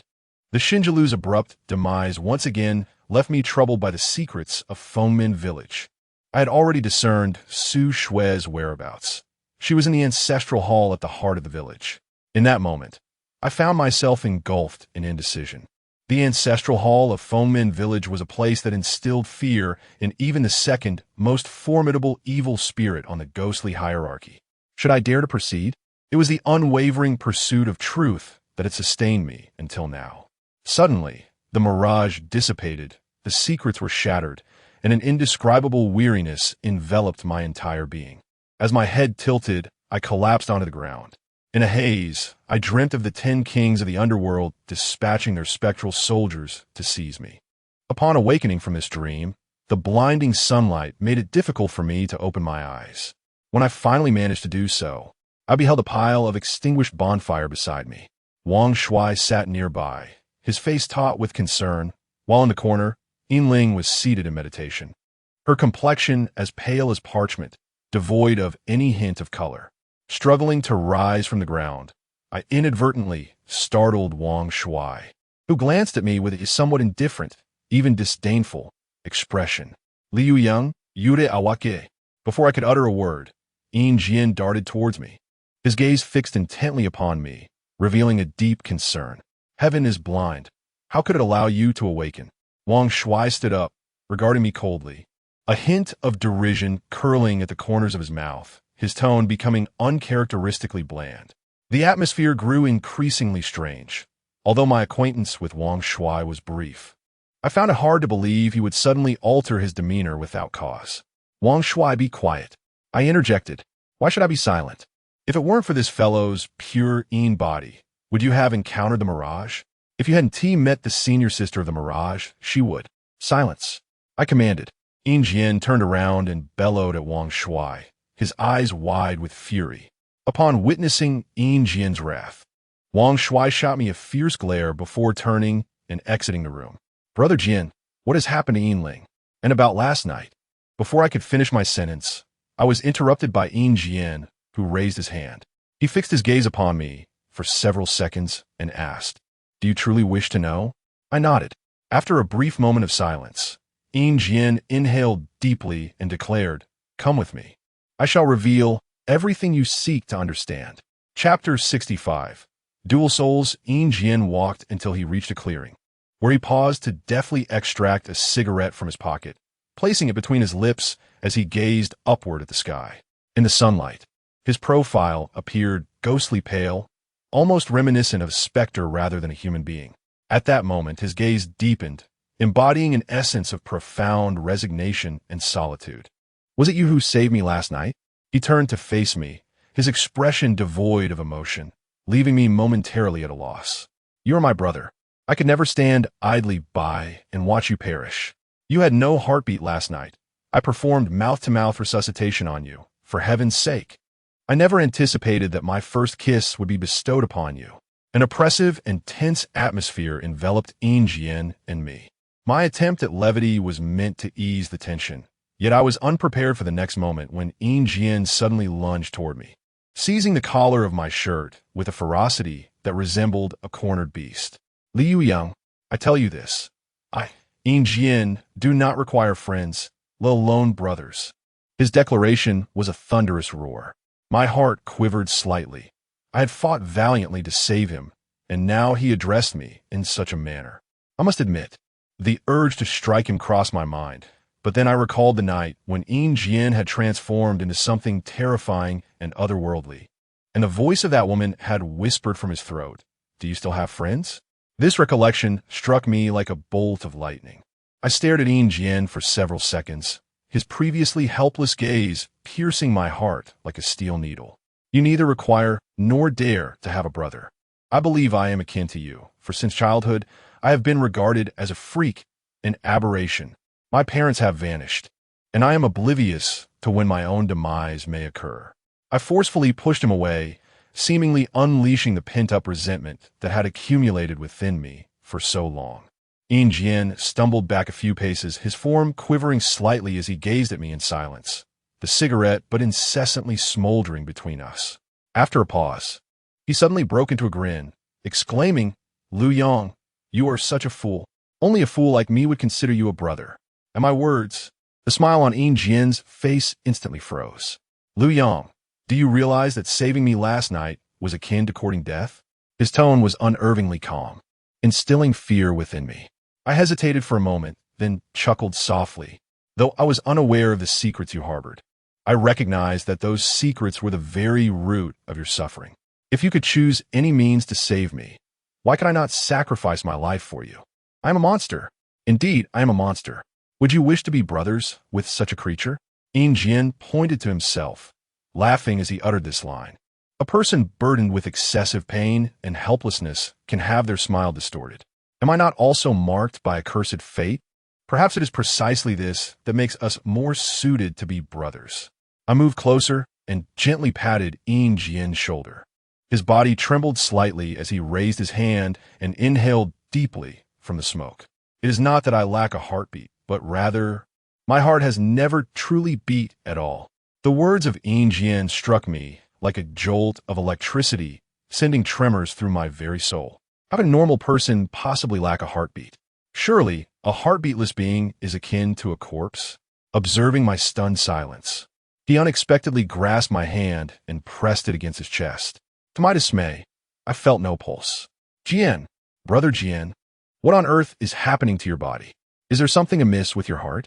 Yin Jian took a drag from his cigarette, glared at me, and slowly sank to the ground, stating, "Last night, you witnessed it yourself. I have 7 nails embedded in my back. Those nails are known as the Northern Dipper Soul fixing nails. 21 years ago, my mother was pregnant with a pair of twins. Initially, this was a joyous occasion for the entire family, until one fateful night when a group of men in black invaded the Yin household. They used dark sorcery to harm my mother. I was destined to perish before birth. But my father could not bear the thought of losing his son before he even had a chance to live. He resorted to forbidden spells to breach the gates of the underworld, forcibly retrieving the souls of the twins. No one had ever attempted to resurrect the souls of those meant to perish. The consequences of such an act were unknown. Upon retrieving the souls, my father realized that only one of the twins could survive, while the other's soul would dissipate, losing even the chance of reincarnation. My father, with his preference for sons over daughters, chose to keep me, while my mother could not bear the thought of her other child being denied even a chance at rebirth. As my parents engaged in an incessant quarrel, 2 souls enter my being. The infant spirit, fragile yet profoundly sensitive, sensed that she would be the one abandoned and began to wrestle for dominion over my corporeal form. My father found himself powerless to extricate her spirit from within me. Unwilling to witness his son transform into an androgynous abomination, he resorted to using a soul-binding nail to imprison her essence. Henceforth, my sister became a malevolent entity residing within me, her resentment intensifying over the course of 2 decades. When I can no longer suppress her, I transform into a devil. What your heart? inquired Jian, exhaling a plume of smoke. Every formidable sorcery demands an equal price, and the cost my father paid was that his son, from the moment of birth, became a heartless creature, surviving solely on the consumption of souls. Consumption of souls? I echoed, to which Jian nodded solemnly. The so-called soul embodies the energy contained within one's essence. The first soul I consumed was that of my mother. If my hunger becomes unbearable, I would even resort to devouring the spirits of the living. This addiction is akin to a drug. It is uncontrollable. Should you choose to be my brother and fail to comply, I would consume your spirit, sealing your doom. Furthermore, my sister's malevolence threatens to annihilate all that I cherish, including those I hold dear. A sudden realization struck me. While pursuing Tong Kiki, Jian had once mentioned that even if he were drained of all his blood, as long as he had tobacco, he would not perish. The cigarettes he incessantly smoked were, in truth, crafted from talismanic paper. All formidable sorcery demands an equivalent sacrifice. I suddenly recalled the formidable technique employed by Ling against the Mirage last night. Moreover, the demeanor and words of Wang Shui towards me sent a shiver through my heart. Did Ling also pay a heavy price? What in truth did she sacrifice that would incite such animosity from Wang Shui towards me? Chapter 66. The Ancestral Hall. After uttering these words, Jian released a long sigh, his demeanor resembling that of one who has cast off a considerable psychological burden. I understood that this was his secret, known only to himself, Ling, and his father. Now he had entrusted this secret to me. Perhaps I was the first outsider to be privy to it. What say you? After learning this, would you still wish to be brothers with such a monster as I? Jian turned to face me, a self-deprecating smile etched upon his face. For a moment, I was taken aback, but soon my own lips broke into a grin. I am cursed to encounter ghosts wherever I go since leaving Fengmen village. Do you not consume spirits? Let us be brothers. When I encounter a ghost, you can feast on its essence. Besides, I am uncertain how long I shall live. Dying at the hands of a brother is far more comforting than perishing at the hands of those vile spirits. Jian appeared momentarily stunned. Perhaps no one could truly comprehend the sense of isolation felt by one who had confined himself for 21 years, perceiving himself as a monster devoid of friends or brothers. I recognized his internal struggle. He did not wish to bring harm to me. Xiao Jian, must you also indulge in Liu Yang's foolishness? Ling had appeared at some point, standing not far away. I observed as Jian's fist slowly clenched and then relaxed. The hesitation on his face transformed into an impassive countenance. I, Jian, do not require brothers. After declaring this, he turned and departed. Whether you desire a brother or not, from this moment forth, I shall consider you one. I shouted with all my might at his retreating figure. His steps faltered for an instant, but he continued onward without glancing back. Ling stood silently as she watched Jian depart, before approaching me with an intense gaze. In that fleeting moment, memories of the price Jian spoke of after wielding his formidable magical arts resurfaced, particularly after you dealt with the Mirage Tower last night. Before I could finish my thought, a resounding slap landed on my face. As Ling warned me to keep my distance from Jian if I wished to avoid peril, I raised my hand to touch my stinging cheek and managed a smile. I truly seemed to be courting danger, for I had resolutely decided to claim Jian as my brother. Ling appeared taken aback by my stubbornness. Her finger pointed at me, trembling with fury.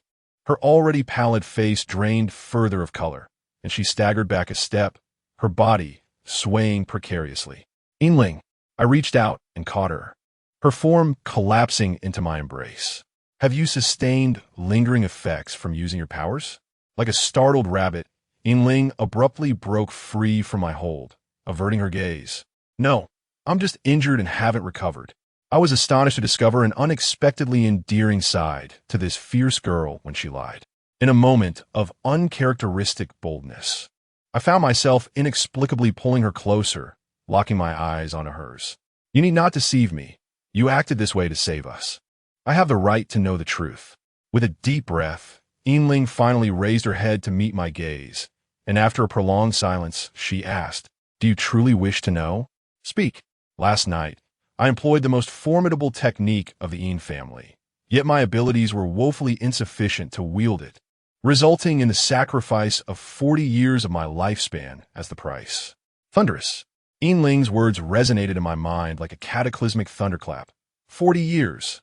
The toll she paid was indeed 40 years of her life. I was oblivious to the extent of Yin Ling's remaining lifespan. Yet the sudden reduction of 40 years left me pondering whether she had but a year or two left to live. I dared not contemplate further. Why? Why would you do such a thing? She grinned widely, her demeanor still exuding an air of dominance as she raised an eyebrow. She had never known defeat, not even against the Mirage Tower. Huh! A bitter smile crept across my face. Was she merely putting on a brave front? No, she was solely striving to save us. Time and again, I failed to notice the transformation occurring within Yin Ling, who had initially presented as a fierce and violent girl. I looked up at the sky, valiantly stifling my tears. How much time do you have left? My lifespan is 65 years. Today I am 24. Yin Ling spoke with a nonchalant calmness, as though she had transcended the fears of life and death. I stumbled back a step. A year. Yin Ling had but a year left to her. This cannot be. I will not allow you to perish. Even if it means traversing to the underworld to save you, I shall not permit your demise. From that moment forth, I bore the weight of a new mission, to unravel the enigmas that surrounded me, to assist Wang Jiabao in rescuing Yuan Guozian and her child, and above all, to find a way to save Yin Ling. Perhaps, a year from now, I might still be alive. Are you not seeking to rescue your friend? Now that Shunsheng is deceased, the danger here has diminished considerably. Let us search for the ancestral hall while we look for your friend. Yin Ling, with a bold demeanor, patted my shoulder, seemingly unperturbed by the fact that she had only a year left to live. Last night, at the site where Shunsheng met his demise engulfed in black flames, Yin Ling gazed down at the charred remnants on the ground, her brow slightly furrowing. Lu Yang, did Shunsheng not disclose what lies within the ancestral hall? In response, I shook my head. He merely informed me that he was subdued and imprisoned here by a sorcerer during the Qin dynasty to guard something. That object is concealed within the ancestral hall. Just as he was about to reveal its nature, black flames erupted from his body. Are you not also seeking something within the ancestral hall? Do you not know what it is? The infernal flames of hell are said to exist solely in the 18 levels of hell. These flames can incinerate malevolent spirits and could have subdued Shunsheng at the height of his power. Surely, the sorcerer must not be a mere footnote in history. Investigating that sorcerer might yield some clues. Not all renowned sorcerers are the strongest. Countless formidable figures have remained obscured throughout history. How can we trace them after thousands of years? As we neared the heart of Fengmen village, the clues regarding its secrets had once again run dry. By evening, we hastened towards the ancestral hall, for it was there that the only thread capable of unraveling the mysteries of Fengmen village lay. Su Shui is also there. I must go to rescue her. What secrets lie hidden within the ancestral hall of Fengmen village? What enigmatic truths are concealed behind the eerie mysteries of Fengmen village? Chapter 67. The transformation of the four symbols. The golden hues of the setting sun enveloped the entire Fengmen village, casting an eerie glow as the sun dipped further westward. A chilling, uncanny sensation silently seeped from the corners of the village. The sound of bones cracking beneath our feet echoed in our ears, and with each few steps, we encountered patches of stark white bones. Fengmen village was nestled on the mountainside, its layout following the contours of the slope. The village was interlaced with winding, serpentine paths, resembling the intricate veins of the settlement. The houses bore a striking resemblance to one another, and as we walked, we found ourselves disoriented. Brother Jian, are we lost? Yin Jian furrowed his brow slightly, while Wang Shu scratched his head and surveyed the surroundings. This place is truly strange. It feels as though we could get lost, even without any ghosts. Yin Ling's complexion remained pale, her starry eyes scanning the area. This is a formation. The four symbols transformation array, perfectly paired with the 100 ghosts array, an array within an array, a maze within a maze. Yin Jian stroked his chin, contemplating the layout around us. With daylight still lingering, we were ensnared by this four symbols transformation array. If we were to endure a night tormented by the 100 ghosts array and somehow survive. Wandering deeper in a Foeman village would leave us feeling as if we had encountered a wall of phantoms, even in broad daylight. Are we trapped here? A mere 4 symbols transformation array cannot daunt me.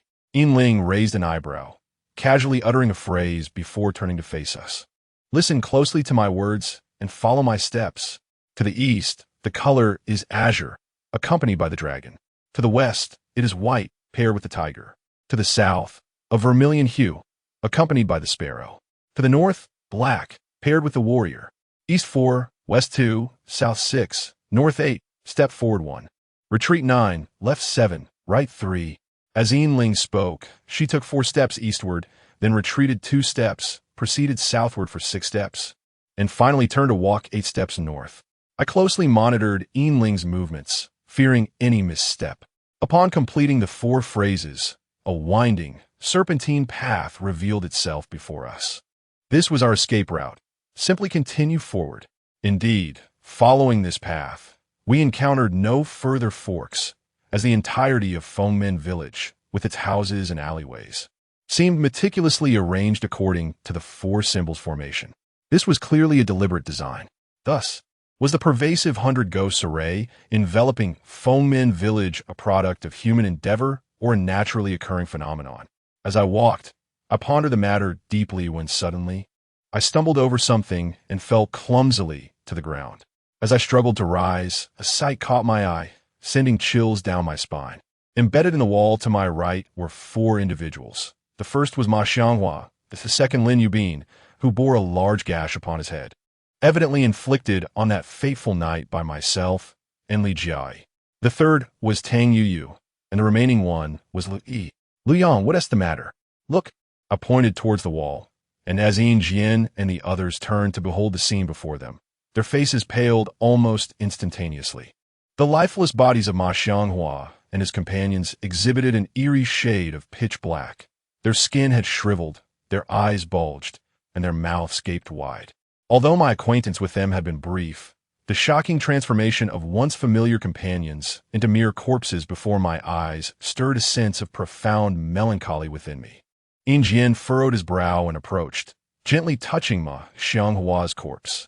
In that moment, I watched in horror as the body cracked like fragile porcelain, fissures spreading across its surface until, with a resounding crack, it shattered into what resembled weathered fragments of stone. Jian withdrew his hand and turned to Ling. Though neither spoke, the peculiar glances and solemn expressions exchanged between them conveyed a clear message. The corpses of Ma Xianghua and his companions were undoubtedly laden with ominous secrets. At that instant, the enigma of the bizarre occurrences surrounding the resurrection of those who had perished now found its resolution. Ma Xianghua had entered Foeman Village before us, and by the time we arrived, he had already succumbed to death. The corpses we encountered, along with the resurrected Ma Xianghua, Lin Yubin, and the suddenly emerged old Zhang, were merely phantoms conjured by the mirage. In that surreal moment, Li Jiai, Tang Yuyu, Yi, and I found ourselves on the brink of madness. Lin Yubin persistently claimed that my lack of a shadow indicated I was a ghost. In our state of despair, Li Jiai and I quickly fell into a psychological suggestion, leading me to genuinely perceive the absence of my own shadow. In the next instant, my heart involuntarily skipped a beat. After Tang Yuyu, Yi, and Li Jiai separated from us, what predicament did they encounter? With the mirage now extinguished, it was inconceivable for any further resurrections to occur in Foeman Village. Thus, the 4 corpses we beheld were undoubtedly real. Tang Yuyu and Lu Yi had perished. Yet what of Li Jiai? Ling seemed to discern my apprehension and remarked, "When we entered, we encountered 2 Li Jiais. The one that emerged from the mirror has vanished with the demise of the mirage. Therefore, the remaining one is genuine. And since there is no corpse of Li Jiai here, she must still be alive." Jian crouched down and began to explore along the corner of the wall. After a moment of searching, he stood up and wiped the dust from the surface of the wall, revealing that the entire structure was formed from a massive dark red stone. The surface of the wall was intricately etched with a myriad of runes. Wang Shuai also knelt down, his hand probing a stone slab laid upon the ground. Upon lifting it, he uncovered more of the dark red hue. with runes similarly engraved on the underside. Yin Jian and Wang Shui stepped back a few paces, then advanced again, lifting several more stone slabs, each revealing the same results. Even the soil beneath our feet bore the same dark red color, accompanied by a faint, lingering scent of blood, as if the very earth and walls surrounding us had been stained by a deluge of crimson. I could scarcely fathom the sheer volume of blood required to taint such an expanse of soil and stone. Surely, only a river of blood could achieve such a grotesque transformation.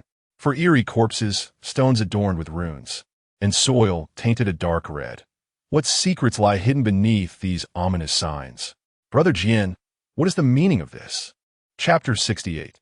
The black cat tomb. Yin Jian turned to face me, instinctively pulling a cigarette from his pocket, which he hung from his lips, taking several deep puffs. They appeared to be utterly drained of their life essence, their very souls seemingly extracted as well. What? I felt as though struck by lightning, nearly biting my own tongue in shock. What manner of situation is this, where one's blood is entirely siphoned away, and the soul as well? Brother Jian, is this the work of the malevolent spirits here? Yin Jian and the others did not respond, their brows knitted tightly as they cautiously advanced step by step, as if some terrifying entity awaited them ahead. A serpentine path, hidden within the heart of the village, became increasingly littered with corpses embedded within the walls. Each corpse bore an eerie, obsidian hue, completely drained of blood, resembling desiccated remains. Yet, the slightest touch would reduce them to crumbling fragments, like weathered stones. After traversing a few dozen meters, I found myself chilled to the bone by the winding path before me. As I walked, the walls on either side transformed from mere stone to a grotesque patchwork of bodies. From the very beginning until now, the attire of the corpses displayed a distinct temporal evolution. The final remains belonged to Ma Xianghua and his companions, while preceding them were several bodies adorned in the garb of explorers, alongside numerous corpses dressed as modern villagers. As we ventured further back, the clothing of the deceased grew increasingly archaic, signifying that these bodies had been embedded here for a significantly longer duration. The number of corpses enshrined within the walls multiplied, becoming so densely packed that one could scarcely discern the end, sending a shiver down my spine. The desiccated bodies, with bulging eyes, seemed to have their gaze fixed intently upon us throughout our journey. Within the realm of the four symbols transformation array, those unversed in its mysteries would remain oblivious to this horrifying path concealed deep within the village. This ominous trail wound sinuously to the heart of the settlement, flanked by no fewer than 1,000 corpses embedded into the walls on either side. Upon reaching the end of this path, a vast clearing came into view, at the center of which stood a shrine constructed from massive stones, silently looming before us. The entire structure was awash in a dark crimson hue, as though it had been built from human blood. As soon as I stepped onto that clearing, a nauseating wave of putrid blood sent assault at my senses. I perceived that the earth beneath my feet was unnaturally soft, sinking slightly with each step, and when I lifted my foot, the shoe's upper had transformed into a dark red. At that moment, my entire body felt rigid with tension. Looking down, I discovered that the soil of the clearing was entirely dark red, the source of that overwhelming, nauseating stench emanating from the very ground beneath us. Yin Jian and his companions furrowed their brows, scrutinizing their surroundings with palpable tension. I followed suit, casting a glance around, only to be met with a pervasive shade of dark crimson. For a fleeting moment, I questioned whether I had inadvertently stumbled into the depths of the infernal realm. Upon reaching the clearing, I discovered 4 sinuous paths extending into the distance. We had just traversed the westernmost route, and, as my gaze shifted to the remaining 3, an unsettling sight emerged. A multitude of desiccated corpses densely embedded within the walls. Goodness, each path harbored at least 1,000 of these lifeless forms, culminating in a staggering total of no less than 4,000 across all routes. The sheer magnitude of this revelation was beyond comprehension. What other secrets lay hidden within the confines of Fengmen Village? How could such an abundance of cadavers suddenly materialize, all drained of their blood and souls? Before I could voice my thoughts, Yin Jian interrupted me with a raised hand, instructing, "Go to the eastern corner and excavate the soil to discover what lies beneath." Momentarily taken aback, I nodded in acquiescence. Jian and the others dispersed to the remaining corners, while I approached the western corner. Crouching slowly, the acrid stench of blood caused my brow to furrow slightly. Gulping audibly, I swallowed hard, battling the surge of fear within me. Trembling, extended my hand, my fingers barely brushing the dark red earth. With a gentle press, a trickle of fresh blood oozed forth. Damn it, I thought, this crimson hue is exceedingly eerie. Gritting my teeth, I shut my eyes, and with a resolute determination, I hastily began to unearth the soil beneath me. Fortunately, the soil in the clearing was remarkably soft, and before long, I encountered a soft object along with a viscous liquid. Immediately, an intense chill surged from my fingertips, reminiscent of touching an ancient block of ice. The sudden cold startled me, causing me to withdraw my hand instinctively and open my eyes. Before me lay a small black pit, its covering stone slab severely eroded, crumbling at my slightest touch. The pit was constructed of stone, its walls adorned with a thick layer of dark red substance, and within it pooled a fresh but undried spatter of blood, evidently the result of desiccated blood. A black cat lay impaled within the pit by stone nails, its corpse appearing remarkably preserved, as though it had been placed there just yesterday. Gritting my teeth against the tremors coursing through my hands, I began to excavate the surrounding soil, uncovering successive pits, each housing a black cat's corpse similarly affixed by stone nails. The bizarre scene before me sent a jolt of fear through my being. There were numerous black cat corpses. Jian and Ling exchanged a glance, their brows furrowing even deeper. The eerie sight of desiccated remains, the blood-stained ground, the undecayed feline bodies, and the dark red shrine all hinted at an unsettling mystery. What on earth was happening here? With a deep exhale, Jian spoke gravely, uttering 6 words. 1,000 corpses concealed, black cat tomb. 1,000 corpses concealed, black cat tomb. Though I remain uncertain about the nature of this phenomenon, the bizarre scenes unfolding before me are sufficient to convey that these 6 characters are undeniably ominous. Ling slightly raised her brow and remarked, "I had believed that the formidable ghost commanding the 100 Ghost formation was the Mirage, only to discover that the Mirage merely serves as a guardian, while the true entity lies concealed here." As she spoke, her gaze shifted towards the altar in the center of the clearing, which appeared to be constructed from blood. My heart seized with apprehension. Although I did not fully comprehend the conversation between Ling and Jian, I could surmise its essence. The most fearsome ghost in this village was not the Mirage, ranked second on the 100 Ghost list, but rather the one hidden within the altar. The Mirage had also alluded to the presence of something it feared within the altar. Could that object be a ghost, even more formidable than the Mirage itself? Chapter 69. Ghost behind the door. You truly intend to let everything fall apart, do you? Jian cast a glance at me and uttered these words with a hint of indifference. Ling also directed a rather enigmatic look in my direction.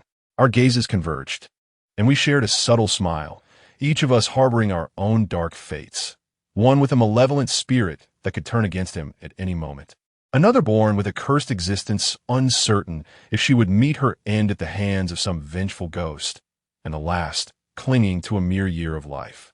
3 souls, each oblivious to the morrow. Perhaps we truly were resigned to our fates.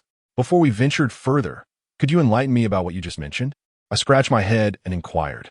In response, Jian lit a cigarette, took several deep puffs, and after a moment of contemplation, began to explain. The formations within Foemin Village are exceedingly peculiar. The 100 Ghost formation and the 4 symbols transformation formation that enveloped the entire village merely serve to conceal the sinister 1,000 corpses repository, the Black Cat Tomb. Upon death, a body can be classified into various states: a corpse, a walking corpse, a leaping corpse, and a zombie. The 1,000 corpses repository is a particularly malevolent and insidious method of corpse cultivation. It necessitates the gathering of at least 1,000 corpses to condense the corpse energy required to nurture a single body. The Black Cat Tomb, on the other hand, is a technique for nurturing ghosts. Black cats are inherently sinister and possess a chilling aura. Even a single black cat can instigate a corpse transformation. Within the black cat tomb lie countless black cat carcasses, combined with the blood and souls of those dried corpses. One can only imagine the ferocity of the spirits that could be summoned from such a grotesque amalgamation. The Thousand Corpses tomb, birthed from the black cat mound, is inherently a vessel of extreme malevolence. The ancestral hall of Foemen Village fortuitously stands atop the dragon's fawn, a site where the accumulated malevolence of the dragon vein has festered for millennia. Such a method undoubtedly compounds the malice, leaving one to ponder the nature of the entities that might dwell within this hall. Initially, my understanding of the ancestral hall was somewhat superficial, and I did not harbor significant fear. However, after Yin Jian's elucidation, an incessant chill of dread surged down my spine, causing beads of cold sweat to form. Wang Shui previously remarked that structures exist at the site of the dragon vein and fawn. It remains uncertain whether this was a mere coincidence or a deliberate act. It now seems evident that someone orchestrated this, leading one to question if the villagers of Foemen are behind it all. Upon further contemplation, I dismissed this possibility. The Thousand Corpses tomb and black cat mound necessitate an immense number of corpses for their completion. Even the most naive of villagers would not be foolish enough to risk the lives of the entire community for the sake of nurturing a malevolent entity. As I drew closer to the truth, the reality grew ever more elusive. What hidden secrets lie behind the faade of the first ghost village? Wang Shui, remain outside. If we fail to return after entering, you must leave this place. Yinling turned to Wang Shui, her tone unusually calm as she spoke. The mirage, even at just 10% of its power, was already terrifying. The ominous aura it unleashed could easily be mistaken for the descent of the Monkey King riding on a rainbow cloud. The artifacts within the ancestral hall were enough to instill fear even in the prime of the mirage's strength, coupled with the subsequent horrors of the Thousand Corpses tomb and the black cat grave. The bizarre occurrences clearly indicated that something formidable lay hidden within the ancestral hall of Foemen Village. Thus, our venture into this place felt akin to a direct journey to the underworld, as if we were resigned to our fates. Perhaps the three of us, unaware of what tomorrow held, entered with a fatalistic resolve, merely seeking to uncover some truths. However, Wang Shui was different. He had no need to accompany us into this perilous endeavor. Senior sister, I want to go in too. Have you forgotten the first rule of the Yin family? If I tell you to stay, you must stay. Don't provoke me. Senior sister, please silence yourself. Dare to take a step forward, and I shall break your legs. Confronted by the imposing presence of Yinling, Wang Shui could only nod in acquiescence and step aside. In the center of the blood-stained clearing stood the ancestral hall, silent and imposing as if sculpted from the very blood that surrounded it. Approaching the entrance, we exchanged glances and shared a faint smile. Together, we placed our hands on the tightly shut door of the hall, and with a gentle push, a creaking sound echoed, piercing through the silence that had long enveloped it. As the door opened, a thick and overwhelming stench of blood assaulted our senses. Typically, an ancestral hall is adorned with altars for honoring ancestors. Yet upon opening the door, the expected altars were conspicuously absent. In the ancestral hall, there stood merely an altar, and before it loomed a colossal statue, which upon closer inspection bore a resemblance not to the Taoist deities typically venerated, but rather to a malevolent entity. The lower half of the statue depicted a figure clad in ancient official robes, reminiscent of styles from the Qin dynasty, while the head was that of a yiksha, a fearsome demonic being. From the moment I stepped through the entrance, I felt as though the gaze of that yiksha head was fixed upon me, instilling a sense of unease, as if the malevolent statue were alive. What deity is this? Yin Jian and Yinling exchanged glances at the statue, shaking their heads in uncertainty. It was clear that it was no benign figure. The first ghost village, the array of 100 ghosts, the 1,000 corpses concealed. The Black Cat tomb. This hall does not honor the ancestral tablets, but instead venerates an unknown evil god. Could it be that Foemen Village is not a bastion of Taoist orthodoxy, but rather a haven for malevolent sects? It would explain their bizarre actions, as they sacrificed the lives of the entire village for the sake of the malevolent deity enshrined here. The sudden emergence of this malevolent statue completely upended my previous assumptions. There were verses inscribed upon the walls. Jian pointed to the four walls of the hall. 100 treasures from ancient times, ghosts and spirits roam the universe. The place where the array guards life and death. Calamity emerges from the village. The sealing talisman has departed with the Tao, and the gate is restrained by evil cycles. A deadly fate shatters the Bagua. Too many doors cannot be consumed. I could not fathom why the lines on the wall sent chills down my spine. The array of 100 ghosts emerges, sealing the doors and the households. Jian and I uttered those 8 words almost in unison. Let us search for further clues. After thoroughly searching the entire shrine, we found no additional clues. And even the formidable beast we had imagined failed to materialize. The surroundings appeared eerily tranquil. Beneath the statue, there seemed to be a concealed door. Standing under the statue, Yinling turned and remarked, and upon closer inspection, we indeed discovered an object resembling a hidden entrance beneath the idol. This concealed door had been well obscured, perhaps due to years of neglect, which allowed Yinling to perceive its existence. In this strange shrine dedicated to a malevolent deity, could this hidden door conceal what Jian and his companions were seeking? Or perhaps it harbored that extraordinary entity. Chapter 70. The demon faced a thick layer of dust that settled around the ancestral hall, yet upon glancing at the statue of the malevolent deity, I was struck by its immaculate condition, as pristine as if it had been placed there just the day before. Look, the statue is devoid of dust. Upon hearing this, Jian and Yinling lifted their gazes to scrutinize the sinister figure, their brows knitting in perplexity. Shouldn't an ancestral hall be dedicated to the veneration of forebears? Why, then, was there a malevolent deity enshrined in the hall of Fengmin village? Jian stroked his chin, frowning thoughtfully as he remarked, perhaps this malevolent deity is the ancestor of Fengmin village.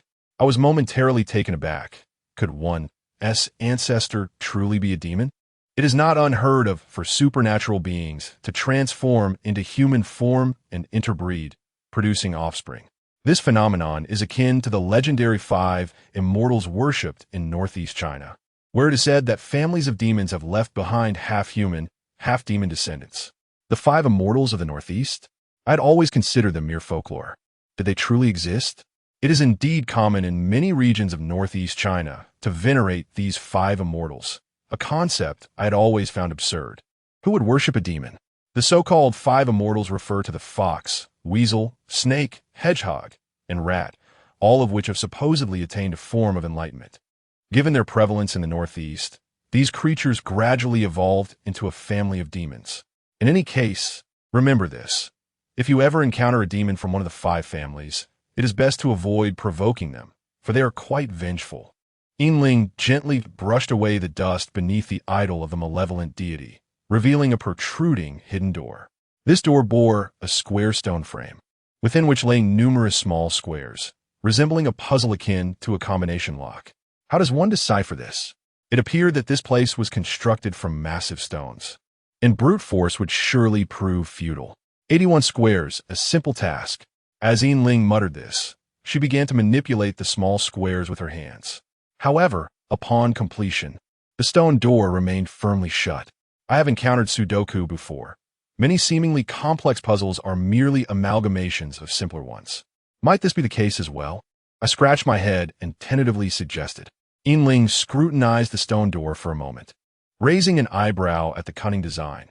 How clever of it to anticipate that a typical person would complicate matters, opting instead for the simplest configuration, which was essentially a compilation of 9 Sudoku grids.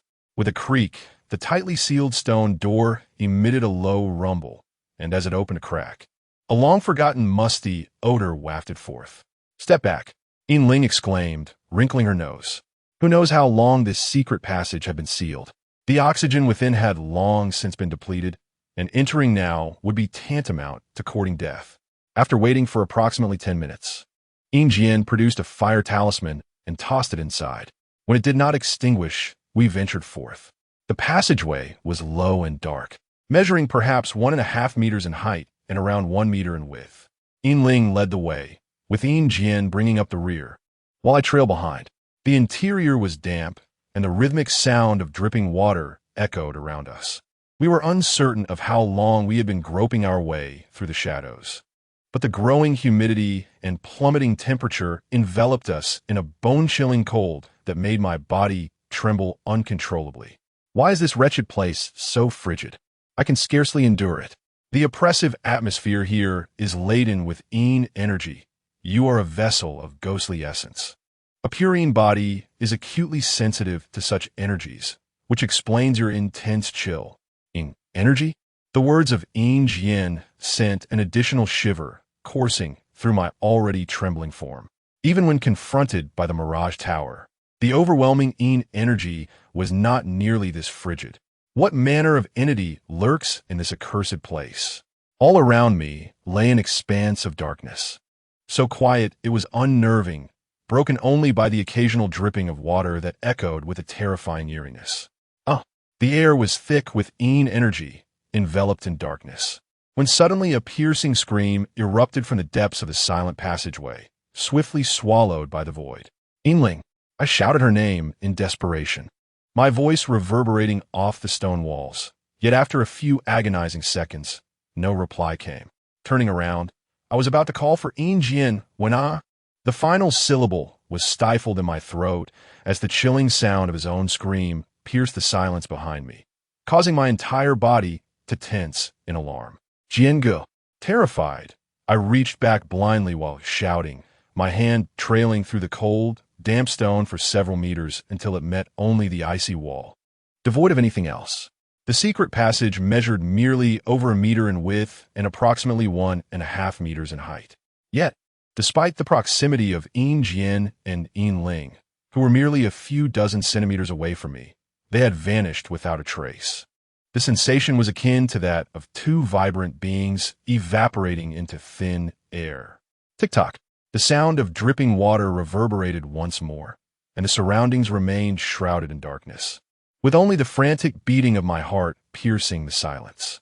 An oppressive, silent dread began to seep into my very being, causing all 36,000 pores on my body to instantly constrict. A trickle of cold sweat gradually oozed from the surface of my skin. At that moment, I yearned to scream to alleviate the suffocating fear within me, but it felt as though a stone had lodged in my throat, rendering it parched. I seemed to have suddenly lost the ability to vocalize. The abrupt and eerie disappearance of Jian and Ling transformed this seemingly mundane passage into something sinister. I groped backward, desperate to escape this ghostly place, but before I could traverse even 10 meters, the ground suddenly trembled violently beneath me. In the all-encompassing darkness, a thunderous crash erupted, akin to some object plummeting from above. I pressed myself tightly against the stone wall, gasping for breath, and waited until the ground settled before I dared to extend my hand and continue my cautious exploration. My fingertips brushed against something hard and frigid, and an ominous premonition washed over me. Hastily, I felt around the passageway, only to discover that my retreat was obstructed. The hard, cold object was a stone. I summoned all my strength and pushed against it repeatedly, but it remained utterly immovable. With no path of retreat, all that lay before me was an abyss of darkness. Suddenly, I perceived a fleeting white apparition before my eyes, causing my pupils to constrict sharply. A face emerged, a ghastly, pallid visage devoid of color, silently materializing in the dim corridor. Its white, unblinking eyes fixated on me, while its mouth gaped open grotesquely, as though sliced open by a blade along the corners. Gradually, it began to drift towards me. Chapter 71. The accumulation of corpses. The visage drew ever closer, so near that I could detect a pungent, almost overwhelming scent of blood emanating from it. The mouth, gaping as if sliced by a blade, seemed to grin at me in a grotesque manner. My legs turned to jelly, and the instinct to flee eluded me until that face hovered perilously close. In that moment, I cast aside the fear of what horrors lay ahead and spun around, bolting forward without a second thought. That face drifted slowly behind me, while my pace was even more sluggish. We were akin to the tortoise and the hare, and it was only a matter of time before it would catch up. Suddenly, a fleeting white shadow darted past my vision. I rubbed my eyes, questioning the existence of such an apparition. Just as confusion set in, the dreadful face had nearly reached me.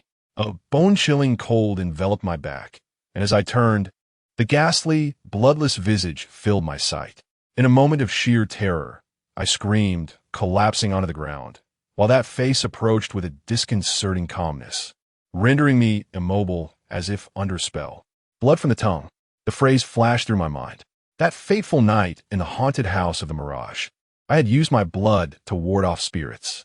With this recollection, I bit down hard on my tongue. A piercing pain surged through me, and the salty tang of blood flooded my mouth. I opened my mouth wide, unleashing a torrent of blood mixed with saliva towards the approaching face. Sizzle. As soon as the blood from the tongue splattered onto that face, a wisp of green smoke immediately began to rise from it, resembling the aftermath of a sulfuric acid assault. The pallid visage, devoid of any color, deteriorated at a visibly alarming rate as a foul, yellow-brown liquid, reminiscent of decaying flesh, streamed down its surface. Suddenly, that ghastly, bloodless face inexplicably vanished into the darkness, leaving me to collapse to the ground, my legs trembling uncontrollably. Hissus! A bizarre sound echoed from behind me, akin to a venomous snake flicking its tongue. In the oppressive silence of the eerie corridor, the sudden strange noise prompted me to turn around almost mechanically. A ghostly figure clad in white stood a short distance away, its disheveled long hair cascading down. As my pupils dilated in shock, the apparition began to glide towards me. Wait! It was approaching with its back turned to me. Upon closer inspection, I gasped. It possessed only a back, half of its form. It appeared as though someone had severed it from the head, leaving only the rear half intact. Damn! After being overwhelmed by sheer terror, I felt somewhat numb. Struggling, I managed to rise from the ground, abruptly turning to flee. However, as I took a step forward, my foot landed on something round and slippery, causing me to lose my balance. The once even ground beneath me transformed into a slope, and I found myself tumbling down uncontrollably. Bang! Bang! Bang!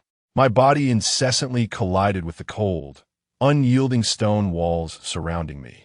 I yearned to halt, yet the surfaces glistened like mirrors, leaving me oblivious to the duration of my descent. Suddenly, a jarring impact reverberated through my skull as I struck a particularly hard stone. I collapsed to the ground, my body feeling as though it had been disassembled. Waves of excruciating pain surged through me, while viscous blood trickled down from my forehead. The darkness enveloped me, eerily silent. With great effort, I struggled to rise, my hands reaching out to navigate the obscurity. In the shadows, my fingers grazed a rigid object. As I continued to explore my surroundings, I realized that a row of stiff forms stood before me. As I meticulously traced along this solid entity, a gasp escaped my lips, for it was revealed to be a line of standing corpses. Suddenly, a chilling draft swept through the air, an unsettling cold that caused my bones to tremble violently. Boom! Boom! Amidst the oppressive silence of the dark, the crackling sound of flames erupted in an intense, eerie green light surged from behind me. I instinctively whirled around, only to be met with another flash of brilliance as lights flickered around me. The abrupt illumination momentarily blinded me, and as I adjusted to the radiance, I found myself within a grand hall constructed of stone blocks. To either side of the grand hall knelt 2 rows of individuals, or more accurately, 2 rows of desiccated corpses. These bodies exhibited an eerie shade of pitch black, their mouths agape, for which a wick protruded, casting a ghostly green luminescence throughout the hall. At last, I comprehended the nature of the rigid entities I had inadvertently touched. The corpses were arranged in meticulous formation, akin to soldiers, extending far beyond the limits of my gaze. Each body was ensnared in strips of fabric, reminiscent of Egyptian mummies, perhaps aged by the passage of time, for the once vibrant cloth now hung down in a muted yellow hue. The scene before me left me utterly astonished. Suddenly, I sensed a shadow flit across my back, raising the hairs on my nape. Instinctively, I turned around, only to discover a figure standing behind me. No, it was not merely a person, but rather a corpse adorned in ancient garb, devoid of any signs of decay. Were it not for the absence of vitality, one might easily mistake it for a living being. My eyes widened in disbelief as I beheld this ancient cadaver before me, and in that moment, black hair began to sprout from its visage. The hair appeared coarse and bristly, reminiscent of a wild boar's mane, and in the blink of an eye, the face of the corpse became entirely obscured by this dark growth, which soon spread across its body as well. Its body seemed to tremble momentarily, blurring my vision. I must be seeing things. I rubbed my eyes vigorously, and suddenly, the corpse, covered in black hair, opened its eyes, its entirely black pupils locking onto my gaze. A chilling sensation coursed through my scalp. How could this be? How could a corpse possibly move? How could it possibly open its eyes? Chapter 72. The corpse poisoned before my nearly frozen gaze. The lifeless body gradually lifted its arm. Its fingernails appeared to be over 10 centimeters long and pitch black. A zombie. After much trembling, I managed to utter those two words, scarcely able to believe my own eyes. A corpse that had been dead for thousands of years was indeed moving. At that moment, the body was covered in a dense mat of what seemed to be hardened hair, and with its entirely black, pupil-less eyes, it no longer resembled a human being. Rather, it appeared more like a beast, a creature entirely enveloped in fur. Before I could fully shake off my terror, the corpse raised both arms and began advancing toward me. I glanced back over my shoulder, then abruptly turned and fled in a panic. With a roar, the corpse suddenly opened its mouth, emitting a feral growl from deep within its throat, and lunged at me with alarming speed. The stench of decay wafted toward me, and when I tilted my head slightly, I realized the creature was less than 2 meters away, closing in rapidly. Cursing under my breath, I couldn't help but think, wasn't it said that zombies merely hopped about? How could this one be running, and at such a swift pace? I harbored no doubt that if it caught up to me, it would surely tear into my neck. No one could truly comprehend the sheer horror of being pursued by a walking corpse. As I continued to run, an unsettling sensation crept over me. In a moment of panic, I inadvertently dashed into a dead end, the precipice of a vast hall looming before me. I turned around, pressing my back firmly against the cold stone wall, an icy chill seeping through me, causing my teeth to chatter uncontrollably. A guttural roar erupted from the lifeless body that had halted before me, its maw agape, revealing fangs reminiscent of a beast, while a nauseating stench of decay assailed my senses. I recalled the tales from my childhood, where the sages spoke of holding one's breath to evade the undead. Death stood before me, leaving no room for contemplation. I pinched my nose tightly and stifled my breath. The corpse momentarily paused, swaying as if in search of something. A flicker of hope ignited within me, and I slowly rose, crouching low in an attempt to evade it. However, just as I neared its side, the body let out a thunderous roar, abruptly spinning around and seizing me with an iron grip. Its long, obsidian nails pierced through my arm, an excruciating pain instantaneously flooding my senses, drawing beads of cold sweat from my brow. The corpse opened its mouth wide, revealing its ferocious fangs, lunging toward my neck as a putrid stench erupted from its maw. I strained my neck at an awkward angle, disregarding the excruciating pain in my arm, desperately struggling against the creature. With my every movement, its jaws clamped down on my shoulder, its fangs sinking deeply into my flesh, and an agonizing pain surged through me. The piercing agony compelled a scream to escape my lips. The corpse suddenly lifted its head, its pitch-black eyes fixated on the artery in my neck, resembling a predator eyeing its prey. It dawned upon me that it could indeed see me. I felt a wave of nausea wash over me. Indeed, one cannot trust the narratives spun by films. Whoever claimed that holding one's breath would render zombies oblivious was sorely mistaken. It opened its mouth wide, aiming for my neck, and the searing pain throughout my body robbed me of all will to resist. In despair, I shut my eyes, bracing myself to become a lifeless husk. Just then, A familiar voice pierced the air, and upon opening my eyes, I beheld Ling standing not far away. With a swift motion, she hurled a talisman that struck the back of the corpse with great force. It let out a guttural roar of pain, abruptly turning and flinging me aside. Thud! I crashed heavily to the ground, a metallic taste flooding my mouth as I coughed up blood. Lu Yang, are you all right? Ling rushed over, extending her hand to help me up. At that moment, I lacked the strength to speak, merely managing a feeble shake of my head. Roar! The corpse seemed to sense the threat posed by Ling, standing at a distance and roaring at her, yet it dared not advance. Seeking death, Ling rose, her almond-shaped eyes fixed intently upon the lifeless figure. With a flick of her wrist, a talisman appeared between her fingers. I beseech the great Thunderlord. The 5-thunder incantation. Forgive. Thunder rumbled. As Ling's incantation concluded, the talisman suddenly unleashed a lightning bolt, as thick as a finger, striking the corpse with undeniable force. The body collapsed, emitting wisps of green smoke, its black hair strewn across the ground, resembling a victim of a lightning strike. Hiss! A sudden, sharp pain surged from the spot where the corpse had bitten me, causing me to involuntarily gasp. Ling, hearing the sound, swiftly turned, concern etched upon her face. Did that creature bite you? I nodded feebly. Ling's brow furrowed deeply as she reached out, tearing the fabric from my shoulder. 2 large fang marks were revealed.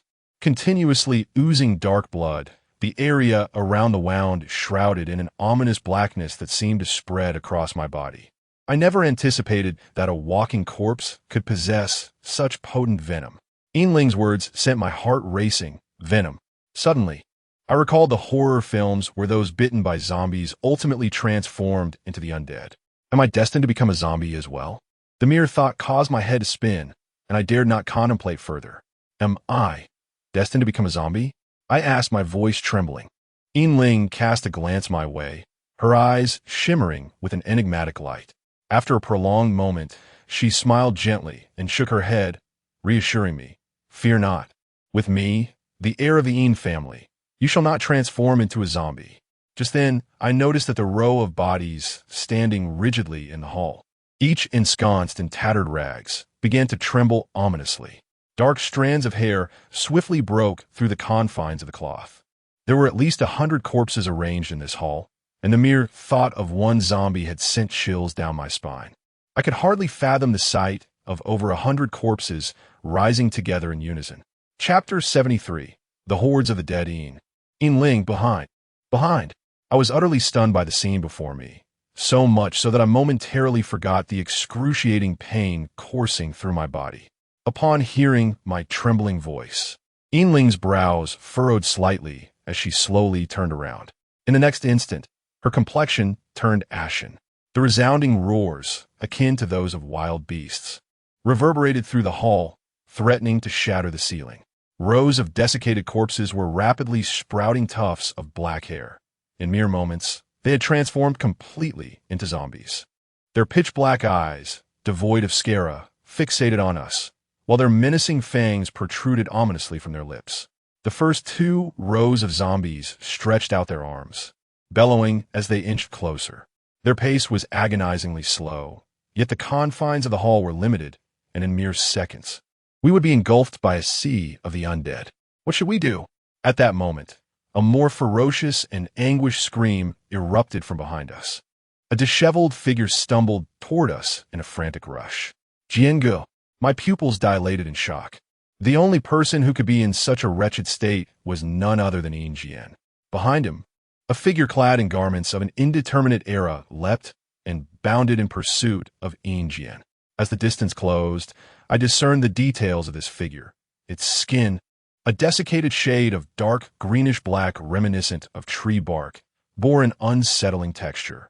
The eyes, once pitch black, now glimmered with a hint of somber gray, and its body and limbs appeared unnaturally rigid. With a ferocious growl, the pursuing zombie suddenly leaped several meters forward, extending its arms, adorned with elongated, dark greenish-black claws, towards Jian's back. Jian's expression shifted slightly. With a swift push of his toes against the ground, he executed a graceful somersault. delivering a kick to the creature's chest. The impact reverberated like a dull thud against iron. The zombie crumpled to the ground, while Yin Jian himself fell awkwardly. "Xiao Jian, now!" he shouted, retrieving a diminutive wooden sword from his pocket and casting it forward. Yin Jian deftly caught the wooden sword, pivoting to fixate on the zombie, which, upon glimpsing the weapon in his hand, let out a roar and, to my astonishment, turned and bounded away. This unexpected turn of events left me momentarily speechless. Could it be that this zombie possessed some semblance of thought?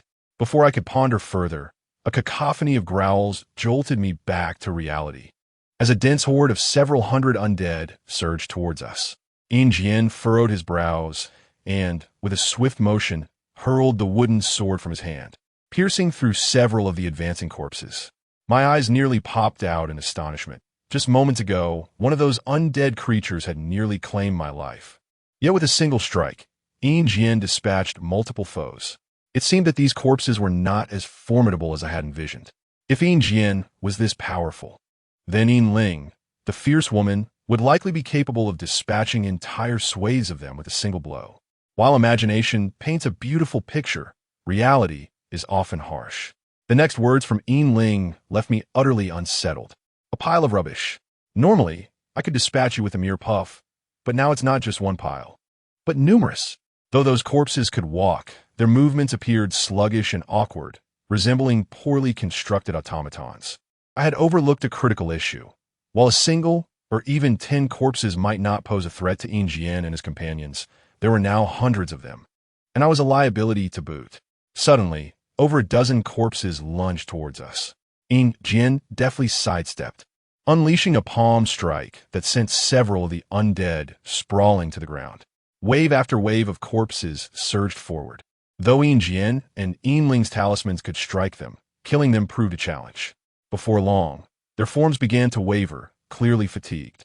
If this continued, it wouldn't be long before we too became mere corpses in this place. Aren't zombies afraid of fire? We should burn them. But how can we ignite such a multitude without gasoline?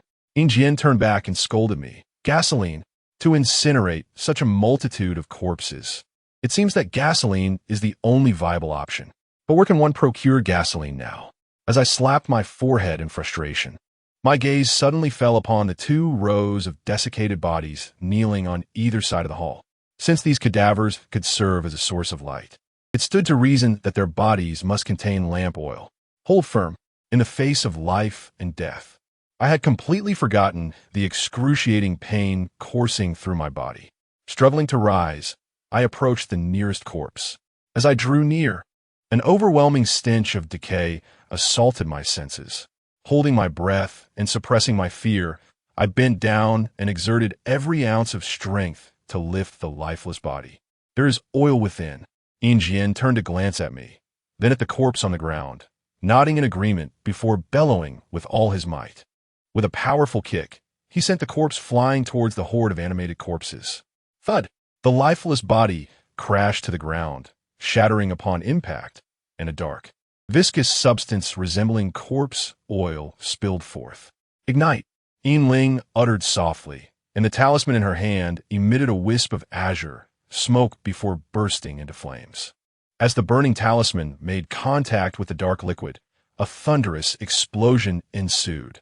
Flames erupted, instantly engulfing several nearby animated corpses in a fiery blaze. "What now? Shall we retreat? The escape route has been blocked. We must forge ahead in search of a new path." Yin Jian's words caused my brows to furrow deeply.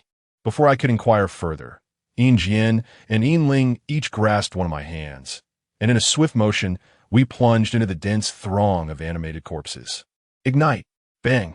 All I could witness was Yin Jian and Yin Ling relentlessly throwing punches as our undead adversaries fell to the ground one after another. Despite the brevity of the haul, we found ourselves struggling for over half an hour to advance merely a few dozen meters. At the far end of the hall, a pitch-black stone door stood resolutely closed. "Push it open," Yin Jian bellowed, forcefully shoving against the stone barrier. In that instant, we summoned every ounce of strength within us. The previously immovable stone door began to yield, gradually revealing a narrow opening. Roar! As soon as the door cracked ajar, a thunderous roar erupted from within, causing the undead in the hall to drop to their knees as if they had encountered their master.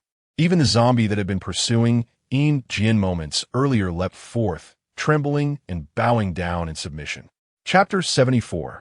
Hell, second update. In the hall, the horde of kneeling corpses suddenly raised their heads and emitted a series of howls directed towards the stone door. However, this cacophony bore no resemblance to their prior ferocious and bloodthirsty roars.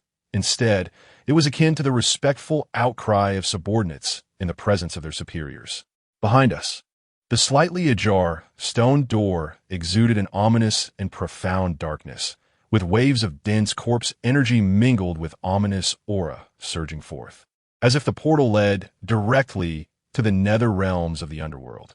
With a resounding roar reminiscent of a primordial beast, another thunderous cry erupted from within the stone door, causing the corpses in the hall to tremble in fear, their bodies pressing firmly against the ground. Brother Jian, it seems that whatever lies within is quite formidable. Should we venture inside? Yin Jian lit a cigarette, his brow furrowed as he took deep, anxious puffs. The cigarette but deformed under his grip. Yin Ling sat on the ground, panting heavily. After a prolonged silence, Yin Ling turned to glance at the stone door behind them and spoke. Zombies possess a stringent hierarchy. Ordinary zombies will bow before those of a higher rank as part of their innate behavior. My knowledge of zombies comes solely from films, and this is my first encounter with the concept of their ranking system. What levels do zombies have? What rank does the one inside belong to? Yin Jin discarded the cigarette, but onto the ground, and remarked, in this world, regardless of whether they are humans, gods, demons, or entities beyond the 6 realms, there exists a hierarchy among them. Zombies, in particular, are classified into 6 distinct grades, determined by the color of their eyes. The lowest is black, followed in ascending order by gray, yellow, blue, green, and red. So, what grade were those zombies outside just now? Those were nothing more than a horde on the verge of becoming black-eyed zombies. Mere remnants, inferior even to black-eyed ones. The eyes of corpses are starkly black and white. Once they undergo transformation, their eyes turn white, and with time, they evolve into black-eyed zombies. The one that chased me just now was on the brink of becoming a gray-eyed zombie. It seems that gray-eyed zombies aren't as formidable as they are portrayed. They were frightened away by you. Yin Jian cast me a look of incredulity. Frightened away? I had battled that creature for an eternity. It was exhausting, and I nearly met my demise. Gray-eyed zombies have regained some semblance of intelligence. They understand that teaming up with Yin Ling would yield no advantage against us. If even a black-eyed zombie on the cusp of evolution fears us to such an extent, there must surely be at least one yellow-eyed zombie lurking here. My expression froze in realization. A zombie on the verge of becoming gray had nearly killed Yin Jian, and it took the combined efforts of him and Yin Ling to subdue that creature. If there truly exists a yellow-eyed zombie among us, our foray into this place would be tantamount to courting death. Should we still venture inside? Yin Jian patted my shoulder with a playful grin, exclaiming, "This place is a rare sanctuary for the dead. If we happen to encounter a yellow-eyed zombie and, by misfortune, meet our demise, we too would join the ranks of the undying. Immortality would be splendid, wouldn't it?" His words stirred a desire within me to venture forth. If I were to become a zombie, my dear aunt need not fret over the passage of time.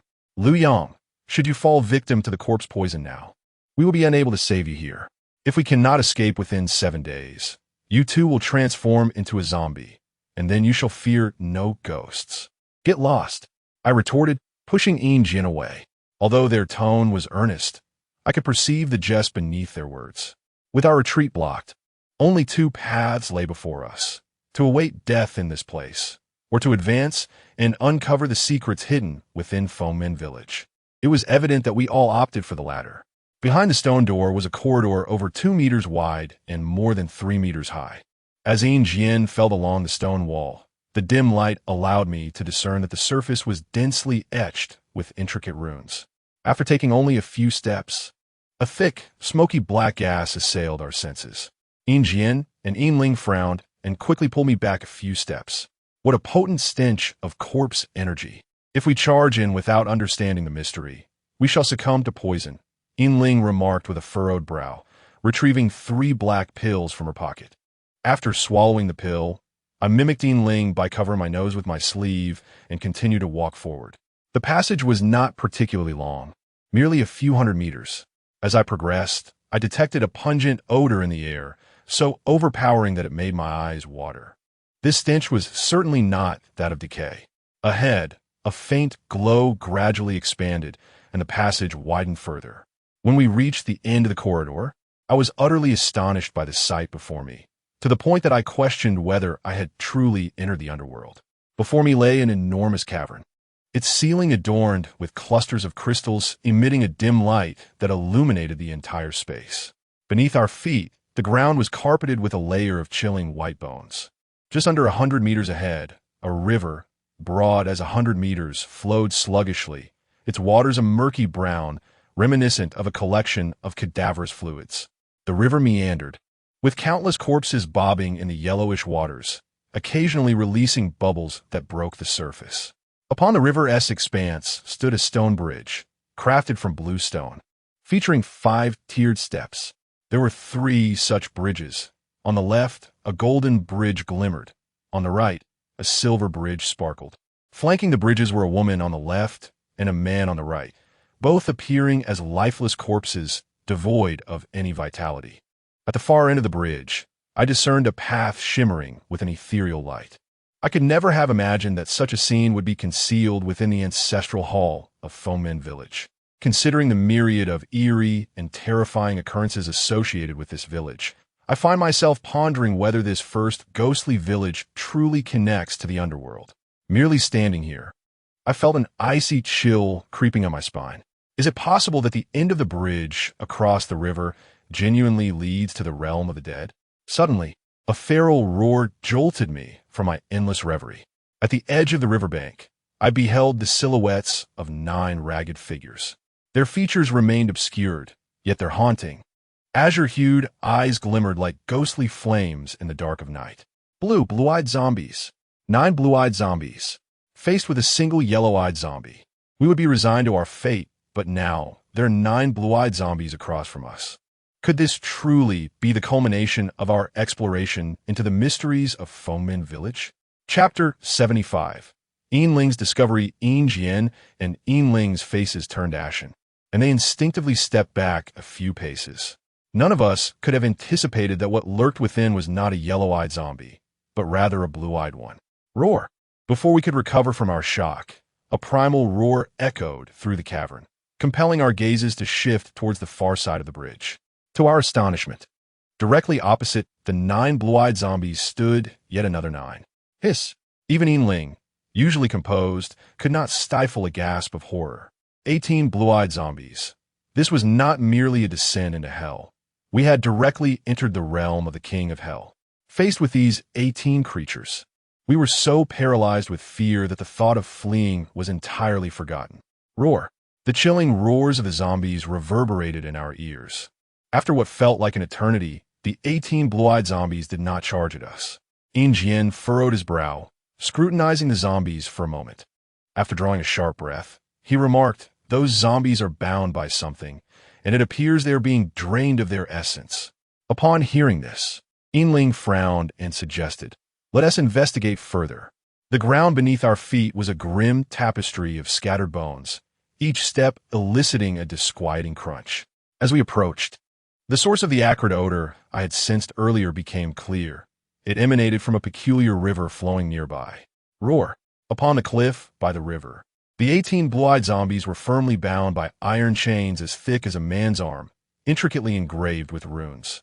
Each zombie bore 2 large iron hooks affixed to its phalanges, and though I was at a considerable distance, I could distinctly see crimson droplets trickling down the hooks and along the chains that led to the shimmering passageway at the bridge's end. What purpose did this serve? What significance did the essence of these zombies hold?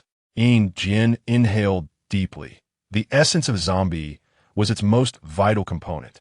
Typically, a mere bite from a zombie would lead to a transformation into a corpse, rather than an outright change into a zombie. Primarily because the biting zombie failed to inject its essence into the victim. The multitude of corpses outside nourished the lesser ghouls, which in turn sustained these 18 blue-eyed zombies, thus allowing for a continuous extraction of zombie essence from them. I pondered who possessed such formidable power to orchestrate such a scheme in Fomin Village. For what purpose was the essence being harvested? Could it be that someone aspired to become a zombie? Jin shook his head, uncertain. However, the ends of these chains likely led to the opposite side of the bridge. The secrets concealed here would soon be revealed.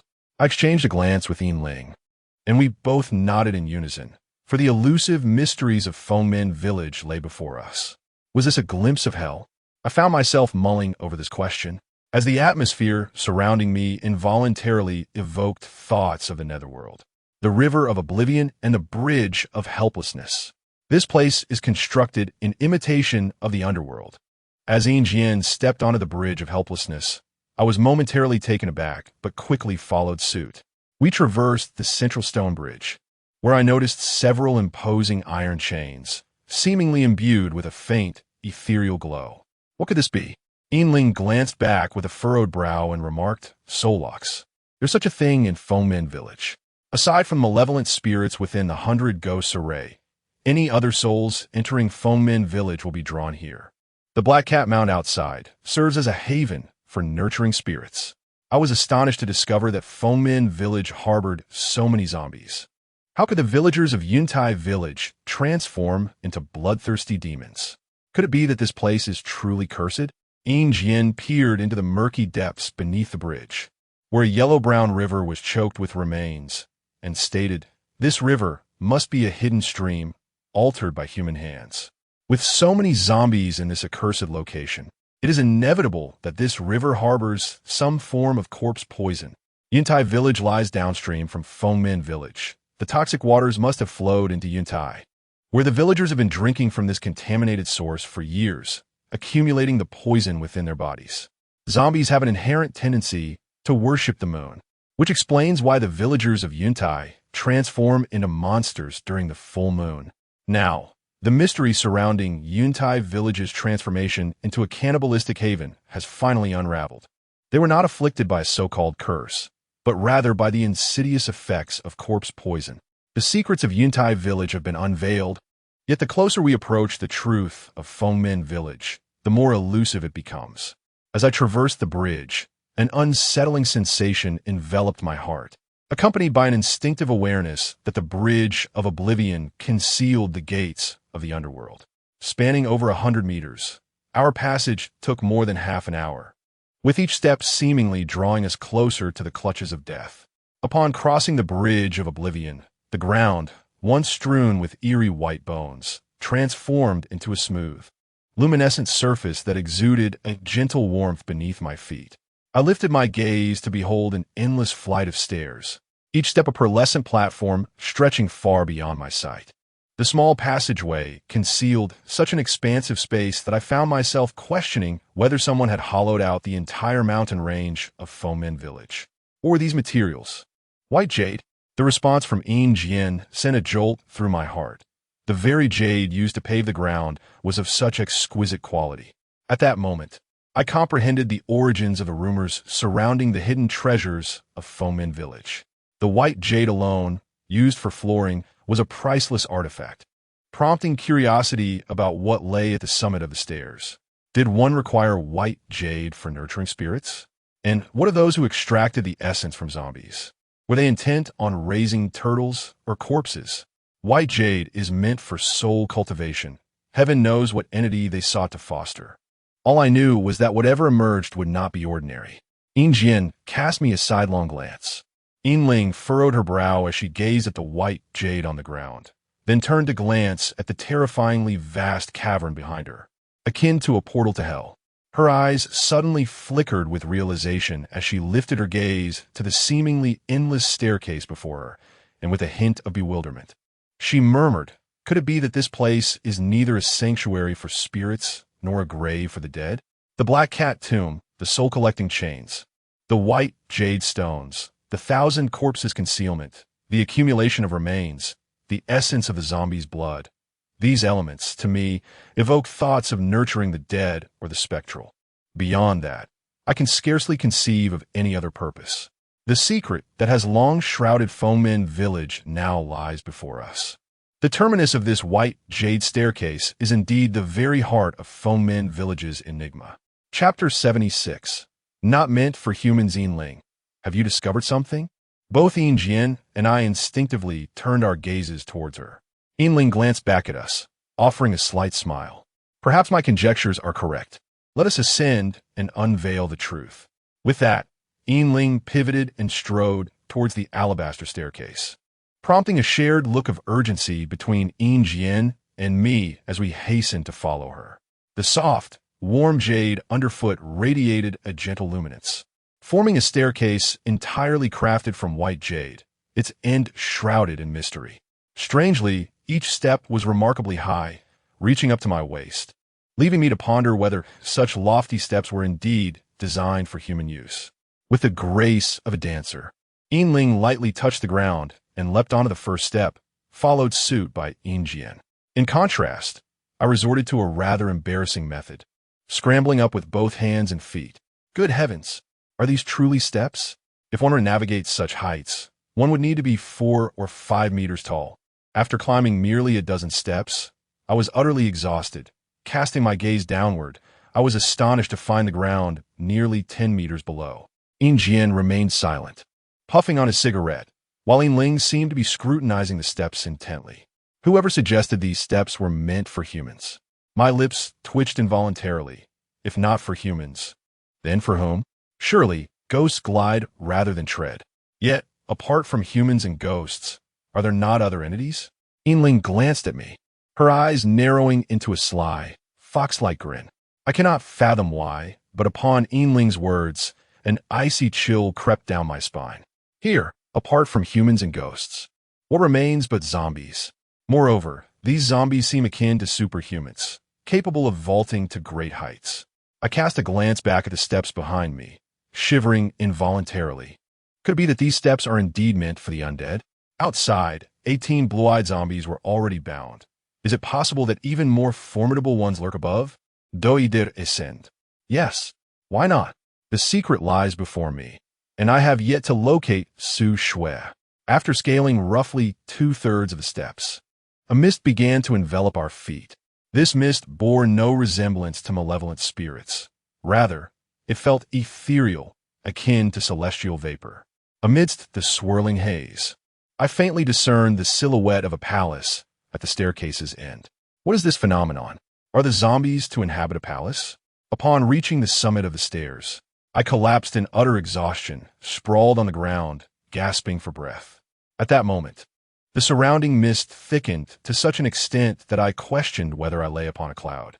I sat up and, in the distance, a magnificent and imposing palace loomed before me, entirely shrouded in the billowing mist. If not for the bizarre events I had encountered along the way, I might have doubted whether this palace belonged to the heavenly realms of the 9 heavens. I was utterly astounded by the transformation before my eyes. A scene that had once resembled hell had suddenly morphed into a paradisiacal landscape, rendering Fengmen village increasingly enigmatic. As I ventured forward a few dozen meters, 2 colossal statues came into view. To my left stood a magnificent bird statue, resembling a phoenix, its entire form ablaze with a deep crimson hue. Approaching it, I reached out to touch it and was surprised to find it warm to the touch. On my right loomed a monstrous statue, reminiscent of an ancient sea turtle but with the head of a serpent, its body cloaked in an abyssal black. Continuing further, a fearsome, serpentine dragon statue caught my eye, accompanied by the statue of a mighty tiger.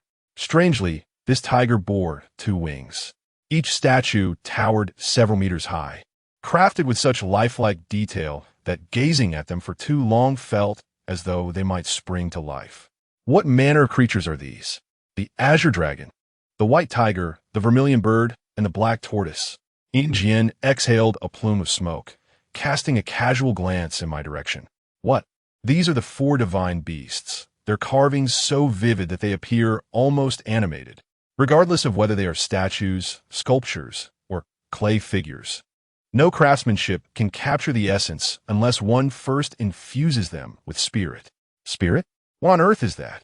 For instance, Some clay artisans create figures so lifelike that they resemble living beings, owing to the incorporation of human ashes into the clay.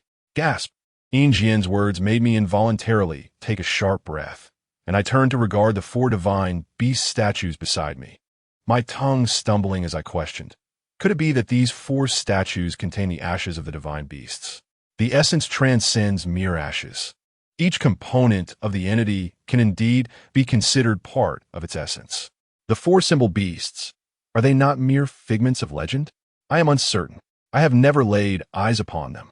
However, it is worth noting that tales of divine beasts are often passed down through generations. If one were to be meticulous, even the 9-tailed fox of the Fox clan could be deemed a divine beast.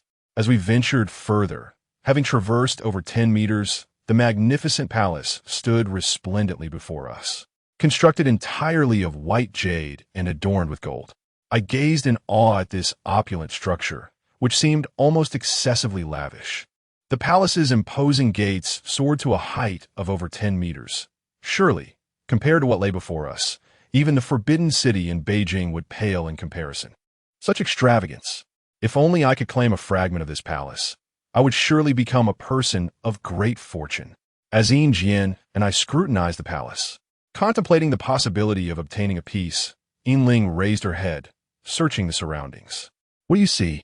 At her words, Yin Jian and I turned to follow her gaze, and to our astonishment, there lay a square opening at the eastern side of the palace. Why would such a lavishly constructed palace, hidden within the secret passage of the ancestral hall in Fengmen village, have a hole positioned so conspicuously in the east? I certainly did not believe it was merely a ventilation window. Yin Ling furrowed her brow, her pearly teeth nibbling at her lip as if deep in thought. After a considerable pause, she suddenly lifted her head as though she had unearthed an astonishing secret. In the depths of the 1,000 corpses concealed the Black Cat Tomb, the River of Oblivion, and the Naiha Bridge, amidst the blood of zombies, the soul-gathering chain, the 4 divine statues, and the 9-tiered palace. I have come to discern the secrets that lie within. I understand the reason why Fengmen village transformed into a ghostly village overnight. Chapter 77. Ascension in an Instant. Both my and Yin Jian's gazes converged upon Yin Ling. The moment we stepped onto the seemingly unwelcoming white jade steps, I discerned that Yin Ling had stumbled upon some clue. She had refrained from speaking earlier, likely waiting to confirm whether her suspicions were indeed accurate. Now, it appeared that Yin Ling had validated her prior conjectures. What exactly resides within? I pondered. Is it a highly advanced form of zombie? At this moment, both Yin Jian and I held our breaths, my heart racing as if it might leap from my chest. Yin Ling turned to face the 4 colossal divine beasts and then addressed Yin Jian, saying, "Xiao Jian, could you measure the height of those steps?" I was momentarily taken aback. What was the purpose of measuring the height of the steps? Nonetheless, Yin Jian nodded and proceeded to ascend the steps. While Yin Ling positioned herself at the entrance of the palace, her almond-shaped eyes fixed intently on the opening. After approximately an hour, Yin Jian returned, breathless and frowning. I have measured all the steps. Each inch is precisely 81 feet. Upon hearing this, Yin Ling furrowed her brow slightly. She raised her hand, counting on her fingers, and circled the front of the palace a few times, as if attempting to calculate something. My gaze remained steadfastly on Yin Ling, my heart lodged in my throat, hesitant to disrupt the silence. Yin Ling's footsteps abruptly halted, her gaze fixated upon the majestic palace before her. She murmured softly, "This is neither a sanctuary for corpses nor a haven for spirits. Someone seeks transcendence." Yin Jian's lips twitched slightly as he too raised his gaze, intensely focused on the aperture to the east of the palace. His expression gradually darkened, ultimately morphing into sheer terror. Meanwhile, I stood beside them, utterly bewildered. What, pray tell, is transcendence? With a long exhale, Yin Jian articulated, "Transcendence and ascension are the ultimate aspirations of countless practitioners of the mystical arts. In ancient times, sorcerers concocted elixirs in hopes of one day creating a potion capable of granting ascendance and everlasting life. The Thousand Corpse Repository and the accumulated corpse grounds serve to nourish the 18 blue-eyed zombies outside, continuously siphoning their essence. Zombies, by their very nature, transcend the cycle of life and death. It appears that someone intends to utilize this essence to forge a potent elixir. Jade has been esteemed since antiquity for its ability to nurture the soul. This palace, constructed entirely of jade, not only nourishes the spirit but also binds it. The Black Cat Tomb and the soul-gathering chains channel the power of the spirit from Fengmen Village into this jade palace, ensuring that their essence remains undiminished. Zombies are the epitome of immortality. If one desires eternal life, why not simply have those blue-eyed zombies bite them? Moreover, the Thousand Corpse Repository and the Black Cat Tomb are both sinister methods of nurturing corpses and spirits. Can such malevolent sorcery truly facilitate transcendence? I remain unconvinced. I shook my head and murmured that legends of immortals have existed since time immemorial. Although I have encountered spirits and apparitions, I have always harbored doubts about the ethereal concept of deities, which seem to be mere fabrications of folklore. Yinling cast a glance my way and remarked, "Zombies are neither dead nor alive, but do you truly wish to transform into an aberration that survives on the lifeblood of others? I have encountered numerous demons and monsters, yet no one in the spirit realm has ever witnessed the so-called immortals. Much like the 5 great immortals from the Northeast, many of the so-called celestial beings spoken of in folktales are merely formidable demons in disguise. It is said that to ascend to immortality, one must transcend worldly attachments and break the cycle of reincarnation. In that cavern outside, a replica of the underworld has been constructed, complete with the river of forgetfulness and the bridge of helplessness, symbolizing the passage across the river of forgetfulness and the traversing of the bridge of helplessness to break the cycle of rebirth. Each of the white jade steps measures precisely 81 feet. I counted them upon my arrival, and there were indeed 81 steps. Furthermore, the eastern entrance of this white jade palace is a square opening with sides measuring 9, a principle that Taoist practice holds dear, returning to unity through the power of 9. It is said that the West represents the realm of Buddhism, while the East is the domain of immortals. Look, there lies an opening to the east of this white jade palace, signifying that those within may ascend to immortality and, from this aperture, soar into the celestial realm of the East. A sudden buzzing filled my head, and I was plunged into a state of bewilderment. Yinling's conclusion was astonishing beyond belief. After some time, I managed to regain my composure. Are not immortals supposed to embody compassion? You observe the ravine where white bones lie, and the winding paths are haunted by shadowy souls. Moreover, the village of Fengmen rests under the ominous specter of 100 ghost formation. Pray, do not suggest that one individual aspired to transcend mortality and, in doing so, sacrificed the entire populace of Fengmen. Yinjian shrugged and remarked, "The path to immortality is ethereal and elusive. Who can ascertain the myriad methods available? It is possible that this individual required solitude to pursue their technique, necessitating a toll of lives. By sacrificing the villagers of Fengmen, not only could they amass the requisite corpses and souls, but they could also forge a protective array of spirits. The arrangements here indicate that this person has seemingly prepared for their ascension for many years. Alas, the clandestine truths of Fengmen Village have begun to reveal themselves, yet this revelation compels me to draw a sharp breath. I suddenly recalled the words of Wang Jiabao's ghost before its dissolution. The millennia-old secret of Fengmen Village is a conspiracy that has endured for a millennium. It now appears that this is indeed a scheme, one wherein an individual sacrifices countless lives to facilitate their own elevation to immortality. The subsequent transformation of the villagers of Yuntai into bloodthirsty demons is but a consequence of this insidious plot. We had long believed that the 100 Ghost Formation and the ancestral shrine upon the dragon tooth of Fengmen Village were mere happenstances.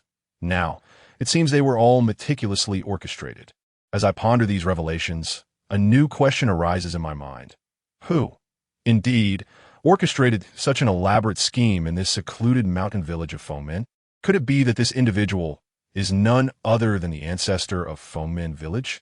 However, the inhabitants of Fengmin Village appear oblivious to this conspiracy. It was not until the village faced great calamity that Wang Jiabao's father devoted his entire life to investigation, ultimately uncovering the existence of a plot. Yet he remained unclear about the very nature of this conspiracy. From this perspective, it seems that the orchestrator of this scheme does not resemble the ancestors of Fengmin Village. Furthermore, is the malevolent deity enshrined in the ancestral hall of Fengmin Village indeed one of its forebears? Who, then, is the true architect of this elaborate ruse? If this individual sought to orchestrate a scheme that would endure for a millennium in order to attain transcendence, has he succeeded in his endeavor? Chapter 78. The man behind the scenes revealed. I turned to gaze at Yin Ling, whose expression mirrored the gravity of the moment. Do you think the architect of this scheme has succeeded? Yin Jian shot me a glance of disdain, lit a cigarette, and after taking several deep puffs, lifted his gaze towards the tightly shut door before us. The elements within this place were likely arranged thousands of years ago. Fengmin Village was originally an exquisite locale, akin to the dual dragons playing with pearls, a site of exceptional feng shui. Over the years, it has evolved from a modest settlement into a substantial village, home to hundreds of families. The mastermind behind this design had foreseen, from the very outset, that a millennium later, Fengmin Village's dual dragons would transform into a site of great misfortune, and by then, the population of the village would suffice for the grim necessities of the Thousand Corpses tomb and the Black Cat grave.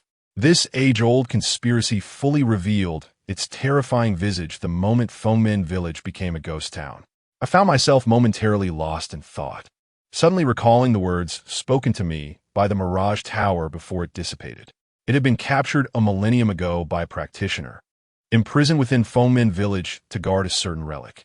The Mirage Tower had mentioned that even at the height of its power, it had harbored a profound fear of the objects housed within the ancestral hall of Fengmin Village. If, hidden within the secret passages of that hall, lay the very practitioner who had once subdued it, then it would be entirely understandable for the Mirage Tower to harbor such trepidation, akin to an indelible psychological scar. It now appears that the enigmatic treasures safeguarded by the Mirage Tower are indeed concealed within the secret passage of the ancestral hall in Fengmin Village. If this hypothesis holds true, then everything associated with Fengmin Village must have been orchestrated by the sorcerer who subdued the Mirage Tower. Who then? Is this sorcerer capable of devising a conspiracy that has endured for a millennium? Furthermore, what exactly are Yin Jian, Yin Ling, and Ma Xiaoyong seeking in Fengmin Village? From the demeanor and expressions of Yin Jian throughout their journey, it is evident that they were unaware of the ancient conspiracy hidden within the village. This realization resurrects a mystery I had previously set aside. What is it that Yin Jian and his companions are truly after in Fengmin Village? Could the sorcerer who subdued the Mirage Tower be an ancestor of the villagers? What is the significance of the sinister deity enshrined in the ancestral hall? Might that figure be the very sorcerer who subdued the Mirage Tower? It is a possibility. Yin Jian nodded gravely as he uttered these words. I could not help but draw in a sharp breath.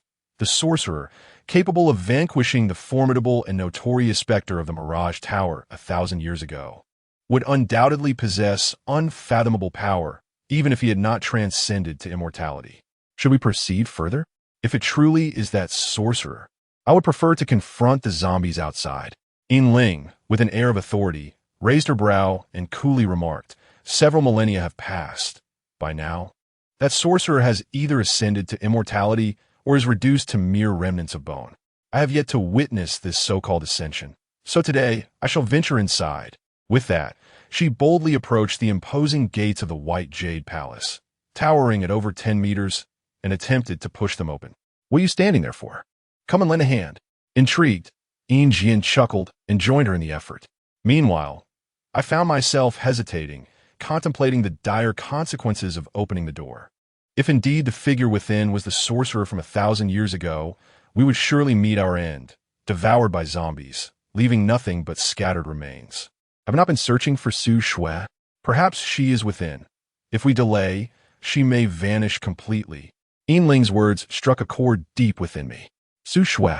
She had gone missing to save me, and I could not bear the thought of her in peril. A surge of adrenaline coursed through my veins, propelling me forward with all my might. Alas, in that fleeting moment, the veins in my neck, arms, and face throbbed as if I were expending every ounce of strength I possessed. Sister, this colossal door is far too large for the three of us to budge. Let us seek another entrance. I collapsed onto the ground, gasping for breath. It's impossible. We cannot push it open. Yin Jian echoed my despair, panting heavily. Yin Ling furrowed her brows, surveying her surroundings with an air of unwavering vigor. I found myself questioning her very humanity, though she was undeniably a woman. Her physical prowess rendered both Yin Jian and me, two grown men, utterly abashed. Which entrance shall we use? She inquired, seizing both Yin Jian and me as she sprinted toward the nearby opening. That entrance is at least 20 meters high. How do we ascend? I exclaimed in bewilderment. That's a trivial matter. Yin Ling scoffed, producing 3 talismans from her pocket. These flight talismans were originally intended for emergencies, yet fate had deemed them useful at this moment. I glanced at the talismans she handed me, hesitating briefly before closing my eyes and swallowing them. Almost instantaneously, I felt as though my body had become significantly lighter, as if I could leap into the air with ease. Hold on tight. Yin Ling grasped our hands, her toes barely grazing the ground as she propelled herself upward, her feet rhythmically tapping against the palace walls. Goodness, are there any more of those flight talismans? I could use a few more, I muttered while gripping the edge of the entrance. Quit your whining and get inside. If the talismans wear off, you'll plummet to your demise. Yin Jian shot me an exasperated glance before exerting himself to climb up into the entrance. The opening was still over 20 meters from the ground, and within the white jade palace, the fog had thickened to a terrifying degree, reducing visibility to little over a meter. Mimicking Yin Jian, I closed my eyes and leapt down. The palace was enveloped in a swirling mist, and I had barely taken a few steps when before the palace stood a magnificent lotus pedestal, upon which rested an exquisitely carved white jade lotus flower. Now in full bloom, a vague silhouette sat serenely within the petals. Let's approach, urged Yin Jian, taking my hand as we moved toward the lotus. The white jade palace resembled an ethereal realm, yet with each step, a chill crept down my spine. The closer we drew to the figure within the lotus, the more fervently my heart pounded. Sitting cross-legged among the blossoms was a middle-aged man clad in an ancient azure robe. His eyes were tightly shut, and his hair appeared lustrous and jet black, far removed from the desiccated hue typical of a corpse. Moreover, his skin bore the soft, fair quality reminiscent of an infant's. Suddenly, the tranquil silence of the white jade palace was pierced by the unmistakable sound of a heartbeat, echoing clearly.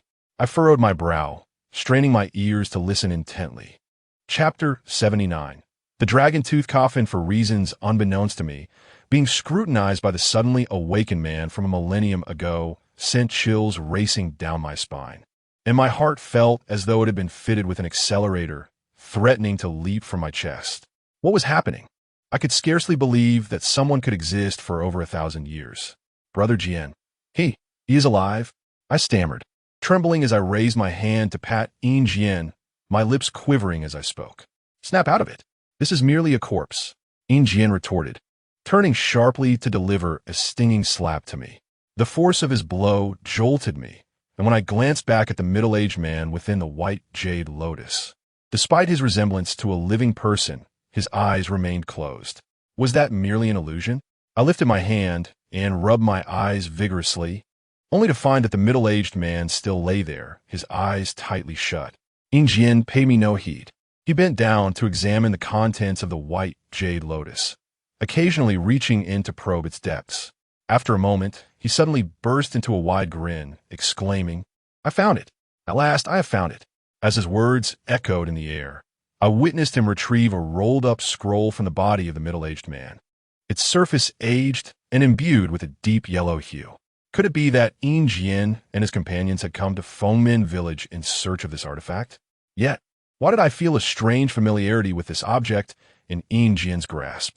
I gazed intently at the object in Yin Jian's hand, and to my astonishment, It transformed before my eyes into a tattered strip of cloth, no longer resembling a scroll. "Brother Jian," I called out, and Jian turned, his expression filled with confusion. At that moment, my gaze inadvertently fell upon the white jade lotus, and I couldn't suppress a sharp intake of breath.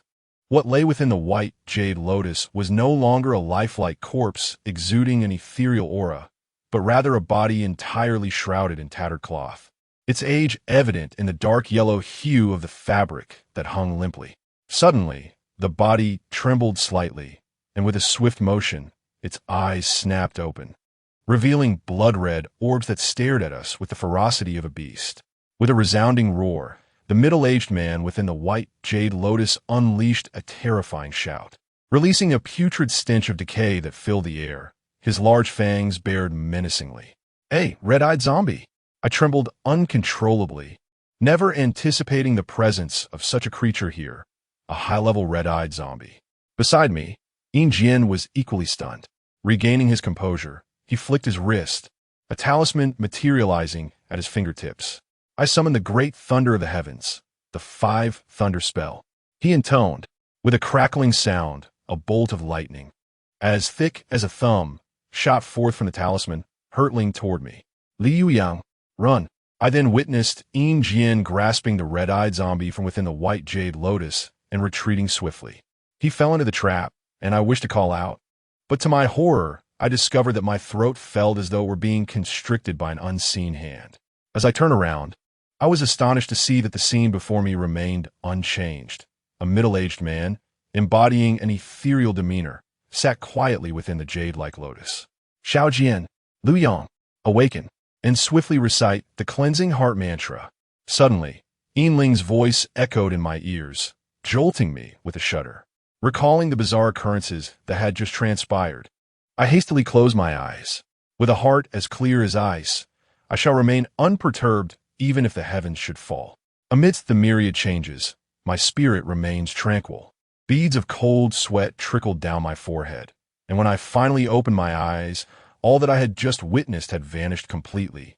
Even the swirling mist on the ground had dissipated. I stood in the center of the white jade palace, while Jian was not far from me. Ling approached, casting an irritated glance my way. "Be cautious. This place is far from simple. What you just saw were the manifestations of your deepest fears or desires." A shiver ran through me. Wasn't our greatest fear at this moment encountering a high-level zombie? And wasn't Jian's greatest desire to find that very thing? As I pondered why he sought such an entity, a vague recollection flickered in my mind, yet eluded my grasp. My curiosity intensified regarding what exactly it was that they were in search of. "What are you looking at?" Following the direction indicated by Ling, I gazed ahead, and to my astonishment, there stood a colossal statue directly in front of the white jade palace. This statue bore an uncanny resemblance to the sinister deity we had previously encountered in the ancestral hall, featuring a human body and the head of Yiksha.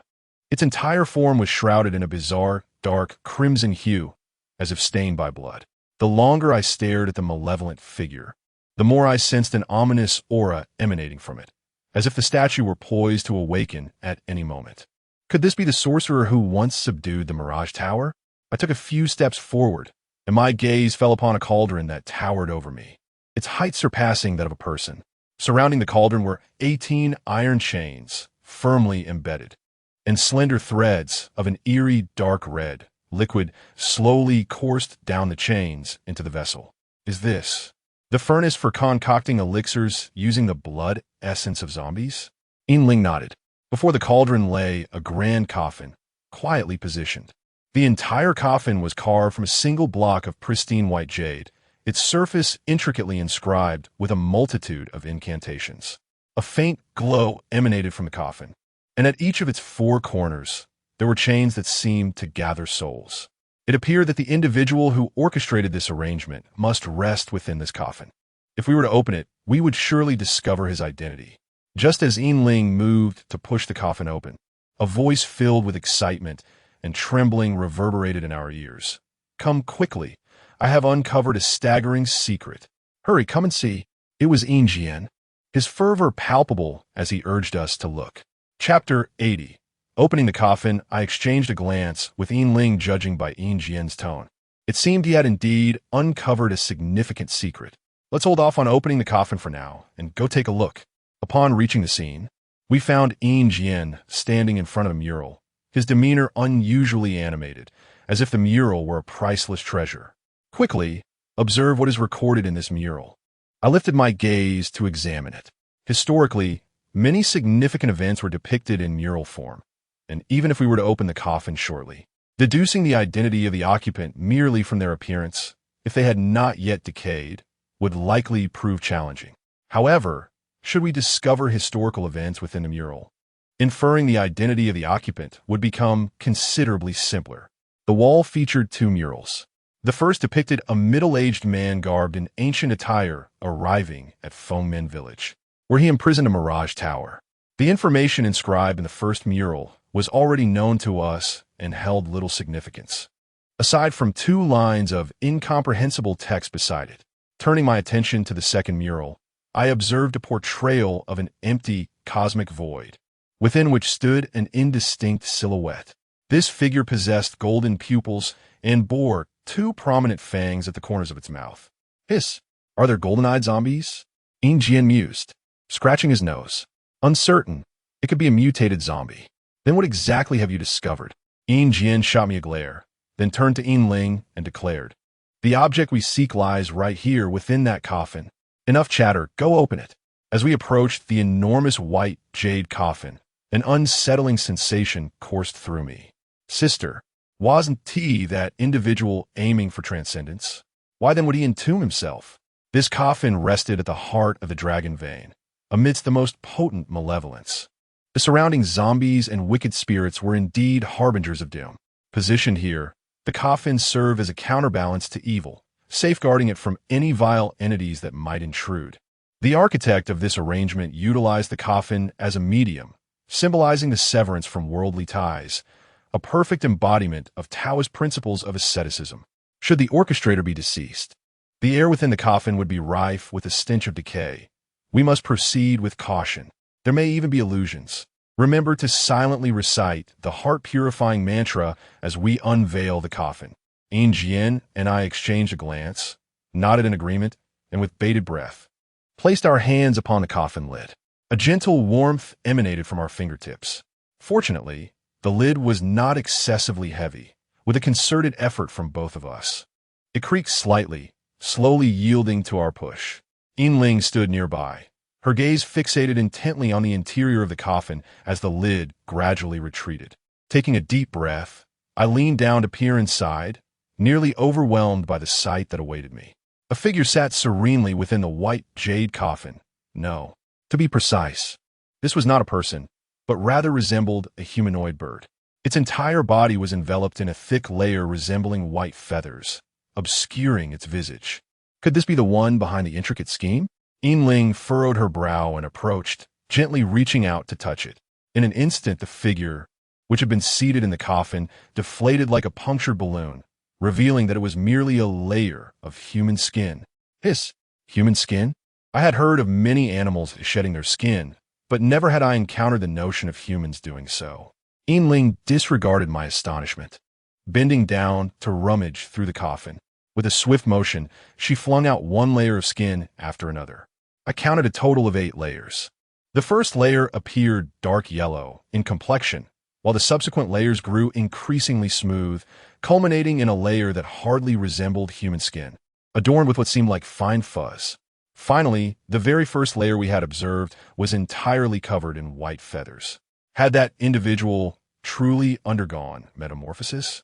It seemed unlikely, for there had been 9 shedding phases, yet only 8 layers were present.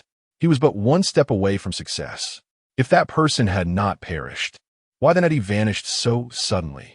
Had he departed on his own accord, or had someone intruded to disrupt him?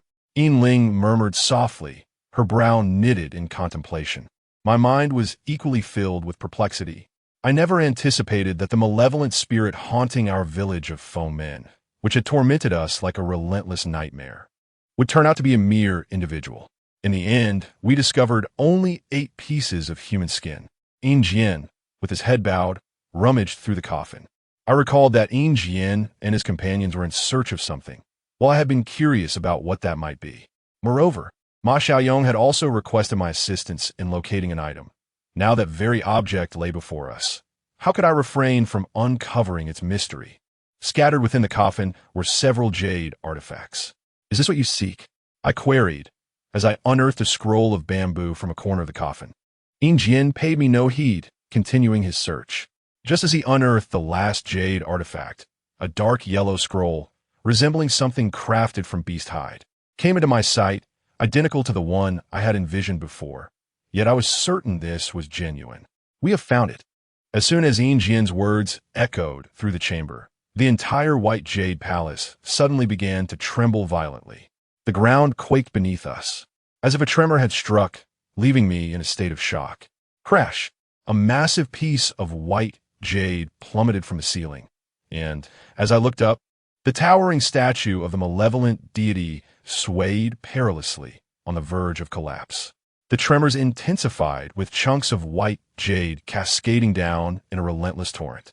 This place is collapsing. Run. No, Su Shui hasn't found it yet. I will not leave. Just now, I witnessed that this place solely absorbs complete souls. Su Shui will not appear here. If we do not depart, this will become our grave. With a resounding crash, the cauldron trembled momentarily before collapsing with a thunderous thud. The tumultuous ground caused me to stumble and fall. Suddenly, I beheld an object radiating an eerie red glow springing forth from the cauldron, landing fortuitously in my pocket. The trembling earth began to crumble piece by piece, and with a deafening roar, the colossal statue of the malevolent deity gradually tilted towards us. Chapter 81. Desperate, the immense shadow of the malevolent deity loomed larger in my vision, paralyzing me with terror to the extent that I had forgotten to evade. Be careful. In a swift motion, Yin Ling tackled me to the ground. In that very instant, the colossal statue of the dark god crashed heavily onto the earth, causing the already unstable ground to tremble violently. A fissure rapidly spread across the surface, expanding at a terrifyingly visible pace. The pristine white jade floor began to collapse, the falling shards producing thunderous claps, transforming the entire white jade palace into a fragile porcelain artifact on the brink of shattering, with cracks proliferating incessantly. As I turned my head, I was met with the sight of the tightly shut doors of the palace, and the entryway from which we had come stood at a daunting height of over 20 meters above the ground, rendering any attempt to leap futile. Do we have any flying talismans left? Yin Ling furrowed her brow and glanced at Yin Jian, shaking her head. In an instant, a sense of despair spread between us like a rampant plague. Were we truly destined to perish here? A thunderous crash erupted suddenly, as a significant portion of the palace's ceiling collapsed. The cracks on the ground had reached a horrifying magnitude, resembling a parched earth from a distance. We need to think of a way out. At this moment, Yin Ling's expression betrayed her rising panic, and her anxiety intensified my own. A solution?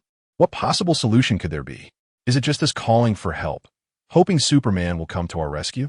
Overwhelmed by a tempest of anger, frustration, and despair, I shouted with reddened eyes. Beside me, Yin Jian furrowed his brows, biting his lip fiercely. After a moment, he suddenly lifted his head, his black and white eyes ablaze with a frenzied, monstrous intensity. I have a way to get you out. His words struck us like a lifeline for drowning souls.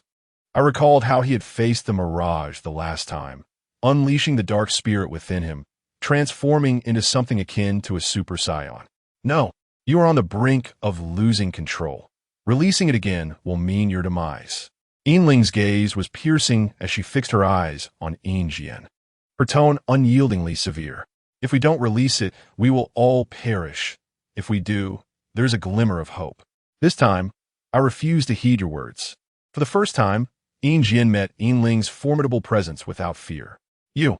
Yin Ling attempted to interject, but Yin Jian had already clenched his fists and shut his eyes. With a thunderous roar, the ground beneath us began to collapse, tendrils of dark energy slowly rising from his form. Boom! The ground we stood upon trembled violently, a fissure as thick as an arm spreading ominously. The white jade stones crumbled and fell away, and suddenly I felt the ground beneath my feet yield slightly. With a resounding crash, the area I stood upon collapsed entirely, and I plummeted downward. In that life-threatening moment, Ling grasped my arm tightly, anchoring herself to the ground with determination. The ground continued to collapse at a visibly alarming rate, with fissures spreading even beneath the spot where Ling lay. Crack! The surface beneath her slightly gave way. Let go. Otherwise, you too will plummet and be buried alive. You're being annoying. I'll let go and let you fall to your death. Bang! No sooner had the words left her mouth than the ground beneath Ling collapsed, and she plunged downward, while enormous chunks of white jade rained down upon us like hail. Roar! At that moment, Jian, who had kept his eyes tightly shut, suddenly opened them. His once distinct black and white pupils had transformed into an eerie, pitch-black void, and tendrils of thick, inky darkness emanated from his being as a strange, sinister smile gradually appeared on his face. Is it finally time to perish? The familiar voice of a woman echoed from Jian's throat. He shook his head violently, his distorted visage regaining a semblance of clarity. With a sudden leap, he grasped both me and Ling as we fell. It must be noted that after releasing the malevolent spirit within him, Jian resembled a super scion, and in no time, he had propelled us both to the edge of the chasm. Hold on tight. His voice had taken on a completely ominous tone, the veins on his face bulging. I realized he was enduring the torment of the evil spirit's corruption, and no one could fathom the extent of his suffering at that moment. Just as we leaped down, a tremendous roar erupted. The entire Jade Palace collapsed with a thunderous roar, and as we took our first steps, fissures swiftly spread across the ground beneath us. The statues of the four divine beasts nearby began to sway violently. Jian seized my hand, urging us forward with desperate fervor, the sound of rushing wind echoing in my ears. At that moment, it was no longer I who was running, but rather Jian dragging me along in frantic haste. With a thunderous crash, the statue of the four divine beasts toppled, crashing heavily onto the jade steps, sending shards of stone flying. The sharp pain of debris striking my body nearly left me breathless. Climbing the waist-high steps proved to be an arduous task. However, Jian's grip on us made it feel less like descending stairs and more akin to leaping off a precipice, as the cracks widened at an alarming rate beyond our comprehension. Just as Jian reached the last step, a deafening rumble erupted. The entire jade staircase crumbled beneath us, and we were hurled into the air. As I hit the ground and looked up, a massive slab of jade, the size of a table, came crashing down toward us. In a moment of despair, I shut my eyes, anticipating that this stone would reduce us to mere pulp. After a brief pause, I realized nothing had struck us. Upon opening my eyes, I found Jian standing before us, his hands bracing against the falling boulder. His body trembled violently, and crimson, viscous blood trickled from his nose and mouth. "Run," he urged.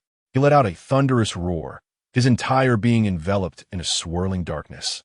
With a violent motion, he cast aside the colossal boulder atop his head, causing the entire passageway leading to the Jade Palace to tremble.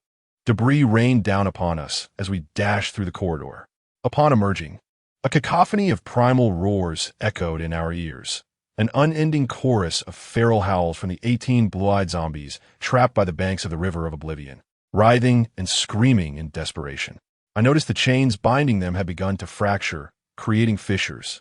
Suddenly, a luminous crystal from the cave's ceiling plummeted, and the entire cavern began to shake violently. It too was on the brink of collapse. Chapter 82. The escape of the undead. A resounding roar reverberated through the cave as the ground trembled violently. A colossal boulder, towering over 10 feet high, teetered precariously, on the brink of plummeting. Fragments of stone rained down upon us like hail, while fissures in the earth spread rapidly, resembling a spider's web. Hurry! We must cross before the bridge collapses. In that fleeting moment, as we stepped on the Naiha Bridge, the massive rock descended with a thunderous crash. The 18 zombies clinging to the cliff face seemed to sense the impending doom. Though these undead creatures were immortal, being buried alive was far from their desires. With a resounding thud, The boulder struck the Niha bridge directly, unleashing a tremendous force that caused the structure to cave in swiftly. Jump! Injian grasped us tightly and leaped towards the opposite bank. With a loud crash, we clung to the cliff's edge, and a sharp crack echoed as the fissures began to spread further. Get up! Injian heaved me and Yinling upwards. The enormous rock plunged into the river of oblivion, sending the murky brown waters soaring over 10 feet high, while an overwhelming stench of decay assailed our senses. The entire cave began to sway, and the fractured ground offered no sanctuary.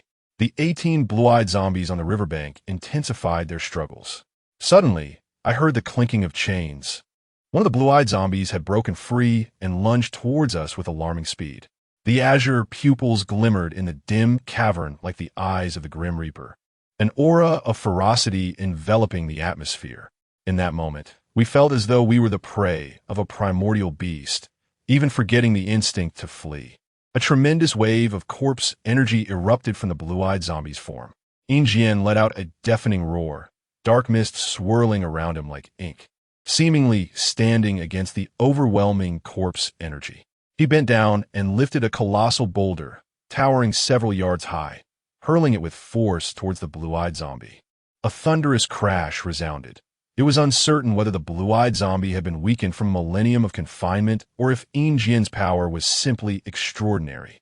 But the creature was struck down into the chasm. These zombies had been bound for 1,000 years, their resentment formidable. Should they manage to break free from their chains, we would be torn to shreds. My heart sank as I scanned the trembling cavern, hoping to discover an alternate escape route. Yet, the cavern resembled an inverted bowl. The sole exit sealed off. To escape, we would need to become pangolins, burrowing our way out. Boom! Another massive stone plummeted into the river of oblivion, the brownish waters surging upward, splattering the countless bones within onto the ground. A ferocious roar echoed through the air. The 17 blue-eyed zombies remaining by the riverbank had miraculously broken free from their chains. A cacophony of bloodthirsty roars echoed throughout the cavern, as massive stones tumbled from the ceiling. With each furious punch, the zombies pulverized the falling boulders, seemingly releasing centuries of pent-up resentment, their haunting blue eyes fixated upon us. Gurgle, gurgle. The murky brown waters of the river of oblivion churned, producing a multitude of bubbles, while the acrid scent of sulfur wafted up from the depths. The river flowed languidly beneath us. Water, water. I fixated on the slowly flowing river of oblivion beneath my feet, sensing I had stumbled upon a crucial revelation. Given the vast expanse of this subterranean river, if it had no outlet, the cavern would have long since been inundated. This implied that there must be a sufficiently wide passage beneath the river for the waters to escape. I found it. I found the way out. Turning back, I fixed my gaze upon Jian and Yinling, speaking with an almost frenzied urgency. The river must have an exit. We can escape through it.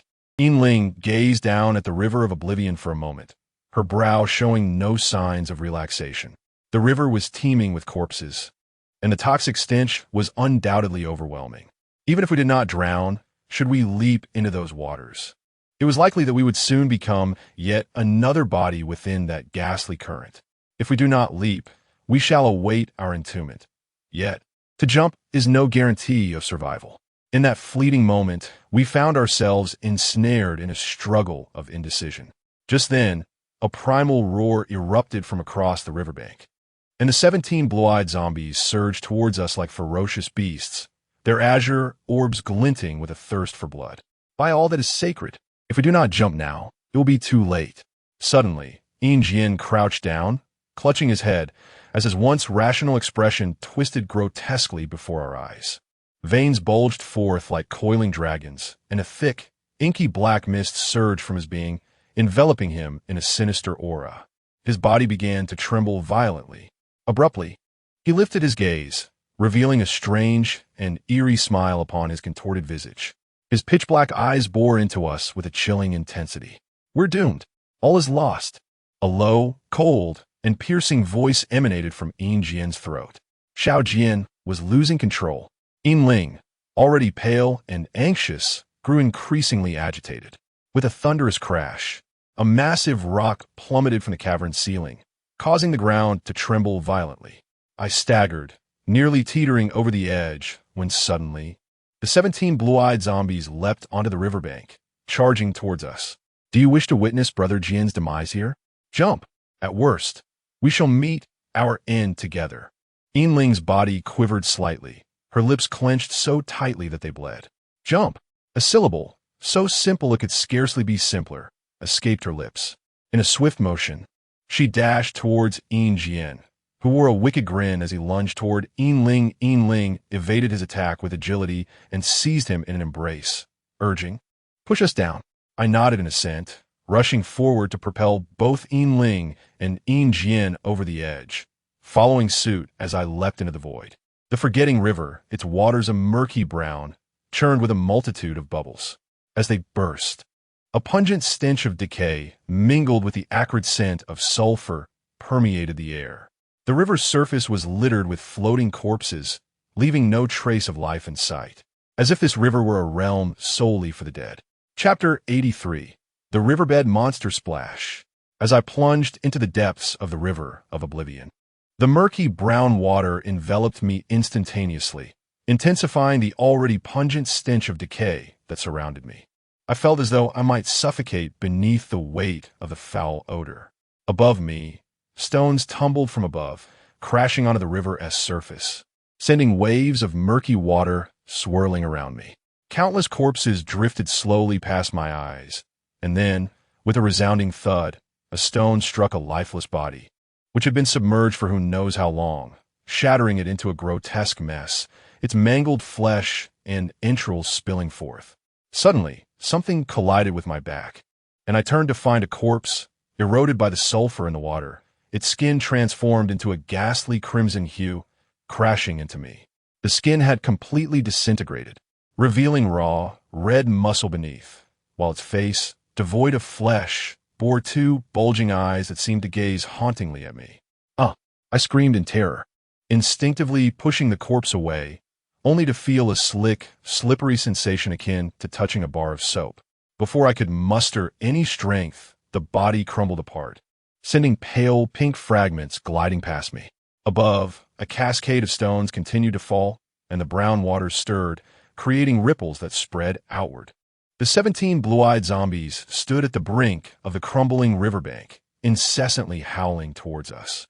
The malevolent spirit within Yin Jian thrashed about uncontrollably, his face adorned with a sinister grin that never faltered.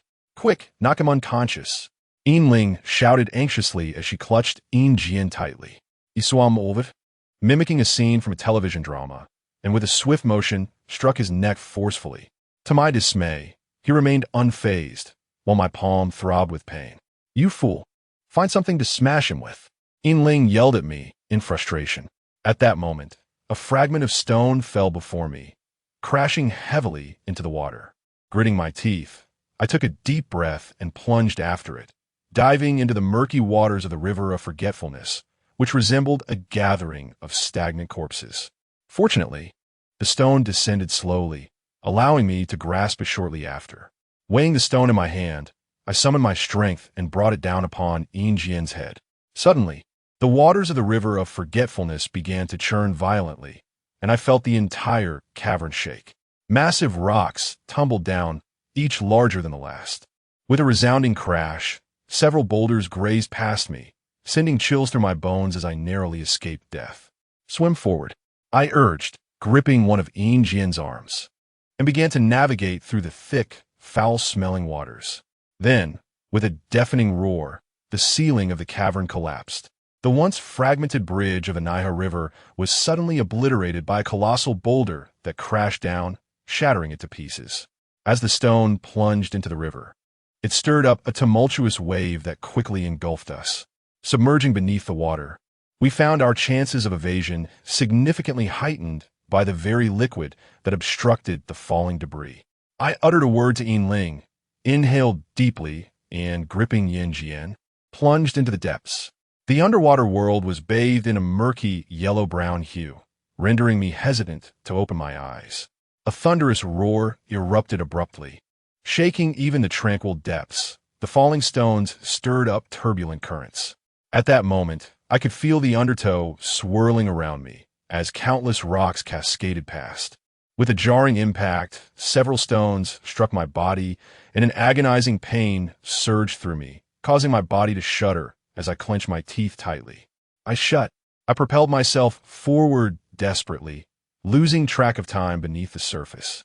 It was only when I felt my lungs nearing the point of explosion, overwhelmed by the dizziness of oxygen deprivation, that I began to claw my way upward.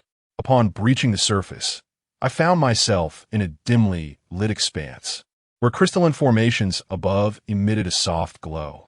Turning my head, I discovered that the riverbed of the Longchuan concealed a dark cavern, the entrance to the pathway leading to the Bayou Palace completely blocked by fallen stones.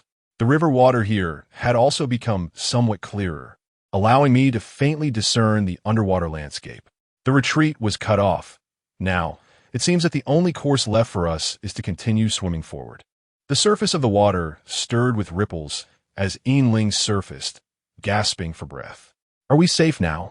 I managed to smile, reassured that we were not to be buried alive, yet the prospect of failing to find an exit loomed ominously. Death awaited us still. The atmosphere grew heavy in that moment.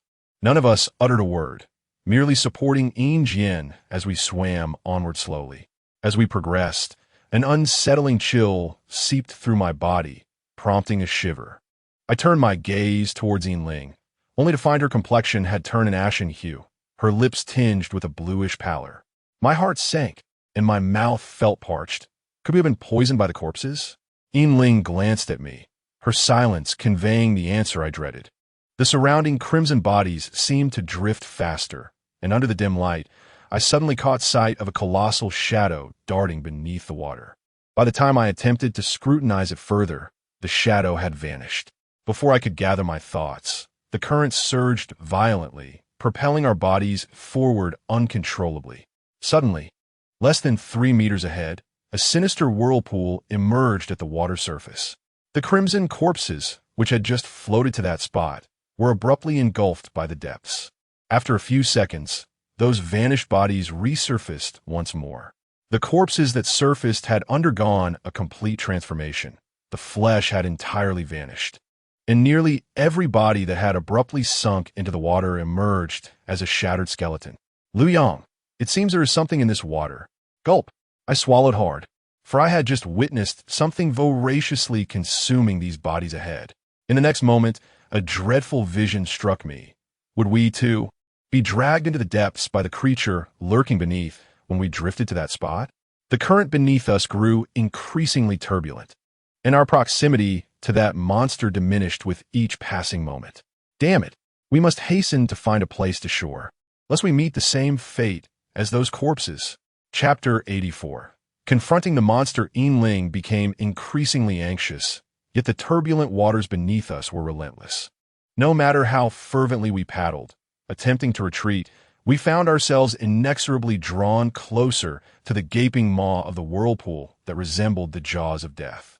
A few crimson corpses drifted past us, their lifeless forms gliding through the water, just as one of these bodies was a mere meter away. The once tranquil surface of the water suddenly rippled. A shadow darted beneath the murky depths, and with a splash, something erupted from the water, resembling a vine. It swiftly ensnared the corpse and dragged it below. Seconds later, a fragmented skeleton rose slowly to the surface, bobbing rhythmically with the waves, sending chills down my spine. In an instant, the water regained its eerie stillness. Yet such calmness often conceals far greater peril. Were we to meet our demise in this very spot? At that moment, we had been swept into the area that consumed the dead. Here, the current was somewhat gentler as we navigated a bend. As my words faded, I felt a sudden surge of undercurrents in the water beneath my feet. I turned to Ling, cautioning her, "Be careful. The creature approaches." As Ling's words hung unfinished in the air, she abruptly sank beneath the surface, the ripple she created swiftly yielding to a placid calm. I clutched the unconscious Jian, staring blankly at the tranquil water before me. Cursing under my breath, I challenged the unseen force. "Come and seize me if you dare." I repeatedly splashed the surface, desperate to attract the attention of the creature lurking below. Ling's sudden disappearance ignited a flicker of agitation within me. Barely had my words escaped my lips when the immense shadow re-emerged in the very waters I was observing. It was only visible for an instant before vanishing once more, like a specter in the depths. Could it truly comprehend human speech? A pang of regret washed over me as I pondered the ferocity of this creature lurking beneath. What folly it was to play the hero in such a perilous situation. Suddenly, the once placid surface of the water churned with an undercurrent. I thrust my hands through the water, my gaze fixed intently on the depths, searching for any trace of the monster. Fully aware of the man-eating beast prowling beneath, I felt an overwhelming compulsion to remain in the water, yet every pore of my body sensed the imminent danger, instinctively tightening in response. Come fort. Show yourself, if you possess the courage, I shouted, striking the surface in a furious display. Just then, an unsettling sensation gripped my foot, as though something had ensnared it in a vice-like grip. I was momentarily stunned, and before I could regain my composure, the entity entwined around my ankle abruptly yanked me towards the depths of the water. Its strength was formidable, and in an instant, I was submerged, instinctively holding my breath. I reached out to grasp the thing wrapping around my ankle. It felt slippery and viscous, reminiscent of tentacles. The underwater surroundings were dim, and as I opened my eyes, I discerned a figure struggling not far from me. It was Ling. Her appearance seemed dire, and I extended my hand to untangle the appendage and snare my ankle. However, as soon as my palm made contact, a sudden surge of force pulled me deeper into the abyss. Bubbles erupted from the depths, and the pressure intensified, as if a colossal stone were pressing against my chest, suffocating me. I felt as if I might be crushed by the overwhelming water pressure. The tentacle dragged me down for a moment before abruptly halting. I could see Ling less than 5 meters away. Her cheeks were puffed out, her eyes bulging, and her limbs flailed desperately as she fought to rise. Clearly, she had reached her limit, her oxygen reserves nearly depleted. I hastily propelled myself through the water towards Ling. As I drew near, her struggles began to wane. I reached out and enveloped her in my arms. At that moment, she had ceased to fight, her body devoid of oxygen. If this continued, even if she were not consumed by that monstrous creature, she would succumb to asphyxiation. The situation was dire. I gazed intently at Ling for a moment, thinking to myself, I'm doing this to save you. With that thought, I cupped her cheek and leaned down to press my lips against hers, awkwardly prying open her tightly sealed mouth with my tongue, and exhaled a breath of precious oxygen into her. Ling's eyes widened in shock, her gaze fixed upon me, and in that instant, our eyes locked. My heart jolted, beating violently.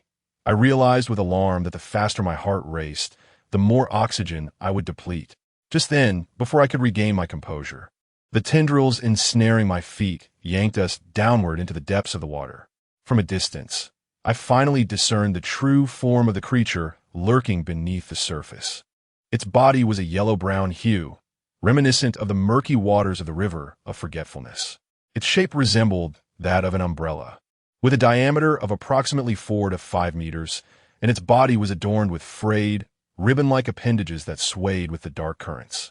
At the edges of the monstrous body, numerous tendril-like strips emerged, ensnaring us in their grasp. Astonishingly, a gaping maw had torn open on the side of the creature. At that moment, several of its other appendages were dragging a lifeless body towards the cavernous opening. As the corpse was swallowed, by the time it would be regurgitated by the creature, it had already been reduced to a mere skeleton, with a thick layer of bones faintly visible beneath the murky water. I turned back to Ling, gesturing for us to find a way to ascend. She shook her head and pointed at the tendrils coiling around our ankles. I grasped one of the tendrils and pulled with all my might, but it was extraordinarily resilient. It seemed that the creature below sensed its prey attempting to flee. Suddenly, the tendril ensnaring our ankles tightened, forcefully dragging us towards the creature's enormous maw. In that instant, my heart plummeted to the depths of despair. Was I destined not to perish at the hands of malevolent spirits, but rather to become a meal for this aquatic monstrosity? Chapter 85. The corpse monster, the creature's tentacles exhibited an astonishing strength, and within mere seconds, Ling and I found ourselves dragged closer to the monstrosity. The gaping fissure on the side of its body served as its maw, which opened and closed rhythmically, expelling jets of dark, viscous liquid. Although submerged, where olfactory senses are dulled compared to land, mine had not entirely vanished. The liquid emitted an overwhelming stench reminiscent of decaying corpses. It appeared that this creature, accustomed to feasting on the dead, was now invigorated by the capture of two living beings. Its gelatinous, dark form undulated incessantly, while its tentacles writhed in a grotesque dance. The oppressive pressure of the water threatened to contort me, and with a fierce tug, the creature pulled Ling towards its cavernous mouth. In a moment of desperation, I instinctively opened my mouth to cry out for help, only to have a mouthful of fetid river water rush in. Ling gestured to me, indicating that she was unharmed. In an instant, she was drawn to the precipice of the creature's maw, at which point she suddenly reached into her back pocket. To my astonishment, she retrieved a small wooden sword. Just as the creature prepared to engulf her, she thrust the sword fiercely into its body. Immediately, a torrent of dark liquid erupted forth from the wound. The creature writhed in pain, its body convulsing violently, while its tendrils tightened their grip around my ankles. I felt as though my ankles were on the verge of being crushed. Ling was also swaying from side to side, desperately clutching the tendrils that ensnared her legs. With unwavering determination, she brandished her wooden sword, relentlessly stabbing at the monster's appendages. I lost count of how many strikes she delivered, but the monster's tendrils were nearly rendered to tatters. The creature continued to squirm, and at long last, it released its grip. In that fleeting moment, Ling propelled herself through the water, swimming towards me. At that instant, my mind felt as though it were immersed in lead, weighed down by a heavy fog of dizziness. The desperate struggle to breathe was akin to having one's windpipe constricted, an experience beyond the comprehension of others. My consciousness began to blur, and for the first time, I sensed the cold hand of death tightening around my throat. A mere flick of its wrist could turn the riverbed into a graveyard. Just as I was on the brink of complete unconsciousness, I felt someone supporting my body, guiding me toward the surface. The monster, having endured countless stabs from Ling, was thrashing wildly at the river's bottom, oblivious to our plight. Ripples danced upon the water's surface as Ling lifted me above the waves, and shortly thereafter, she emerged herself. She reached out and forcefully patted my back. I coughed violently, expelling several mouthfuls of river water. Lu Yong, wake up! When I finally regained consciousness and opened my eyes, the first sight that greeted me was Ling's anxious face, etched with concern. Though I had regained consciousness, my mind remained clouded. I shook my head and reassured myself that I was fine. But what about Jian? A flicker of panic crossed Ling's eyes as she swiftly turned to scan the water surface. Not far away, Jian lay unconscious, floating on the waves, rising and falling with the current. Let's find a place to rest, Ling declared, swimming over to support Jian. I glanced around and spotted a protruding rock near the shore. Over there, I pointed towards the rock. Fortunately, the creature lurking beneath the water remained inactive. As we climbed onto the rock, I collapsed onto the ground, gasping for breath, suddenly aware of how precious oxygen truly was. Turning to Ling, I involuntarily recalled the moment in the water when I'd shared breath with her. Would this fierce girl seek revenge for that? Ling, just now in the water? Before I could finish, I was interrupted by her. A rare blush appeared on her pale cheeks as she turned her head away, avoiding my gaze. You saved me once, and I saved you once. We are even now. I was momentarily taken aback, studying her expression. Could it be that was her first kiss? The mere thought sent a shiver through me. What shall we do now? I pondered aloud. With that creature still lurking in the water, we were effectively trapped here, and it wouldn't be long before hunger claimed us. Ling lowered her gaze to the water surface, then turned to glance at the small wooden sword still lying beside her. With her pearly teeth biting down on her crimson lip, she fell into a moment of silence. The creature was not as terrifying as we had imagined. It was now a matter of its demise or ours. We must plunge into the water and vanquish it. Hiss! I inhaled sharply, startled by Ling's words. What exactly was that creature? It bore a striking resemblance to a jellyfish. With so many corpses around, it must be a mutated corpse worm. Having said that, Ling retrieved a small wooden sword from her pocket and tossed it to me. She seized the wooden sword from the ground and declared, "Let us dive in and slay that beast." I swallowed hard, trembling as I picked up the wooden sword from the ground. It was either the creature's end or ours. Crack! I gripped the wooden sword tightly, my knuckles cracking ominously. After a brief pause, Ling and I stood at the water's edge, drawing in several deep breaths. We exchanged a glance, and with a mighty leap, we plunged into the water. As soon as we entered, the creature's tentacles surged towards us. Whoosh! Ling evaded the tentacles, but I was ensnared directly. I attempted to raise the wooden sword to stab, but in an instant, the tentacles wrapped around my wrist. I was ensnared like a rice dumpling, being dragged forcefully towards the depths of the water. Ling hurriedly followed, striving to rescue me, but just a few meters into her swim. She too was ensnared by the creature. Suddenly, I sensed a colossal shadow darting past me. With great effort, I turned my head to discover a mutated corpse, resembling a jellyfish, had appeared behind me without my notice.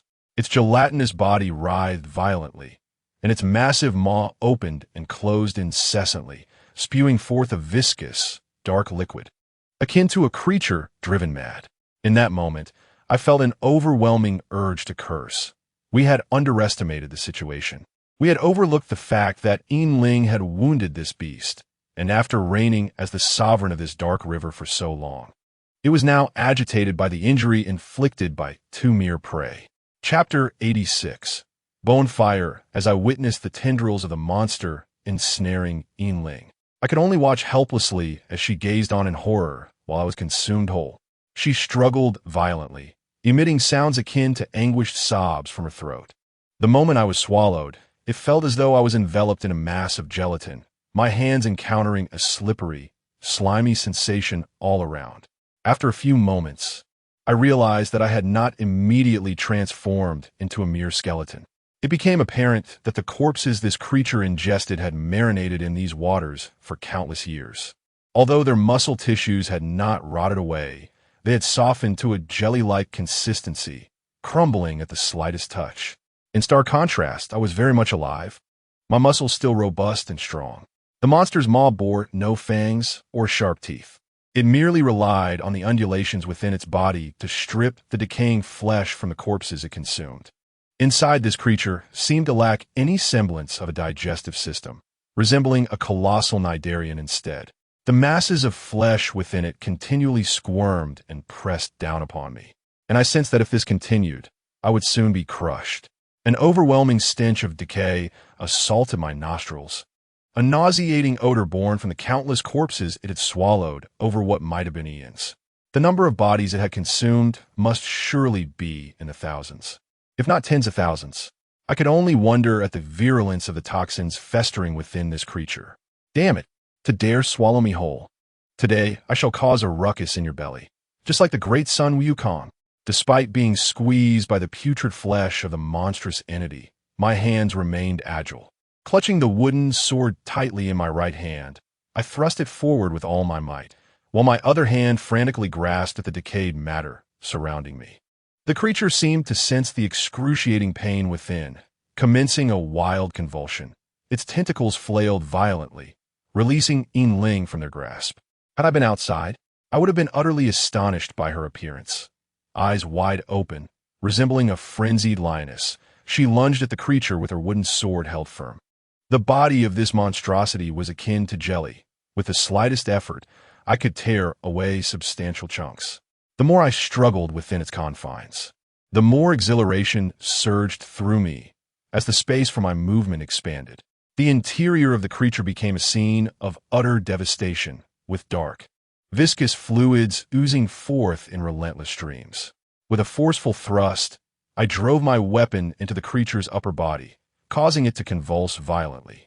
I pushed upward, and a substantial gash opened in its flesh, allowing the river water to rush in with ferocity. Suddenly, I felt a significant tear made in the creature's body from the outside. As I emerged from its interior, I caught sight of Ling, who was relentlessly stabbing at the creature. When she turned to face me, her actions abruptly ceased. She seemed momentarily frozen in place. Then, to my astonishment, this fierce girl swam over and embraced me tightly. Suddenly, Ling, the fierce girl, threw herself into my embrace, causing my body to tense up abruptly. As I regained my composure, the suffocating sensation from the lack of oxygen left my mind reeling. I reached out and patted Ling on the shoulder, gesturing upwards, indicating that we should ascend. When we finally broke the surface, I greedily inhaled the air, tainted with the stench of decay. Despite having been submerged for so long, I felt beads of cold sweat seeping from every pore of my body. Panting heavily, I leaned against a rock, gasping for breath. Turning to glance at Ling, who lay beside me, I managed a smile. Indeed, she was a force to be reckoned with.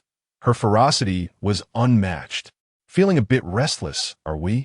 Had I known you were still alive, I wouldn't have engaged that creature. I expressed my gratitude. Ling shot me a glare, her sass evident. I cradled my head in my hands, still smiling as I gazed at the dimly glowing crystals above us. In the shadowy cave, aside from the occasional sound of flowing water, our rapid heartbeats and labored breaths, there seemed to be no other noise. Suddenly, a rustling sound pierced the stillness of the cave, akin to the fluttering of insect wings or something gnawing at food. Did you hear that? In this eerie and uncertain dark river, who knows what strange creatures might be lurking? After my recent battle with a monster beneath the water, my senses had heightened significantly.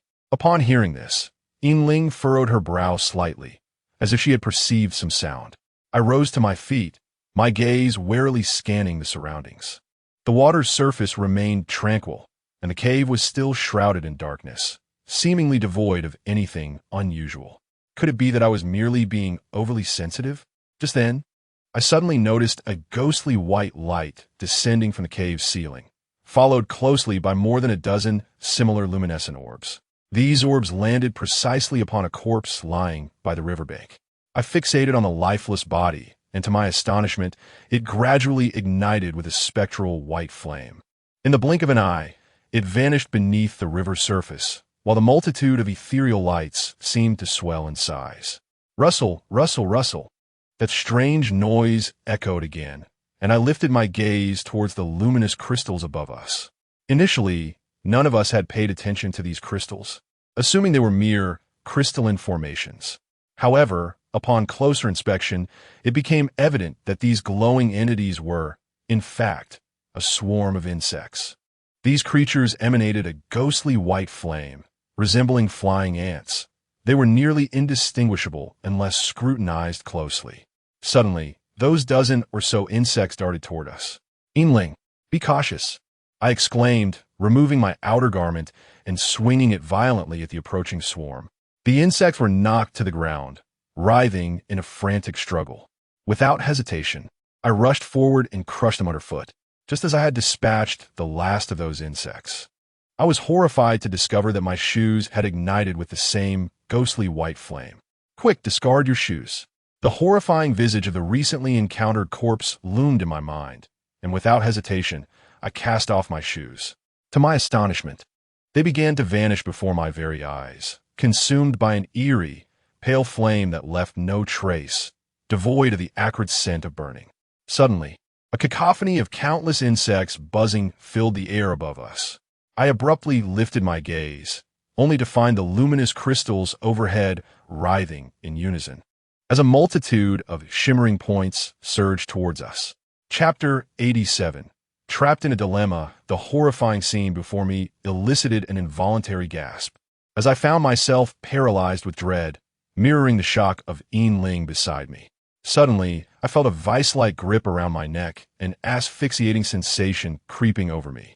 I cast a glance in the distance, only to discover that Jian, whom I had rendered unconscious, had vanished. It was evident that he had regained consciousness. Jian, brother Jian, before I could finish my sentence, a chilling, sinister voice cut through the air. So, you truly considered Jian a friend? Then I shall take the liberty of ending both your lives. With great effort, I turned my head, and the contorted visage of Jian came into view. In that moment, I comprehended that the entity standing behind me was not truly Jian, but rather a malevolent spirit, one that had usurped his form.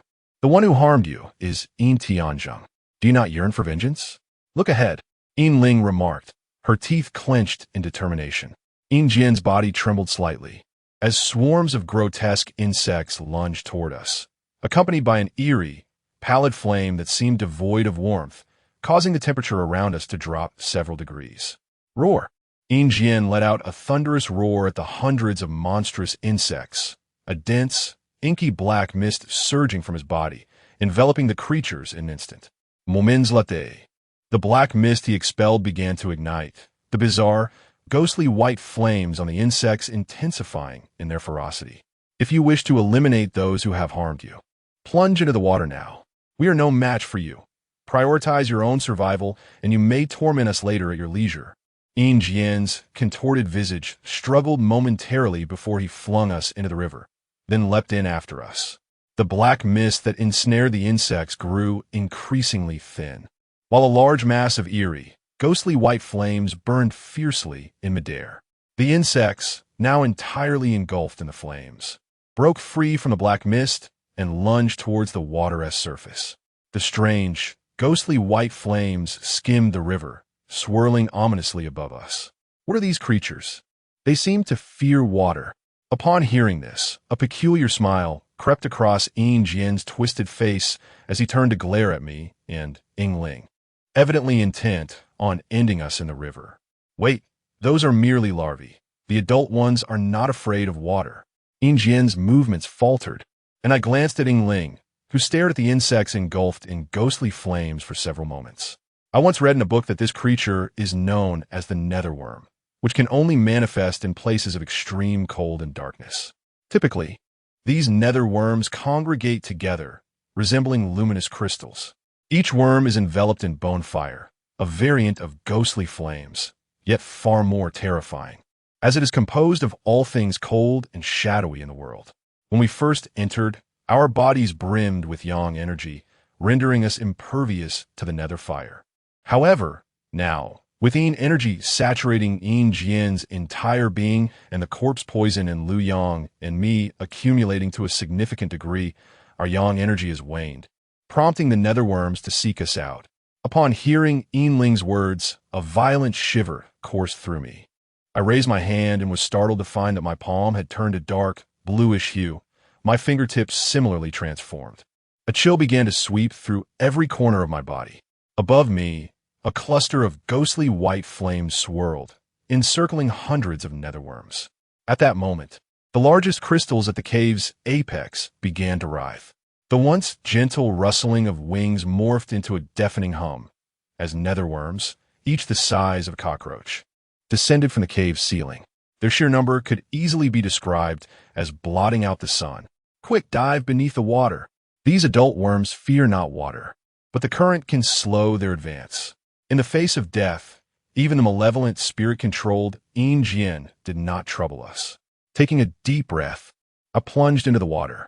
Just a few meters into my swim, I heard the unmistakable sound of water being disturbed behind me. A swirling mass of ghostly white flames astonishingly ignited within the water, transforming the corpse-laden river into a substance akin to gasoline, which only intensified the ferocity of the spectral fire. An increasing number of ethereal insects burrowed into the depths, illuminating the dim riverbed with their luminous glow. The current at the riverbed was tumultuous, impeding our speed. Similarly, the relentless pursuit of the spectral insects was hindered, rendering our escape a precarious race against death, akin to a tortoise and hare scenario, where the rapid hare was doomed to be overtaken eventually. In the distance, I discerned the water creature, recently weakened by our encounter, bobbing between the depths. I nudged my companion, Ying Ling, gesturing towards the creature, but she shook her head and signaled for me to proceed ahead. Fortunately, the creature's vitality was severely compromised, allowing us to swim past it without threat. However, the ghostly flames drew ever closer. Upon glancing back, I was nearly rendered speechless as the spectral fire enveloped the creature's form in an instant.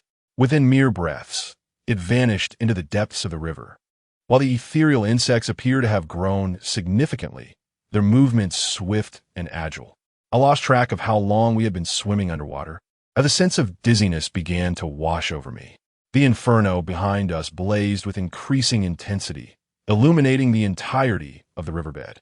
Suddenly, I noticed a multitude of enormous dark shadows swaying with the current ahead.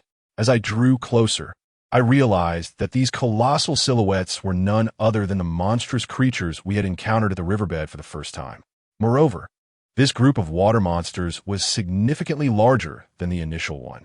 Their immense tentacles clutched the rocky bottom of the river. A soft whimper escaped my throat as I pointed towards the front. When Yinling glanced up, her brow furrowed tightly.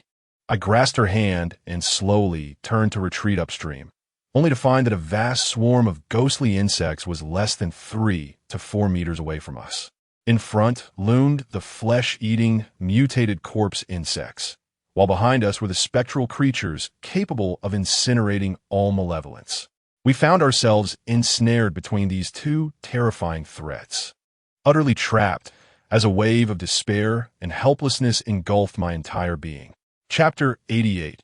Arch rivals. The horde of mutated corpse insects ahead seemed to have detected our presence, their bodies writhing more vigorously with the undulating water, resembling famished beasts that had unexpectedly come upon a few plump prey. The swarm of ethereal worms behind us, sensing our entrapment, appeared to grow increasingly agitated. Their wing beats resonated through the water, becoming distinctly audible.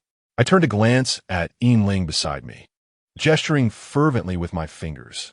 She shook her head, then turned to point at 2 dark stones inscribed on the riverbed not far away. Subsequently, she gestured a few times towards Jian, whose body was possessed by a malevolent spirit, her lips moving as if articulating words through silent speech. Initially, Jian merely fixed his gaze on Yinling, but after a few moments, he nodded, abruptly turning away. A thick, inky black mist erupted from within him, instantly shrouding the already dim riverbed in an oppressive darkness, akin to a large container of ink being spilled. In that obscurity, I felt Yinling tugging me to swim aside. A ghostly white light emerged from behind us. The black mist expelled by Jian dissipated at a visible pace, as if snow met with molten lava, replaced by an intensifying ethereal flame. From a distance, the grand mass of ghostly white flames resembled a luminous crystal band at the river's bottom. Yinling dragged me into the crevice between the 2 dark stones, signaling me to be silent, then pointed towards the swarm of ethereal worms and the horde of mutated corpse insects outside. As I cautiously peered out, I was taken aback to witness the mutated corpse worms brandishing their tentacles, striking at the horde of ethereal worms. The strength of these mutated corpse worms' tentacles was formidable. With a single blow, several ethereal worms were sent crashing against the stones at the riverbed. Although the mutated corpse worms dispatched many ethereal worms with their flailing appendages, their tentacles were soon engulfed in a ghastly, ghostly white flame. To my horror, I soon realized that once the tentacles of these mutated corpse worms were ignited by the eerie white fire, they would willingly sacrifice that very appendage. The ethereal worms, as if provoked by an unseen force, surged frantically towards the mutated corpse worms, swarming like an overwhelming plague.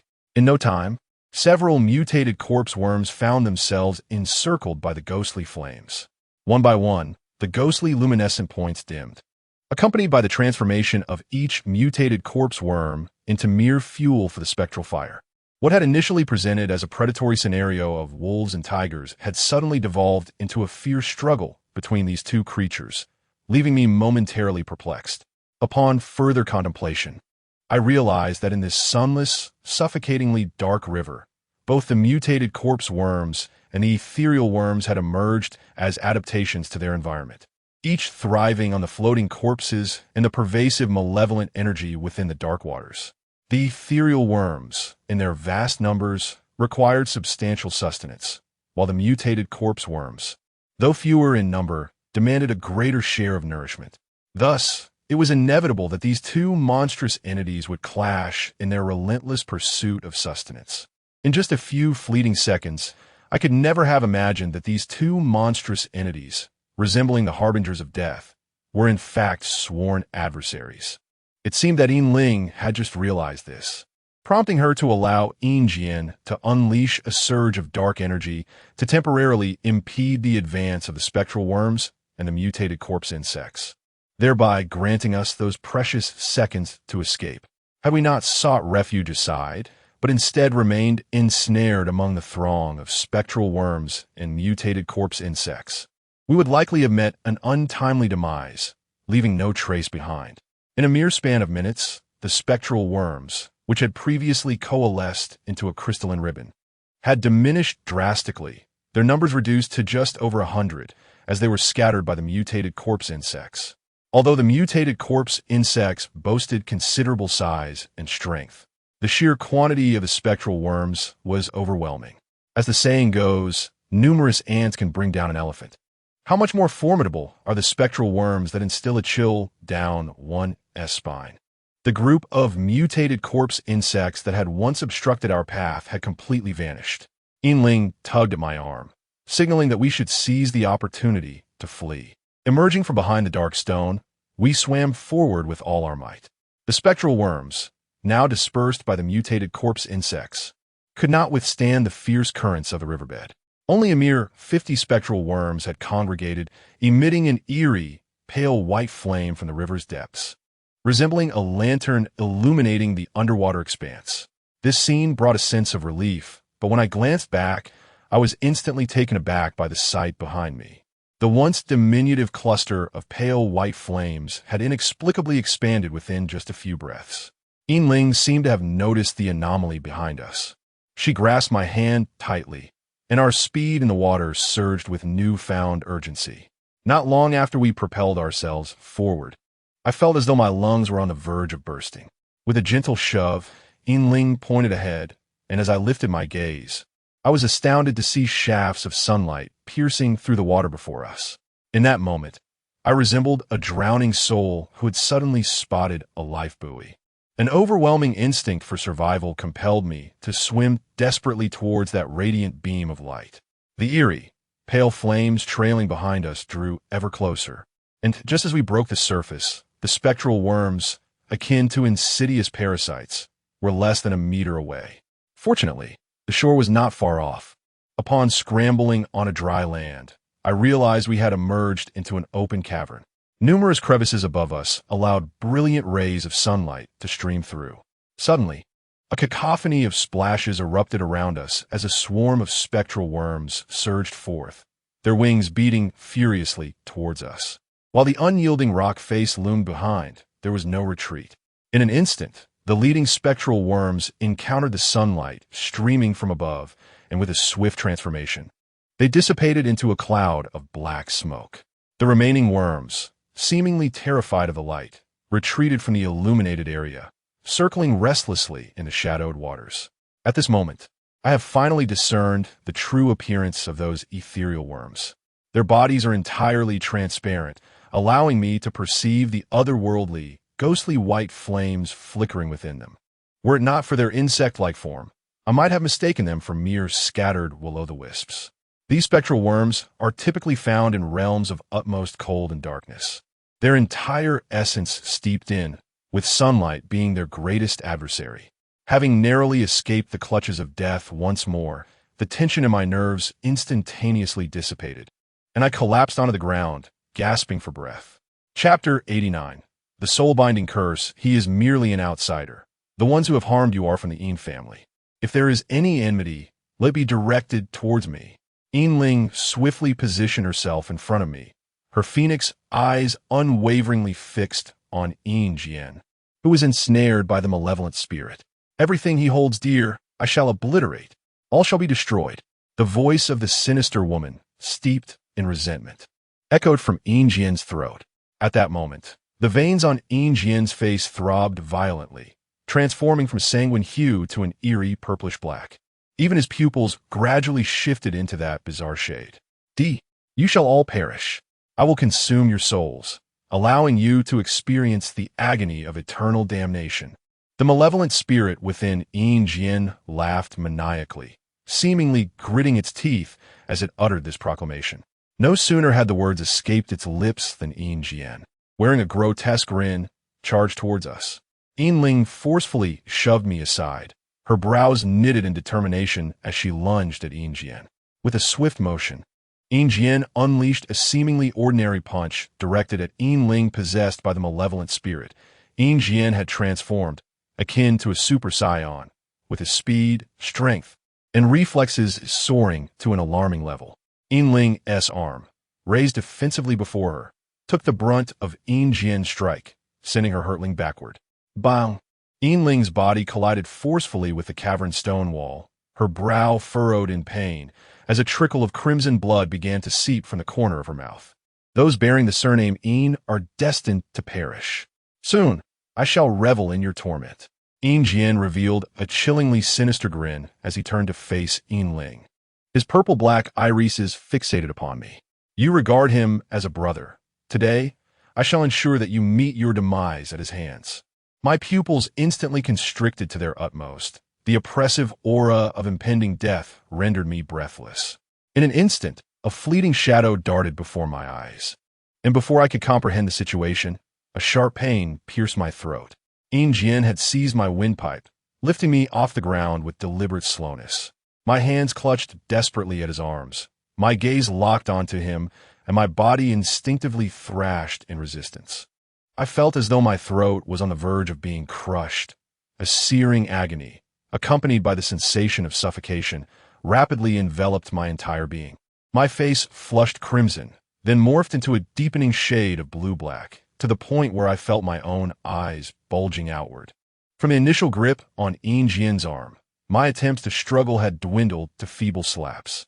Suddenly, a bolt of lightning, as thick as a thumb, struck fiercely against Yinjian's back, causing his body to shudder as he slowly turned around while still clutching me.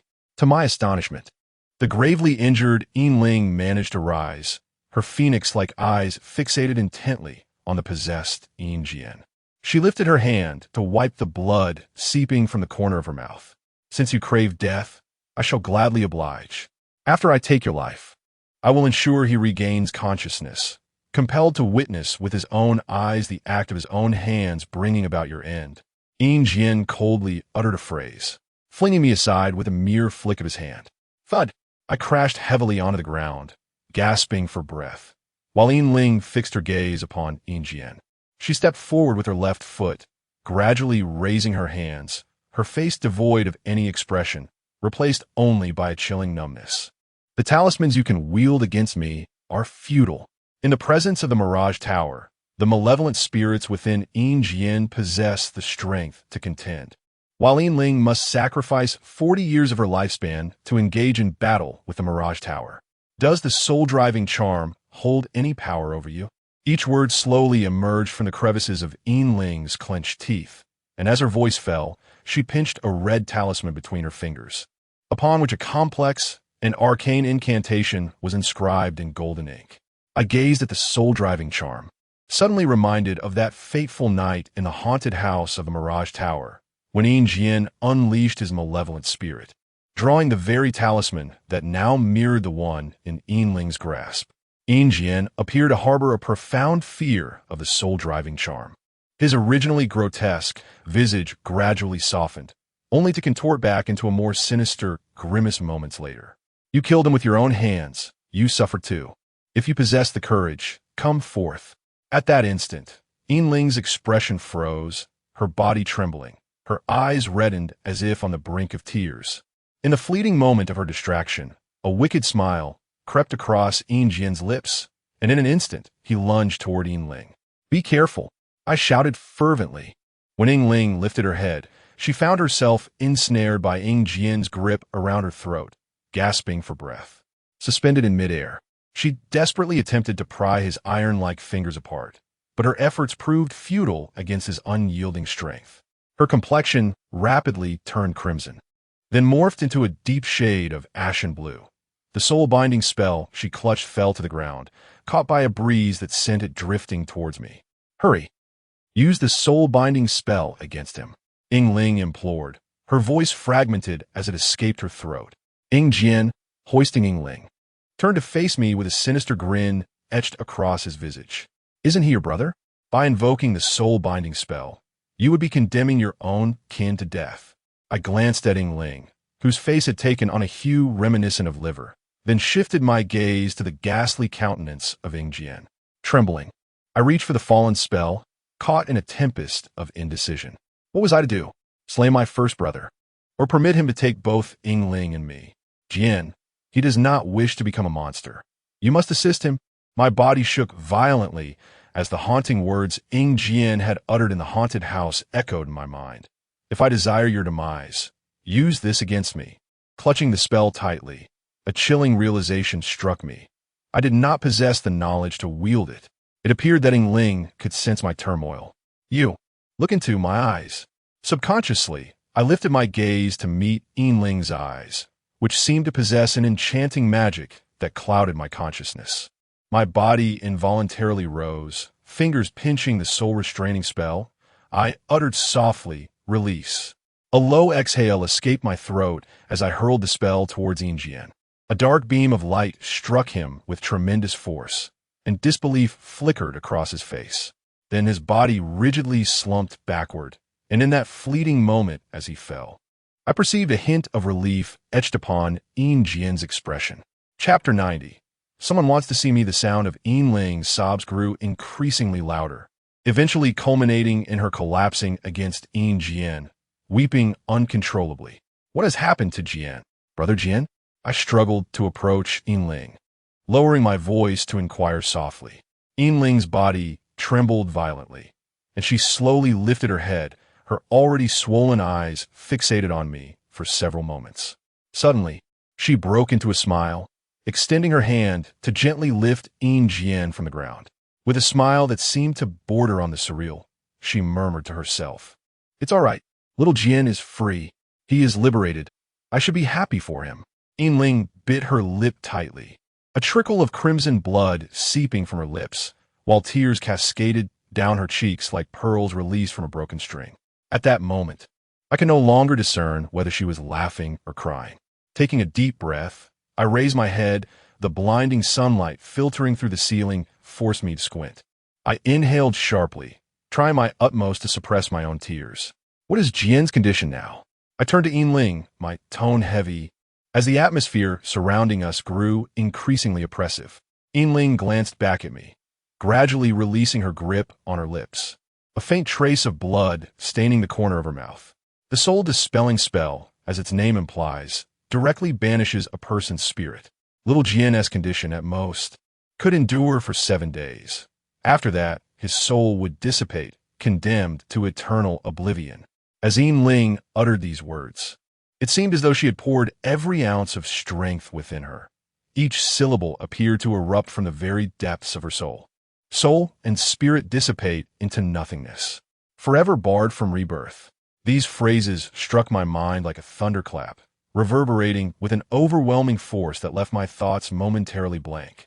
In an instant, a sense of despair and helplessness, accompanied by a piercing sensation, surged through me like a plague, consuming my entire being.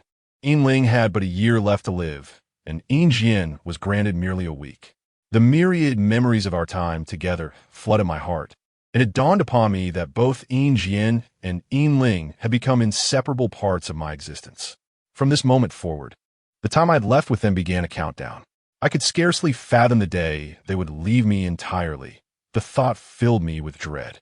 Is there any hope? I do not know. Let us first depart from this place. Ying Ling supported Ying Jian as they slowly made their way towards the area where sunlight streamed in.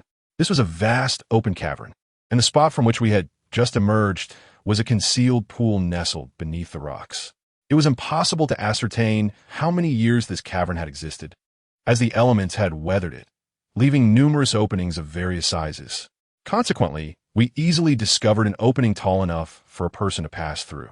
After we crawled out, we found ourselves surrounded by a tangle of overgrown grass and shrubs.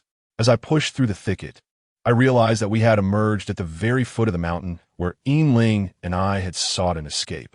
It was noon, and the blinding sunlight cascaded from the horizon. As I walked beneath its rays, an inexplicable sensation of sharp stings coursed through my skin, akin to being pricked by thousands of needles. Turning back, I noticed Ying Ling, her brow furrowed deeply, cold sweat glistening on her smooth forehead. Her expression one of evident torment. Yinling, do you feel a prickling pain all over?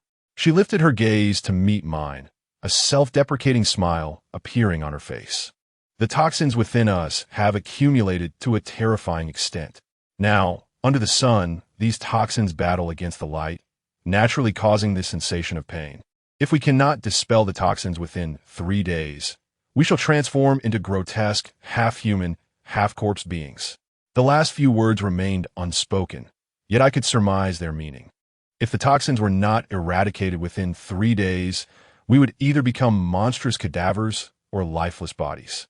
Wang Shui was still in Fengmen village, and I had yet to locate the souls of Li Jiai and Su Shui, so we proceeded, step by unsteady step, towards the nearby village. As we approached the village entrance, Yinling suddenly halted, her frown deepening. "What is it?" I inquired. "Others are coming." Upon her declaration, I looked up and indeed spotted numerous remnants of extinguished bonfires in the distance. At that moment, I noticed 2 figures slowly advancing towards us from within Fengmen village. Bathed in sunlight, their shadows stretched long behind them. They were unmistakably human, not specters. As the 2 figures approached, I was momentarily taken aback.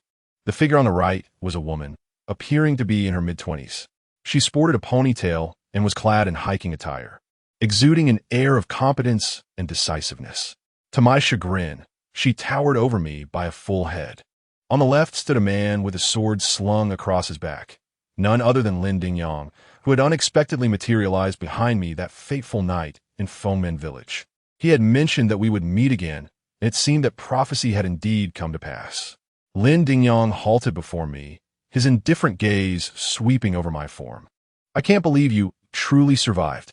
Though I was unfamiliar with him, I could detect a hint of mockery and disdain in his tone, which irked me greatly. I merely shot him a cold glare. "Since you're alive, someone wishes to see you at the ancestral hall in Fengmen village. Must I go simply because someone wishes to see me?" He chuckled nonchalantly before continuing. 3 days ago, I captured a spirit and a girl named Li Jiai in Fengmen village.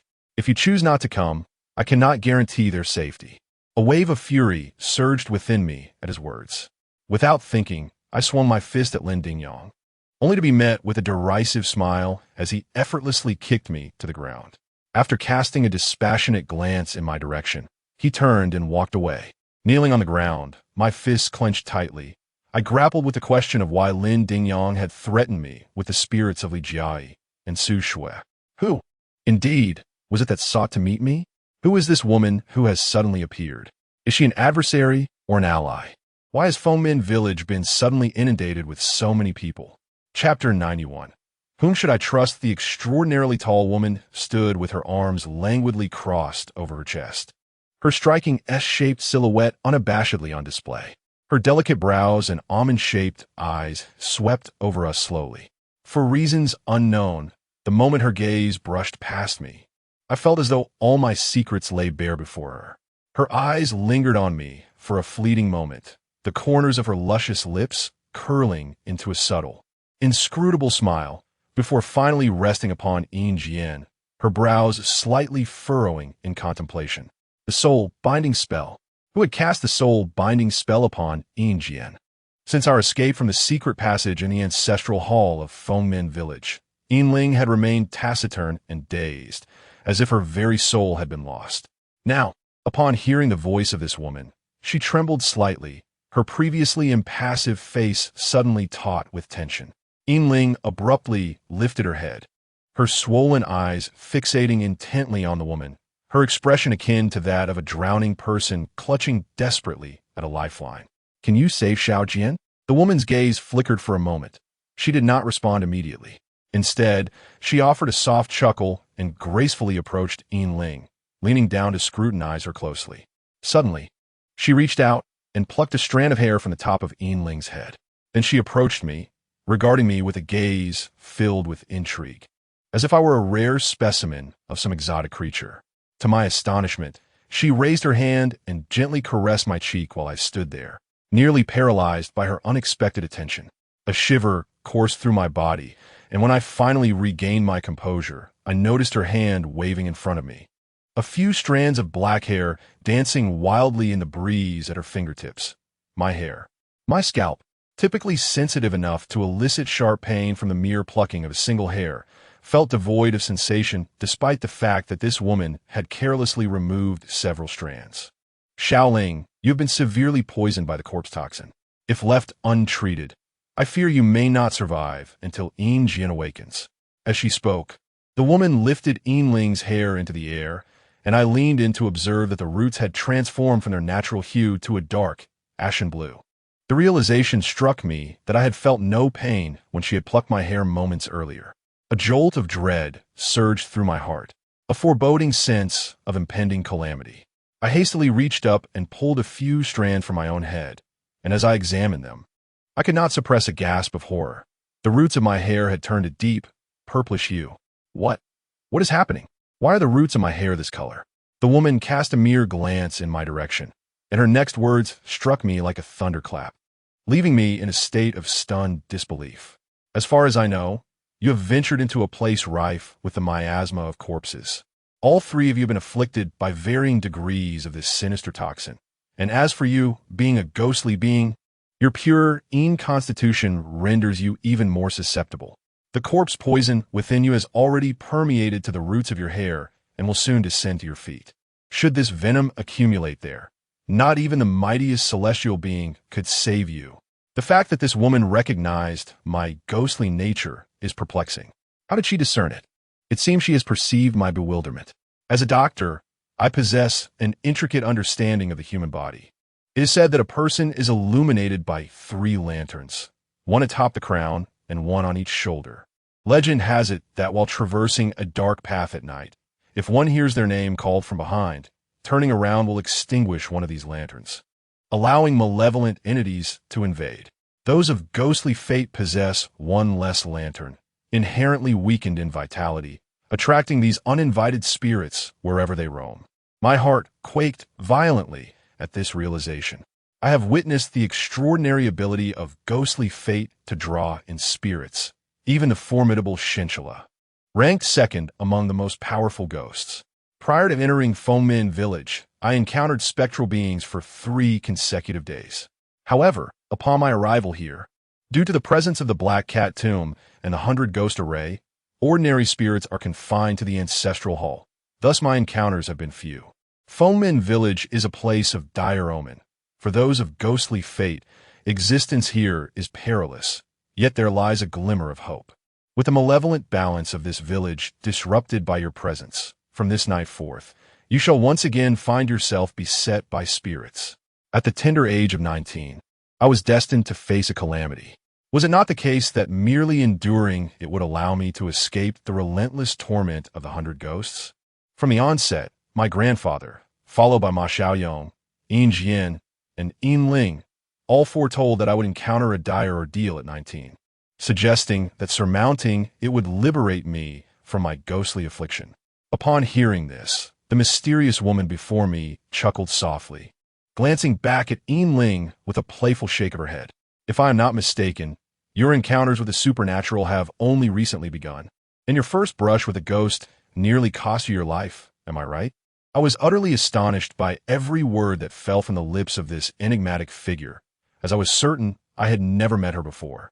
Today marked our first encounter, yet her assertions were startlingly accurate. My inaugural encounter with the spectral realm had indeed involved a harrowing experience with a vengeful spirit, and had it not been for Yin Jian's timely intervention, I would have surely perished. Each subsequent encounter was fraught with peril, and I found myself nodding in a daze. You are correct. The woman arched an eyebrow, a hint of satisfaction dancing across her features. Leaning slightly closer, she squinted at me and whispered, "Let me enlighten you. Those marked by the spirits do not face a calamity. Moreover, I possess the means to help you completely sever the ties binding you to the 100 ghosts." The impact of her declaration resonated within me like a thunderclap detonating in the depths of my heart. In that moment, I felt as if all my strength had been siphoned away, causing me to stagger backward a few steps. No calamity. The notion that a ghost's fate is devoid of any so-called fatal calamity clung to my heart like an unrelenting nightmare. Was there truly no such deathly tribulation as proclaimed by my grandfather, my parents, Ma Xiaoyong, Yin Jian, and Yin Ling? Were all their previous assertions mere fabrications? Were they all deceiving me?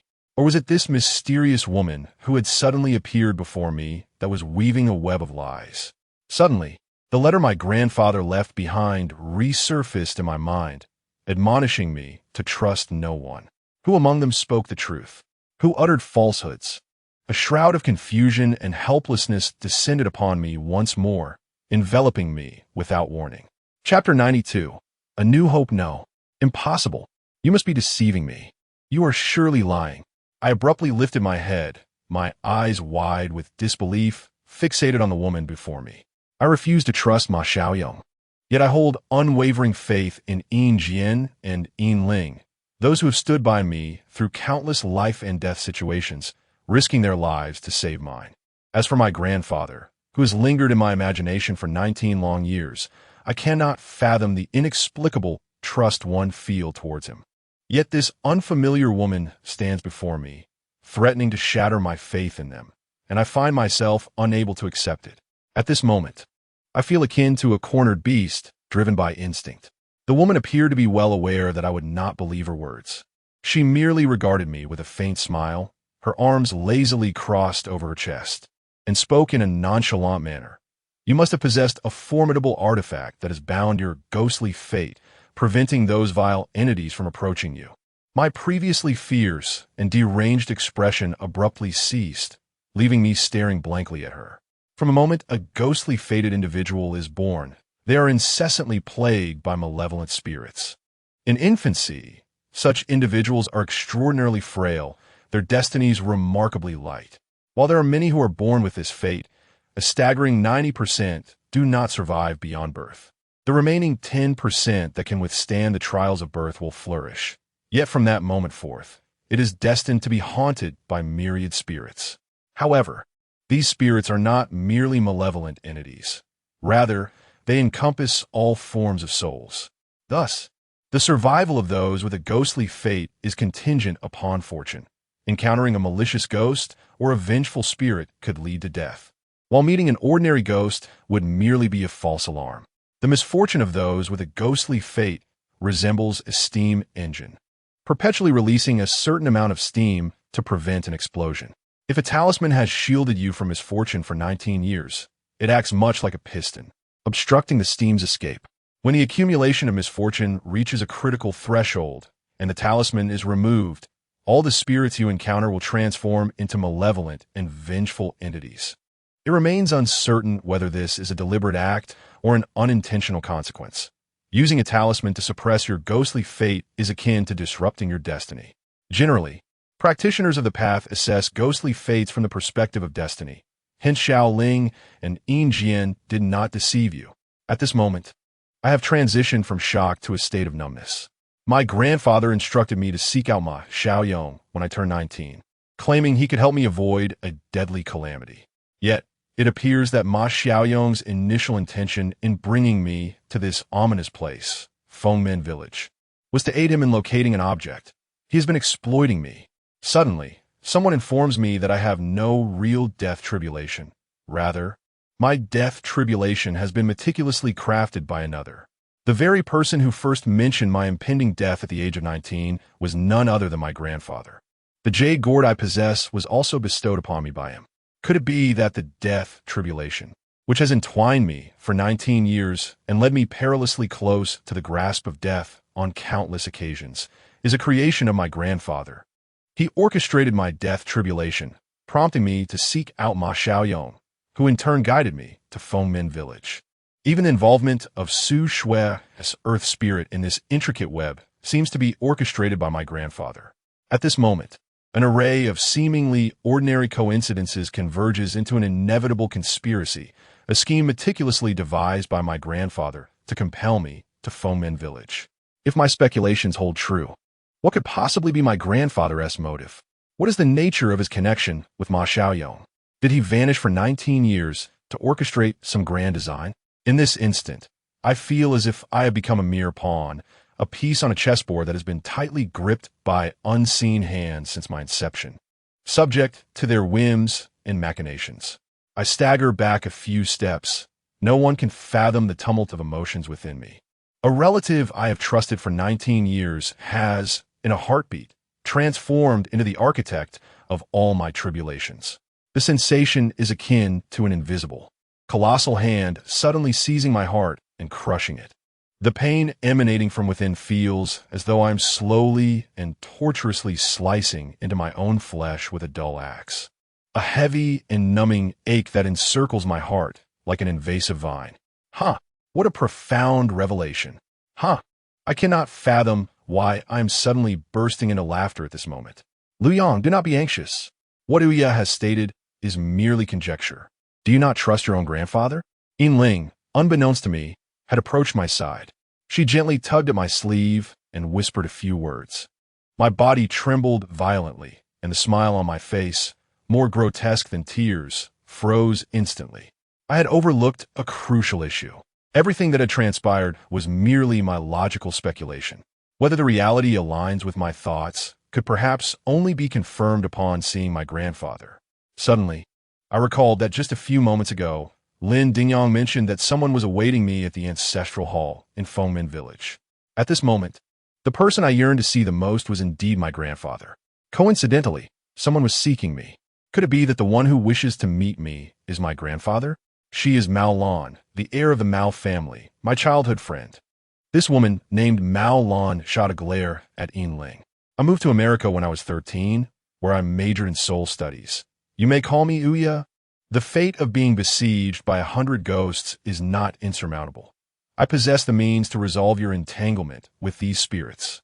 Ouya turned slightly, lowering her gaze to fixate on me, a sly smile reminiscent of a fox gracing her countenance. Her words once again sent my heart racing. She possessed a means to liberate me from the curse of the 100 demons that plagued me. The ominous fate of Fengmen village had been shattered.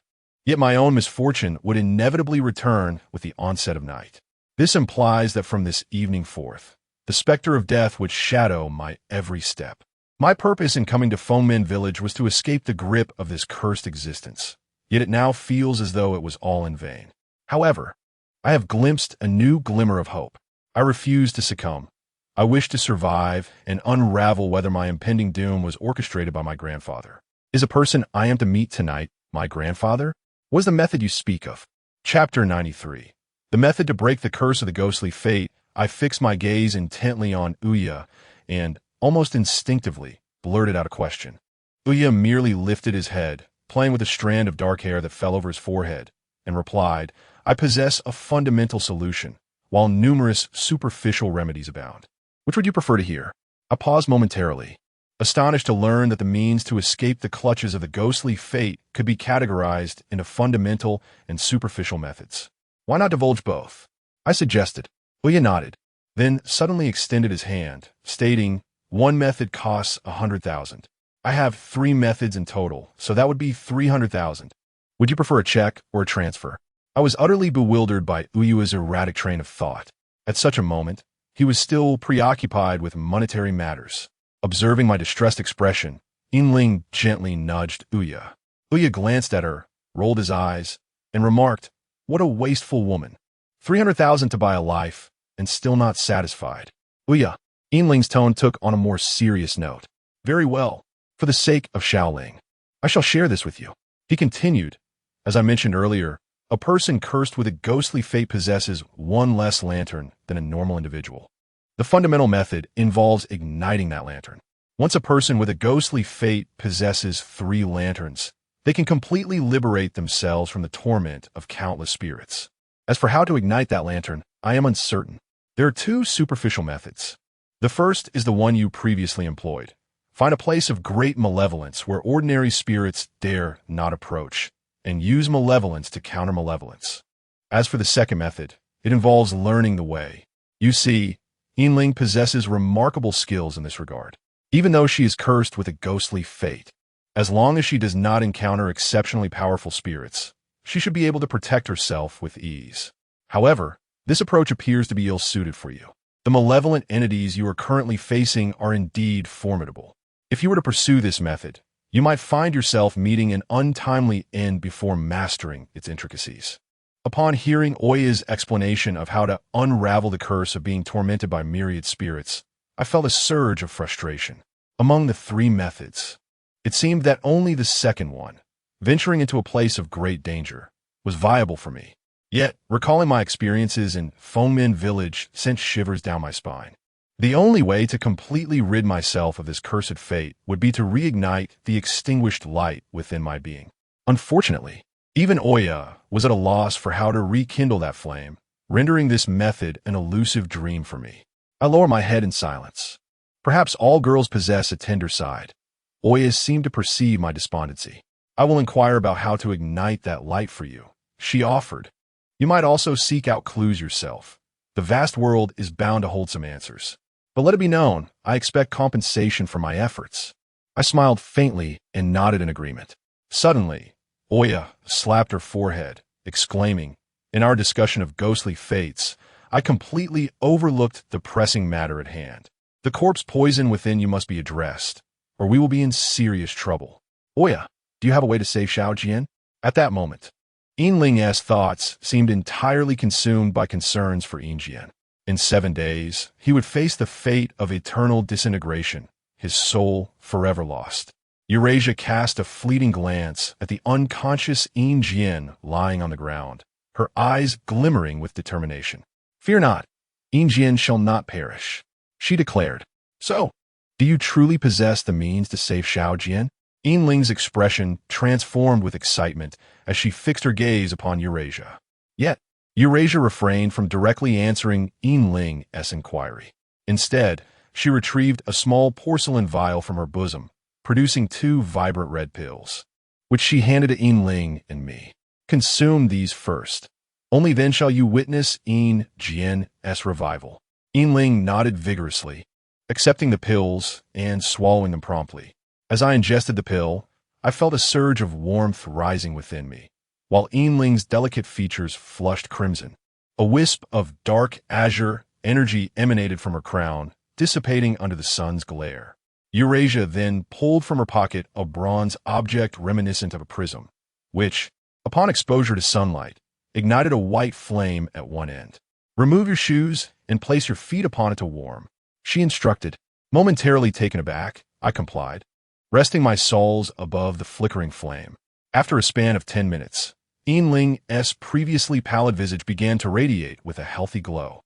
"Xiaoling, if you continue to consume some antidotes for the corpse poison, you should be well," Eurasia remarked.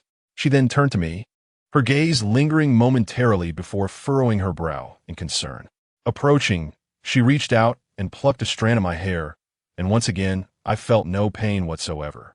The atmosphere on the scene grew increasingly eerie, and I detected an unusual scent in the air. What was happening? Eurasia furrowed her brow and shook her head.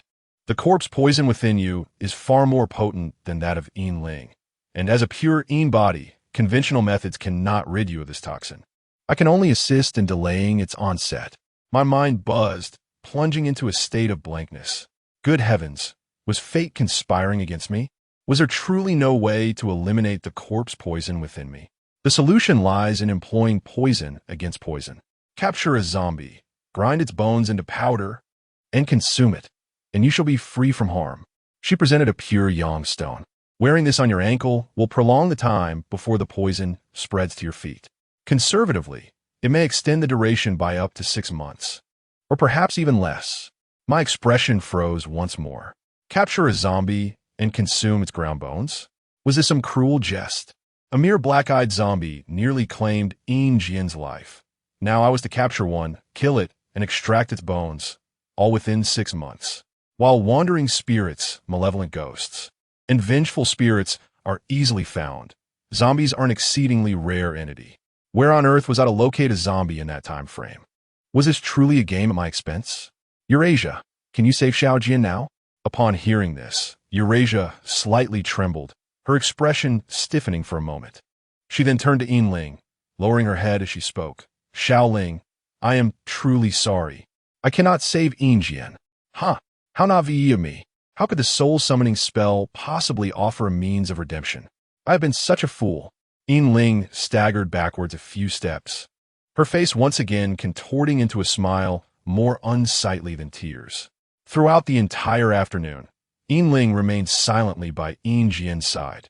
While Oya's purpose for coming to Fengmin village appeared to revolve around the scroll in Yin Jian's possession, this only deepened my curiosity. What secrets lie within that scroll to attract so many individuals eager to seize it? Chapter 94. The Roadblock. Lu Yang. Are you heading to the Ancestral Hall? Suddenly lifting her head, Yin Ling, who had been sitting silently beside Yin Jian, spoke softly. I inhaled deeply, nodding emphatically, and turned to meet Yin Ling's gaze, stating calmly, of course. I feel that this visit will illuminate many questions for me. Yin Ling remained silent for a moment, then broke into a smile, helping Yin Jian slowly rise from the ground. She raised an eyebrow at me and remarked, what do you think? Do you believe you can reach the Ancestral Hall of Fengmin village without your esteemed aunt accompanying you?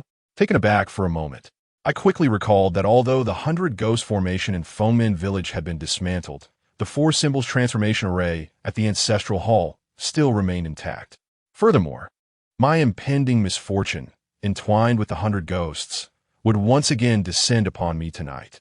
Without Yin Ling by my side, I feared I might not survive the journey to the Ancestral Hall. Despite our brief acquaintance, a bond of unspoken understanding had developed between the three of us through numerous life and death experiences. I said nothing, merely casting a grateful glance at Yin Ling. If Xiao Ling is going, then I too shall accompany her, exclaimed Ouyang, who had been tending the bonfire, as he rose and approached Yin Ling. Beneath the shroud of night, Fengmin village lay as still as ever.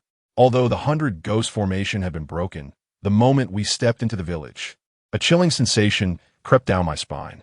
Beneath the hazy shroud of night, the desolation was palpable. Crumbling houses teetered on the brink of collapse. Lifeless trees stood stark against the gloom, and scattered bones littered the ground. Eerie green will-o'-the-wisps drifted aimlessly, rendering the village of Fengmin a realm seemingly reserved for the dead. That way, Yiling urged, supporting Yin Jian as she surveyed the surroundings and pointed decisively. I nodded, taking a step towards the indicated direction, when suddenly, a shadow flickered past me. Not far ahead, perched upon a gnarled branch of a dead tree, Lin Dingyang stood with his hands clasped behind his back, his hair dancing wildly in the night breeze. Kid, do you always need a woman to shield you? Can't you fend for yourself? Lin Dingyang's gaze bore into me, his lips curling into a mocking smirk, his countenance replete with derision. I raised my chin defiantly, stepping forward as I glared at him. What gives you the right to comment? I don't need a woman to protect me. Such arrogance from one so incompetent. You deserve a beating. Lin Dingyang sneered, his laughter echoing. In an instant, he vanished from my sight. A shadow swept before me again, and when I blinked, Lin Dingyang was suddenly right before me. Before I could utter another word, a sharp sting erupted on my cheek. Lin Dingyang had struck me. He stood there, his right hand raised, a sardonic grin plastered across his face. If you're so loathsome, you deserve to be punished. Without this woman, you would have perished countless times already. The searing pain on my cheek momentarily stunned me. Upon regaining my senses, an uncontrollable wave of wrath surged within me. Lin Dingyang was brazenly slapping my face. I swore I would not let him go unscathed. In an instant, reason was engulfed by fury, and I swung my fist towards Lin Dingyang. How audacious! Unsurprisingly, he effortlessly kicked me to the ground, placing his foot upon my head, exuding an air of arrogance akin to that of a sovereign, while I lay there, diminished and trampled like an insignificant ant. We are of the same ilk, yet it is destined that you shall forever remain beneath my heel. It is not for you to dictate whom I choose to protect. Ouya, let us together deal with him. Yin Ling, her fair visage frosted with fury, glared at Lin Dingyang, let out a soft huff, set down her sword, and charged at him with clenched fists. Ouya hesitated for a moment, then took a swift step forward, her long legs displaying an undeniable advantage as she executed a high kick, akin to thunder, aimed directly at Lin Dingyang's head. Useless trash, get lost. Lin Dingyang sneered, and suddenly I felt a brutal kick to my abdomen. My entire body was sent sliding across the ground. The excruciating pain radiating from my stomach accompanied by a suffocating sensation. I clutched my belly, sprawled on the ground, as beads of cold sweat cascaded down my forehead. Lin Dingyang stood there, quietly observing, a mocking smile etched across his face as he regarded Yin Ling and Ouya. Yin Ling and Ouya's attacks failed to reach Lin Dingyang, and in that instant, my pupils constricted sharply. Almost instinctively, I recalled that time at Su Shui's gravesite when Ma Xiaoyong employed the technique of shrinking distances and the disc shield. Could it be that Lin Dingyang is somehow connected to Ma Xiaoyong? The technique of shrinking distances. Yin Ling furrowed her brow, and in a flash, Lin Dingyang's figure bizarrely vanished from my sight once more. Suddenly, a shadow began to materialize behind Yin Ling and Ouya. Yin Ling, be careful. Upon hearing my shout, Yin Ling instinctively turned around, only to be met with the force of Lin Dingyang's fist, which struck both her and Ouya, sending them hurtling backward. With a cough, Yin Ling's complexion flushed crimson as she expelled a mouthful of fresh blood. She had sustained injuries in the secret passage of the ancestral hall in Fengmen village and had been afflicted by corpse poison. Although the poison had only recently been expelled, she could not unleash even half of her full combat prowess. With one powerful blow, Yin Ling was severely injured, and Ouya's delicate face turned pale as they struggled to rise from the ground. In an instant, Lin Dingyang reappeared before them, seemingly uttering an incantation, causing Yin Ling and Ouya's bodies to become rigid. The technique of shrinking distances. A binding spell. Were these not the signature skills of Ma Xiaoyong? Could it be that this sudden appearance of Lin Dingyang truly belongs to Ma Xiaoyong's faction, and that the individual I was meant to meet was not my grandfather as I had presumed, but rather Ma Xiaoyong himself? If you have not yet arrived at the ancestral hall before the hour of the rat, then come directly to deal with them. The chilling and scornful voice of Lin Dingyang echoed in my ears as the night wind whispered around me.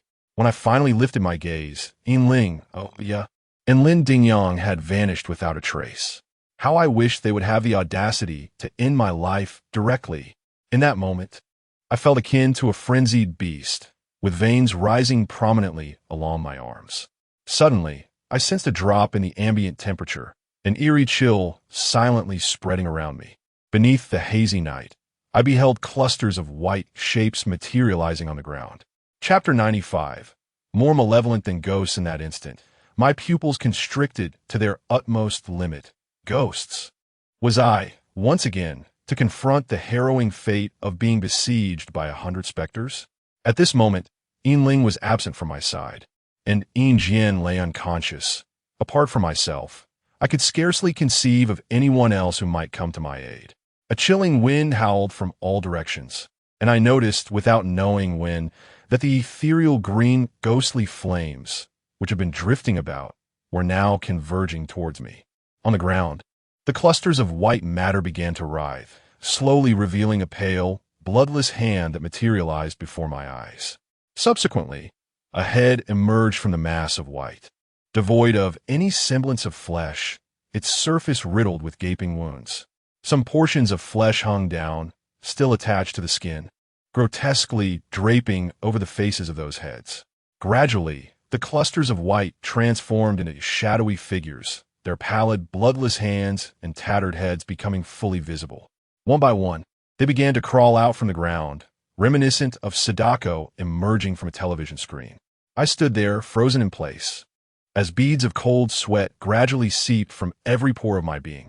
Suddenly, the spectral figures at the forefront began to crawl towards me, not drifting but crawling, utilizing both hands and feet. Without Yin Ling by my side, I found myself at a loss in the face of these apparitions, even forgetting the instinct to flee. One ghostly shape had already reached my feet. I collapsed onto the ground, my expression frozen in terror. A pallid, bloodless hand rested upon my thigh, sending a chilling sensation coursing through me. A violent shiver ran through my body, and I instinctively shut my eyes. When I opened them again, a ghastly face came into view, ashen and riddled with gaping wounds, through which writhing maggots emerged in grotesque procession.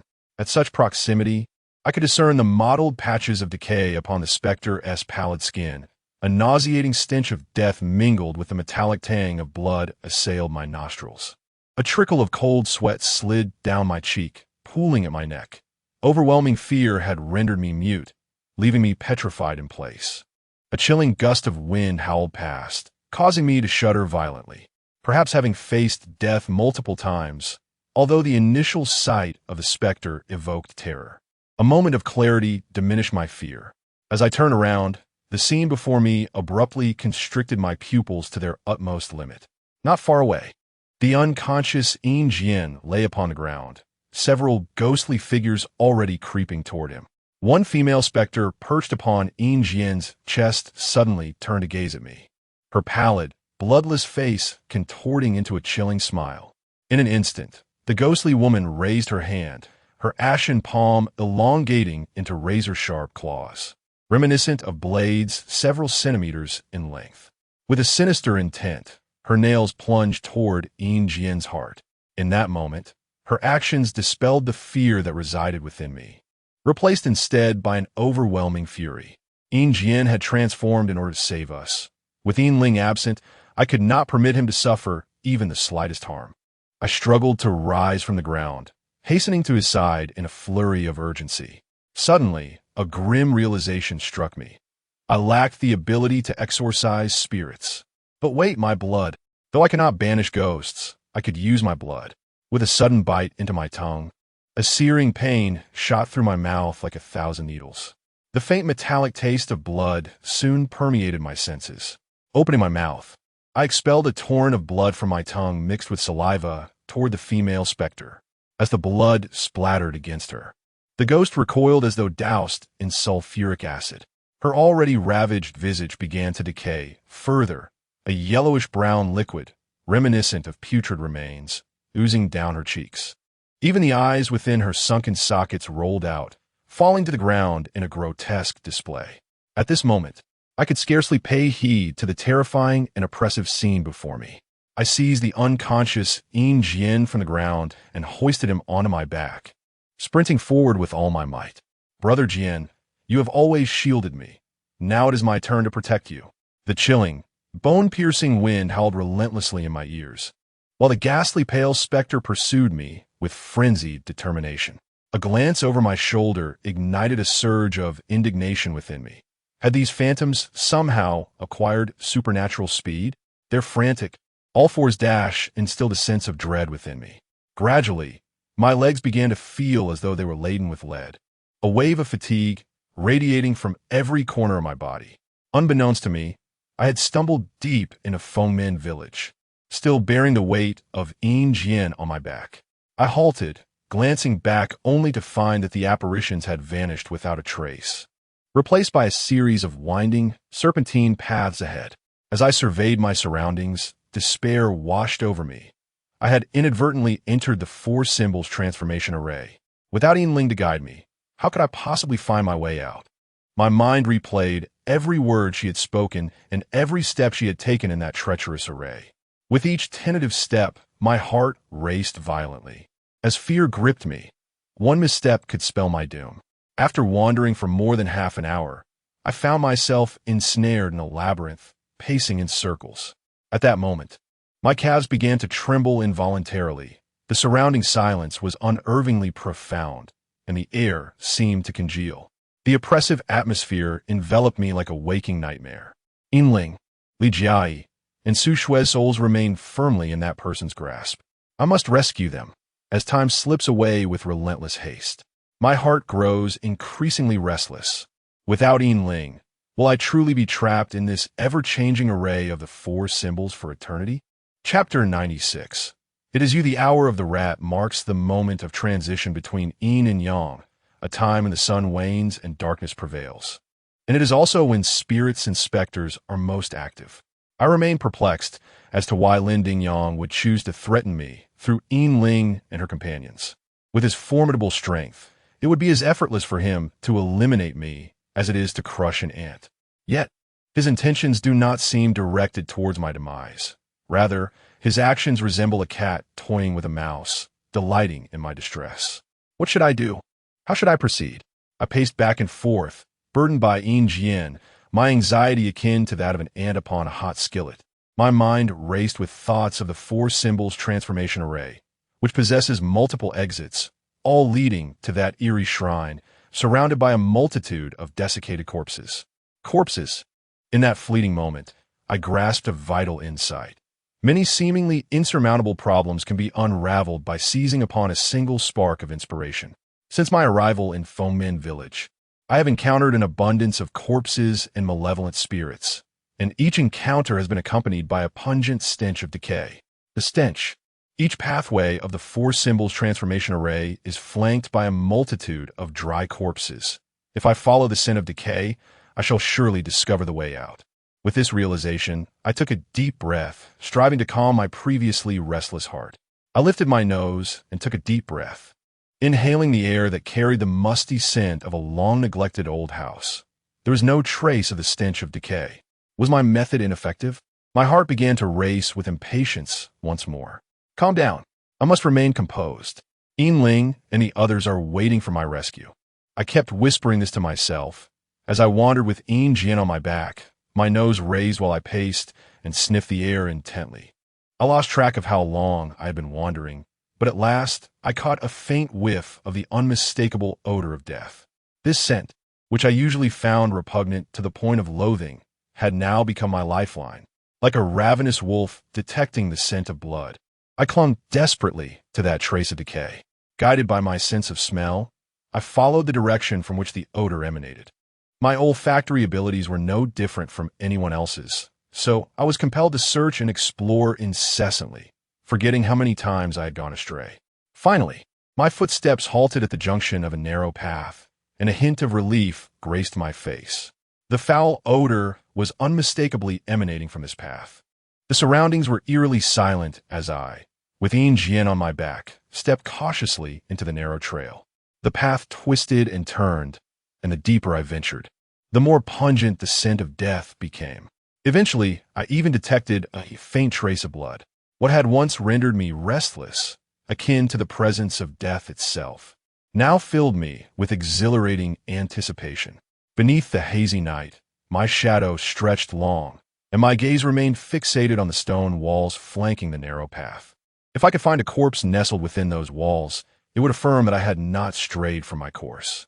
Suddenly, a pair of bulging eyes met my gaze in the air, and I was jolted as if struck by a surge of electricity, abruptly halting my steps. Before me, a corpse, shrouded in an eerie pitch-black hue with protruding eyes, leapt into my sight. A wave of ecstatic triumph surged within me. I had succeeded. I was on the right path. The dim night, the shadowy path, and the surrounding silence enveloped me. The number of corpses lining the path multiplied, and soon, the walls were no longer constructed of stone, but rather formed by the bodies of the deceased, stacked closely together. Each corpse, with its bizarrely dark skin and gaping mouth, as if to scream for help, bore eyes that fixed unblinkingly ahead. With every step forward, I felt as if another corpse was observing me. Previously, when accompanied by Ling and the others, I had not sensed the terror so acutely. Yet now, traversing this path laden with the dead alone sent an unrelenting chill down my spine. Hud, hud, hud. The eerie silence of the path was suffocating, so much so that even the rhythm of my racing heartbeat became distinctly audible. A gust of bone-chilling wind surged from the path's entrance, bringing with it a nauseating stench of decay, and I felt something shift behind me. In the stillness of the night, I find myself traversing a terrifying path strewn with desiccated corpses, and a claim that I am unafraid would be an utter falsehood. Every hair on my body stands on end, and my breath quickens in an instant. Brother Jian, I implore you to watch over me. The witching hour approaches. May chaos not ensue.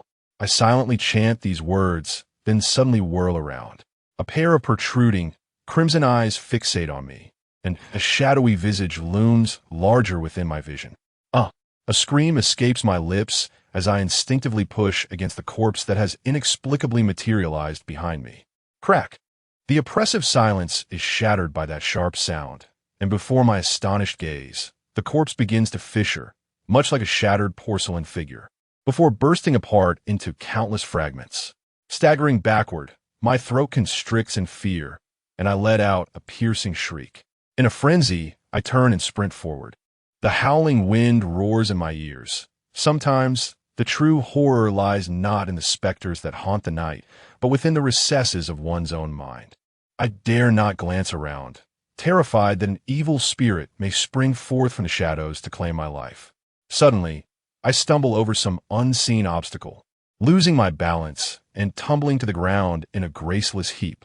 Before I could fully recover from the searing pain radiating from my elbow, an overwhelming scent of blood invaded my nostrils with relentless intensity.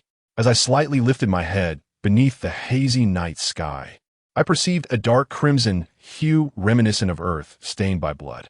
In the distance, a shadowy red edifice loomed, resembling a malevolent demon lying upon the ground. I have arrived. I have finally reached the ancestral hall. Chapter 97. The unexpected. Upon hearing that voice, a shiver coursed through my entire being. It was a sound utterly foreign to me, yet it evoked a sense of warmth akin to that felt in the presence of a long-lost relative. Could it be that the person I was destined to meet tonight was indeed my grandfather, who had vanished for 19 long years?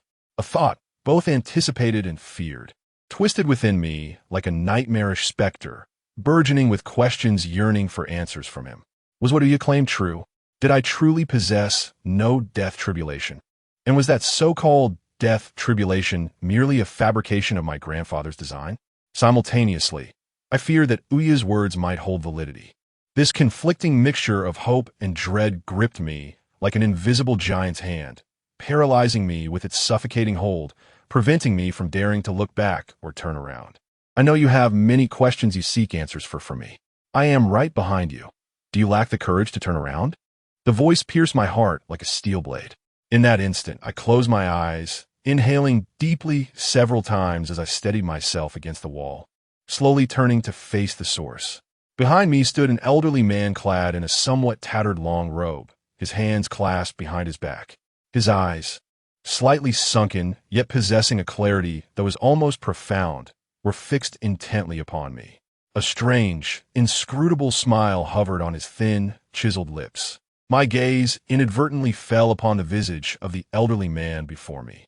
He possessed a remarkably standard square face, exuding an unyielding sense of righteousness with its angular features.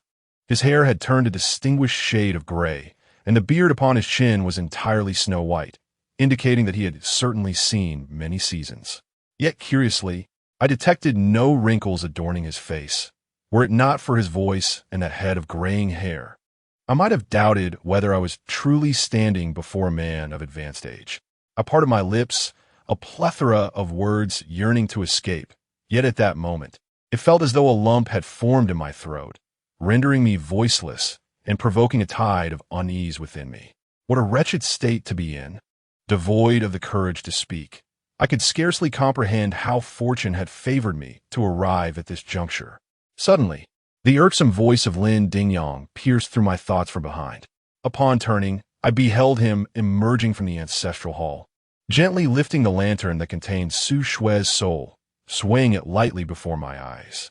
For reasons unknown, the mere sight of Lin Dingyong ignited an uncontrollable fury within me. Damn you! Release Su Shue at once. Despite having endured humiliation at his hands on multiple occasions, witnessing any indication of harm towards Su Shue sent me, rushing towards him. My fists clenched tightly in a fervor. With a resolute determination, I summoned every ounce of strength within me and launched a powerful punch aimed at Lin Dingyong's face. He merely swayed slightly, effortlessly evading what I believed to be a formidable blow. In an instant, he seized my hair, driving his knees sharply into my abdomen, unleashing a searing pain that spread through me like a swift wildfire, accompanied by a suffocating sensation. As Lin Dingyong released his grip, my body crumpled to the ground like a limp fish, while he, with an air of unyielding arrogance, casually touched his nose before mercilessly placing his foot once more upon my head. Know your limits, or you shall be trampled. Crack, crack. My fists instinctively clenched, with veins bulging like coiled dragons along my arms. I lifted my gaze, fixating intently on Lin Dingyong, my eyes brimming with unabashed, murderous intent. Apart from Ma Xiaoyong, He was the second individual to evoke such a visceral response within me. One day I vowed I would place Lin Dingyong beneath my feet, a thought that took root in my heart like a seed, growing with fervent intensity. In the next moment, my attention shifted to the elderly man with graying hair. He stood with his hands clasped behind his back, his expression calm and devoid of any discernible emotion. This demeanor caused my previous assumptions to waver. Could this truly be the grandfather I had longed to meet? If he were indeed my grandfather, how could he remain so composed while witnessing the humiliation of his own grandson? Xiaoyang, the old man finally spoke, his tone remaining as indifferent as ever, devoid of any intention to defend me or reprimand Lin Dingyong. Ants are destined to remain ants for a lifetime. Lin Dingyong lowered his head, casting a condescending glance at me before delivering a forceful kick that sent me sprawling. A sharp pain surged through my chest, causing me to gasp in shock as beads of cold sweat rolled down my forehead. The old man slowly turned to face me and, with an almost commanding tone, uttered, "Hand over the items you found in the secret chamber of Fengmin Village."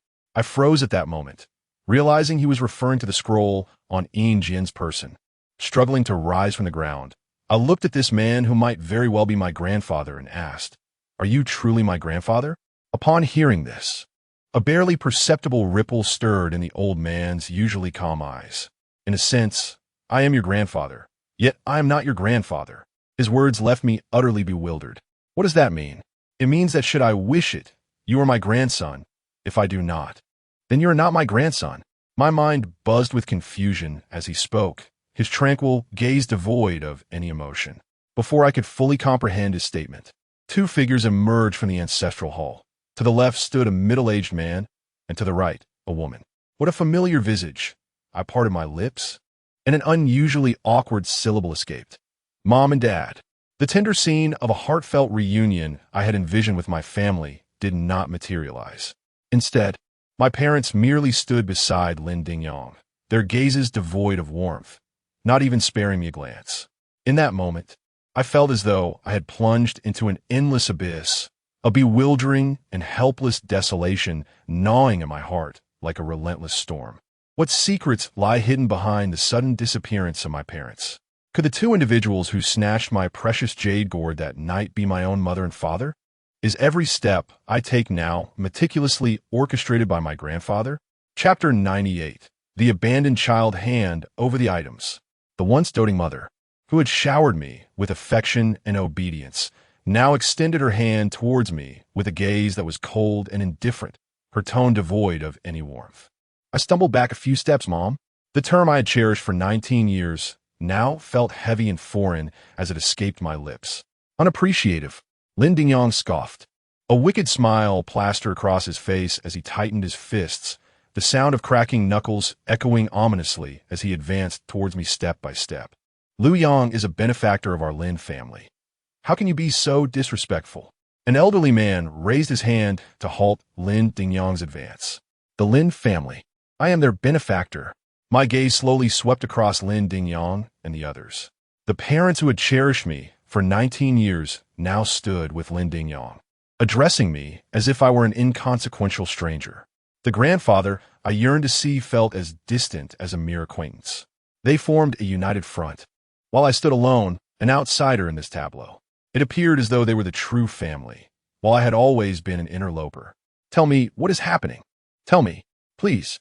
I clenched my fists, the veins on my arms and cheeks pulsating with intensity. I could even feel my eyes starting to flood with blood. I roared at my parents, and if a mirror were to appear before me at that moment, I would surely believe that I had ceased to resemble a human being, transforming instead into a demon driven to madness by provocation. In stark contrast to my furious outburst, each of them wore an expression of remarkable calm, a tranquility so profound that it rendered my dear ones, whom I had shared my life with for 19 years, suddenly alien. Do you truly wish to know? My grandfather, whom I had longed to see, spoke in a subdued tone. Tell me, please tell me, I repeated, as if in a fever dream. 19 years ago, while I roamed the world, I encountered a child born in the year of the rooster at the hour of the rooster. In Wulong County, a child fated to a ghostly existence. Coincidentally, at that very moment, my own grandson was also born, destined to the same fate. From the instant of their birth, pure Een beings are fated to be beset by spirits. I intervened to rescue that ghostly infant from Wulong County, bringing the child home to be raised by my son, while my ghostly grandson was taken away by me from the moment he entered this world. Long ago, I became aware that the village of Fengmen concealed what I sought. However, the intricate array of 100 demons is deeply hidden, protected by the Mirage Tower. Even if I were to venture there personally, I would be unable to locate its elusive sanctuary. The only recourse lies in employing a being of pure Een, a ghostly soul, to lure the Mirage Tower out. Only by dismantling the 100-demon array will you have the opportunity to access the secret passage within the ancestral hall of Fengmen Village and uncover what I desire. The ghostly soul bears no authentic calamity of death, does it? The jade, gourd you bestowed upon me merely ensure my survival for 19 years, allowing the malevolent fate of being ensnared by 100 demons to erupt in an instant. With every step I take, I brush perilously close to the specter of death. From that fabricated death calamity at 19 to the subsequent entanglement with Su Shui and the quest to find Ma Xiaoyong, this entire sequence has been orchestrated by you, compelling me to dutifully comply with your design to assist in breaking the 100-demon array in this village. I have finally voiced the questions that have long been concealed within my heart, questions I dared not confront. After enduring the events surrounding Su Shui and discovering the letter my grandfather left at her grave, I have felt as though I have been ensnared in a meticulously crafted scheme. Yet, I could scarcely fathom that the architect of this design would be none other than my grandfather. No, to be precise, he is not truly my grandfather. Even my parents, with whom I have shared 19 years, are not my biological progenitors. From the moment of my birth, I was destined to be a pawn, a mere plaything in the hands of others. Do not presume that we are exploiting you. Had I not fortuitously wandered into Wulong County years ago, you would have already met your demise. Should I express gratitude for your act of saving me?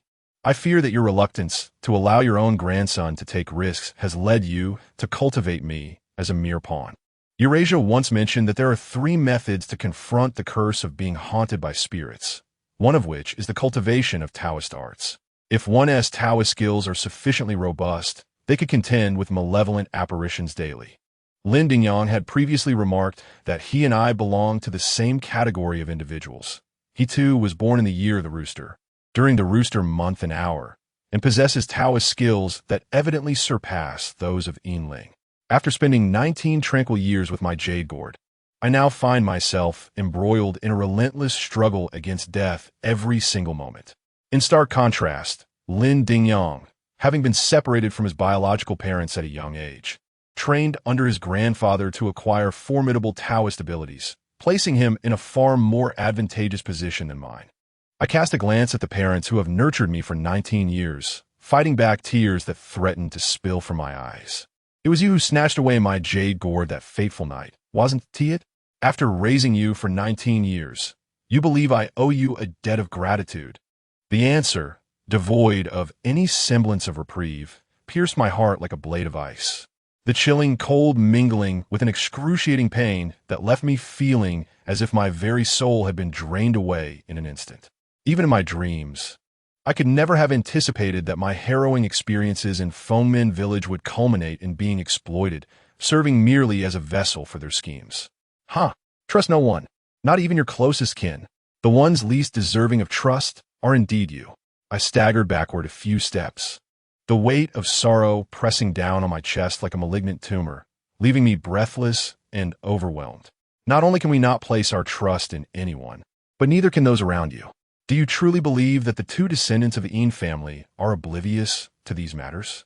They're exploiting you as well. No, it is inconceivable. Brother Jian and Een Ling would never take advantage of me. With tears in my eyes, I shouted vehemently, without Jian and Ling, I would have perished countless times. I refused to believe they would betray me. Yet, as I uttered these words, I myself was uncertain of their credibility.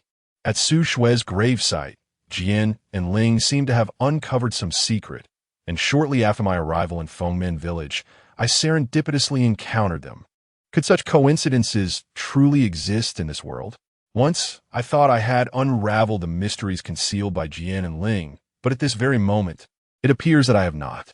Chapter 99. Behind the Yin Mountains, Wu was tightly bound in front of the ancestral hall, struggling desperately as muffled sounds escaped from her mouth, which was obstructed by tattered cloth.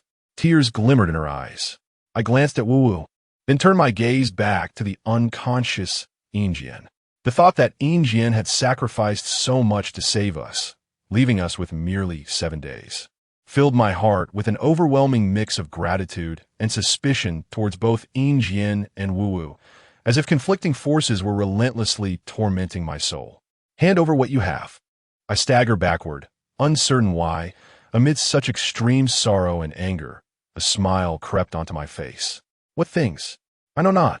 I'll kill you and search slowly. Lin Dingyang sneered, his eyes glinting with murderous intent as they bore down on me. I cannot fathom why Lin Dingyang harbored such intense animosity towards me. Perhaps it stemmed from the fact that I had occupied the warmth of a family that rightfully belonged to him for 19 years. That home was no longer mine. But who were my biological parents? Where were they now? Suddenly, the once tranquil ground was engulfed by a fierce wind, lifting the blood-soaked earth into the air. When the tempest subsided, a figure, both familiar and loathed, emerged within my sight. Dressed in a long blue robe, Ma Xiaoyong silently materialized before my eyes. The moment he appeared, his gaze swept over me before settling upon Lin Dingyang, his grandfather. The two elderly men locked their piercing eyes in an intense stare. Young man, do you understand now? Your so-called grandfather is not a virtuous individual. Hand over the item, and I shall escort you away, Ma Xiaoyong declared, turning to face me. I cast a glance at them. It seemed I had become the coveted prize that everyone sought. Yet, they all appeared oblivious to the fact that the object they were searching for was not in my possession. Old Ma, we have known each other for many years. I am well aware of your capabilities, just as you are of mine. Do you truly believe you can seize anything from me today? Lin Kuan, I possess the ability to take away a person from here. With those words, Ma Xiaoyong turned and fixed his unwavering gaze upon me. Enough with the empty words. Just kill this brat and search at your leisure. Huh. Should you kill me, you shall never lay hands on that item. My words caused Lin Dingyang to halt, his eyes boring into me as if he wished to devour me whole. Lin Kuan glanced at me, then at the unconscious Yin Jian lying on the ground. Suddenly, he shook his head and sighed. Very well, very well. The burden of utilizing you is a consequence of my own making, and I shall bear the repercussions. Hand over that item to me, and I shall grant you one condition. Upon hearing those words, a violent shiver coursed through my body.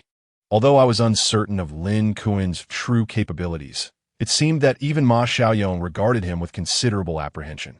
Presently, I was afflicted by the poison of a corpse.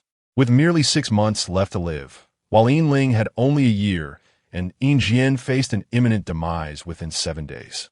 Numerous dilemmas lay before me, and perhaps this enigmatic Lin Kuan possessed the means to resolve them. I found myself ensnared in a tumult of hesitation and conflict. Should I prioritize my own survival, or should I endeavor to save Yin Jian and Yin Ling? Lin Kuan appeared to perceive my inner turmoil with uncanny clarity. I have merely requested one promise from you. Consider it wisely before you speak, he cautioned, clearly indicating that if I wished to save someone, I could only choose one and must relinquish my friends. He seemed to believe that releasing Yin Ling and the others posed no significant threat, nodding in acquiescence as he set them free. Lin Dingyang cast a cold glance in my direction before approaching to release Yin Ling and the others, casually tossing Su Shui's soul back to me. As soon as the ropes were untied, Yin Ling lunged toward me, but I raised my hand to silence her. I was oblivious to when the sky had begun to drizzle softly. Raising my gaze toward the overcast heavens, I lost track of time. When I finally lowered my head, droplets had begun to cascade down my hair. If you save Yin Jian, I shall hand over the item to you. They are exploiting you. Do you still wish to save him? This is my affair. It is of no concern to you. All I require from you is to inform me if you possess the ability to save. Lin Kuan's gaze, as calm as an ancient well, stirred with a hint of ripples. He fixed his eyes on Yin Jian for a moment, and the expression on his face gradually grew solemn as he uttered, "The soul-driving curse." The gravity in Lin Kuan's demeanor sent a jolt through my heart. Could it be that even he was powerless to save Yin Jian? "Are you unable to help as well?" Upon hearing this, Lin Kuan nodded, then shook his head, stating, "No one has ever been able to break the soul-driving curse since ancient times." His words plunged my heart to the depths of despair, and my fists clenched tightly. Those who are severed from the underworld are granted the title of king of the underworld. Those who are not are banished to the back of Yin Mountain, forever forsaken by humanity. The souls that are doomed to never reincarnate are predominantly found behind Yin Mountain. Now, Yin Jian's soul should also reside there, and when the 7-day deadline arrives, it will turn to ashes. If you can retrieve his soul from behind Yin Mountain within 7 days, I may have a way to save him. I will go and bring Brother Jian's soul back, even though Yin Jian and Yin Ling had continually exploited me. In the secret passage of Fengmen Village, they had sincerely sought to rescue me. Don't agree so readily. Do you even know what lies behind Yin Mountain? I shook my head, while Yin Ling beside me bit her lip fiercely, her delicate face pale with fear. She had always wanted to save Yin Jian, and now the opportunity was right before us. Yet I saw no trace of joy on Yin Ling's face. "Luoyang, do not go." She turned to me, her eyes fixed intently, her tone remarkably grave. "Why not go? Don't you wish to save Brother Jian?" Yin Ling bit her lip and nodded slightly. "I want to save you, but I cannot bear to witness your demise. You have no idea how terrifying the place behind Yin Mountain truly is. Could it possibly be more horrifying than the 18 levels of hell?" I forced a smile, intending to lighten the heavy atmosphere with a jest. To my astonishment, Yin Ling nodded without hesitation. In that instant, my expression froze. Although I had never witnessed the true terror of the 18 levels of hell, the mere imitation of the underworld within the secret passage of Fengmen Village was dreadfully chilling. What then could the authentic horrors of the 18 levels of hell entail? The notion that what lay behind Yin Mountain could rival such a nightmarish realm left me in a state of uncertainty. Should I venture into the depths behind Yin Mountain? Chapter 100. The path of shadows behind the Yin Mountain lie the malevolent spirits condemned to an eternity devoid of rebirth. Not only humans, but also many demons and even celestial beings who have committed grievous sins find themselves imprisoned in that desolate realm. For countless millennia, the shadows of the Yin Mountain have amassed a multitude of vengeful ghosts and restless souls, enduring the relentless chill of its atmosphere, their grievances only intensifying a veritable hellish prison. Unlike the 18 levels of hell, where the tormented spirits are restrained, those ensnared behind the Yin Mountain are entirely unbound. In essence, this forsaken place is a realm abandoned by the 3 realms and 6 paths, a site of desolation. The area behind the Yin Mountain serves as a congregation point for all the malevolent spirits and vengeful souls of the 3 realms and 6 paths. When one compares the peril of the first ghost village to that of the Yin Mountain, it scarcely registers as a mere child's play. Have you pondered this thoroughly? Do you still desire to embark on a rescue mission? Lin Kuan remained poised with his hands clasped behind his back, his gaze as unyielding as ever. The overcast sky wept with a persistent drizzle, and even my parents, who had previously exhibited a frigid demeanor, seemed to grow anxious. They clenched their fists, their bodies instinctively stepping forward. "Xiaoyang, is it truly worth risking everything for the sake of those who have exploited you? Hand over the items to us, and we can remain a family, just as we once were." My mother's voice, once icy, now trembled with urgency. "Exploited by you? Is that not a reflection of your actions?" From the moment I uncovered the truth, our past could never be reclaimed. I gazed at my mother, who spoke in a tone devoid of emotion, and no one could fathom the depth of anguish that pierced my heart as I spoke. My fists were clenched tightly, my nails digging painfully into my flesh. The warm family I had cherished for 19 years lay shattered in an instant. Perhaps from the moment I grasped the truth, an insurmountable chasm had formed between me and that home. I remain uncertain whether Jiange had ever exploited me. I know he had risked his life to save mine. He is my brother. I cannot bear to witness his demise. My voice was barely above a whisper, yet in the oppressive silence that enveloped us, it resonated with an unsettling sharpness. I failed to notice the slight tremor that coursed through Yin Ling's frame beside me, a fleeting glimmer of regret flickering in her eyes. What are the odds of survival behind Yin Mountain? A certainty of death. Those words, chillingly blunt, fell from Lin Kuan's lips, as merciless as the pronouncement of death by the Grim Reaper. My taut body quivered slightly, and a smile tugged at the corners of my mouth. A certainty of death. What a striking proclamation. Lu Yang, do not go. Do not go. Yin Ling grasped my arm, while Li Jiai and Oya exchanged anxious glances. I ignored their pleas and fixed my gaze on Lin Kuan, demanding to know how to traverse to the realm behind Yin Mountain. Once I locate Yin Jian's spirit, what course of action must I then undertake? The Yin Mountain resides within the realm of the underworld. To reach the mountains beyond, one must first descend into hell. Upon locating the spirit of Yin Jian, you may venture to two destinations, the first being the Yellow Springs Road, which lies just before the entrance to Fengdu City, a place where the possibility of resurrection still lingers. The second is to traverse the underworld directly to the Resurrection Cliff, where revival is also attainable. Xiaoyang. My mother trembled as she took a few steps forward, her lips parting to speak, only to be interrupted by Lin Kuan's gaze. I lifted my eyes to behold the parents who had bestowed upon me 19 years of warmth and love, offering them a smile, though I knew they had been utilizing me from the very beginning. And upon discovering the truth, I admit I felt a surge of hatred towards them. In this moment of clarity, that animosity dissipated like mist. Even a pet nurtured for 19 years evokes emotion. How much more so for one's own flesh and blood? Do you truly intend to go? Yin Ling stood before me, her swollen, beautiful eyes fixated upon mine, her tone heavy with gravity. Yes, I affirmed. Very well. If you are to court death, I shall accompany you. My expression faltered momentarily, then I gazed at Yin Ling in disbelief. How could this fierce girl utter such poignant words? In the underworld, a single day equates to a month in the realm of the living.